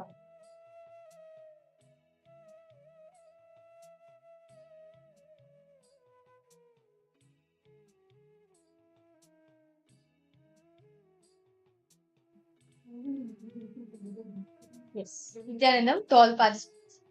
Hope all of you are done writing the first incident. Now, I request all of you pen down in detail how non-involved you were in those situations. For example, about your health, right? Okay. Suddenly you go to a doctor and suddenly you realize that that's it. You're having gastritis, and you suddenly one day you feel intense stomach pain happening, and that's the time only you go to the doctor, and the doctor's diagnosed you with gastritis. But you could have prevented this happening from your life. You could have prevented this happening from your life by taking care of yourself, by drinking water, taking food correctly at the right time, and taking care of your whole body and eating whenever your body is needed to eat. But instead of feeding ourselves healthy food, we fill ourselves with all the junk food, all the biscuits, crackers, water, chocolates, and everything. And instead of with water, we fill up with soda, coffee, tea, hot chocolate, water, food. Right? And then today, what do you manifest? We are suffering from a disease called gastritis, right? This you could have prevented when you were actually involved in your life. When you're involved in your life, you'll see every single moment you'll be aware, Swamiji says. You'll be aware of what's happening in you. How many of you are understanding this? Now, I request all participants to pen down in detail how non-involved you were in those incidents, and also pen down how more involved you can become for each of these incidents. First, I request all of you to write down how non-involved you were in those situations happening in your life. And at the end, after you finish writing them, write down detailing how more involved you could be. How more involved you could be in your life for these incidents. And I request all participants, please start writing them. Pen down intensely how you can be involved in your life. Involvement brings what? Awareness. See, understand being aware, as Swamiji says, when in the present moment, you're aware of everything happening around you. You don't feel a suffering. And when you're intense prayer is nothing but what? You being now, in the present moment. Understand? As Swamiji said in the satsang, right? Intense prayer is now. When you're connecting with divine, that's what you get it. That space is the present. That now, when you're involved with your life, when you're aware of what was happening in your life, naturally you'll be in the present moment. So can I solve participants now dependent? How non-involved you were in those situations, and how you're going to be more involved in those situations hereafter. Please spend the details.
elaborately tell them how you can be more involved in all each of the incidents. Ma Lita, Ma Irene, Ma Stephanie, Ma Yoga Jnana, Ma Shulini Durga, Ma Saralananda, Ma Kella. Each of you can write down how you can be more involved. All the participants attending from KAILASA, Toronto, welcome. Nithyananda to you.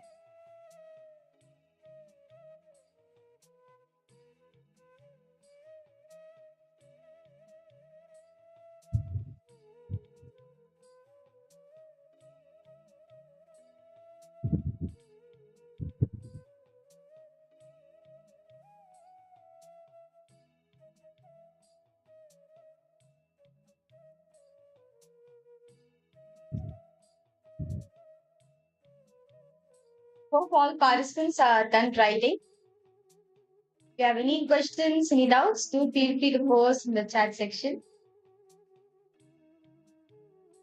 So now we're going to be entering into a very beautiful story actually. How in this prayer, how in this prayer will actually will let you to experience the how intense prayer, like at the time the crisis time when how intense prayer can actually relieve you, can actually help you from any point in time.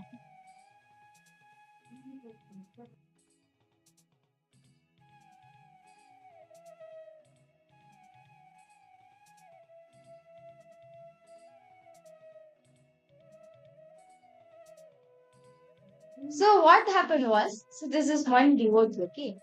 So this is actually a very beautiful story. Swamiji will actually share. So what happened is this is one devotee. He used to sing to Paramashiva every single day. He's considered as the temple singer. So everything what he does is only what he does every day in the morning. He sings to Paramashiva, and of course in the pure that bhakti, he literally feels Paramashiva is there. He dedicates himself that life, like literally he have taken that as a life for him. So what happened was, and the whole city of Madurai came to know about this. That he's such a great singer he is, and such devotional sing. He actually this priest sings only devotional songs and everything. So what happened is one day this priest was actually in Madurai. Actually, this Leela was actually given done by Paramashiva in the Madurai city. So what happened was, so he sings and everything.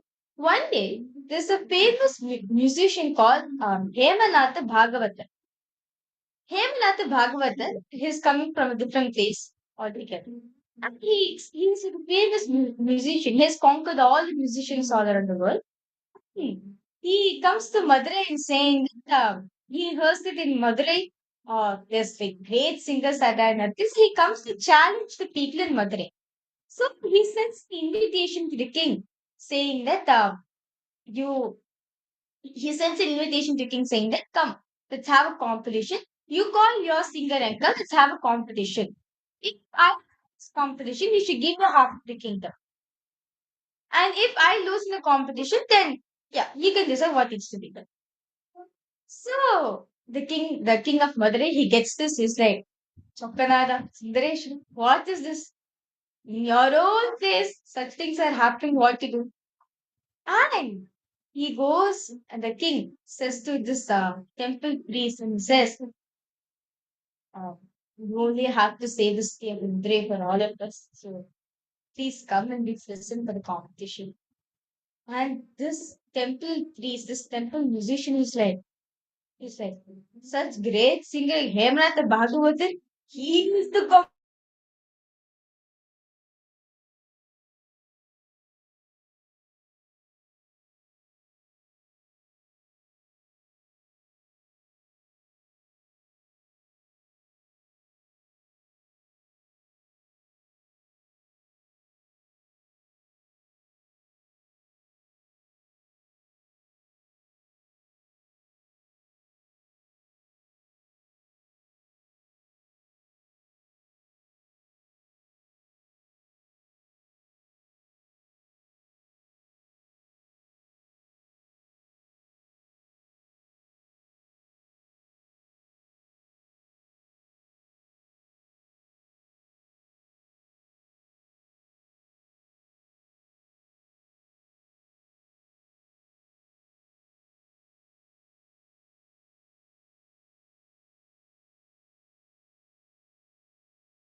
Yes, Nithyananda to all the participants. Sorry for a technical glitch. So let me continue.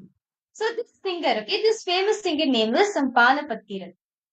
So he is like he tells like he is like he goes to Parameshiva temple. He's like, I can't compete anyone in the great singer like Hemanatha Bhagavatar. I can't do anything. Sorry, I can't. He goes to Parameshiva deity. He goes to Sundareshwara. He says, Chokka, please help me. I can't beat such a great singer Hemanatha Bhagavatar. You really have to come and help me. And he surrenders to Parameshiva's feet. Of course, Parameshiva will he let his devotees down? Understand, Parameshiva will never leave his devotees down. Swamiji says, even till the last, Parameshiva will always test you, but he never puts you down. So, what happens is, of course, to save his city, and of course, to help the disciple, Parameshiva assumes the form of a wood seller. He comes, appears the forms of wood seller, and he goes. And as a firewood seller, he goes, he walks to the Madurai temple in the Madurai city. The citizens of Madurai are shocked. What? Like, did he come to a level where firewood has to be sold in the market or what? Like, oh, did we understand that advanced our economy was? This shows that how beautiful, how the economy of Hinduism, how dharmically it was made. And so, of course, Parameshiva goes. He knows all the of course, Parameshiva knows everything, right? So he goes and he sells firewood and everything. Then night, he comes and sleeps in front of the corridor of the guest, Hemanatha Bhagavata. So, actually, by the time Hemanatha Bhagavata, he comes to Madurai city and the next day is a competition, right? So then Parameshiva goes, he kinds of lie down in the corridor, in the veranda, right outside the house of Hemanatha Bhagavath. Actually, more than me saying English, listen to Swamiji himself. The way Swamiji shares it, it's just like literally you can visualize a leaders happening in front of your eyes once again. That it's like a very beautiful story actually. So what happened was, so Parameshiva act as if mosquitoes are biting him. From that, right? Paramashiva sings a song. The song is only called the Patum Nani, Bhavam Nani, meaning the song is mine and even the Bhava, the attribute is also mine. It's very beautiful music is this. Then him, the Bhagavatar who's sleeping in his court present, suddenly he wakes up and says, who's this person who's singing such a beautiful song in such a time? He's completely shocked. Such beautiful song. Then in this verse, Parameshiva sings, there's one line where Parameshiva says, um, so basically this whole world, right, this is to Parameshiva's command. Because of Parameshiva's command, really this whole world moves on. And when Parameshiva says this, the world freezes. Literally, the world freezes for a second. And then after it resumes, time resumes back. This musician, Hemrata Bhagavatar, is completely shocked. Who could be this musician? Like nature stop. Understand the whole world was paused for a minute. Who could be such a great musician that from this song he is able to command nature itself? It's like I need to go. So he comes out and he sees Paramashiva, right? Paramashiva is in the woods, so like he's sitting there. So he comes and says, he asks, who's this person who sang such a great song? To the whole world was paused for a while. He's like, song? Paramich was like, song? I did not sing any song. I was, I was chewing mosquitoes. Paramish will be like, I was just shouting for mosquitoes to go. But Hemanath Bhagavat is like, oh my god, such a beautiful song. Then he asked, who's your guru? Parameshiva will say, I'm the I'm the disciple Not even a disciple, actually, not a graduate disciple. Um, discarded disciple, meaning like a person who's thrown away from his class. Okay, from the class, I'm that disciple. I used to attend like him. There's a teacher named Panapathiran. He sings to the temple. I'm his disciple. That too, not even not his official disciple. Also, uh, I'm just a student who's out of his class. Then Hemanatha Bhagat's like, oh my god, such a student, a person who's like a disciple, who's uh, not in part of his class. He sings like this and think about the teacher himself. And immediately he gets scared, then he writes. Takes a palm leaf and he writes saying he accepts defeat. And that day night itself he goes. He does not want to show his face in the competition. That day night itself he goes. Then after Parameshiva takes a palm leaf, he goes. Meanwhile, uh, Panapati is there in the temple praying to Parameshiva intensely. Next day is a competition, right? So while he's coming back, he says Parameshiva said, ah. And then he says, Hemanatha Bhagavatar told me to give this to you. And he reads the palm and says that he accepts defeat. Panapatiran is the greatest thing. He writes the palm. He's like Panapatiran was so shocked. How is this possible? Because this competition, I have not even met this person, such a great musician. Hemanatha Bhagavatar, I defeated. He's so shocked. He asked this person, he asked the bookseller, who are you? And then Parameshwar says, you don't know who I am? Look properly and see. Manapatirian is like, huh? Who are you exactly? Of course, Parameshwar laughs, merges back to the lingam. Then Parapatiran understood. It's Paramashiva himself who came to liberate him, to solve his suffering. This story is for each and every one of us to understand. However your situation is, how tough your situation is, right? Just in pray to Guru, in bhakti, in devotion to Paramashiva, to Swamiji. Come what may, he'll always be there to support. He'll always be there to help you. Come out of this, come out of this suffering, pain and suffering you're experiencing in your life. See, it could be the physical pain, it could be the mental pain, the emotional pain, but whatever you are going through, Guru, when he is there, he will take care. Swamiji is that being in each and every one of our lives. And when you just express your gratitude to him, in which way, he will manifest for you, he will shower you immensely. Actually, beautifully, when there's a beautiful incident from Swamiji's life, how just through surrendering, just through the space of surrendering, Swami also experienced the space beyond pain. Swamiji actually, there was this in the temple, in the Arunachaleshwara temple, every day, or at different points. Annamalai Swamigal, one of Swamiji's gurus, he used to give the satsangs there, the discourses there. So when Swamiji had gone one day, Swamiji heard Annamalai Swamigal telling that pain is a lie. So Swamiji said, okay, pain is a lie. And Swamiji started contemplating on this. He wanted to test it. Swamiji wanted to test it. How many of you have heard this Leela? Swamiji sharing. Ma Irene, Ma Grazina Maria, Ma Yoga Gnana, Ma Shuni Durga, Ma Lita. How many of you have heard this story? Where Swamiji, after listening to how pain is a lie, to test this out, Swamiji goes home. And at home, he takes the razor, the razor blade, he takes it, and he cuts his thigh. Swamiji cuts his thigh to test what if pain is a lie.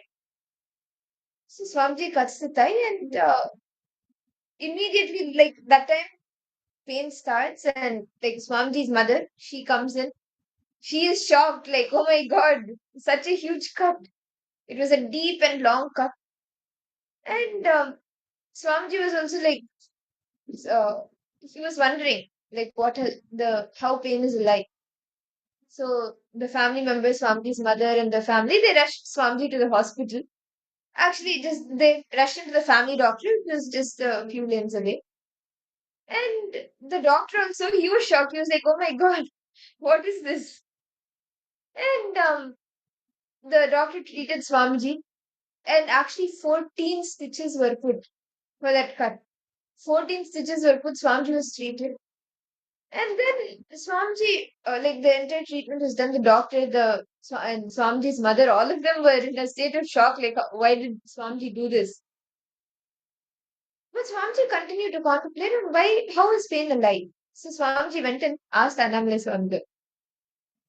And Annamalai Swamigal was very happy, firstly, that Swamiji was trying to contemplate. Yes, Ma, Grasina Maria, you heard the story. Yes. So Swamiji was sharing this with Annamalai Swamigal, and Annamalai Swamigal beautifully explained to Swamiji how pain is alive when we think that we are in the body. Like, we are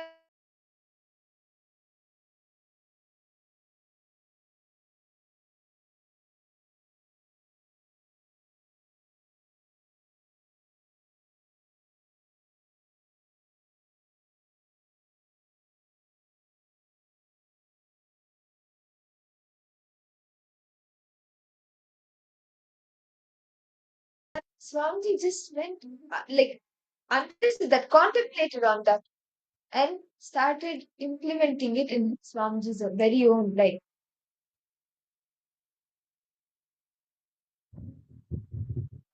And see, just by surrendering, just by the intense bhakti that you have, surrendering to the Guru, just how Swamiji surrendered to Annamalai Swamigal, surrendered to Arunagiri Yogeshwara, surrendered to all his gurus. Just like that, when you surrender to Swamiji, all your pain, all your suffering will just become redundant. Actually, there is a very another very beautiful story. So Swamiji actually just spent 9 months with Arunagiri Yogeshwara. And in these 9 months, there are like so many things that have happened, and just listening to it from Swamiji itself is an experience in itself. And there's one such incident which happened in Swamiji's life where Swamiji was doing the Aarti in the Arunachaleshwara temple. And while doing this, accidentally the Karpuram, the camphor from the Aarti, it fell on Swamiji's hand.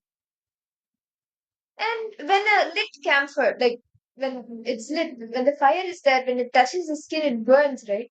And it will hurt a lot. So on Swamiji's hand, it was Swamiji got burnt, and like the burning sensation was there, the pain was there. So after the Aarti, after everything got over, Swamiji actually went and shared this with Arunagiri Yogeshwara. What Arunagiri Yogeshwara did was he just pressed Swamiji's hand. Like that press of Arunagiri Yogeshwara, just that intense feeling, it caused, like, it created the pleasure. That's why Swamiji says pain and pleasure, like, both are the same. Just one, like the press that Arunagiri Yogeshwara, how Arunagiri Yogeshwara pressed Swamiji's hand, that just created the pleasure in Swamiji, and Swamiji understood how pain and pleasure is the same. See, if it will be like, oh my God, how can you, like, if, for any of us, even if we get a small cut, somebody comes and touches it, we're like, why are you touching the wound? But Swamiji just surrendered himself to Arunagiri Yogeshwara, and from this experience, Swamiji understood how pain and pleasure is the same. one and the same. So all participants understanding. Actually, this tie cutting incident, I would like to explain it to you. And Swamiji used to go to Annamali Swamigal to get chocolates actually. Annamali Swamigal, at the end of the discourse, at the end of the satsang, he'll get chocolates so all the kids will come. So, because the Swamiji is present also, right? So, after the satsang, Swamiji will go get chocolates for Annamali Swamigal. So, of course, Swamiji knows his own Leela.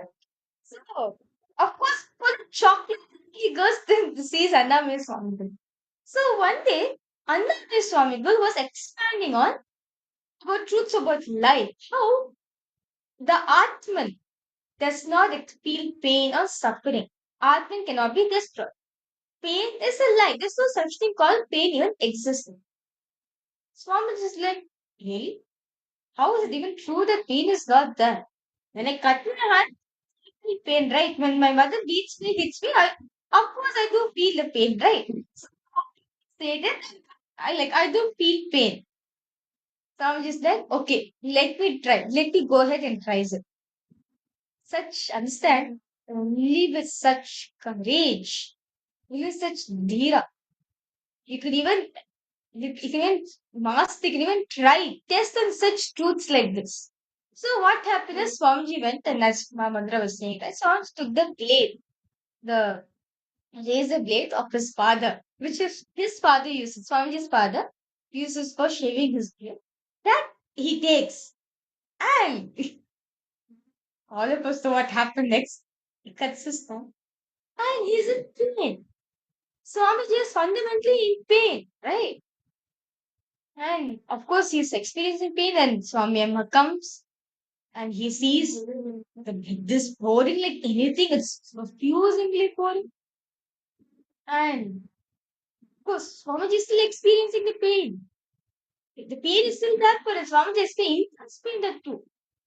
Then Swamiji calls, then Swami Amma calls the doctor, the family doctor. One thing Swamiji says, the ecosystem Tirunamale had, right, never questioned enlightened masters. They always respected that content. So this doctor came and asked Swamiji, saying, okay, why did you actually cut your tie? Swamiji said, Annam Swamiji told her, it's a life the thing. That was that.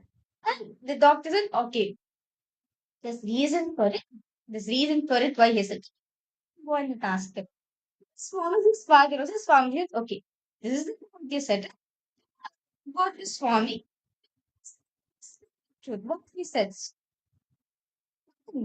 Swamiji, now a big bandage is in the tie. Swamiji is in pain right now. Swamiji said, no, Miss Swamiji, I told no pain. I'm experiencing pain right now. Next day morning, Swamiji goes to Annamale Swamiji, Swami and Swamiji is and Annamale and Swamiji said, you told me that pain is alive.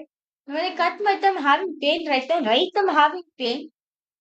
Annamale Swamiji laughed and said, that's the you having the test of the truth.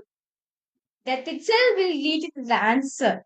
Annamale Swamigal, not just that, gave a proper understanding to Swamiji, it's the Atma in you, the soul in you, your consciousness cannot be destroyed. It does not feel pain or suffering at all.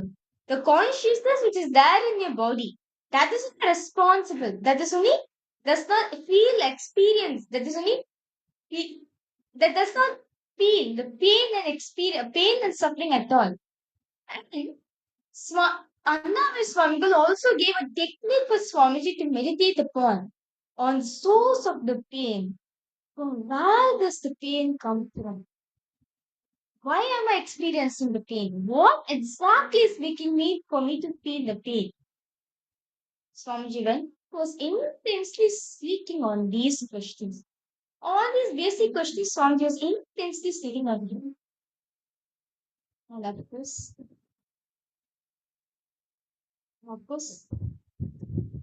on Swamiji was meditating on the Pavilikan River. Suddenly, some opened up in Swamiji. That's the day Swamiji experienced enlightenment. That's the day Swamiji experienced enlightenment. So understand, pain and suffering. It's just an ideology which we carry in our life. But then we have intense prayer. Understand?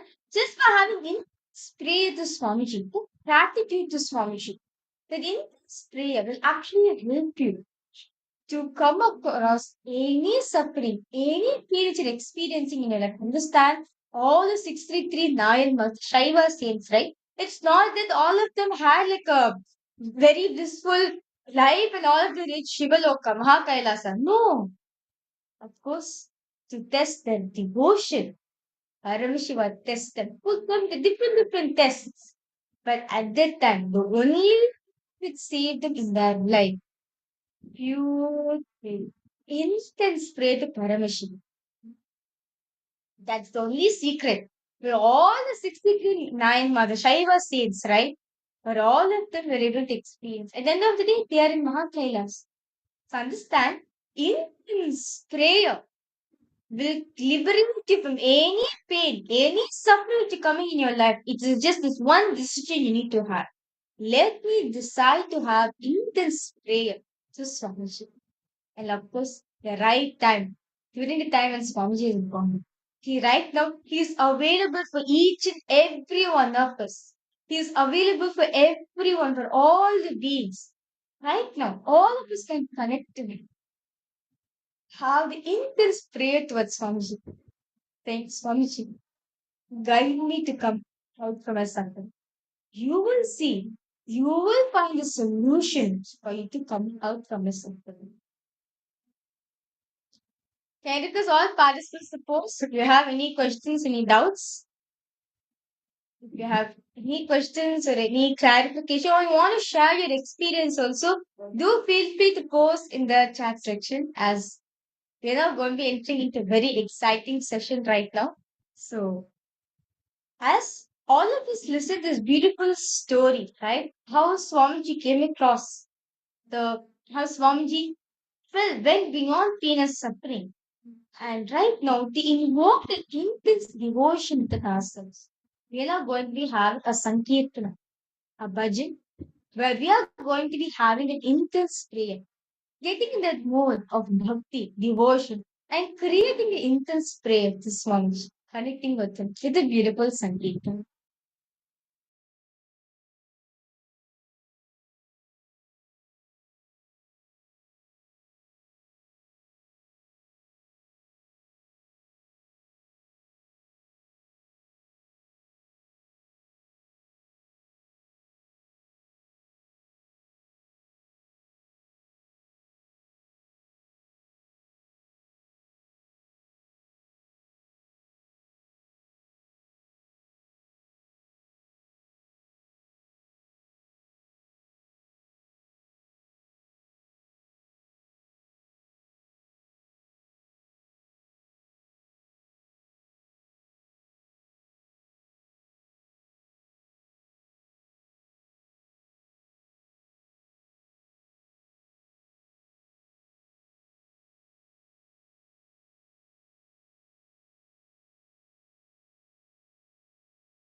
Nityananda Shankara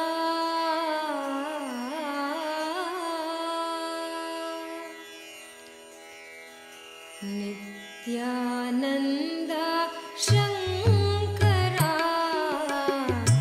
Anandeshwar Shankara Nityananda Shankara Anandeshwar Shankara Nityananda Shankara Anandeshwar Shankara Nityananda Shankara Anandeshwar Shankara Shankara भयङ्करा Shankara भयङ्करा भवभयहारी Shankara भवभयहारी Shankara Shankara भयङ्करा Shankara भयङ्करा भवभयहारी Shankara भवभयहारी Shankara Nityananda Shankara Anandeshwar Shankara Nityananda Shankara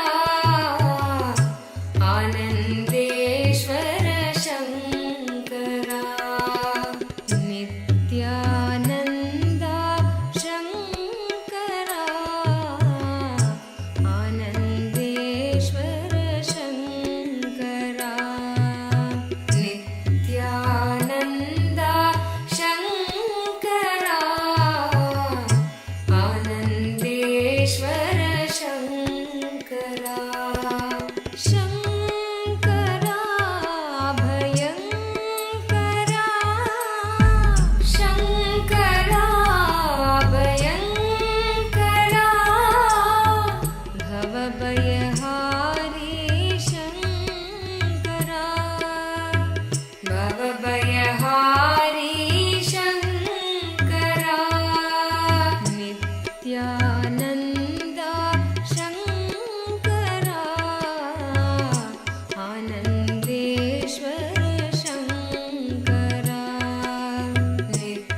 Nityananda Shankara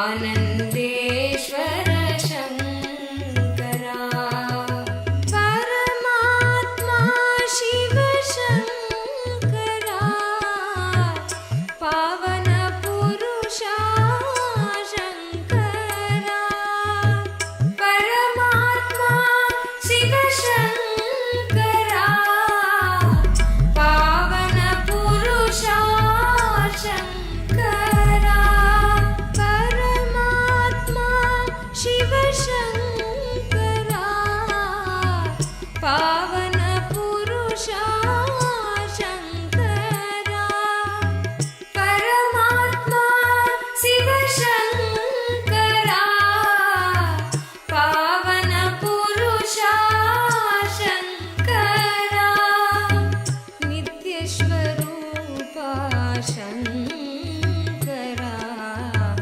Nityananda Shankara नित्यस्वरूपा Shankara Nityananda Shankara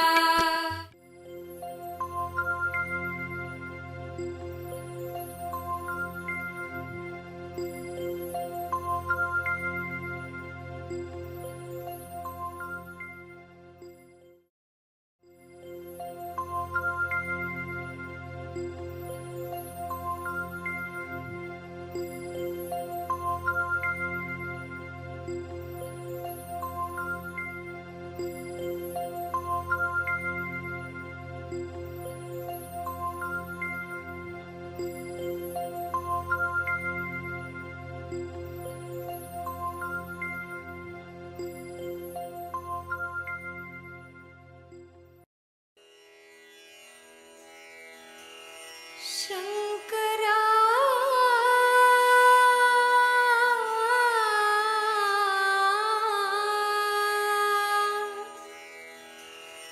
Shankara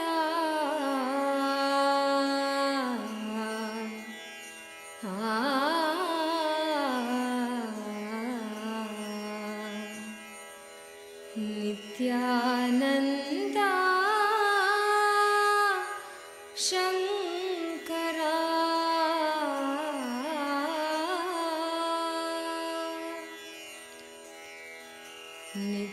Nithyananda Shankara Anandeshwara Shankara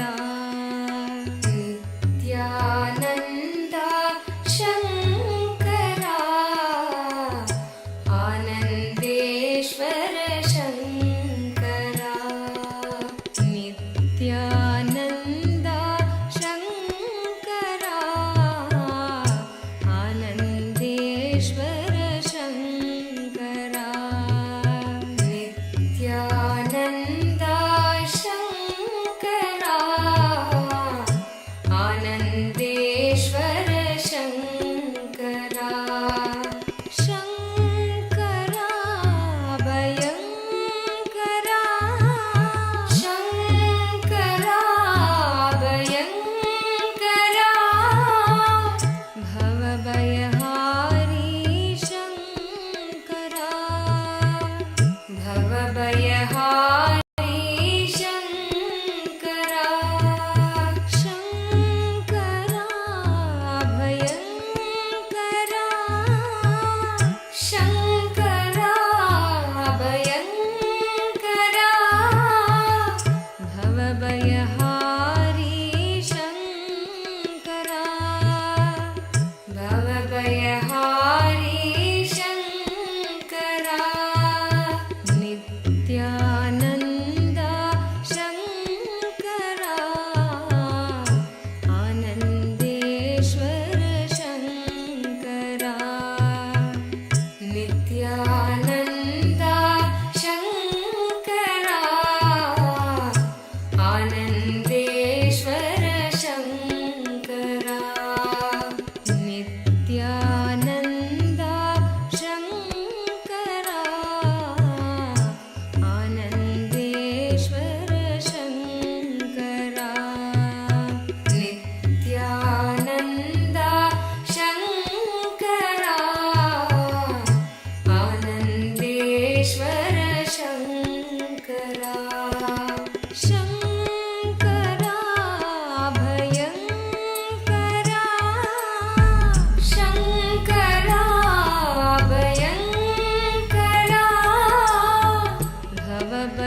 Yes. Nithyanandam to all the participants. Let us all now, as all of us understood about the power of intense prayer, let us now soak ourselves into singing the name of our beloved Swamiji and soak ourselves into the space of pure prayer, intense prayer to receive Swamiji in our life. Joining with me, I have Nithyananda and Swami, who will be guiding us on this beautiful Sankirtan. Let us now begin with the Sadguru Vandana.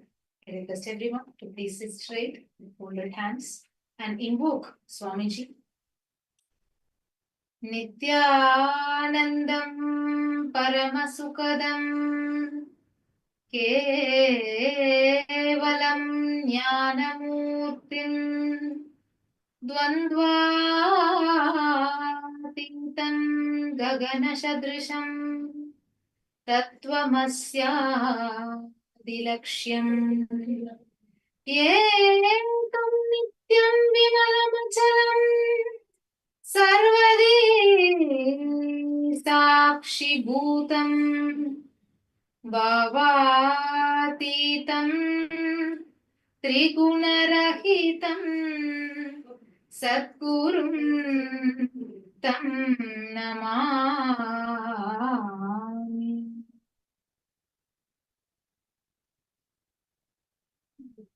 Let us now start the Sankirtan. So we'll be actually projecting the lyrics of the Kirtan. All of you can see the lyrics and sing along with us.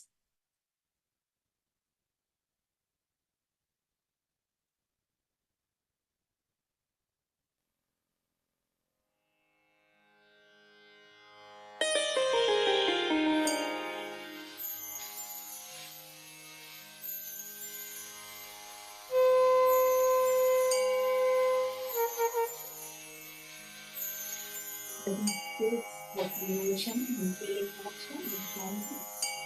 As we are going to start singing the Kirtan, chanting the name of the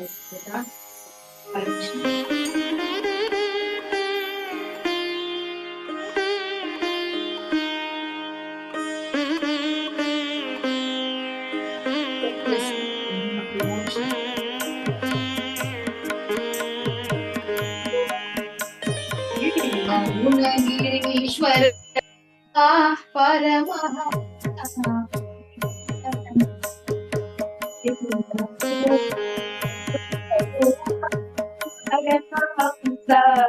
Nithyananda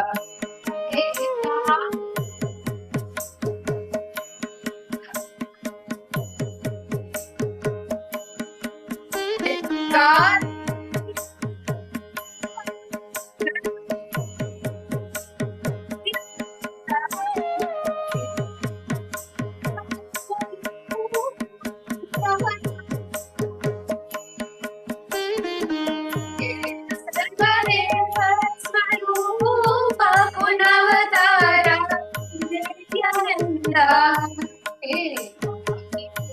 Nithyananda Paramahamsa Nithyananda Adi Guru Nithyananda Paramahamsa Nithyananda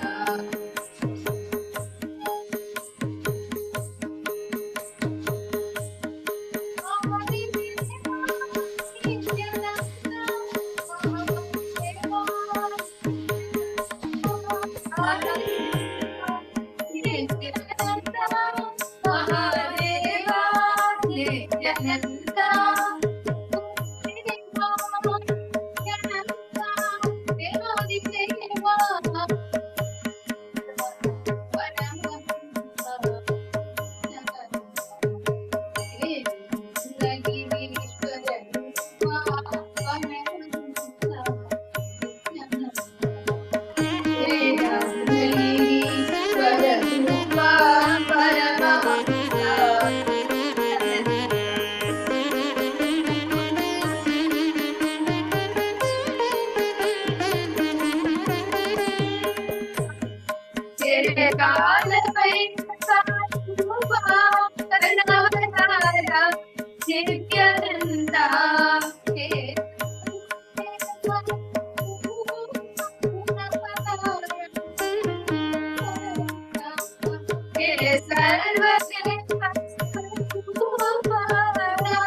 Hari Guru Nithyananda Paramahamsa Nithyananda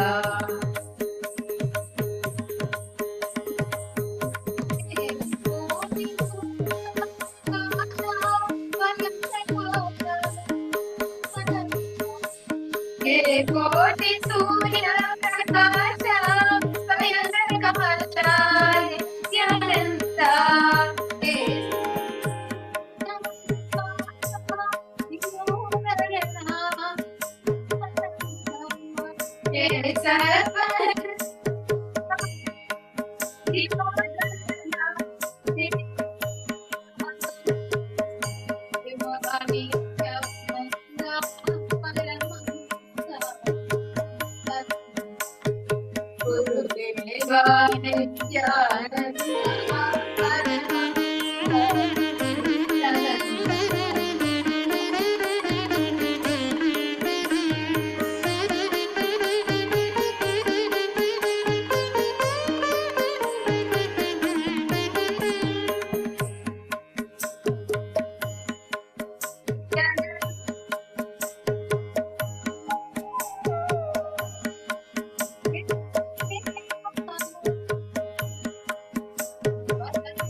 Nithyananda He Arunagirishwara Rupa Paramahamsa Nithyananda He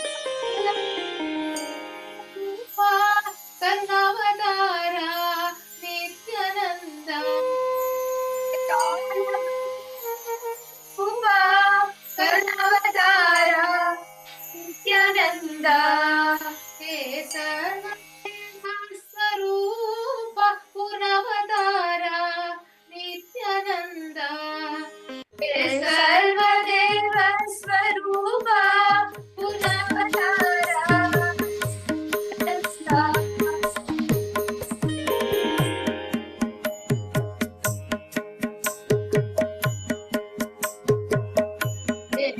Adi Guru Nithyananda Paramahamsa Nithyananda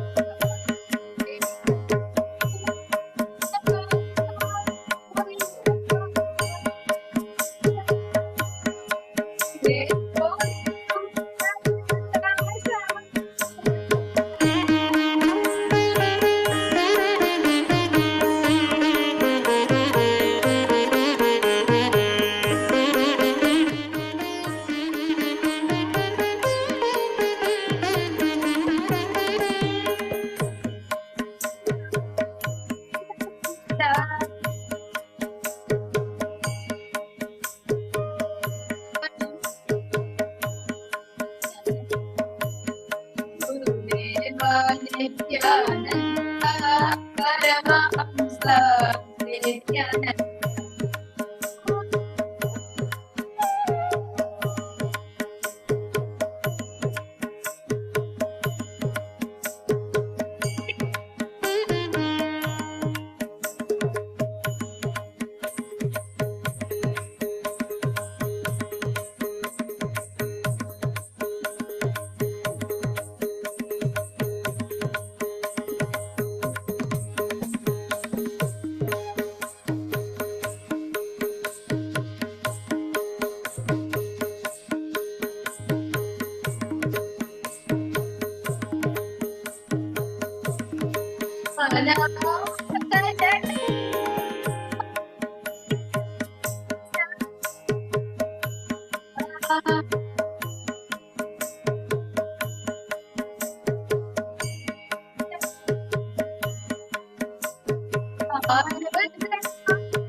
Nithyananda Paramahamsa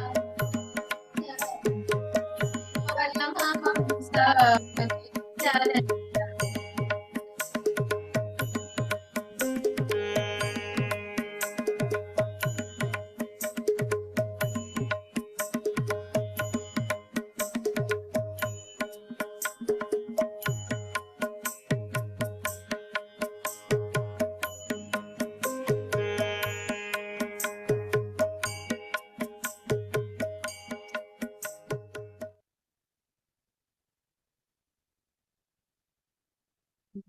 The way, the beautiful space, the emotion.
Nithyananda, that was a beautiful Sankirtan that all of us just had. And in the same space of gratitude, just by immersing yourself in gratitude, remembering every single time Swamiji has showered you, blessed you with each and everything. With that space of gratitude, when you just offer that at Swamiji's feet, he showers you back. And all of you have an opportunity happening right now. The Jayanti Paramashivoham is going on. All of us are preparing for the Nithyananda Dinotsava, the day Swamiji himself ascended. Swamiji came down to attend to each and every one of us, to bless each and every one of us as a response to all of our prayers. Swamiji came down, and the 48th Avatara Dinotsava is coming. And on this day, we have so many grand sevas happening where you can offer your gratitude at Swamiji's feet. You can offer whatever Swamiji has showered you with. Gratitude for that. You can offer it and be showered with much more. You have the opportunity to offer Pada Puja, where just by offering your gratitude at Swamiji's feet, all your karmas from over lifetimes, whatever you have accumulated, all of that will just be taken away from you. See, actually, when you offer the Pada Puja, you will experience a karmic breakthrough whether you know it or not. Whether you know it or not, whether you're aware of it or not, a pattern within you leaves you. It leaves your system completely. And Swamiji showers you back 10 times more, 100 times more than what you could have even imagined of. So on this beautiful Jayanti Brahmotsavam, as all of us are celebrating the advent of our beloved Swamiji, right? We have sevas, different rituals where all the participants, all of you can take part. So the first is the Raja Shringara Seva, where as Swamiji is the emperor of Kailasa, Swamiji is the inheritor of the 21 ancient kingdoms of Hinduism, right? So you can be the person offering the Raja Shringara Seva to Swamiji, where through this offering we express the gratitude to Swamiji, the remover of Maya delusion, who bestows true enlightenment and reveals to us our higher self itself. And Shringara means dressing up. Raja Shringara Seva means it's actually a very beautiful offering where you can adore Swamiji in the royal way. As the emperor, the king, the founder of Kailasa, the first in the nation Swamiji has built for each and everyone, this seva is to express our gratitude to Swamiji, who has worked for all of these years, for decades and decades, and just removes the delusion that all of us put ourselves into and bestows us, blesses us with enlightenment. So, and this seva is for $1,501 US. And the next seva that all of you can offer is the Vastra Seva, the 108 Vastra Seva. And as we share the sevas with all of you, if any of you are interested, you can post it in the chat. Stephanie Ratiers, Gabriel Harris, Grazina Maria, Nithyanandan Razian Blaza, Nithyanandam Ravzan Blaza, Nithyanandam, yes. Nithyanandam, Ravzan Blazaya, welcome to the program. So, we are now going to be announcing for all the participants and all the viewers the various different sevas, the various different offerings you can offer to Swamiji in this auspicious Jayanti time. So, the first is the Radha Shringara Seva, where you have the opportunity to adore Swamiji in a royal manner. And the second is the 108 Vastra Seva, where this is actually a very grand offering, where you're offering 108 royal robes to Swamiji. The royal robes in gratitude to the one who removes the Maya. And this is again 1008 US dollars. See, understand, just like how the Maya, the delusion, comes in front of us like a veil, Swamiji will unveil that. And through this seva, you can offer the 108 royal robes. All of us see Swamiji coming in for giving us the darshan every day.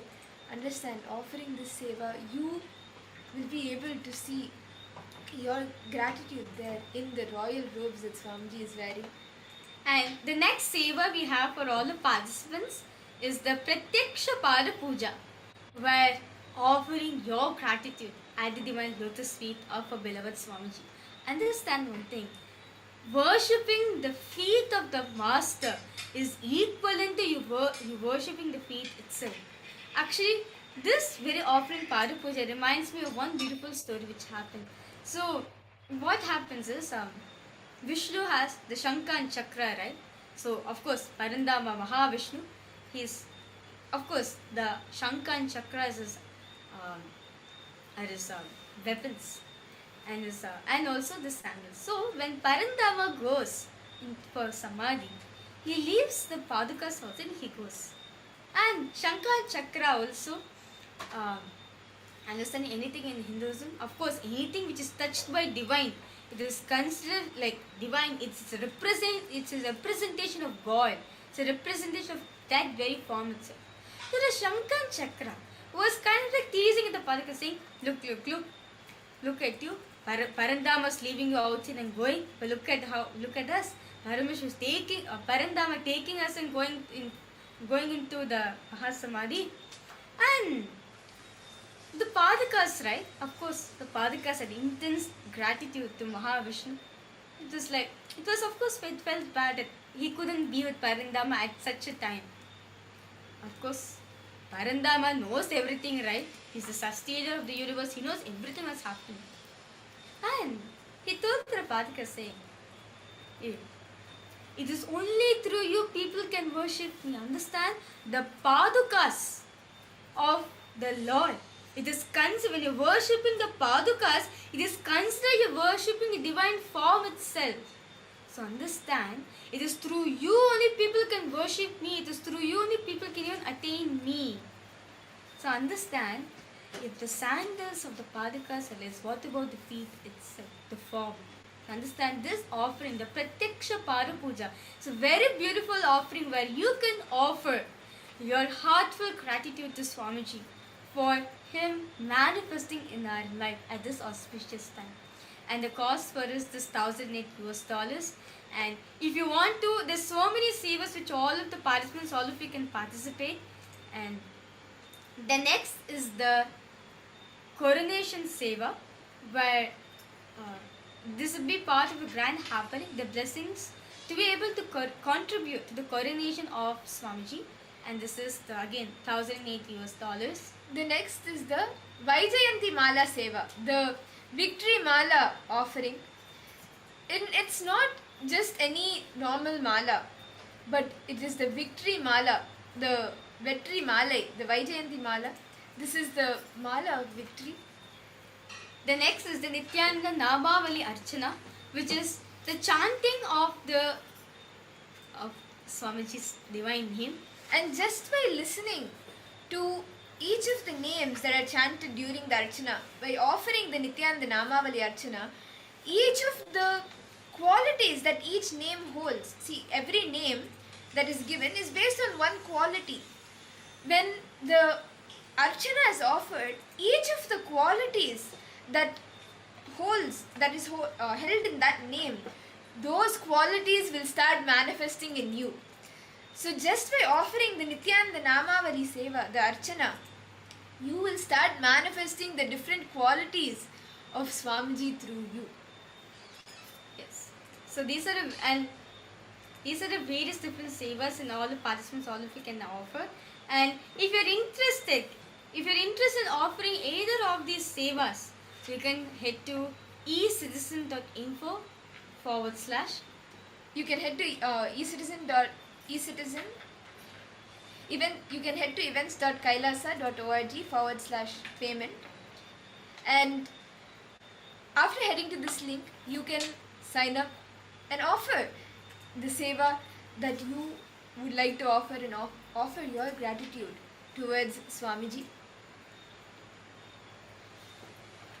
See, any Pada Puja, or whether it's the Jayanti Mala or the Nithyananda Namavali Archana or the Raja Shringara, that seva, any seva that you offer, just by offering your gratitude, by offering that seva, filled with the gratitude for every single thing that Swamiji has showered you with, when you offer that, Swamiji will shower you back.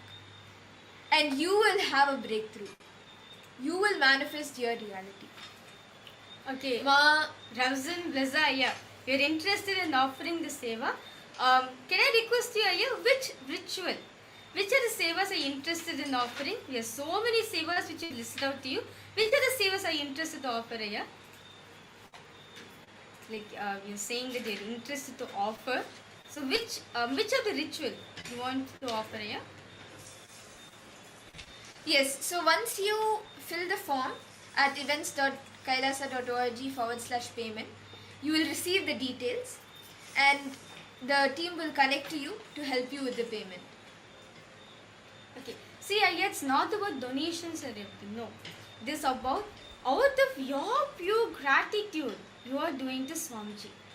Are you understanding, It is out of your gratitude you're offering to Swamiji, that for him to manifest in our life. Understand? All these sevas, all the yes, for him manifesting in your life. Understand? Swamiji says, actually in Guru Gita, Paramashiva says that Paramashiva says the biggest gift one can achieve in their life is having a guru. Having a guru in their life is the biggest seva, the biggest thing, biggest gift you can ever achieve, and that's the most dearest to your heart. So understand, no matter what happens, always have a guru. Okay, Ravzan Blazaya, you're interested in offering. You can head to events.kailasa.org / payments. We'll send you the link in the chat. We'll share with you the link in the chat. And you can head there, fill the form and put your intention. Yes, Swamiji is the real friend. Yes, that's true. And I see Ma Parama Ma Nithyanandam to you. Welcome. Ma Lita Nithyanandam, Ma Anandeshwari, Ma Irene, Ma Jean Lavital Nithyanandam. See, just by offering your gratitude, you can manifest the different qualities, the Ananta Kalyana Gunas of Swamiji in you. Yes, Ma Virupaksha, okay. The link for the sevas, actually the link of the sevas will be projected for all the participants.